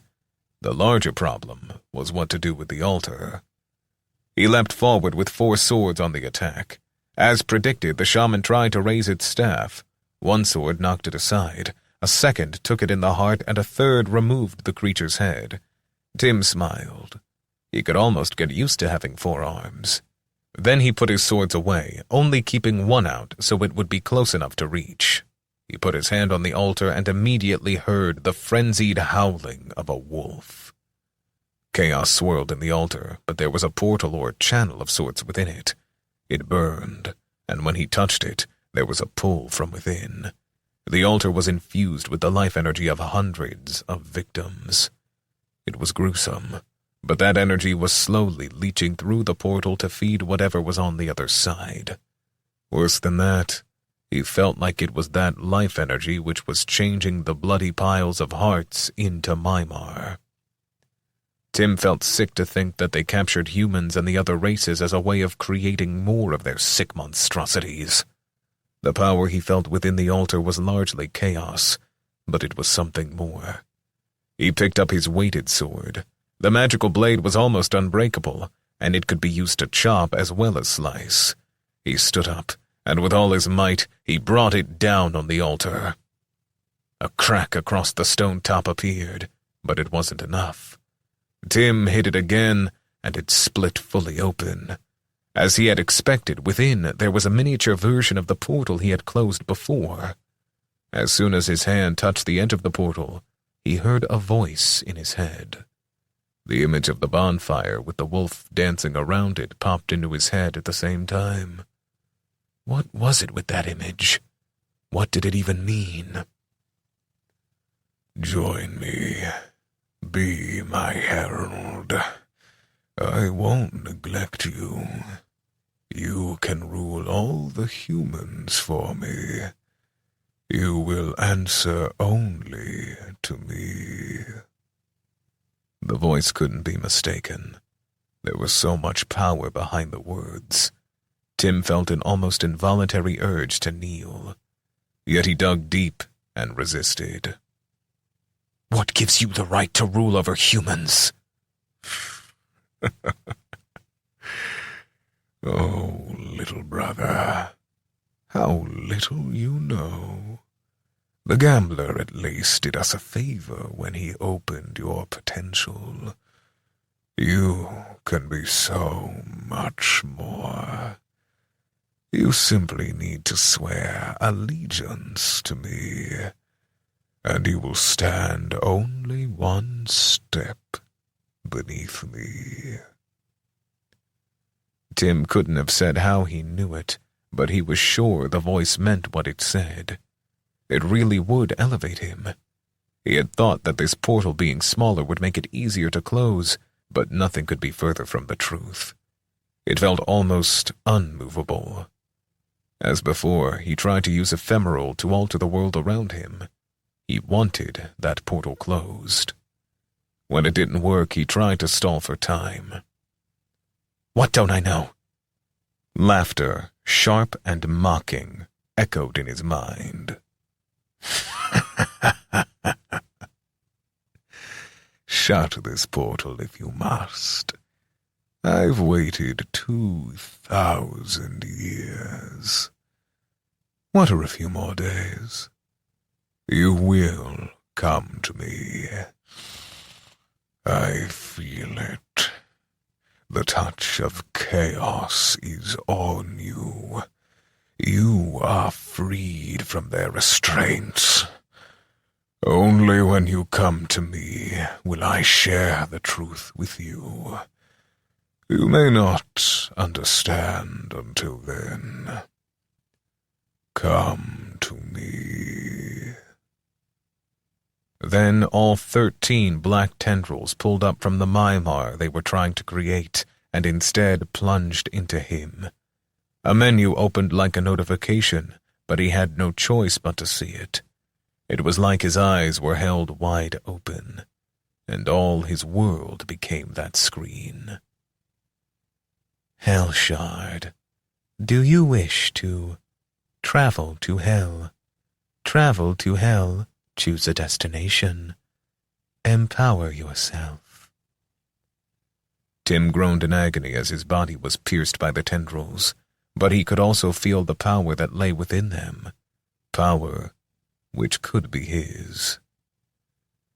Come to me, and I will explain all. Tim didn't know what to think, but he wanted to close this portal. Even the truth could lie if you didn't understand the context. He had the feeling that Quint was a master at that. Since traveling to Quint wasn't an option and traveling to hell certainly wasn't on the table, he chose the only one that remained. He groaned, Empower me! Immediately, he felt the crucible of consumption come alive. You have activated the crucible of consumption while in contact with a hell shard. You will be transformed until the power within it is exhausted. 1,000 mortal lives and the soul of a greater fiend have gone into forming this shard. Feel their agony. Tim screamed.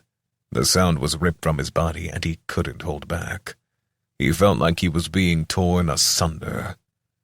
Then he felt the moment that chaos poured into him. Chaos abilities have been identified. All chaos abilities reach level 2. Mortal body is too weak, +3 to hardiness and flexibility. Mortal mind is too weak, +5 to acuity and sagacity. Dark vision increased to 50%. Remaining energy shall be converted to XP, 10,756. Now you have found the power that the blood of innocence can produce. Will you be able to look back? The words faded, and Tim felt the portal collapse in his hands. For a moment it formed a hell shard, but then that too turned to dust. At first, he didn't know why. He had to imagine it was because all its energy had gone into upgrading him. But why would Quint do that? Why would an enemy make him stronger? Unless he was really certain that Tim would join him. None of that mattered now, though. They still had a dungeon to deal with, and he had to come to grips with the lives lost to empower him. Tim stumbled to his feet to see if the others needed help, but there were tears in his eyes. He hadn't done it, yet he had benefited from those deaths. Chapter 33. As an Angel of Light. The others finished off the Felgwyn elites just as Tim was getting up. He wasn't really sure how long it had taken to close the portal. That sort of thing was hard to gauge. He looked around. The partially formed Myanmars were dissolving into puddles of goo. Kayla came over to check on him. When she saw the tear streaks on his face, she pulled him close and hugged him. It felt good to be comforted, so Tim let her just hold him. Mischief ran up her leg and jumped onto him. Like I said, she's extra soft. And warm, too. Tim couldn't help but snort at that, which of course prompted Kayla to ask. Tim almost got red-faced explaining what Mischief had said, even if it were true. He half expected her to go off on the mouse, but she seemed to think it was cute. He mumbled, Geez, I see how it is. Be tiny and have a pink nose and you can get away with anything. She looked at him. Maybe I was too hasty before. Maybe you can find out if he's found the best resting spots later. Tim was so out of it that it took him 3 seconds to realize what she was suggesting. He smiled. That sounds like a lame pickup line that I'd try. But then, I have no game.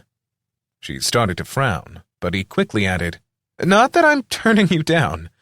I'd very much like to take you up on that offer. Well, that, and I'd like to just get to know you better. Now it was her turn to snort.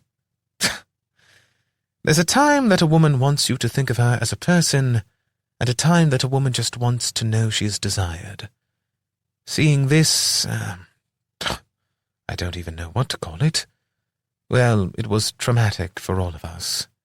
You can't unsee stuff like that. When we get back to the inn, I'd just like to try and forget this with you. We can see where it goes after that. At least Tim had enough common sense to be quiet then. He had to imagine that her pain at what they had seen was as bad as his, if for somewhat different reasons. Then he also remembered a line from a favorite old show of his. First, treat a woman like a person, then a princess, then a Greek goddess, and then a person again. Magnor called out, All that should be left is the boss room. What do we know about it? Kayla replied, It typically alternates between a massive version of a Screecher and a Felguin. The boss is usually around level 16 and a damage type, so it is all about keeping the aggro on the tank and then killing it. It will be tougher than any of these, but not really a very strong boss. Tim added, That is, if something hasn't changed. They all nodded, but then headed out to the foyer. There were no more people here for them to save, so they could only head for the boss room. Tim was pretty sure that they all felt like he did and hoped there were no more prisoners in there. They cleaned up their gear and likely would have eaten, but no one seemed to be in the mood. Alin put buffs on all of them. Tim swapped out Tanars for Master Stealth and buffed Mischief with a dual offensive and defensive mode. That way he would have some extra protection, but could also do extra damage. He was past level 10 now with the completion of that last room. Then Tim switched Tanars out for Barkskin and buffed all of them. Finally, he took Grand Touch of Weakness. It was unlikely the boss could resist it from him, given his level, and since it was a percentage-based debuff, it would hit the boss even harder. They all were ready after that, or at least as ready as they could be given the day they had so far. Tim led the way to the back wall and the final door. Once he opened it, it led into a room that was even brighter, if that was possible. Light seemed to cascade down and lit like it was streaming through a stained glass window above. Almost every color was visible, but the walkway was a pure white marble. That walkway led out from the door. It was 12 feet wide and went out 200 feet across open air to form a marble ring of the same width. Then from there it spun off into 4 other walkways, which each connected to the side of this massive circular room. At the end of each of those walkways was a wooden chest, presumably the dungeon's reward if they could get past this point. Tim asked Kayla, Does any of this look familiar? She shook her head to say no, but never looked at him. Floating in the air on lazily flapping wings right over the center of the ringed platform in the middle was what could only be described as an angel. It was incredibly handsome or beautiful in an otherworldly way. Tim didn't even know for sure how to describe it. It was simply captivating. The white robe it wore was spotless, and above its head a golden halo floated. His reaction was shock, but Alin's reaction was to fall to her knees. Tim kept having to remind himself that this was not really an angel. It couldn't be, not if the story from the prisoner was true. It called out, and its voice was sheer magic. Welcome to paradise. Come and embrace me. You will find peace and enlightenment. Despite his better judgment, Tim found himself walking toward the creature. Angel or not, it was simply too alluring to refuse. He had made it halfway down the walkway without even bothering to look over the side. Inside his head, there was an annoying sound that he couldn't quite place. Eventually, the sound took form, and Tim realized it was Mischief's voice. Are you listening? Why won't you respond? We are getting way too close to that thing. Stop, you round-headed, muscle-bound moron! Tim shook his head and suddenly felt the connection with Mischief. It was like something had been trying to cut him off from connecting with anything else. He was hit with sensory input from Mischief. Thanks to revealing sight, the mouse was able to see through the illusion around the creature. Now that Tim knew it was an illusion, he was able to use Master Assess. When he did, his eyes popped wide open. Valdora, Greater Fiend. Level 19. Magical Weave. Alter Reality. HP 1,820. This was no joking matter. He had to find a way to get through to the others. As he understood it, a level 19 monster would be a significant fight for a party of 4 level 19s. Kayla was only level 17, but Tim balanced that out at level 20. He had the advantage of consumption, so he was actually much stronger than a typical level 20 should be, or at least he was guessing he was. The same thing might apply for this fiend. It was also only the second fiend that he had assessed that had a name. Add to that the abilities it seemed to have, and Tim was none too sure that they could do this without any casualties. Then there was the fact that he could see what the fiend actually looked like now. Its white robes were actually a filthy gray nightgown that was torn and tattered. The feathered wings were actually black and bat-like. The beautiful face was a twisted construct, much like Picasso might have painted, but with 3 eyes. Beneath its gown, there were no legs. Instead, perhaps 40 long tendrils thrashed about beneath it like snakes. Each one had a sucker-like end, which looked unpleasant, to say the least. The fiend disguised as an angel was continuing to beckon them forward. Tim was now in the rear of the party, as the others had already passed it. It spoke again. You think you're so special, Harold, but you are just a flesh bag like these others. Baldrock says you are to be spared, but I think I will consume you, and perhaps rise to the rank of archfiend myself. None of the others seemed to hear her words, so Tim was forced to shout, "It's a trap! She's a monster!" Kayla and Magnor stopped for a moment. The Ogrian shook his head, and sure enough, immediately pulled his weapon. Being warned must have been enough to break the spell. Kayla kept staring but didn't do anything. You have to get its focus on you so that we can take it down. Maybe once the fighting begins, Alin will be able to see through the illusion. Tim counted on Magnor to do his job and started running around the ring.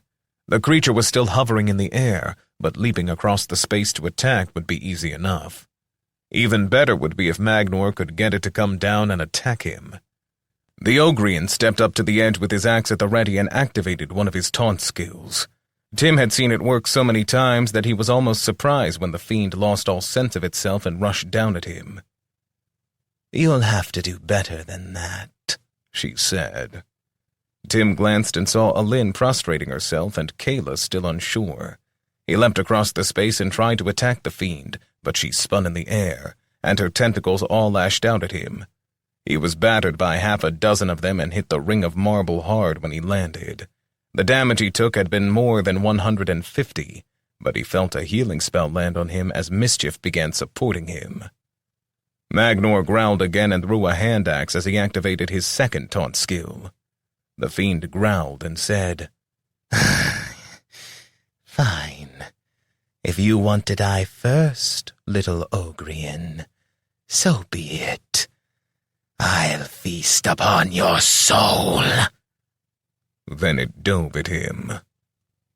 Tim took the opening and leapt through the air again. 3 tendrils came at him, and he slashed each with a sword. Having 4 arms really was coming in handy. Even in the heat of battle, he chuckled at his own bad pun. That left 1 hand. Tim dropped the sword, allowing it to fall past the ringed walkway. Tim couldn't see what was below, but that wasn't his focus. He just needed to get a hand on the fiend. He stretched with his lower left arm and managed to just barely touch the creature as he reached the apex of his leap.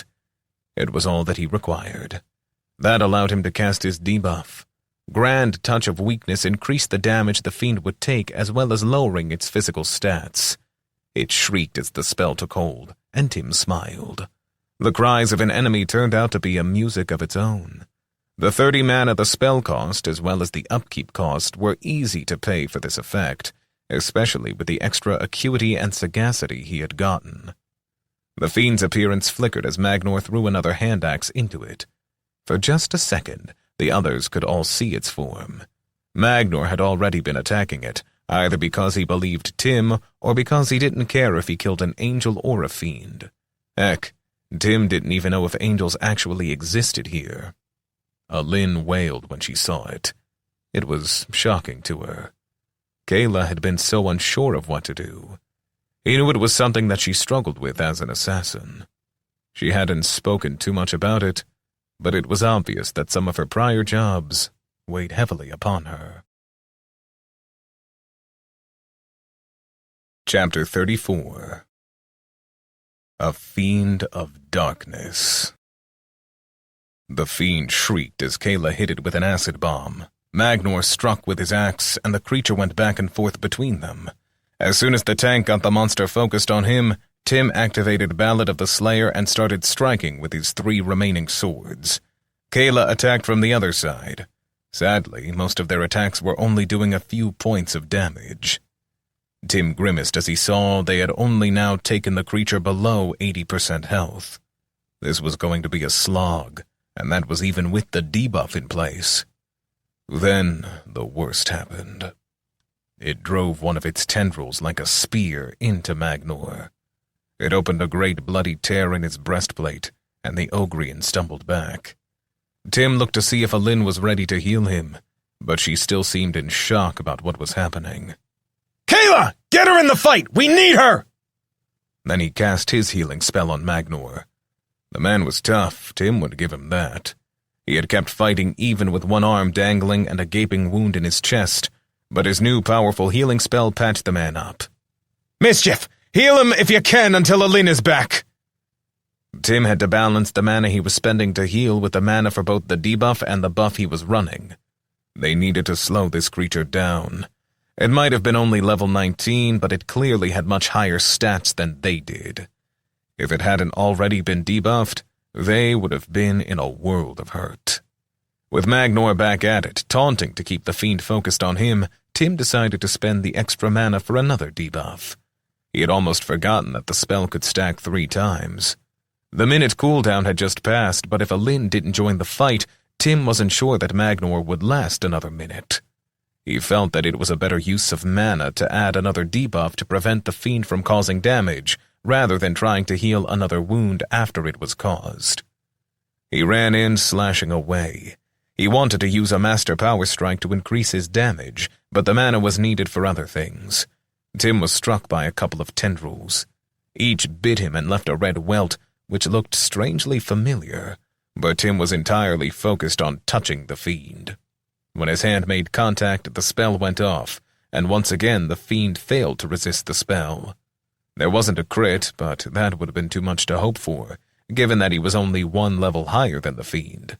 With the debuff stacked twice, the fiend was taking an extra 40% damage from each attack, was 50% weaker, and 60% slower. Alin was on her feet at least, but Tim wasn't sure if she was actually ready to heal. Kayla launched one of her sneak attacks, and with the new weakness, the fiend plummeted to 60% health. Tim jumped in and kept attacking. The Ballad of the Slayer made them all faster and more deadly. The fiend must have sensed the direction that this battle was going. It shrieked and beat its wings as it pulled back up. The angel illusion seemed to solidify for a second as it cried out, "Help me, my child! They are destroying me!" Alin looked up at it. Conflict was written all across her face. A swarm of tendrils came at her. She should have been fast enough with the debuffs and buffs to avoid them, but she simply stood there. Rather than piercing her, the tendrils wrapped her up, and then one looped around behind her and struck at the base of her neck. She went limp and was slowly lowered by the tendrils. Magnor rushed in and hacked off 3 of the tendrils while Tim and Kayla tried to jump in, but none of their weapons were as good for removing the tentacles as Magnor's axe. The creature floated back, and then a sphere of golden light appeared in its hands, launched therefrom, and burst into Magnor. He managed to take it, but was blasted back down the walkway a good 100 feet.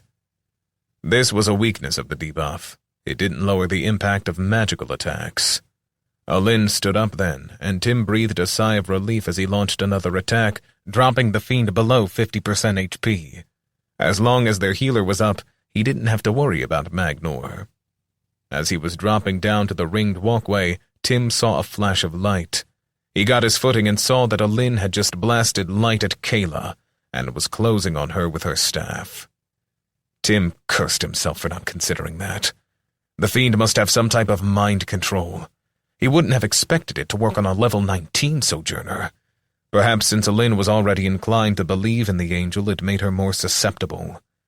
Now he had to figure out how to protect Kayla from Alin. No, scratch that. Even with Alin's superior level and traits, she still wasn't a match in combat for the seasoned assassin.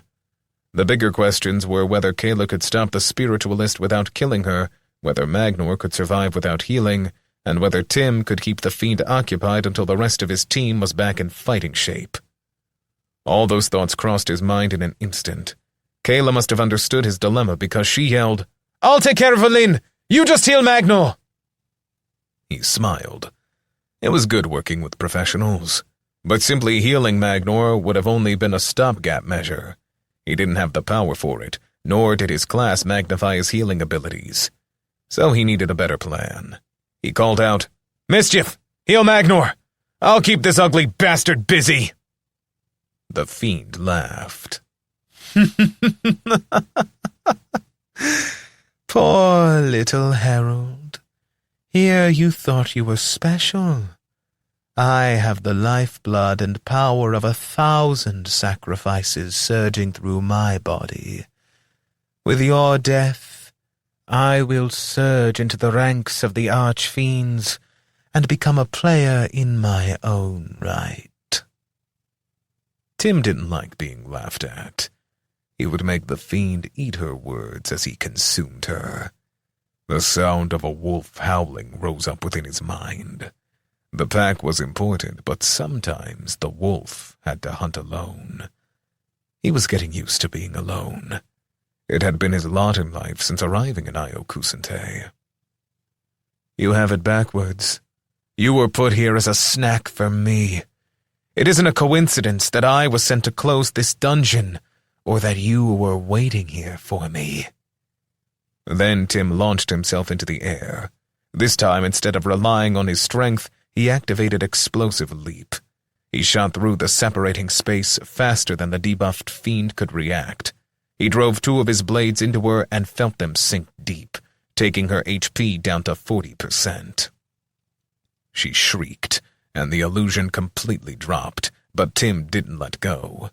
This time he didn't make a mid-air attack and fly past. This time he clung to her.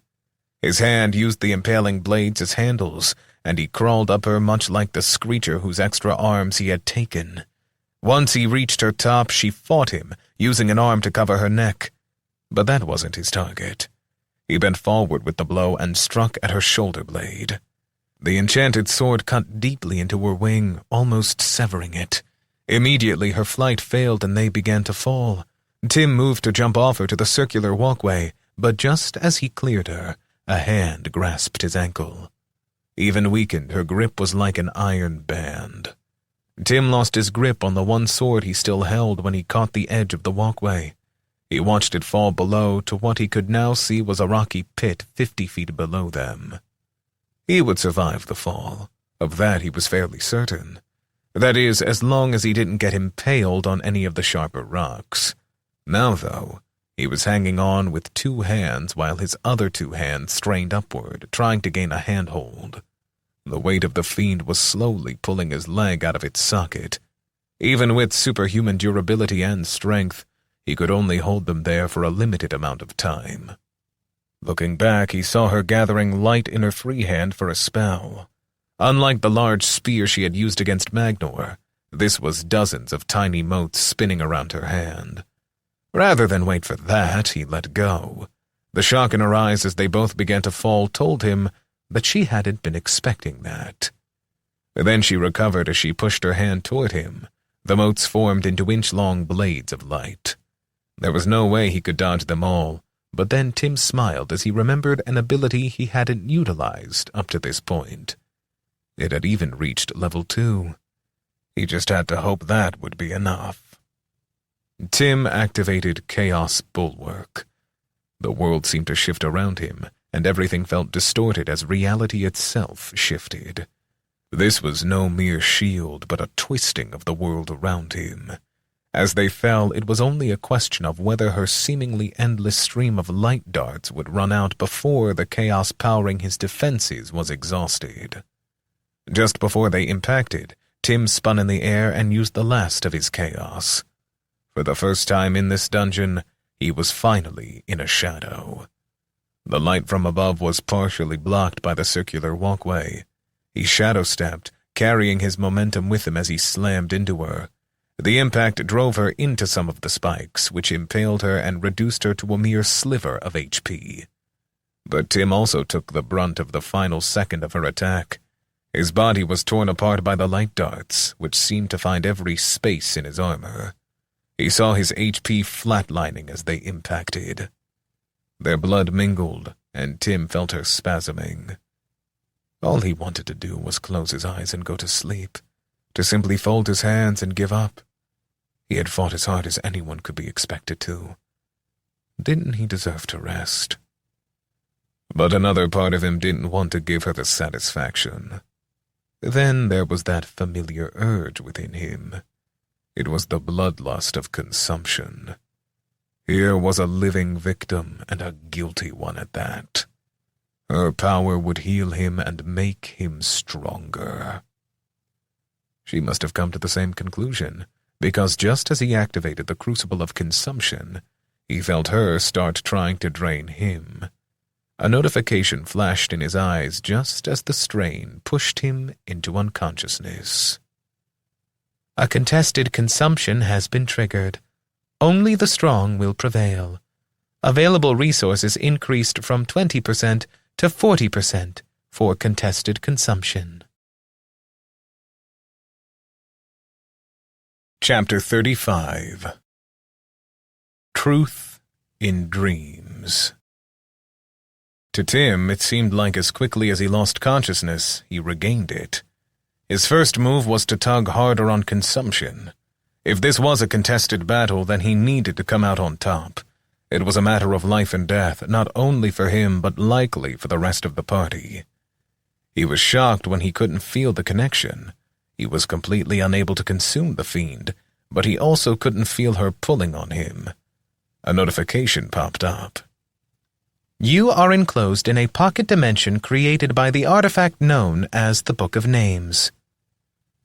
Oh, that was strange. Tim had never gotten a notification like that. Something had changed.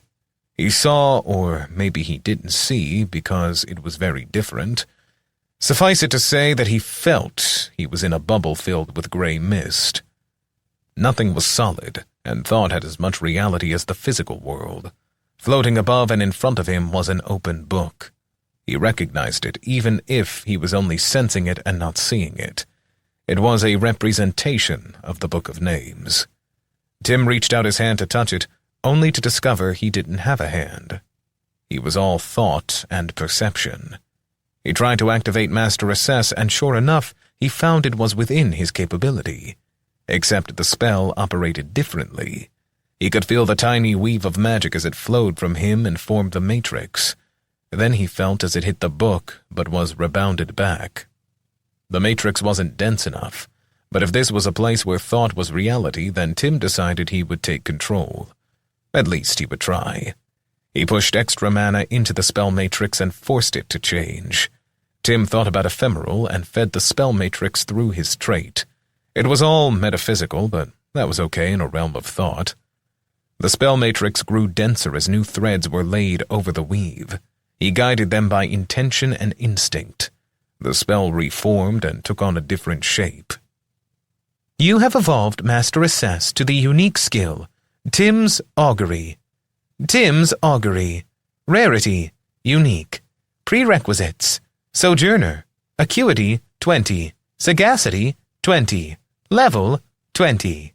Mana, 8 per 4 seconds. Description. Any time Tim's Augury is cast, both Tim and the caster gain a detailed view of the value, composition, and crafting level of various materials. May probe defenses, enemies, or look for traps. Additionally, this spell can pierce into the spiritual energy of even divine artifacts or chaos-empowered constructs. Knowledge is power. The first line of the description threw Tim for a loop at first. He wasn't sure what to make of it, and the last line sounded more like a message to him rather than a spell description. Oh well, He had suspected the system wasn't quite as random as Cal Dakota suggested. He then turned the new spell on the book and was pleased this time when he saw the spell matrix pierce into it. He had to hold his focus for what felt like a minute, but eventually he got more information than he had expected. Book of Names. Rarity. Divine artifact in 4 parts. This artifact is the physical manifestation of the pact among the 4 remaining patrons: Simona of the humans, Valarius of the Roshians, Rugen of the Ogrians, and Cal Dakota, the Arbiter. It is the focus point for the rule of 4s and connects the lifelines of all sojourners in Io Kusante down to the 40th generation. It serves to bind the nations, sojourners, and patrons to all act within a pact of non-aggression and non-interference. May the experiment run its course. That told him a great deal, but Tim didn't know if he had the time to think about it. He guessed that he had been knocked unconscious and that ephemeral had been triggered. The question was whether time in here was passing at the same rate as time outside. If it was, then he had to assume he was going to be dead.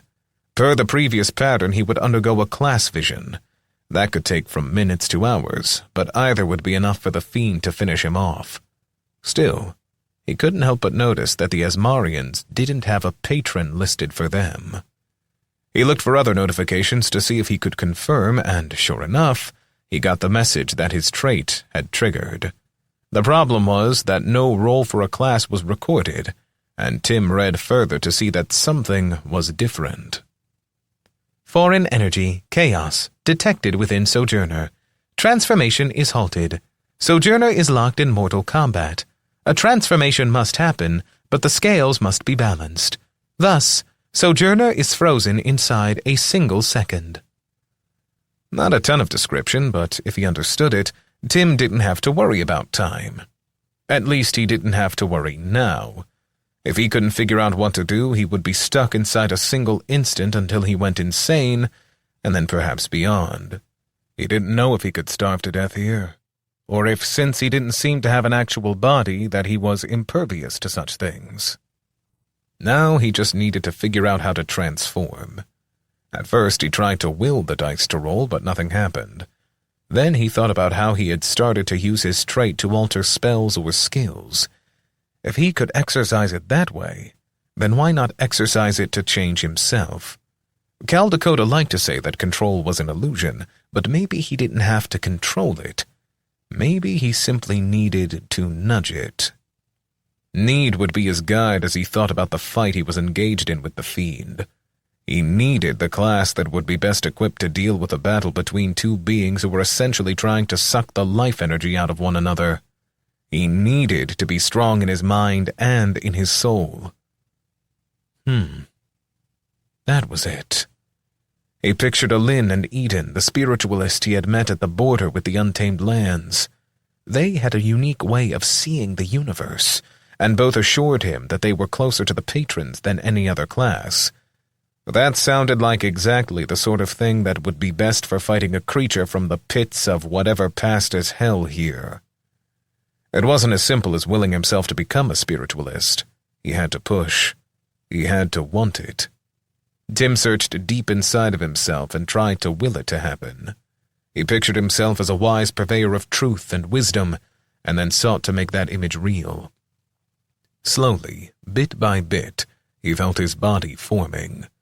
Then it was like a great wind swept in, and the gray mist reformed to show him a new image.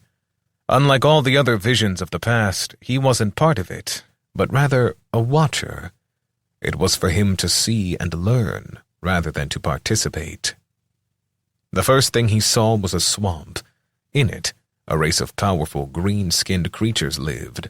They didn't seem to have tusks, but in every other way they conformed to his image of an orc. The orcs were strong, and he watched like it was time-elapsed video as their civilization rose from rugged tribes in the swamp to build mighty cities. Tim had the sense that thousands of years were passing. He watched as they waged wars and were continually set back. Any progress that they made seemed to be wiped out every few generations. Then he saw a mighty orc warrior rise up. The man fought his way to build an alliance that brought peace to all the world. There were still fights, because that was the way of the orc. Or as he now felt, the Roshians. That leader united them, though, and stopped all the major wars. They built technology, but it seemed mostly to be focused on bigger machines, bigger buildings, and bigger weapons. It was the way of these people. Tim watched as the leader grew old and his battles gave way to meditation. He sought a way to show his people a better path. Not a path without violence, because that was what tested the weak, but a path without pointless destruction. When that great leader finally died, Tim watched as his soul ascended out of his body, kept together by the purity of his drive. Then the years spun by, and the world beneath grew, then fell backward as the greatest war of all transpired. The same cycle repeated itself over thousands of years, and through it all, that tiny green speck that was the soul of the first great leader watched over his people. He couldn't seem to affect the world, so most of his focus was turned inward. Over a period of 10,000 years, he finally took on a golden glow, and his soul streaked across the vastness of space until he found another world. When he arrived, he found other souls waiting for him. Tim was then spun away from that image and watched as it was repeated. He watched the rise of the Ogrian people in another place. Their need to build caused them to rise up, only to be repeatedly undone by an equally great greed. Just as with the Roshians, a great leader arose. He forged an empire that spanned their world and lasted for centuries after his soul had left his body. But in time, greed reared its ugly head again, and the world broke into factions.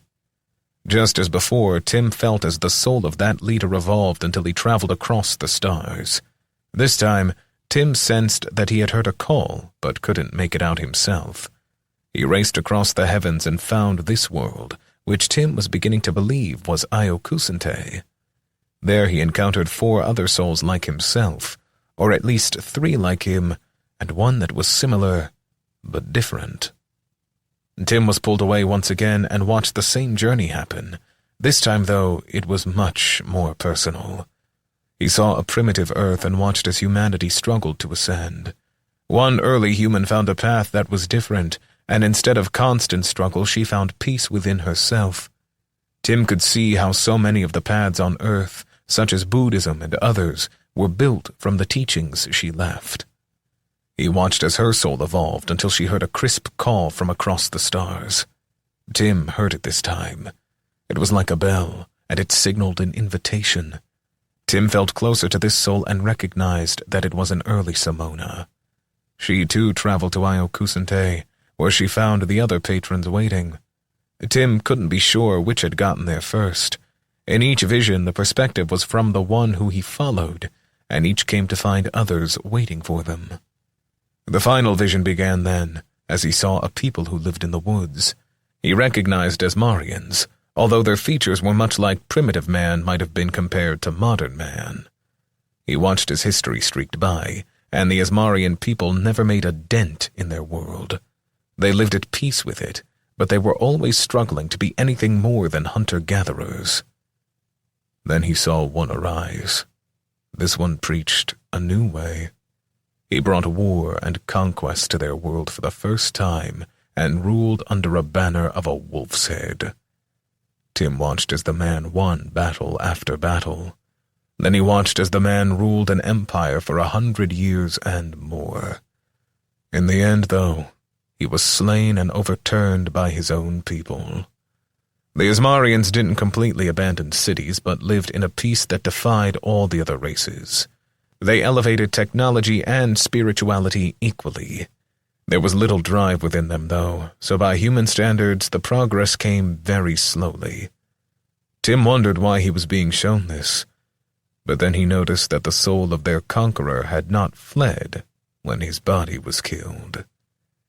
It had lingered on for centuries, fueled by a conviction that his people were doing things the wrong way.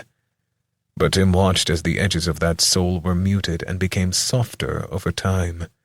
Eventually, when it had changed to match a much closer representation of the others, He too heard a call which beckoned him across the universe. He too traveled to Io Kusente and met the others. It was there that the vision passed, but Tim saw 4 images floating in front of him. The words, "Choose an inheritance," echoed through his mind. Then, an instant later, "Two have claimed you, but the Arbiter will allow you to choose any of the inheritances, although whether you are really choosing or simply following your prescribed destiny is a matter of debate." He saw the inheritances and looked at them deeply. The first was a hammer and a scale, and he knew it to be the inheritance of the mentor. It was about education, study, development, and progress. Then there was the image of an eye. It was the inheritance of the seer. It saw the flaws and found a better way. Next he saw the image of a curved fang. It was the inheritance of passion. With it came the desire to improve and an assurance of the right way. Finally, he saw the symbol of scales. It was the inheritance of the judge. It sought a balance between peace and violence. It never shied from the truth, even when the answers were not what one sought. Tim pondered for a period. There was no way to measure time here, and in fact, as he understood, he was outside of time. He tried to determine which inheritance fit him the best. He knew almost immediately, but wanted to make sure he made the right decision.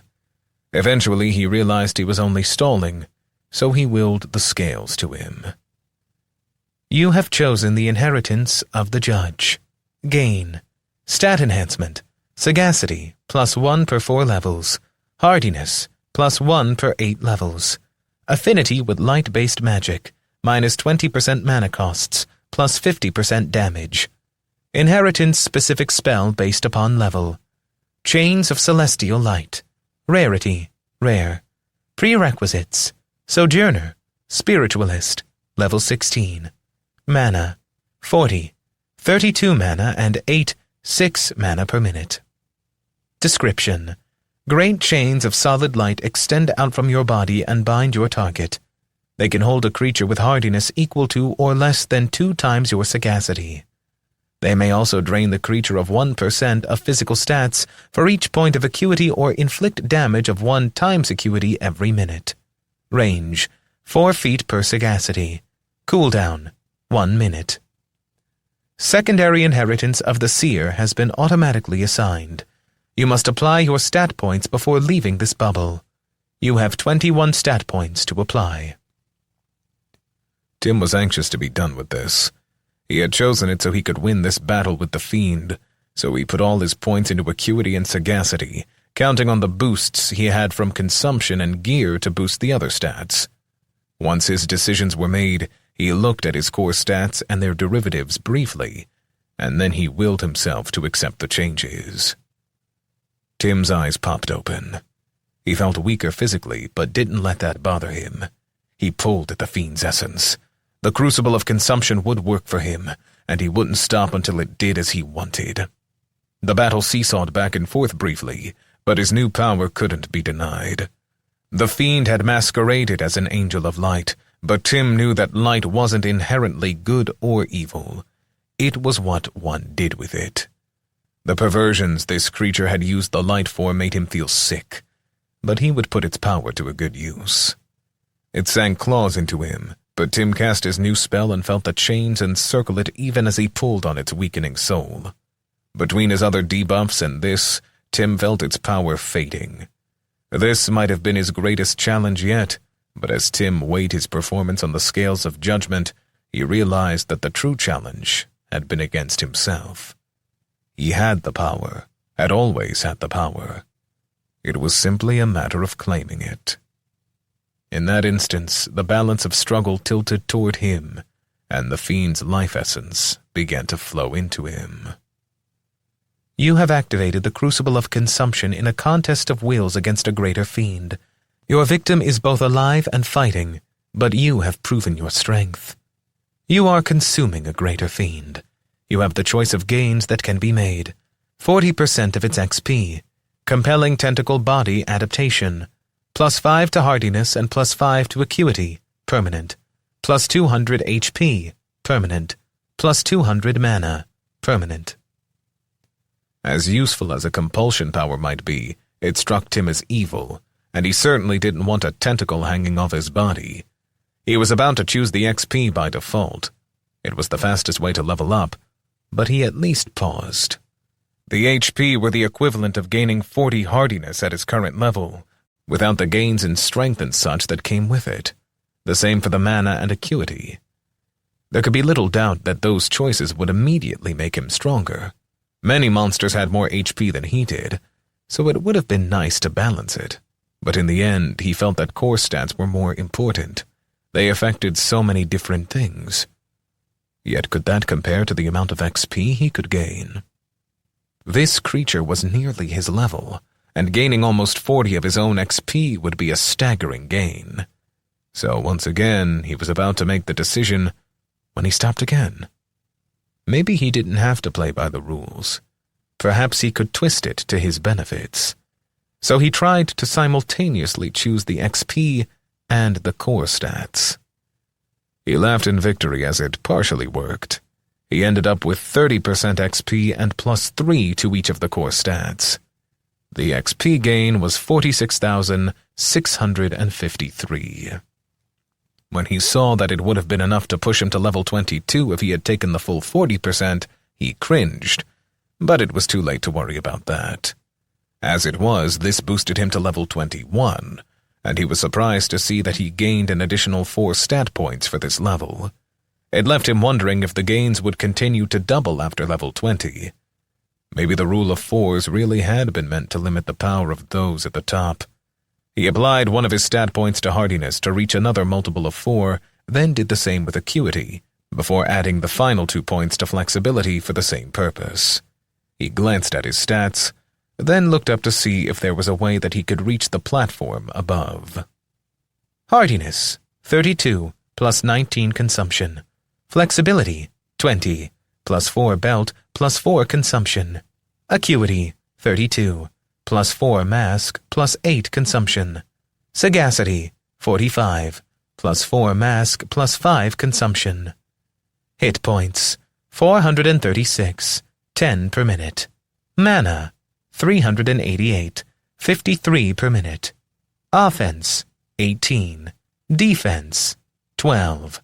Chaos, 1 out of 114. Chapter 36. Loots. When the fiend died, the lighting in the dungeon reverted to what was apparently supposed to be its base form. There were lots of torches and such.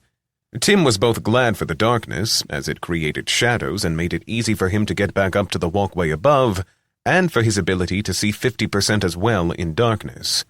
It really did make a difference. Olin had been defeated and held down by Kayla. The spiritualist was apologizing repeatedly and profusely to Kayla and Magnor when Tim reached the top. Magnor, who had been forced to resort to a healing potion, was more than a little angry with the healer. That all stopped when Tim appeared. Magnor pulled out his axe and made to attack Tim before Kayla got in the way. Stop! Tim? Is that you? Mischief was nestled in his favorite resting spot and obviously knew that it was Tim, so he crawled out and leapt over to the new body. Yeah, it's me. As you can see from Mischief. I was knocked unconscious during the fight, and that caused me to change. Magnor shook his head. I know you both told me about it, and I first met you in a different form than you came in here with, but having it happen here in a dungeon just shocked me. Tim smiled. That was the closest that he was going to get to an apology from the bearded dwarf. Or rather, Ogrian. Don't worry. I think Kayla tried to knife me the first time I changed around her. The assassin laughed. In my defense, you were in my bedroom, and I woke up to what was, by all appearances, a different man than I had just slept with. So, what do I look like now? My character sheet says I'm 51, but I still feel pretty good. This beard seems pretty thick, And my hair is a bit longer than I expected. Is it really all gray? Kayla looked Tim up and down and said, "Don't worry. You still look good. You're taller again, which I must say I like." Alin said, "I don't know that much about humans, but you look very distinguished. I can feel your power as a spiritualist. I know you are only one level higher than me, but it is like you have a presence about you which is twice as large. You had some of it before, but it is even more pronounced now." "I'll take that as a compliment. Maybe you can give me some pointers on being a spiritualist later. For now, I only got one new ability. It came when I chose my inheritance." They started talking about the ins and outs of being a spiritualist. After a couple minutes, Magnor barged into the conversation. "Now enough of this. We've got loot to claim." Alin added, "He's right. Then we've got more prisoners to free." Tim was a bit doubtful about how that would go. Most of them had seemed so broken that there was little chance they would be able to function, but he didn't bring it up. He was actually more concerned about those they had left outside. They had at least been able to walk, but that had been hours ago, and the former prisoners were in a fragile state. They might have fled on their own by now. At least there was loot. People's lives were important, but what was the point of running a dungeon if you couldn't get loot? Each of them took one of the walkways and went to check on one of the chests. They agreed they would all share what they had found in each chest and then divide the loot appropriately. When Tim put his hand on his chest, he got a notification. "Enhanced Dungeon completed. XP reward, 775.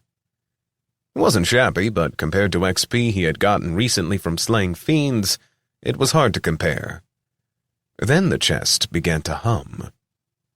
Dungeon was enhanced by outside forces, rewards being enhanced, calculating your share based upon current level and contribution to clearing the dungeon. Calculations complete.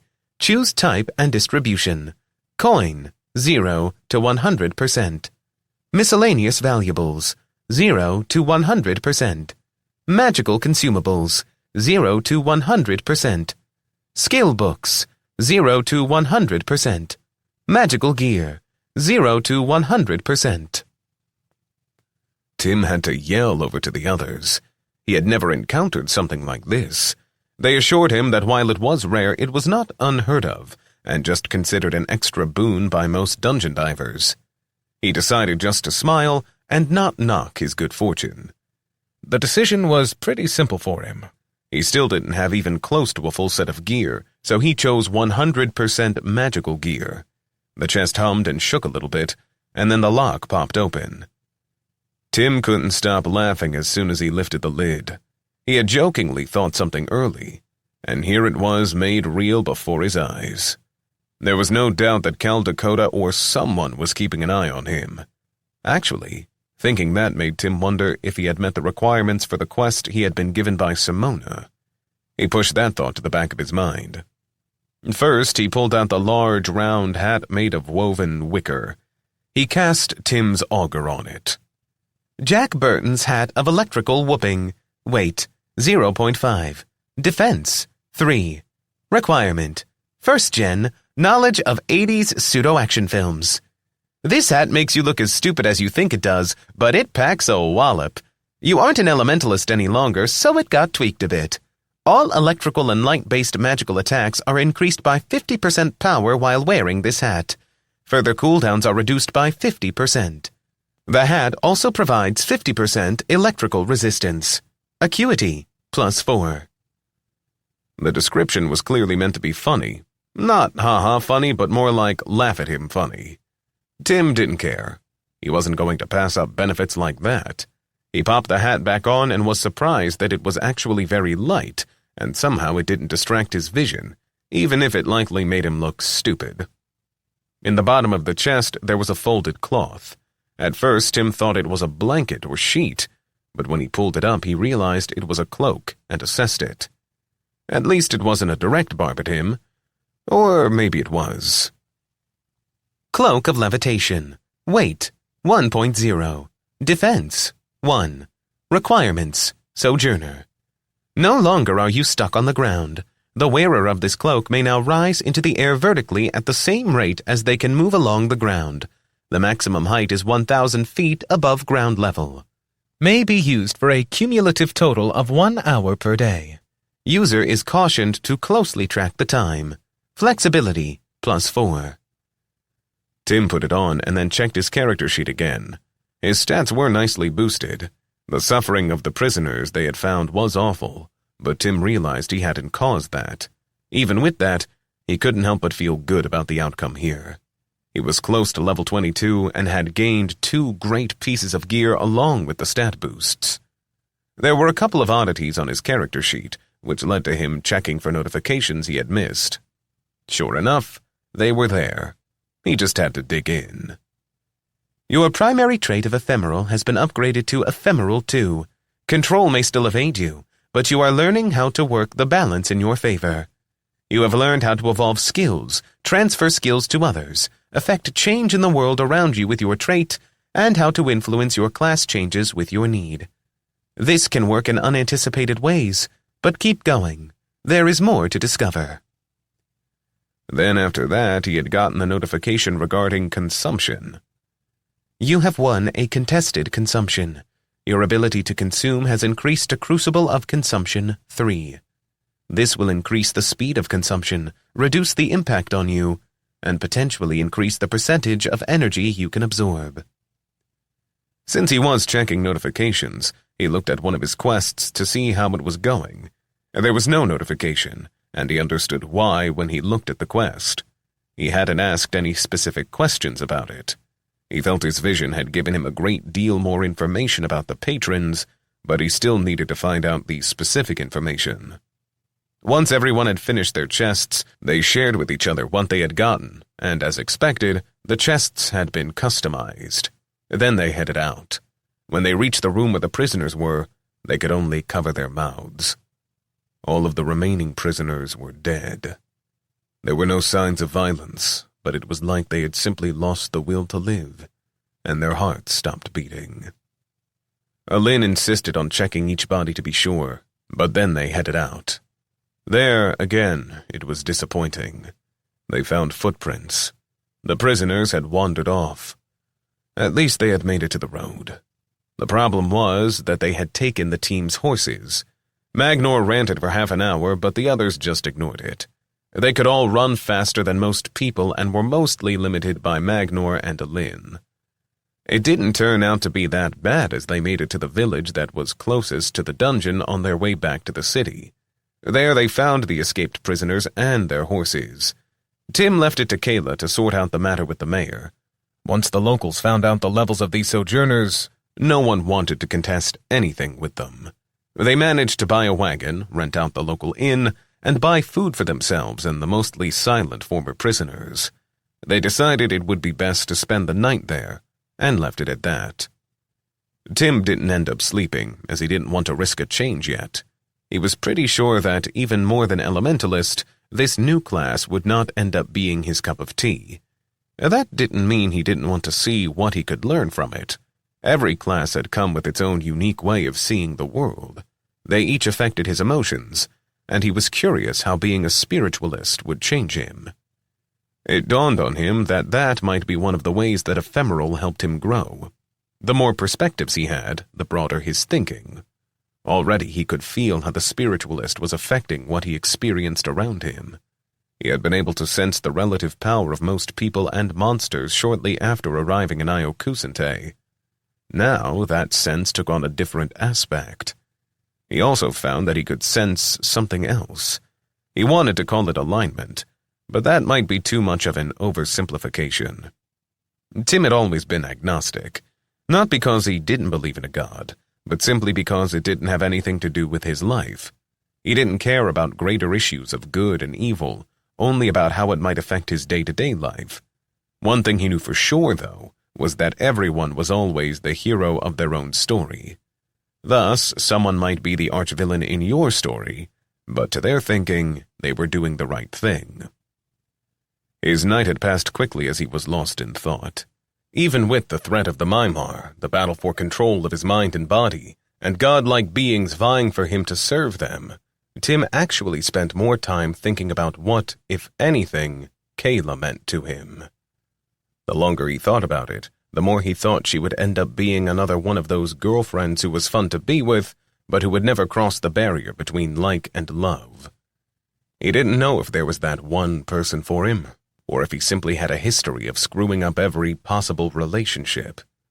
For now, he put that out of his mind and was just content to sit in a chair outside the inn and watch the sunrise.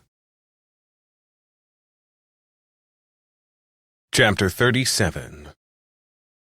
Price Multiplied. Shortly after the sun was up, Kayla came out to check on Tim. "I thought you might have visited my room last night." Tim turned from watching a young boy filling buckets of water at a well to smile at her. "I had a lot on my mind. And besides, I thought we were waiting until we got home." She nodded. "It's good that you respect me and are patient. But remember, you can be too patient." "I've been guilty as charged in the past. I expect that mischief slept with you, though." Now it was Kayla's turn to smile. "Yeah, that mouse of yours likes to cuddle." She paused for a couple seconds before continuing. "I've been thinking about your offer to buy part of the inn. If you are still willing, I'll let you buy 25% of it. I don't want to lose control now, but I appreciate you getting workmen to repair it. I don't really have anyone to give it to if anything happens to me." Then her voice trailed off. "Bah, nothing is going to happen to you," Tim replied. "From what you've told me about your world, it is far more peaceful. But you know that isn't the way things work here. Even normal life for a sojourner can be dangerous. With the threat from the Mimar, I guess, well, what I mean to say is that I don't want to keep waiting to find happiness tomorrow." Tim grabbed her hand. "You've been one of the few bright spots since I arrived. Thank you. And thank you for coming with me. I know that the guild may have ordered you to, but you could have escaped. I appreciate having someone I trust with me." Then she sat down on his lap and they watched the townsfolk going about their daily life for half an hour. The pleasant time was disrupted when a column of smoke was spotted rising a few miles to the south. It was too close to be New Rome, but Tim couldn't help but wonder if the Mimar were raiding towns now. There was no rest for them, apparently. Alin and Magnor were already up inside the inn, so it was a simple matter to reclaim their horses and then head out to find what was going on. What they experienced inside the dungeon had only increased Tim's desire to end all Mimar. They rode in silence, other than Magnor, who was mumbling under his breath. He had made a couple of comments about how they should simply report back to the guild and not get involved in things that they weren't ordered to do. Neither Tim nor either of the girls would listen to him, so he ended up following along. Tim reviewed his active skills. He had rearranged them overnight. The only melee skill he kept was his dual-wielding skill. He also kept his new unique assess spell, but after that, it was all healing, debuffs, and attack magic. The spiritualist didn't have the massive amount of mana he had as an elementalist, but his regen rate was very high, so he could afford to maintain spells such as Column of Fire. His new hat reduced the cooldown on his electrical and light spells, so that would become a bigger part of his arsenal. He just had to think about things differently. There were still his chaos abilities that he could rely upon. He had only been able to regenerate about a third of his chaos before he left the dungeon, but that would have to be good enough. Tim had almost kept the forearm form outside the dungeon, but he decided it didn't make sense if he wasn't a melee class. After less than half an hour on the road, they found some merchants on horses riding toward them. They were screaming about monsters chasing them. Tim immediately had a sinking feeling. There was just a whiff of chaos on them. The Mimar were bad enough, but if fiends were going to start attacking, then the civilians were going to die in droves. It confused him, though. Each time there had been a fiend outside of a dungeon, he had sensed a great deal of chaos. Tim didn't know how those portals were created or what the requirements were. In fact, it made him realize he needed to speak to a summoner and see if there was something missing. But one thing they all had in common was that they were all around him. The word tests went through his mind. All of the attacks so far had been about testing him. They were meant to either kill him or push him to see the need for joining Quint. Baldrock had as much as told him that the tests would continue until he gave in. The relationship between the Archfiend and what he now believed was a former patron was murky. Tim didn't understand what was going on between them, beyond two bad guys helping each other and both expecting to get the better of the other. Then, as he watched more of the merchants fleeing, a wave of panic swept through him. If the fiend attacks were directed at him, then maybe they could be directed at people he cared about. Thankfully, that list was pretty short now, but there was a certain merchant and his daughter who were near the top of that list. Tim moved his horse to stop one of the fleeing merchants. "Hold up." The man looked panicked. "Get out of my way! They're coming!" "I've heard that. We will stop whatever monsters these are, but I need to know something." The man seemed to suddenly realize that Tim was a sojourner. "Oh, yes. You have to kill those monsters. I could get my goods back. I won't be ruined. Please, please!" Tim wished he had a spell to calm the man down. Maybe there was something like that, although mind-affecting magic seemed to be in short supply in Io Kusante. "Was there a merchant named Atticus and his daughter Cecilia in your caravan?" Fear and confusion ran across the man's face before he groaned. Yes. I talked to Atticus. They were headed back to New Rome like the rest of us. The war there makes for a good market. We could sell goods at a higher price." Tim shook his head. The more he heard from this man, the less he was interested in helping him. "Did they escape?" Then the man's fear took on a different aspect. Suddenly, it was as though he was afraid of Tim. Don't know. I just freed my horse and rode as fast as I could." He grabbed onto Tim's arm. "Everyone did. I swear it. I'm sure they did too." Tim pushed the man away and then spurred his horse on. Kayla had been listening and fell in next to his horse. The other two were already ahead of them as they hadn't stopped. His mind was racing now. If this attack was targeted at Atticus because Quint... No. Tim had to let that thought go. It wasn't his fault. Then other things started to make sense. The concerted attack on the four patrons' inn. That was probably meant to manipulate him into accepting the crucible of consumption. It was only then that he started getting these truly dark thoughts. Some of the things the attackers had been screaming made sense now. Tim groaned and shook his head. He had been being played long before he even realized it. There were others working for Quint inside of New Rome already. That had to be how the Mimar got access to the city at first. Oh, he'd been so stupid. He just didn't know enough to make the right decisions. It all came back to him. But why? Well, the answer was obvious. Something about the trait that Caldecott had given to him made him able to break the rules of the pact among the patrons. Simona wanted him on her side and had offered to change his trait. Quint wanted him, but needed that trait. The vision he had experienced came back to him. As he dissected it, he drew a new conclusion. There were truly 4 patrons for Io Kusante, and one being who had gathered them. Caldecott hadn't been one of the original patrons. Quint had. Or rather, Asmarin had. The cult of Asmarin had popped up around New Rome recently, according to what he had been told. It only made sense that there was a connection. It had been staring him in the face, but Tim had been too dense to see it before. He berated himself as they rode. The number of merchants began to dwindle. It had likely been a large caravan with dozens of merchants. The man he had stopped had been right about one thing. The state of war that New Rome was in would be a great opportunity for merchants. Then Mischief sent him a sensory input. The mouse could smell a familiar scent. Tim wouldn't have been able to pick it out from the smoke and other scents, but Mischief was able to recognize Cecilia's perfume. Thank goodness for Mischief. "Mischief can smell her perfume," Tim said as he pushed his horse harder.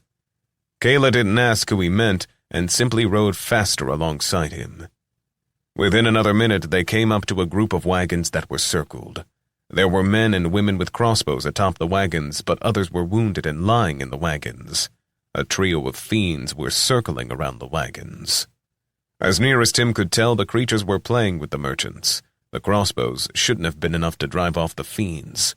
He could feel the fiends' power level put them around level 10. Nothing for him to worry about, but far more than the merchants could handle. Tim also saw both Atticus and Cecilia brandishing weapons. Trust Atticus to try to flee with wagons full of the wounded. He wouldn't have been the type to simply grab a horse and flee with his head. No. The man was too good for his own good. He would have sacrificed his life to save others that he barely knew. At least that wouldn't happen today. Tim fired off an electric arc as soon as he was close enough, but kept riding past the injured fiend. That one would be for Magnor to deal with. Then he cast chains of celestial light and caught one of the fiends as it was about to leap up onto one of the wagons. The chains weakened it and bound it. Kayla leapt off her horse, so Tim knew she would finish it. That was her specialty.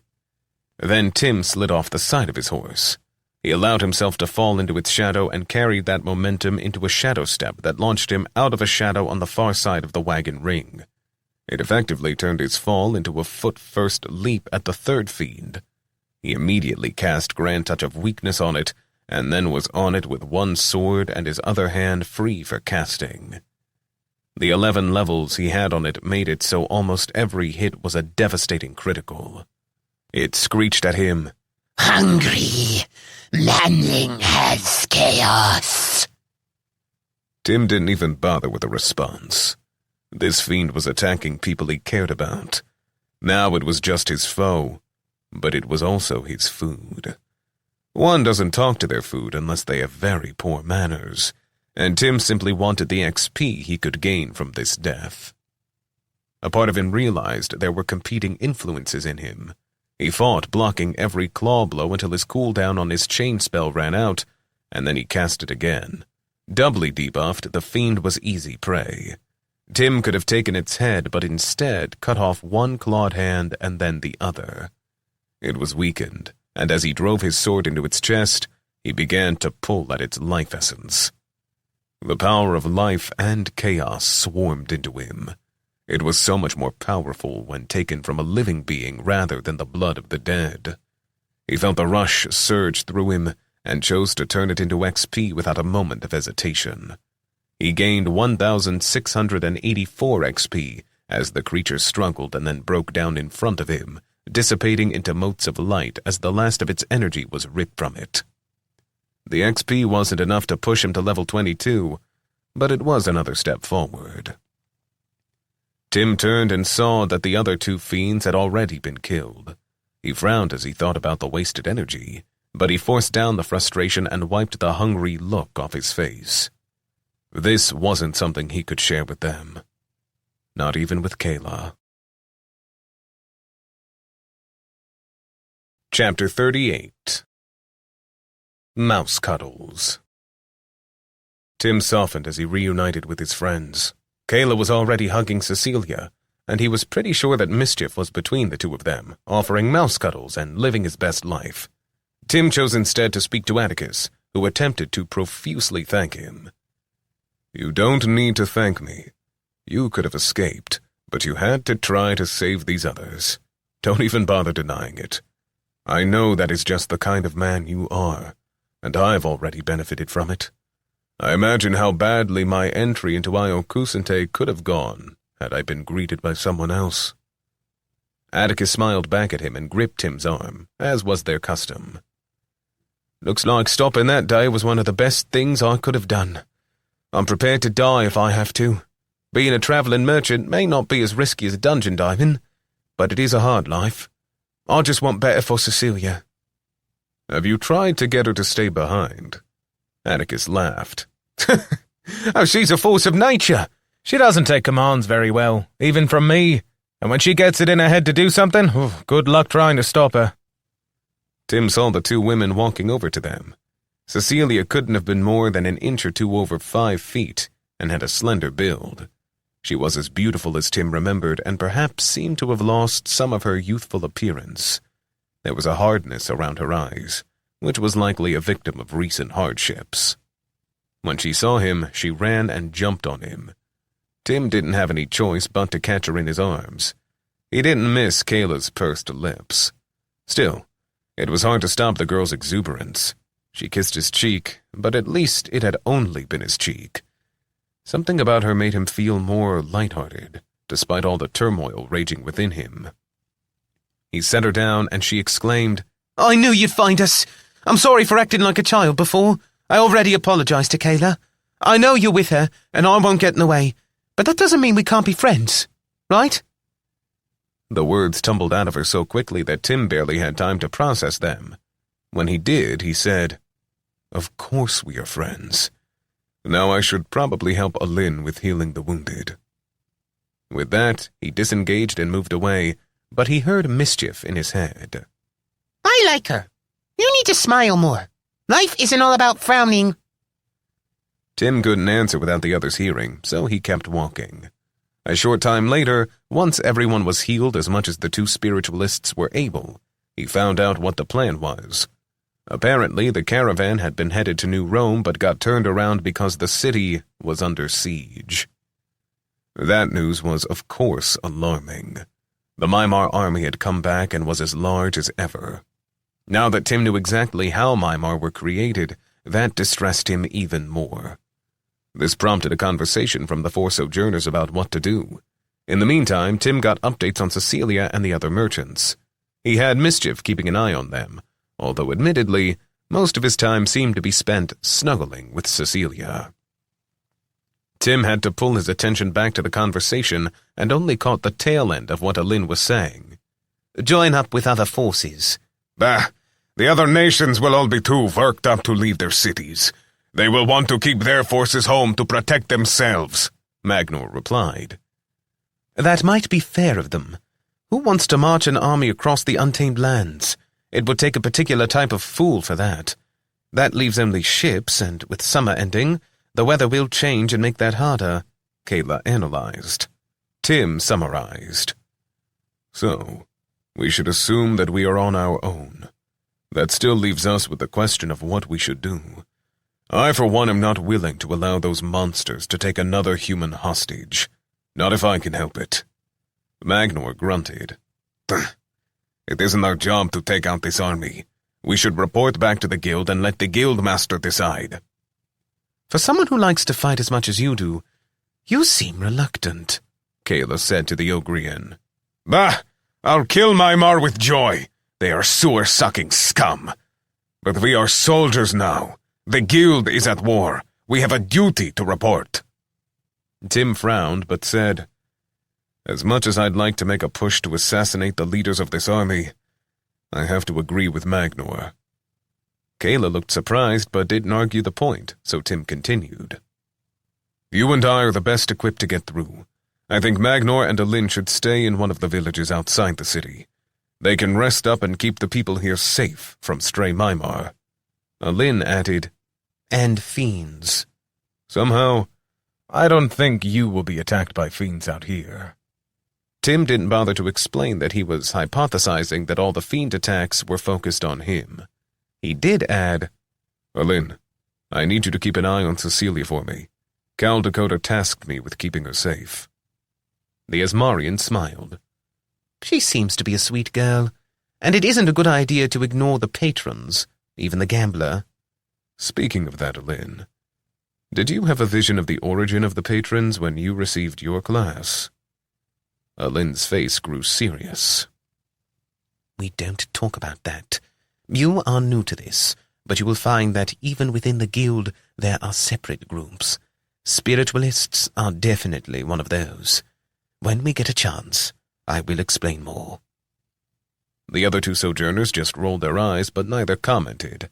Then Kayla asked, When should we leave? I don't see why we shouldn't leave now.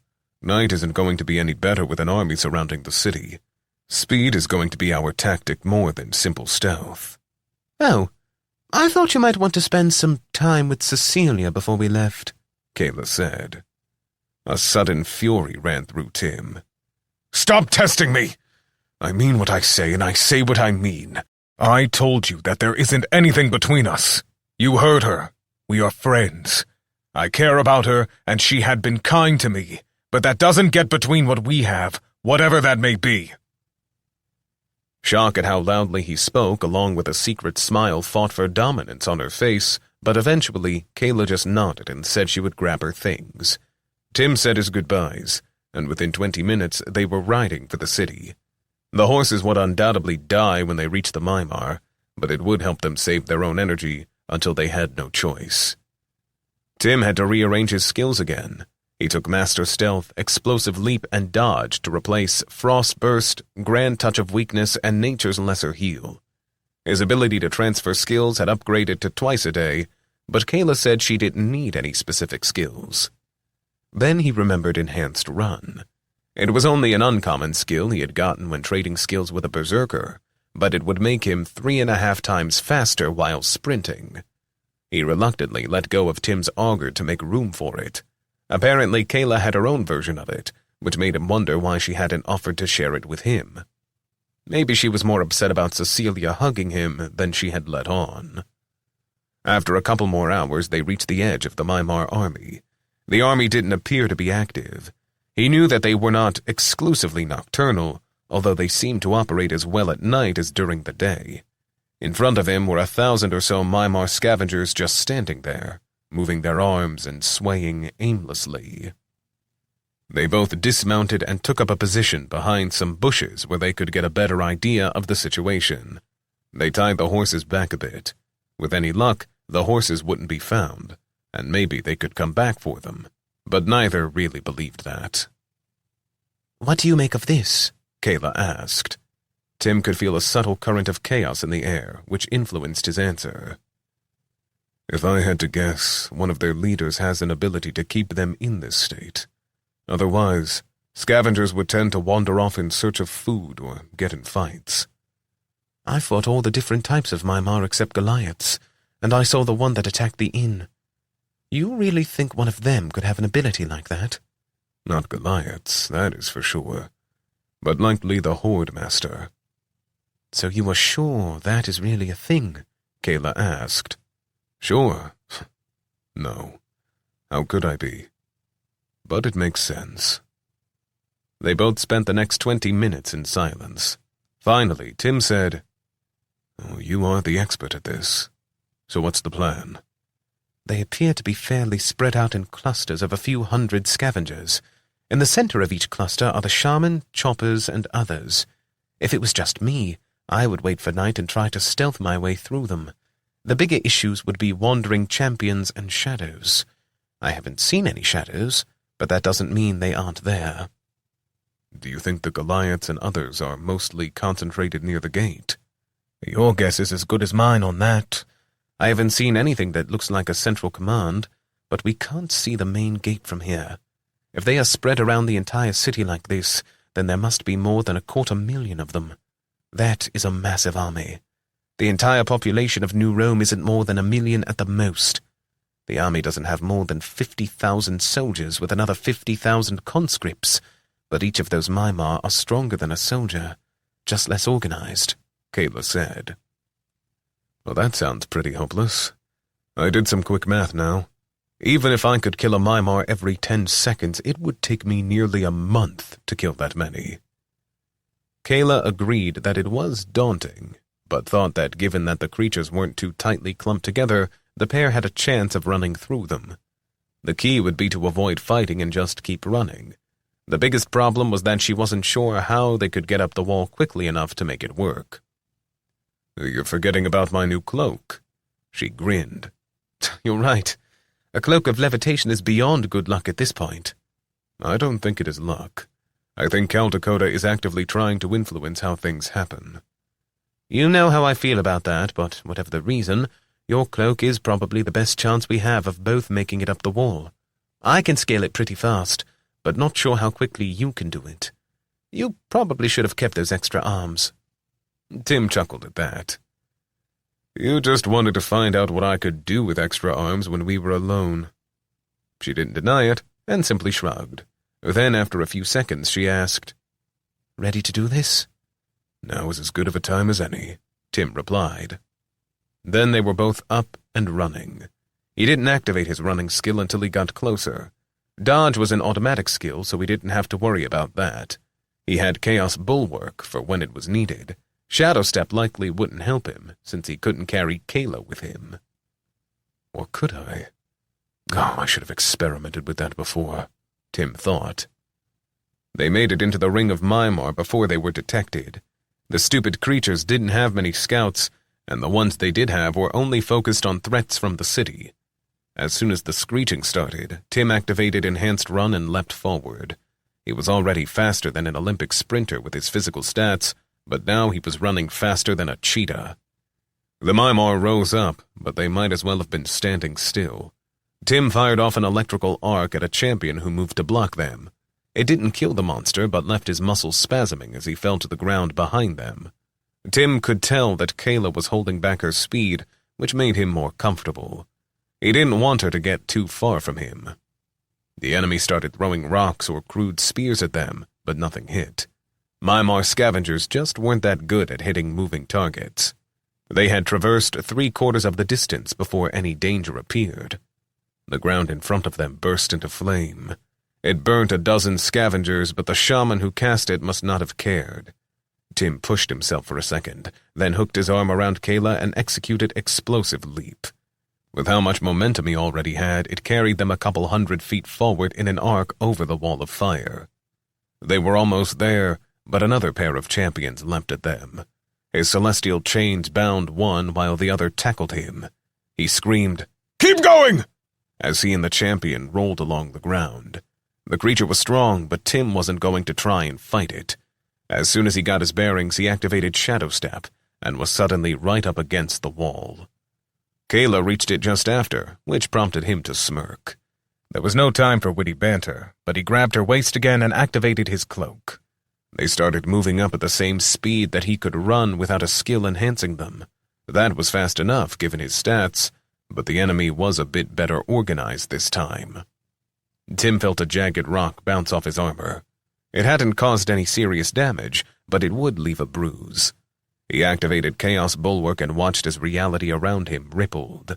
He pulled Kayla as close as he could and watched as the next few projectiles hit the shield and were flung off in random directions. Then they were at the top of the wall. Kayla cried out to the guards who had spears and crossbows leveled at them. Their human appearance and the fact that the Mimar had been trying to kill them must have led to the guards being willing to give them a chance. An officer and a sojourner appeared. No one recognized Tim, of course, but they knew who Kayla was, and she vouched for him.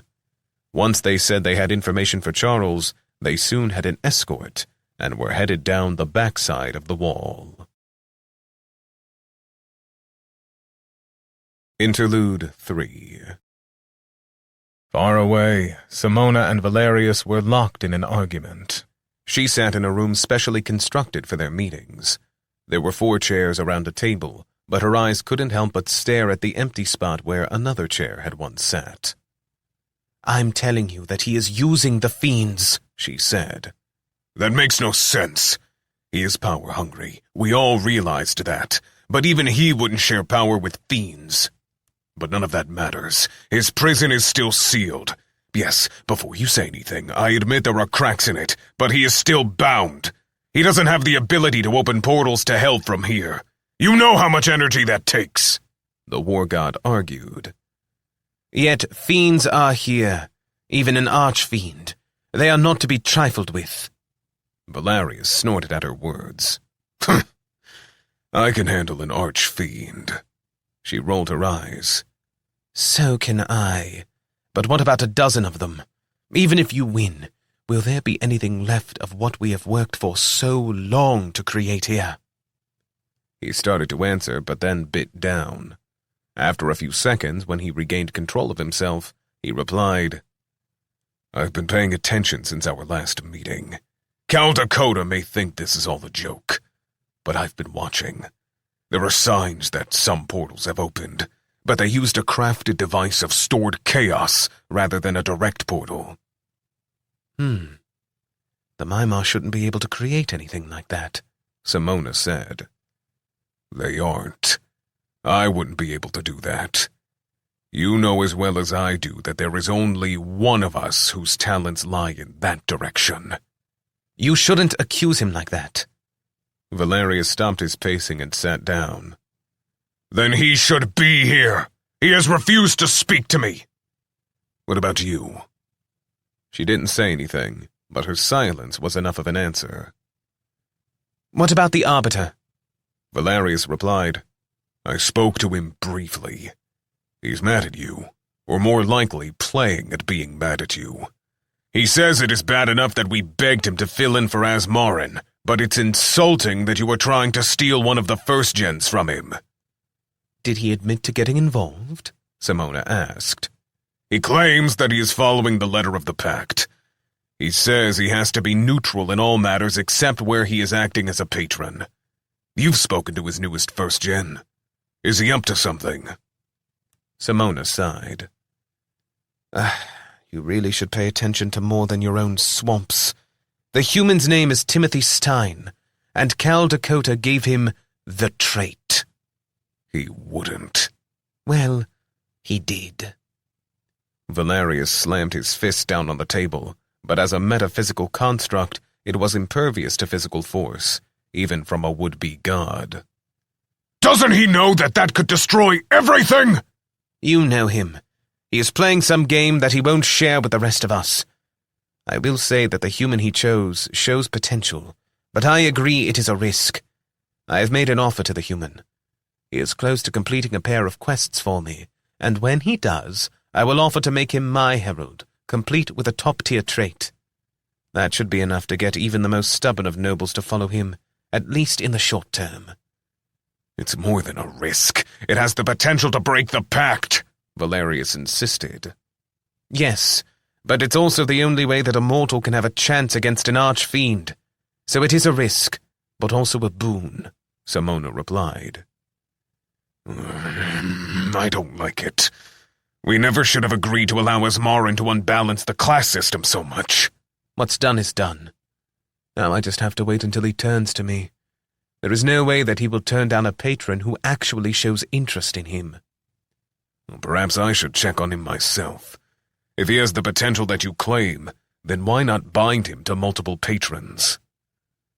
The two patrons argued for a while before finally leaving. Their meetings had come to this most of the time lately. Both managed to hide things from one another, but they also left more worried than when they had arrived. Simona more than Valerius because she hadn't wanted to believe it about Rugen, but it looked more and more like their friend was turning his back on the pact. Unseen by either of them, another set of eyes watched them. He spoke to no one in particular. So young and full of themselves. Well, chance alone will decide. The dice are still rolling. Chapter 39. Next Steps. Tim waited for a final decision in the guild cafeteria. He would have preferred to be waiting back at the Four Patrons Inn. To be fair, that was more about him being selfish. It made more sense for him to be ready at the guild once the generals, Charles, and other leaders had reached a decision. So far, he had learned that the forces they had placed to contain the Mimar were overwhelmed by a few fiends. If only they had acted more quickly on the information he had given them.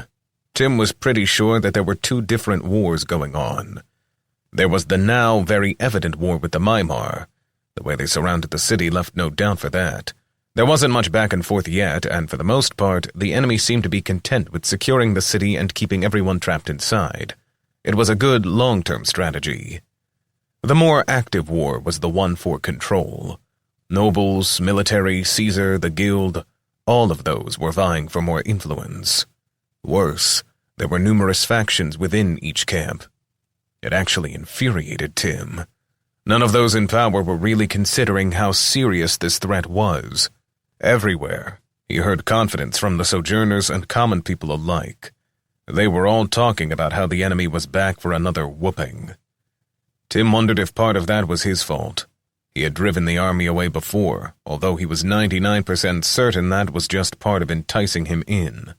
He had discovered the portal into an astral wing of the abyss, and then rescued prisoners and killed a few hundred Mimar. Then, most recently, he and Kayla had run through the enemy camp like it was nothing. The thinking probably went, if one man could do all that, what would the army and a concerted effort from the guild do? It was strange to think how little the common people and even lower-level sojourners actually understood about how far beyond them he was. He thought that he would be the one having trouble with the concepts of personal power, but maybe it was just outside of the daily life of most people. His thoughts were interrupted when Kayla said, "Looks like they made a decision." Sure enough, Tim looked back and there was Simon. He was beckoning for them to come to him. Tim hopped up and walked out of the dining hall to follow his friend, with Kayla in tow. When they were free from the room, Tim asked, "Has a decision been reached?" Simon nodded. "Not sure you're going to like it, but that is for them to explain to you." "I'll take just about anything if it means they get off their backsides and do something," Tim replied. Kayla made an mm-hmm sound, signifying she agreed with him. Simon fidgeted with his belt but didn't say anything. Tim noticed that and groaned inwardly. When they got to the room that had been set aside for battle strategy, the guards moved to search Tim, but he stared back at them as a challenge. Simon said, "I think it's okay to let your champion in." One of the guards looked like he was going to challenge it, but Kayla slid up next to him. Her blade was under his throat before he even moved. "I'm tired. We've been kept waiting for hours. It isn't like you could take our weapons anyway, or that we even need them. So just let us through." Tim smiled. Soul pouches must make checking people for weapons a nightmare. And then again, she was right. A sojourner at their level was the weapon, not the blades they carried. Those tools simply made it easier. If they had any idea about his level and the extra power he had gained from consumption, they would have been even more freaked out. Inside, Tim found Charles at a table with a map spread out. There were a couple of generals that he had seen before and a nobleman who was representing Caesar in the strategy meetings, or perhaps Tim should have called them what they were. Negotiations. Charles looked up. "Tim, Kayla, thank you for being patient. We have a plan, but it needs your agreement. What are you asking us to do now?" One of the generals said, "Nothing you haven't done before. You have already made it behind enemy lines and inflicted casualties." Tim probably should have remembered the general's name, but found he just couldn't make himself care. "You want me to do a hit-and-run mission?" Charles said, "Not just you, but your team. Will you still be up for it as a spiritualist? I'm finding that my class matters less and less. It isn't ideal, but it is what it is. Now, what are you asking us to do?" "Take out the enemy leader and close their portal," the nobleman said. Kayla scoffed. "Oh, is that all?" Tim tried not to let her concern influence him. "Taking out their leaders seems viable, at least the Mimar leaders. But are you sure it's a good idea to close the portal with them still here? They will be trapped and fight that much harder. Can the city survive another concentrated attack? Or worse, what happens if their army breaks up, marauding all over the countryside? Suffice it to say that we have a plan to inflict significant casualties on them if they are here. We just don't want them to be able to flee and take word back about how we dealt with them," Charles said. "Care to share what this plan is?" Kayla asked. The other general said, "You have no need to know this. If you can do what the guildmaster here says you can do, then you and your guild will have the thanks of our entire nation. Nay, the world." Tim pinched the bridge of his nose with his fingers. "Charles, I need to speak to you. Alone." Despite the protests of the generals and others, Charles and Tim went for a walk to the guildmaster's office. When they got there, "Tim, this isn't really a request. I know you are new here, so I cut you slack, but that didn't help me. What are they going to think if I can't even control one of my guild members?" Tim sat on the edge of the desk. "Let's not fight. You can't make me do anything, and you need to help me understand. I know you are looking out for the position of the guild in Terra, but I don't care about that. As far as I'm concerned, sojourners are just people. We aren't better than anyone else. Many first-gens have said things like that. I get it, I really do. But this isn't a democracy. I think that's what you are used to, right? And arguably, from what I was told, even a democracy isn't all equality. The rich and poor are never equal. Fine. You have a point. But I thought better of you. Charles stared at him. The silence dragged on, but neither of them spoke. Fair enough. I do want to get what I can for the guild out of this, but I've been trying to solve this problem for years. All the guildmasters have. And what exactly do you think the problem is? I know what the problem is. The Abyss is somehow connected to all the other dungeons. It hasn't been cleared in more than a generation. That build-up of energy has been causing monsters to spew forth and turn the untamed lands from a hostile environment into a death trap. The closer you get to the dungeon at its center, the more dangerous it is. Keep going, Tim said. The dungeon is limited to 4-person teams. Once one team goes in, another team can't enter until that team finishes it or dies. Every team we have sent for years has died. We've lost some of our best dungeon divers. A couple months ago, I convinced the other guild masters that it was time to try something new. So, we agreed to work on a team of first-gens. Why first-gens? I get that we have the potential to be stronger, but we are still outsiders. That may be part of your strength. Every native of Iokusente believes that in their bones they know the way the world works. Except what we think we know isn't working. It is time for an outside perspective. Add to that the fact that first-gens have the highest potential and generally have some of the most potent traits, and it seemed like a valid option. Of course, then we got you, and you are more of everything I just talked about than we ever expected. Tim waved his hand in front of himself and gave a mocking bow of his head. I try. As unorthodox as your methods are, you are getting results. So I want to send you with a team to the Abyss. Then do it. We can't now with the threat to the city, and we are still waiting on a fourth from Russia. We wanted each country to be represented. The journey across the untamed lands should be enough to help the rest of your party reach level 20, so you will be as strong as you can be. We will also provide you any gear that you need and an escort to make sure that your needs are met on the way there. But first, we need to do something to get rid of this enemy. There is still something you aren't telling me. Even if I kill their leaders and close the portal, there will still be thousands upon thousands of Mimar left. They may be insignificant to you or me, but they are a serious problem for any flats. Charles stared at him. There is no way to be sure, but the summoners whom I sent to study the portal you found say that all the Mimar are linked to it like summoned creatures. They hypothesize that if it is closed, all the Mimar will be pulled back to the Abyss or wherever they came from. That's a gamble. Your patron is Cal Dakota. You should be okay with that. Tim thought about it. He knew there was more to it than just clearing a dungeon, but it was true. He needed to deal with this issue at the root. Okay, I'll do it. But if we succeed, then Kayla gets to stay here and retire. She isn't going to the Abyss. The guild will make sure her inn gets all the support that she needs. And she is okay with this. I'm not asking her. If you want me to go to the Abyss, then she isn't going. I don't know that we have any future, but I care about her.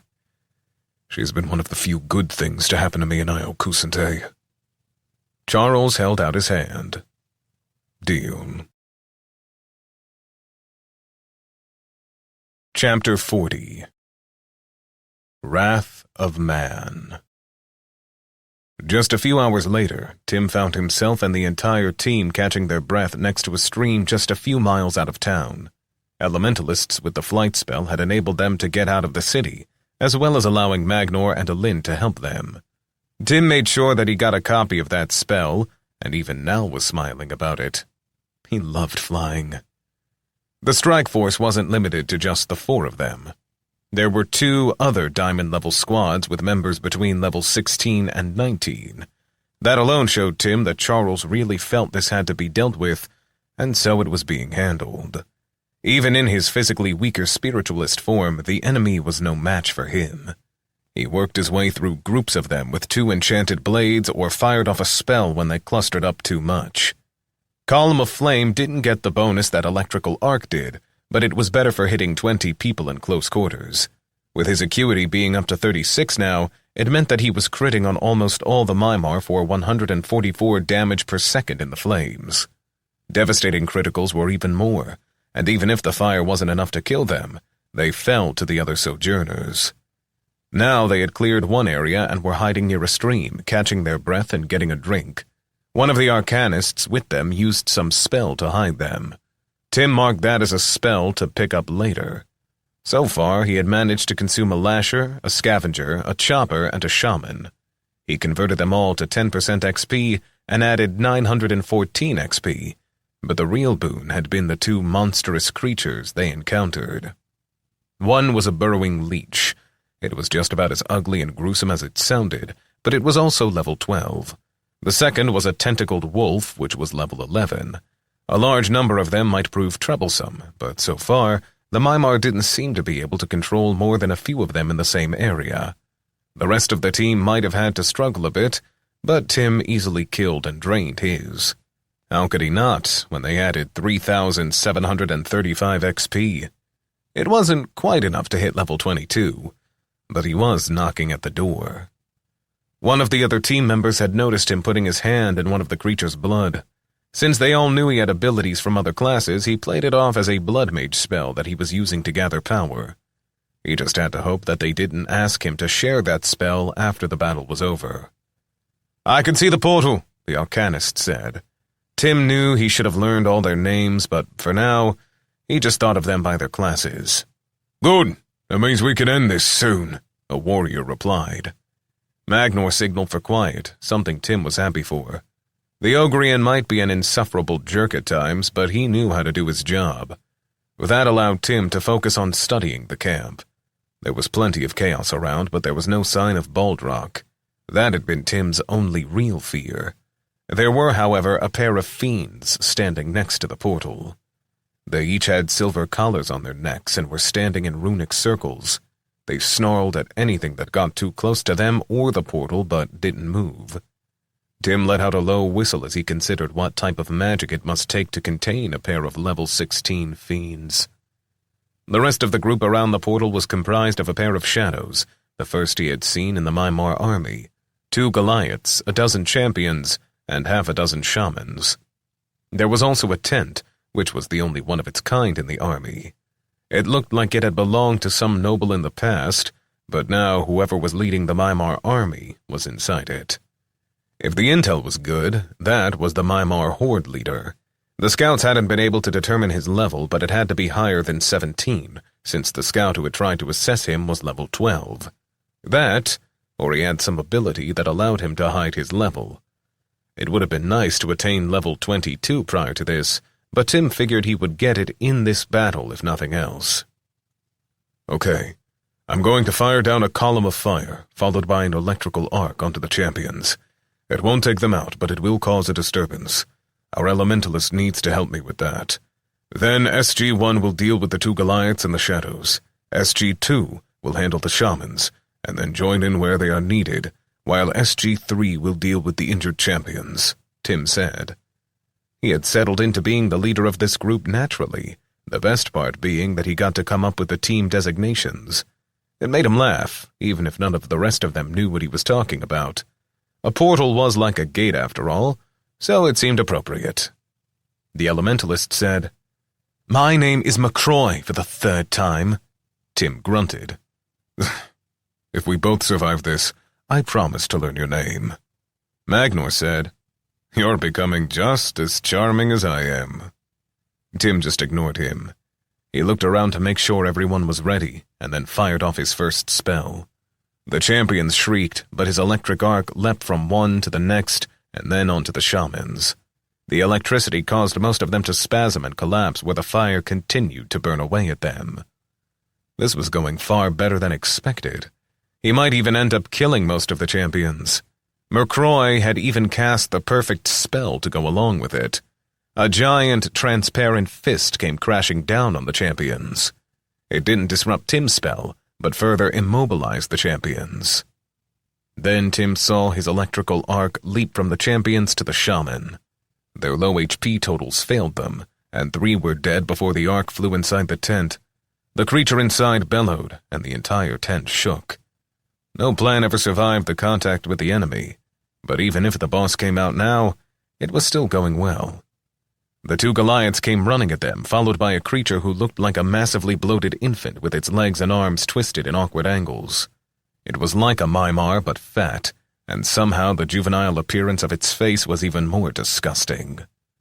The horde leader tilted his head back and let loose with a roar. The sound echoed out, and Tim heard it being answered by the nearest Mimar camps. So much for a private party. They were going to have company soon. "Magnor, take the left. I've got the right. Alin, keep Magnor alive until I can finish off mine. Kayla, see if you can distract the horde leader and keep him off us for a minute. The rest of you, create a perimeter, and don't let anything through." Tim didn't wait to see if they had listened. Stealth and dodge weren't going to help him now, so he tried switching out his skills on the fly. He smiled as his debuff spell and frost blast locked into their skill slots. The better he got at this, the more versatile he would be. With enough practice, he would end up as a one-man party. Tim fired off a frost blast at the Goliath on the right. Mischief leapt from his back pocket and began to circle around the Goliath. The battles to get here had been kind to him. Because of his level and his ability to gain XP separate from Tim, the familiar had reached level 12. He also obviously remembered their earlier battle with the Goliath at the end. If you could knock these things down, they were far less worrisome. Tim closed with it and dodged the huge maul it was using. He thrust his sword into its thigh and then touched the creature so he could cast a grand touch of weakness. That should hopefully soften it up enough. Mischief circled around and leapt on the back of its leg. Even with the level gains, his battle form was still only about 14 inches long, but his strength was far greater than his size suggested. As quick as he was, the spiritualist body was not ideal for melee battle. When he danced back out of range, he got hit by the maul's return stroke. At least the Goliath had been debuffed, but even with that, Tim was sent flying 10 feet. His left arm was probably broken. A shooting pain went through him.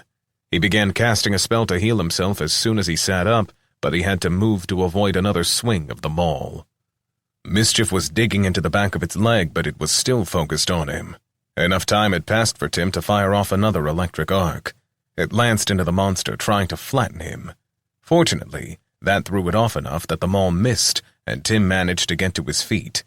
He vacillated between another attack and healing himself, but then he saw Kayla fall in front of the Horde Master. He didn't even hesitate as he shadow-stepped to right behind the Horde Master. He ran his sword into the back of its knee. The flesh was soft and fat, but when he tried to pull the sword out, he found it was stuck. Tim took 2 steps to get around it as he left the sword where it was. Then he tripped as the creature sent out tiny tendrils of flesh from its feet. They were tangled around Kayla's feet, just like they were not wrapping around his. Tim fell and placed his hand on Kayla. He'd never done this before, but he willed his shadow step to include her. Sure enough, it drained double the chaos from him, but they both disappeared and ended up 30 feet away, next to the tent. She looked at him. Her eyes were wide, but no words came out of her mouth. Instead, she leaned in and kissed him full on the mouth. Only then did she say, "Thank you." He couldn't reply because a panicked mischief sounded off in his head. If you're done playing kissy face, do you think I could get some help? I was only supposed to be the distraction. Tim tried to ignore his broken arm for a little bit longer, and he raced at the Goliath that was struggling to try and get mischief off its legs. Kayla followed him, and he was beyond grateful. Tim fired off another ice blast into the Goliath. Then he launched himself at the distracted creature. He barely contained a scream of pain when he impacted the huge brute, but it was enough. With the damage mischief was doing to its hamstrings, it fell backward. Injured, debuffed, and prone, it was easy prey for Kayla when she delivered a fatal blow with one of her assassin skills. Tim kept forgetting that he needed to copy some of those from her. She went to hug him, but he saw the Horde Lord pluck the long sword out of the back of its knee. Its body had contorted impossibly to make it possible. Help Magnor finish off his, and then come save me. Then Tim cast chains of celestial light. They sprang up and wrapped around the Horde Lord. It screamed in rage. Tim didn't think this one spell would stop it, but he needed an extra second to cast a healing spell on himself. He felt his arms set, but the spell hadn't been enough to get rid of all the pain. Then he looked at the Horde Lord, who was roaring. Tim felt the chaos around them swirl, and then it began condensing into black smoke, which the monster inhaled. As it did, the little cuts that Kayla had made while distracting him all closed. Tim couldn't see if the larger wound to the back of its knee had healed, but he assumed it did. Behind him, he heard the second Goliath fall. For this fight, Tim was truly glad to have a team behind him. Or maybe in front of him. That was what Magnor was for, taking the hits, right? Chapter 41. Betrayal on the Team. It's highly resistant to damage and has a healing ability. It also has some way to trip you up. But you're up, Magnor. We've got your back. The Ogrian snorted. Yeah. Leave the real work to the real men. Tim didn't even bother to reply as he let the Ogrian do his thing. Magnor ran up to the boss. Its body continued to swell and ripple in disgusting ways.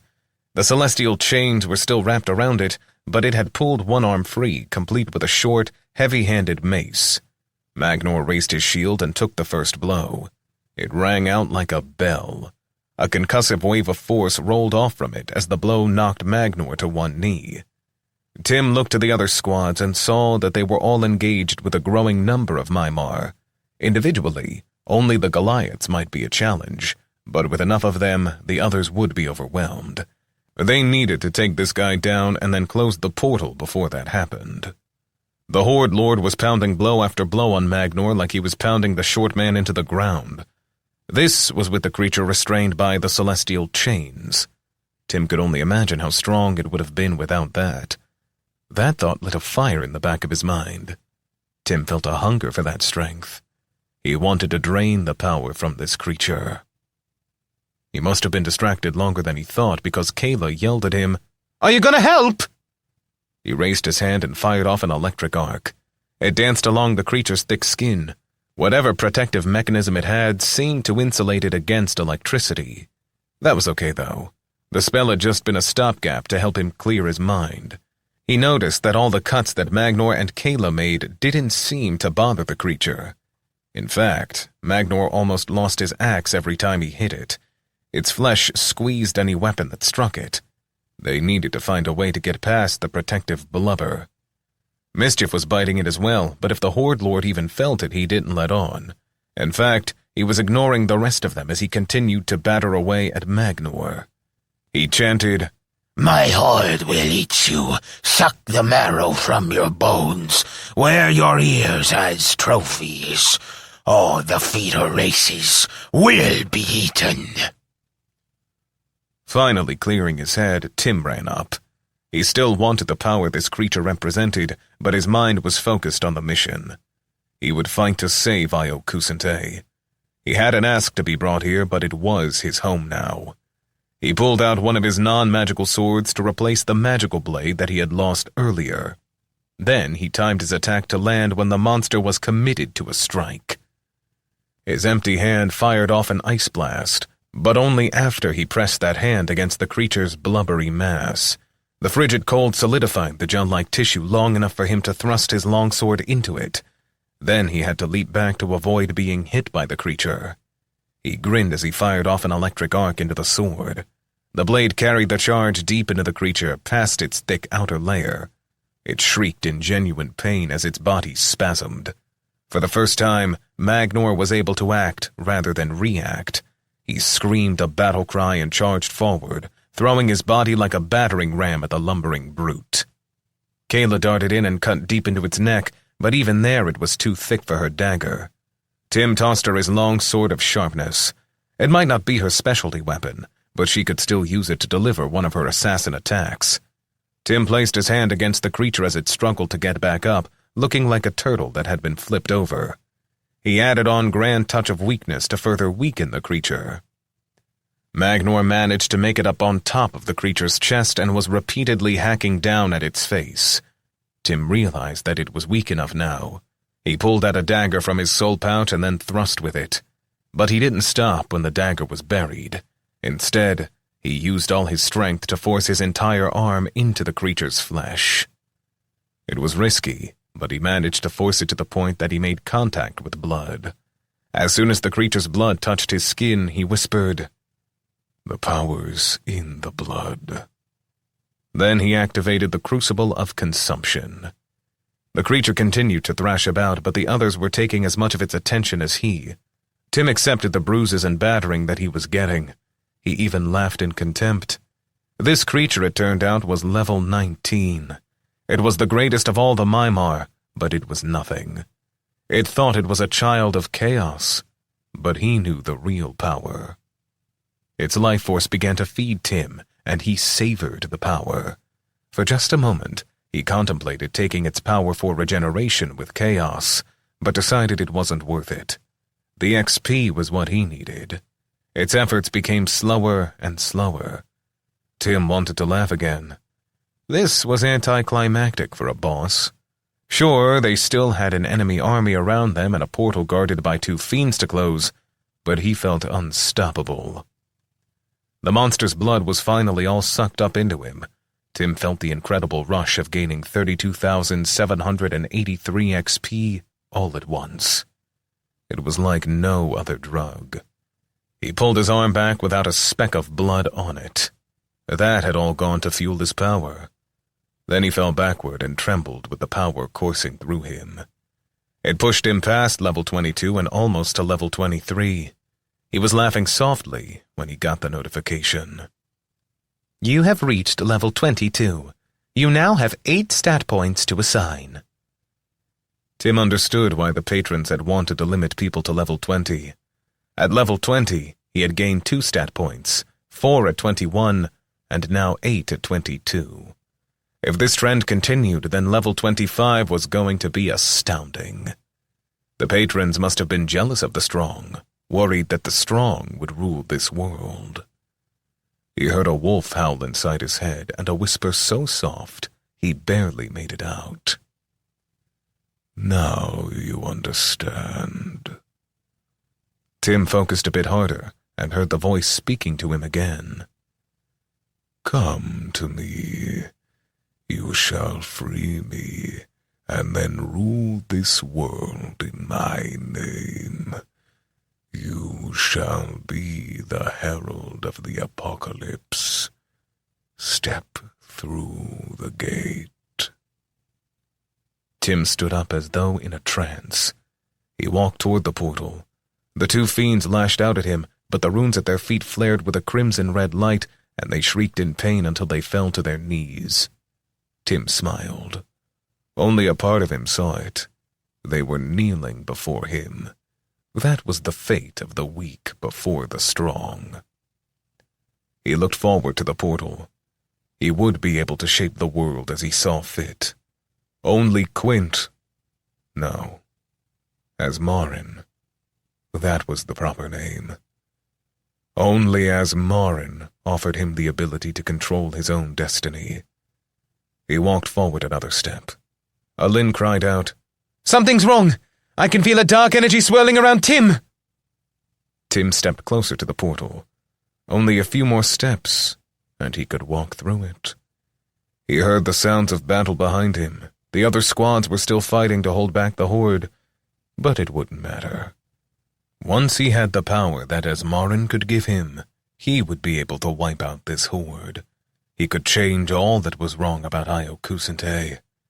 It truly was a joke of a world. In the back of his head, that voice said, "Yes, all you want can be yours. You only must bow before me." A small price to pay, not only to stop this horde, but also to right all the other wrongs he had seen. He could be done with petty politics, slavery, inequities. People like Atticus and Cecilia wouldn't have to be second-class citizens. People would just be people. Then Tim felt Kayla's hand on his arm. "What's wrong, Tim?" "Have to enter the gate," he said without looking at her. "No, you can't." She tugged on his arm, but he had already been stronger than her, and that was before he assigned 4 more of his new points to hardiness. He continued walking forward. She cried out, "Magnor, help me!" She pulled harder on him. She wasn't letting go. She didn't understand. Then, out of nowhere, Magnor slammed into her. He said, "He has to go. It is the only way we'll get peace." Hearing Kayla's grunt of pain as she was knocked away pulled Tim's attention enough that he looked over at them. Then what Magnor said started to register with him. "What's that supposed to mean?" Tim demanded. Magnor wouldn't look at him, but stood between Kayla and Tim, preventing her from reaching him. Tim took a step away from the portal, and the fiends wailed. The voice beckoned him, but Tim pushed it aside. "Magnor, answer me. What are you doing?" He looked up from where he was holding Kayla down. "Go through. It's the only way for there to be peace." Tim's head was spinning. There was pressure from every side, and he had no idea what to make of it. "What are you talking about? We all have our orders. You may not know which voice to listen to, but I do. I'll do what I'm told to save my people, and that's all that matters. So you are going through that portal, one way or another." Then Magnor yanked Kayla up from the ground. Tim watched in shock. The way the first-gen man handled her spoke to the difference between them. Clearly his build was based on hardiness, while hers was based on flexibility, but even then the difference was shocking. He was only 2 levels higher than her. Or was he? Tim had been taking his word for it. But what if something had changed? Sure enough, when Tim assessed Magnor, Tim's new spell saw through any attempt Magnor had been making to hide his level. Magnor was level 20. Oh, and then it settled in. He had the trait Stone Body. From what Kayla had said, it was much sought after. It effectively doubled his hardiness. Tim was suddenly filled with a white-hot fury. "You've been holding back." The Ogrian's beard split with a wide grin. "Guilty as charged.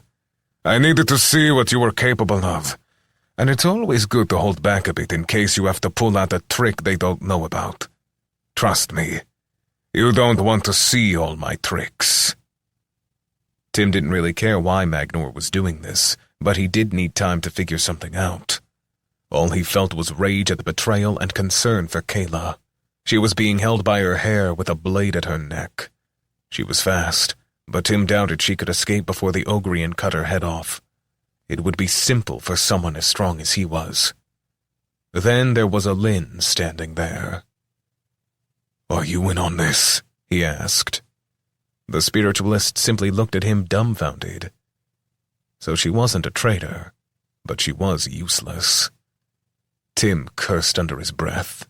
She had frozen when the fiend had pretended to be an angel.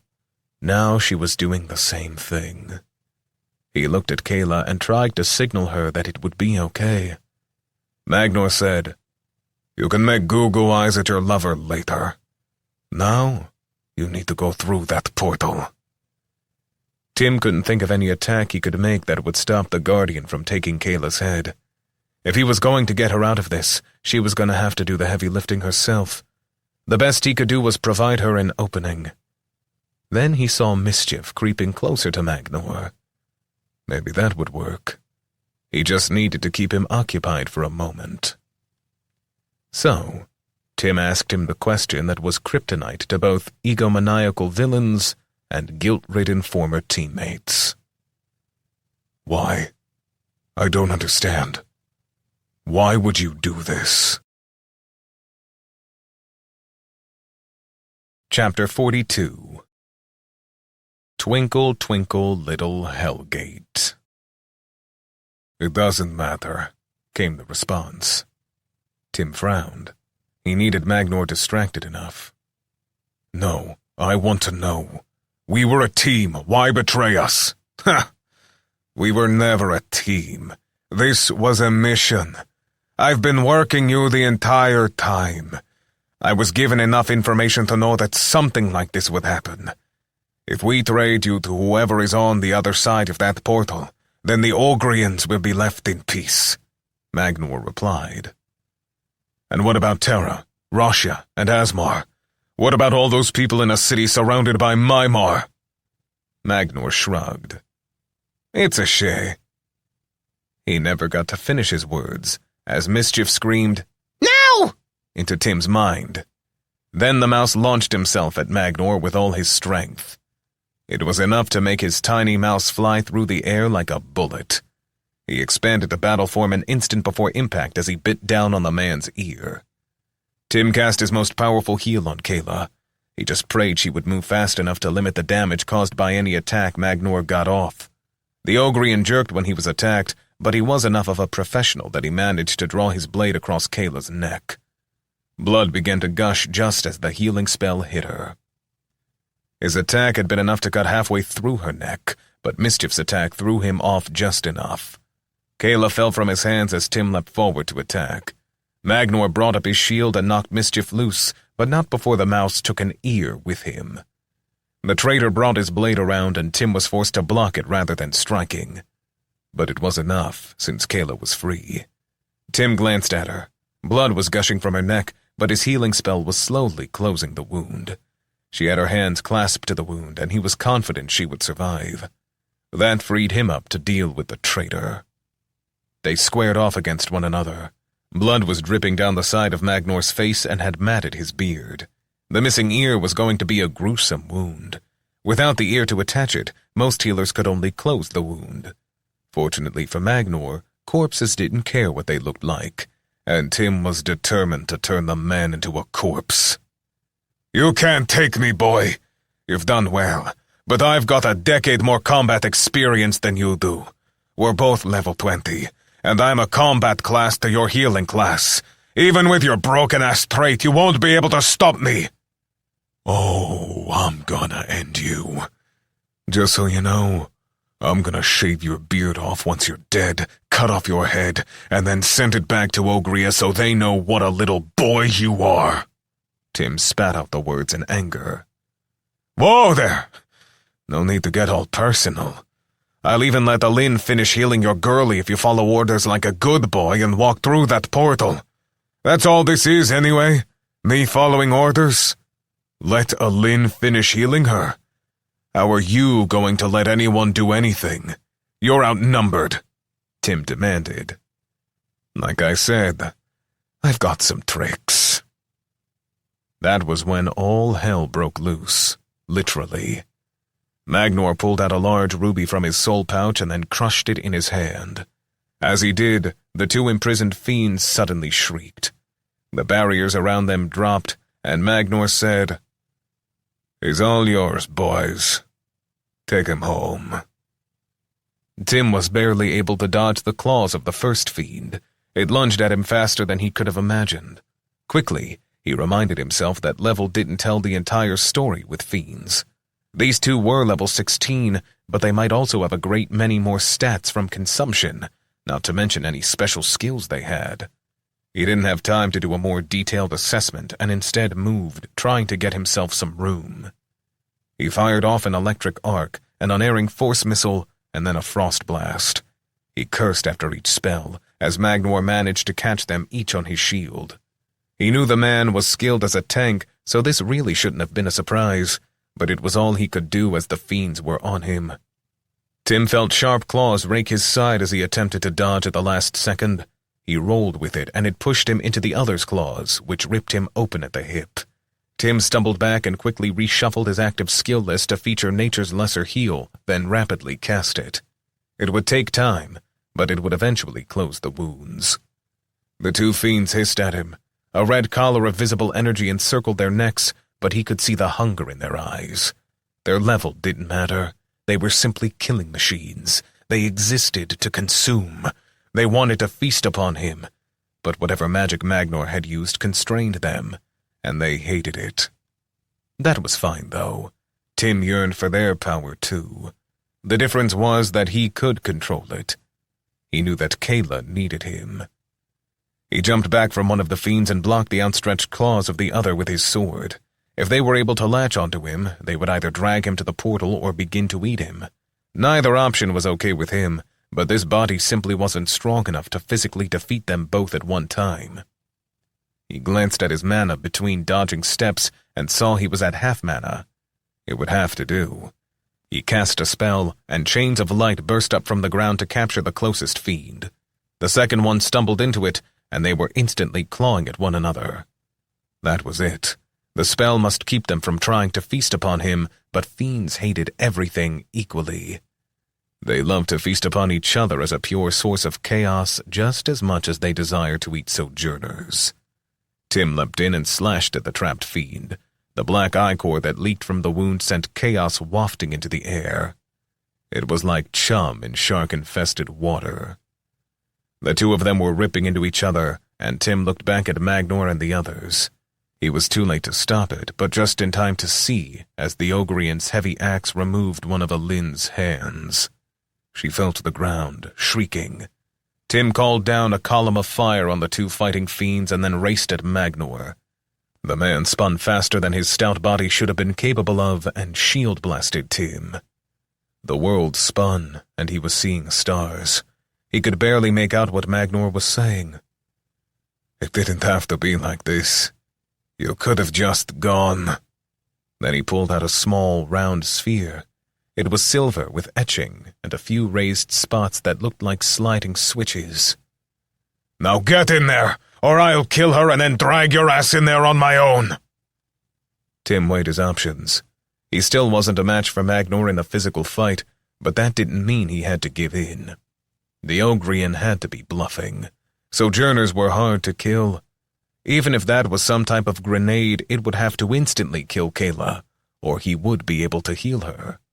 Even looking at her now, her initial wound was mostly healed, and she was struggling to her feet.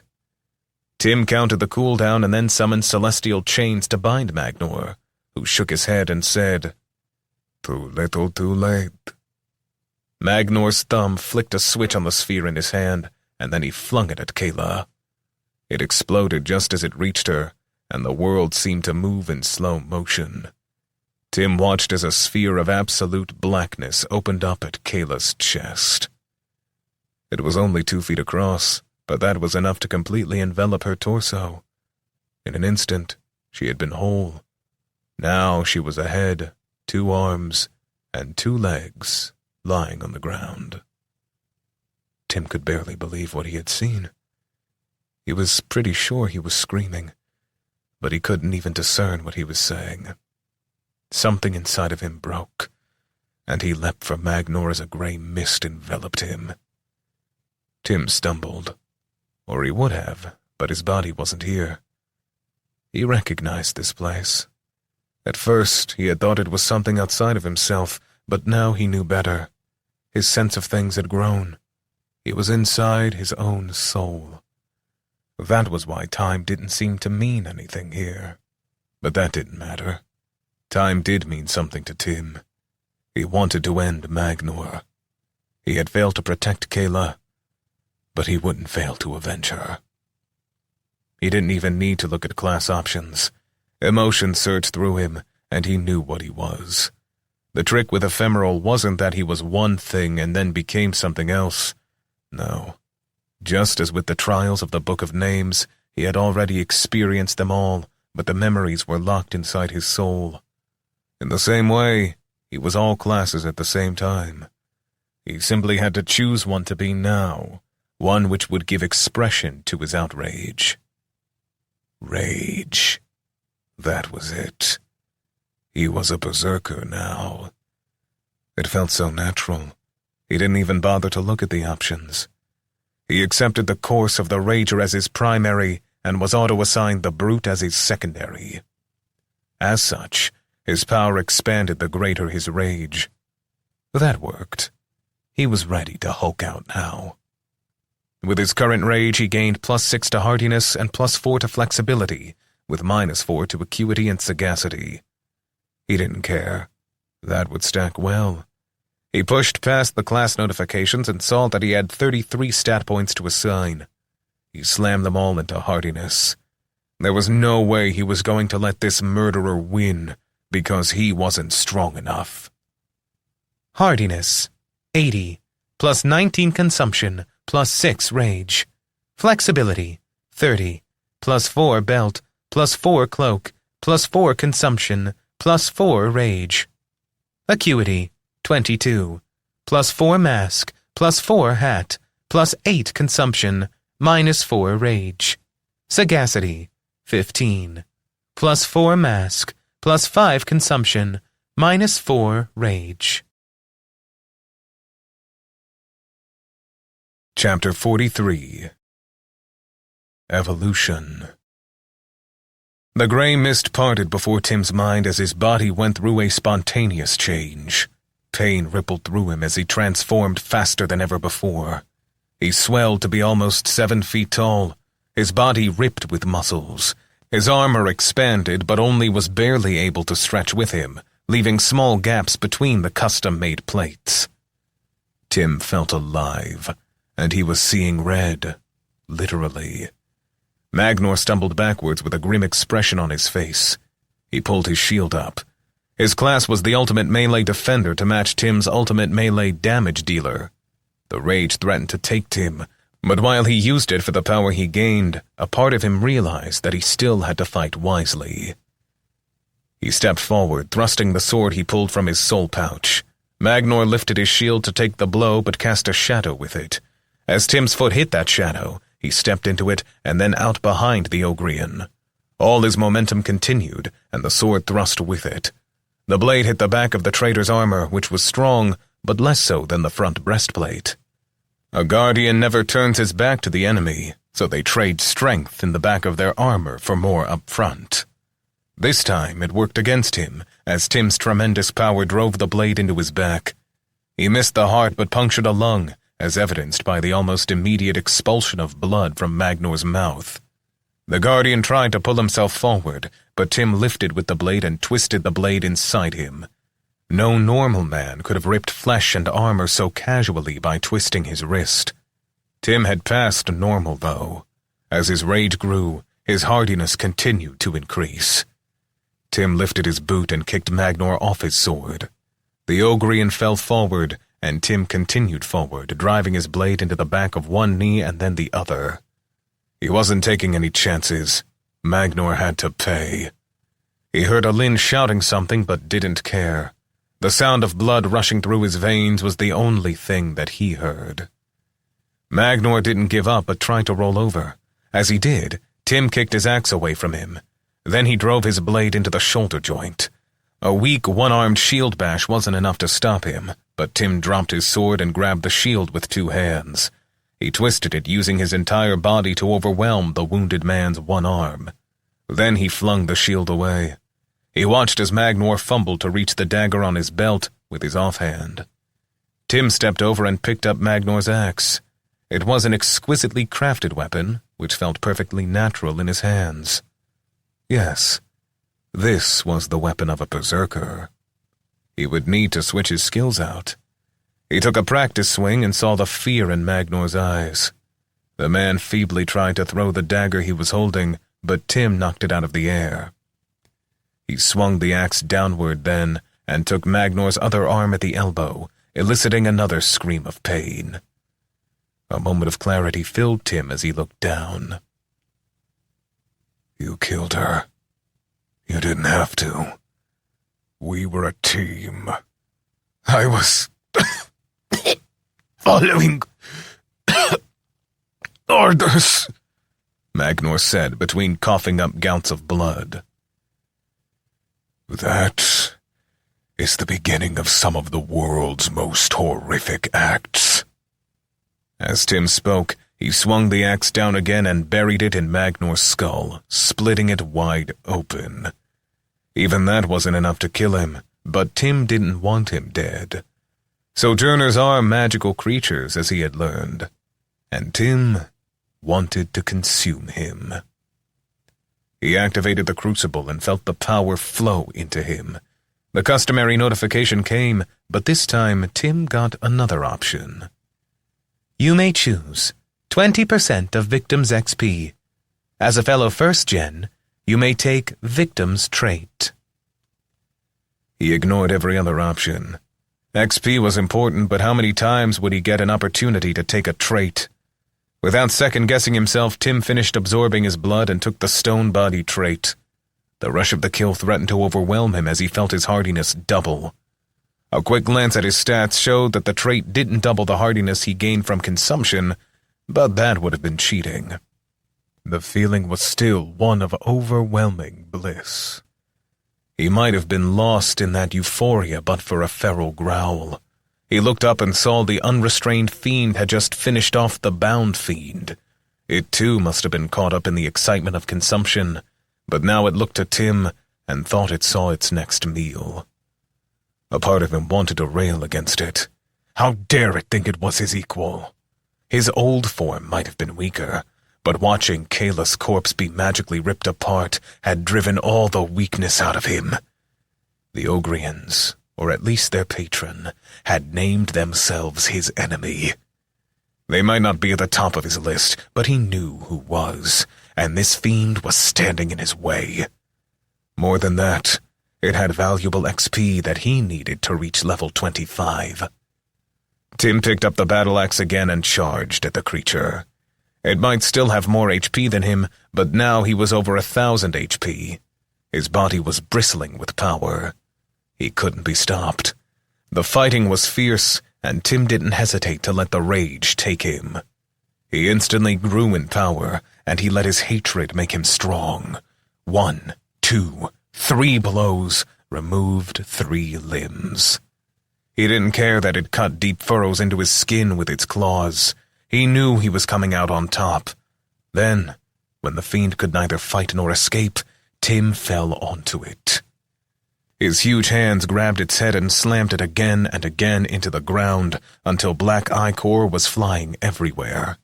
Crushing his foe before him was therapeutic. Then he began to suck its life essence from it. It briefly struggled, but was no match as he pulled harder, and in an instant, he felt the power surge in him. Another 26,408 XP, which easily pushed him into level 23. He raised his head to the sky and shouted a cry of victory, then laughed as he got the notification about the 16 stat points he had to distribute. Tim didn't do anything with them for the moment, as he saw Alin trying to help heal the remaining sojourners. The Mimar backed up when he roared at them, but that would only last so long, and his fellow guild members were on their last legs. He needed to remember that he was human, just like they were.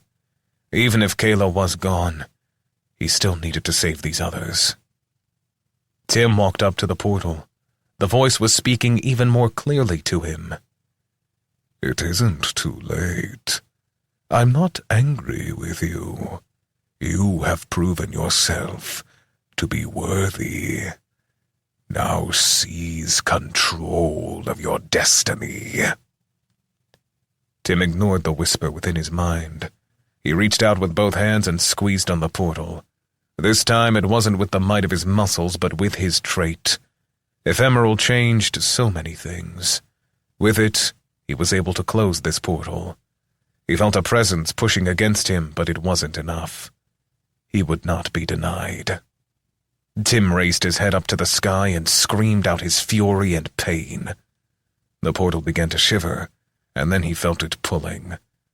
Apparently, the guild wasn't completely helpless without him. It was connected to all the Mimar. Why it was done like that was beyond him, but maybe the answer would become clear when he reached the abyss. There was no doubt that he had to go there, but he wanted to go on his own terms, not by walking through that portal. Maybe it was sheer defiance on his part, but he wouldn't give the one who was ultimately responsible for Kayla's death the satisfaction. He let flashes of black light rush past him and saw the entire army of Mimar being slowly sucked into the portal. As they came past him, he swept his axe through the oncoming streams of light. It disrupted those streams, and he felt like they were being destroyed, but he couldn't say for sure. Even if it was only in his mind, he enjoyed feeling like they were being destroyed. After a few minutes, the portal collapsed, and he fell to his knees. This time there was no health shard. Maybe that was why it had to be bound to the Mimar. He didn't know. He didn't care. He felt empty, despite having one. Tim looked over and saw the brunette hair that covered the back of Kayla's head.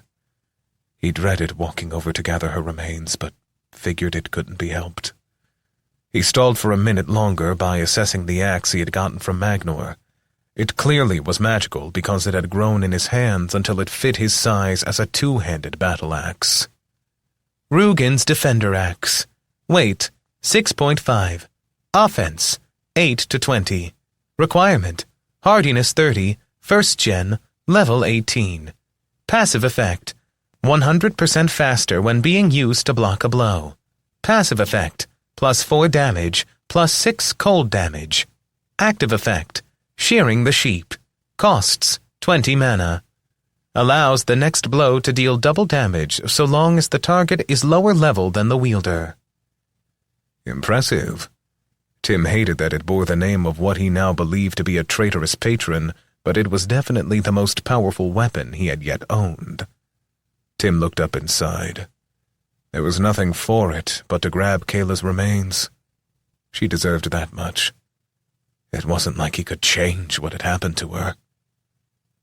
Then a light bulb of hope went off in him. No, it couldn't be. He didn't want to get his hopes up. But perhaps, just maybe, he would be able to change her fate. That was what his power did. It changed the world around him. He raced over and gathered all of her. Then he began concentrating as hard as he could. Nothing happened. There just wasn't anything to grasp onto. He couldn't feel even a bit of residual energy inside of her. Whatever had destroyed her had sucked all that energy out of her. Maybe it had even sucked out her soul. No. Tim couldn't take another disappointment now. He carefully wrapped her remains, and then he shoved them into his soul pouch. Maybe the future would reveal a way. For now, though, he mumbled to himself, "Control is an illusion." As he spoke, he felt a presence watching him. But there wasn't any of the normal mockery in that presence. It maintained a quiet vigil with him, as he wept in the bloody dirt. Chapter 44. Saying Goodbye. Powers and a new life in a world full of magic were great. In many ways, it was all that Tim could have ever dreamed about on Earth. There, his life had not felt like it had any meaning, but now, it was exactly the opposite. He had purpose galore. The question was, which purpose would he follow? Caldecota wanted something from him, but every time that Tim thought he figured out the mysterious patron, he realized he didn't know as much as he thought he did. Simona clearly wanted him to be her champion of humanity. Thinking of her, Tim looked at the notifications he had gotten from her. You have completed the requisite quests, and now Simona, patron of wisdom, wishes to offer to become your patron. You have learned a bit about the history of the patrons. You have broken the immediate threat presented by the Mimar, and now know who the real enemy is. It is too risky to leave matters to chance. Before you decide, though, here are your rewards from completing the 2 quests she gave you. Enemies of Humanity 5. Reward, 4,061 XP. Bracers of Potency. Weight, 1.0 each. Left side, +8 Sagacity. Right side, +8 Flexibility. Set bonus, +100 mana, +100 HP. Can there be more than one? Reward, new trait, Might of the Righteous. When on a mission to avenge the death of allies or prevent the death of innocents, all damage dealt is increased by 25%, and all damage taken is reduced by 25%. He got a new trait, which, given his current purpose, was most welcome. He saw how it was laid out as bait. Simona wanted him to petition her to become his patron. He expected she wanted him to be her herald. Neither Asmarin nor Simona explained what that meant exactly, but he didn't trust either of them. If push came to shove, he would trust Simona before Asmarin. But then again, Asmarin was more upfront with him, even if he was essentially trying to get Tim addicted to his destructive power. Of course, the idea of trusting Asmarin had flown out the window once Tim laid Kayla's death at his feet. He didn't know what Asmarin had wanted for sure, but anything that required the death of innocence couldn't be good. Speaking of trust, as impossible as it seemed, Tim was finding himself trusting Caldecott more than any of them. The patron was smug and arrogant, as well as downright frustrating, but for all intents and purposes, he was letting Tim forge his own path. None of that mattered now. He had failed to see an enemy. Tim wasn't sure how he could have, but he just felt like he should have. Sure, maybe Magnor had gone all Order 66 on them, but Tim felt better if he blamed himself.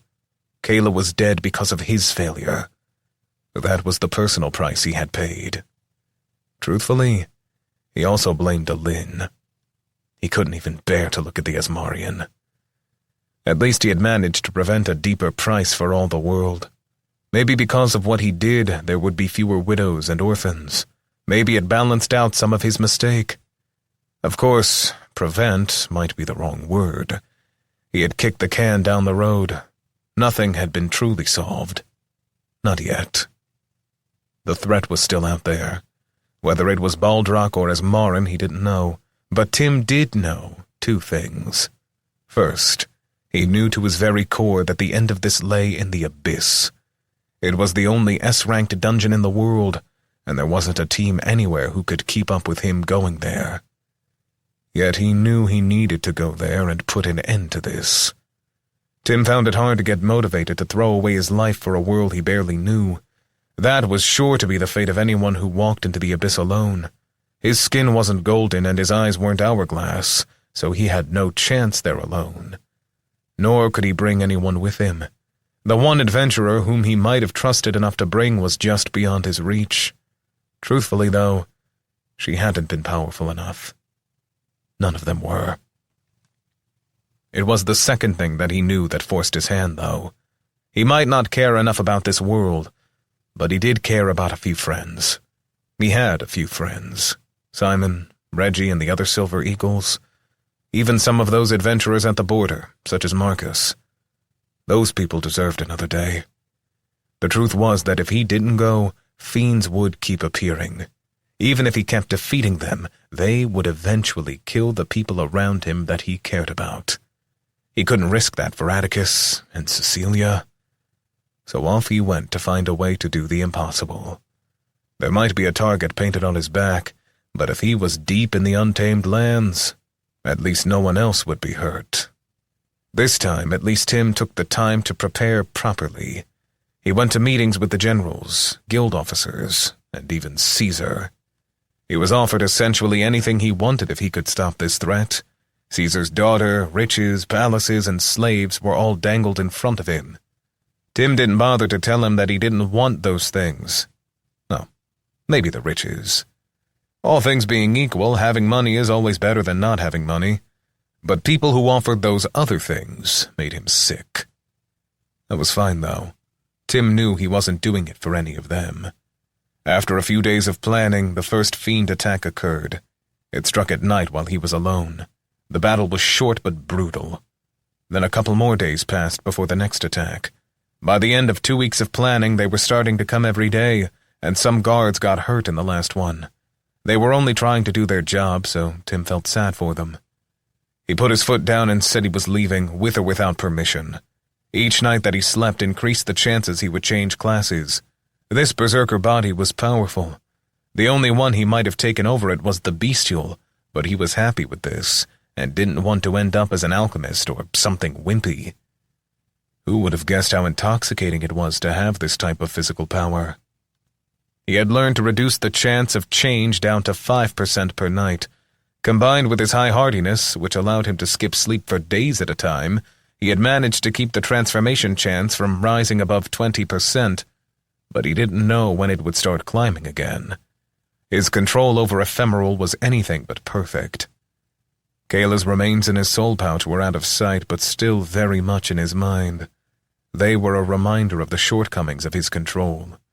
He had vague hopes, but couldn't afford to get carried away in them. She was gone, but maybe.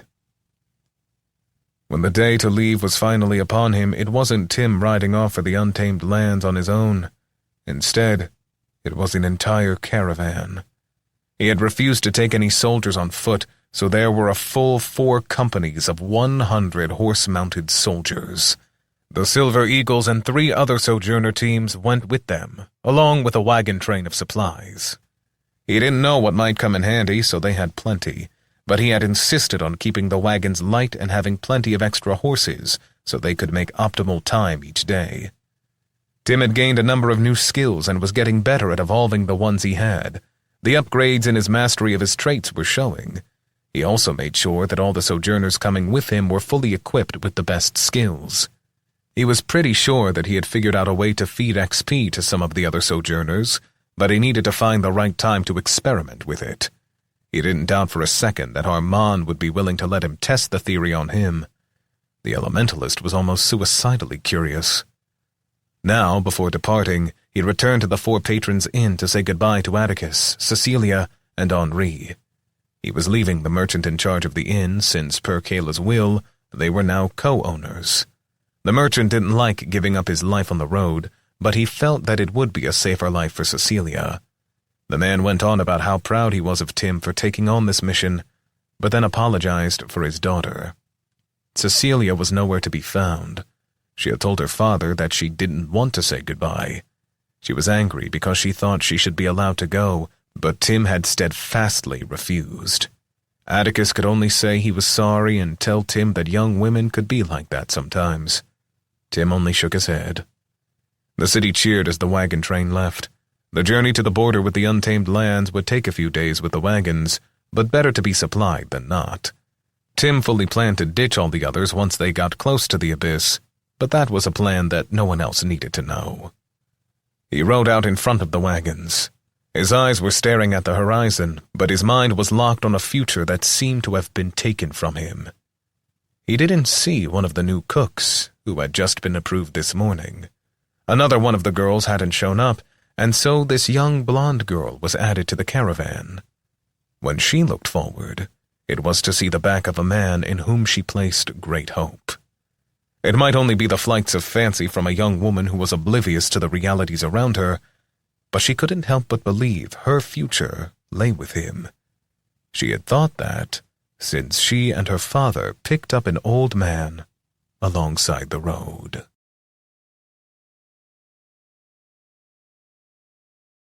This concludes the reading of Unbalanced, a lit RPG adventure by Sean Oswald. Copyright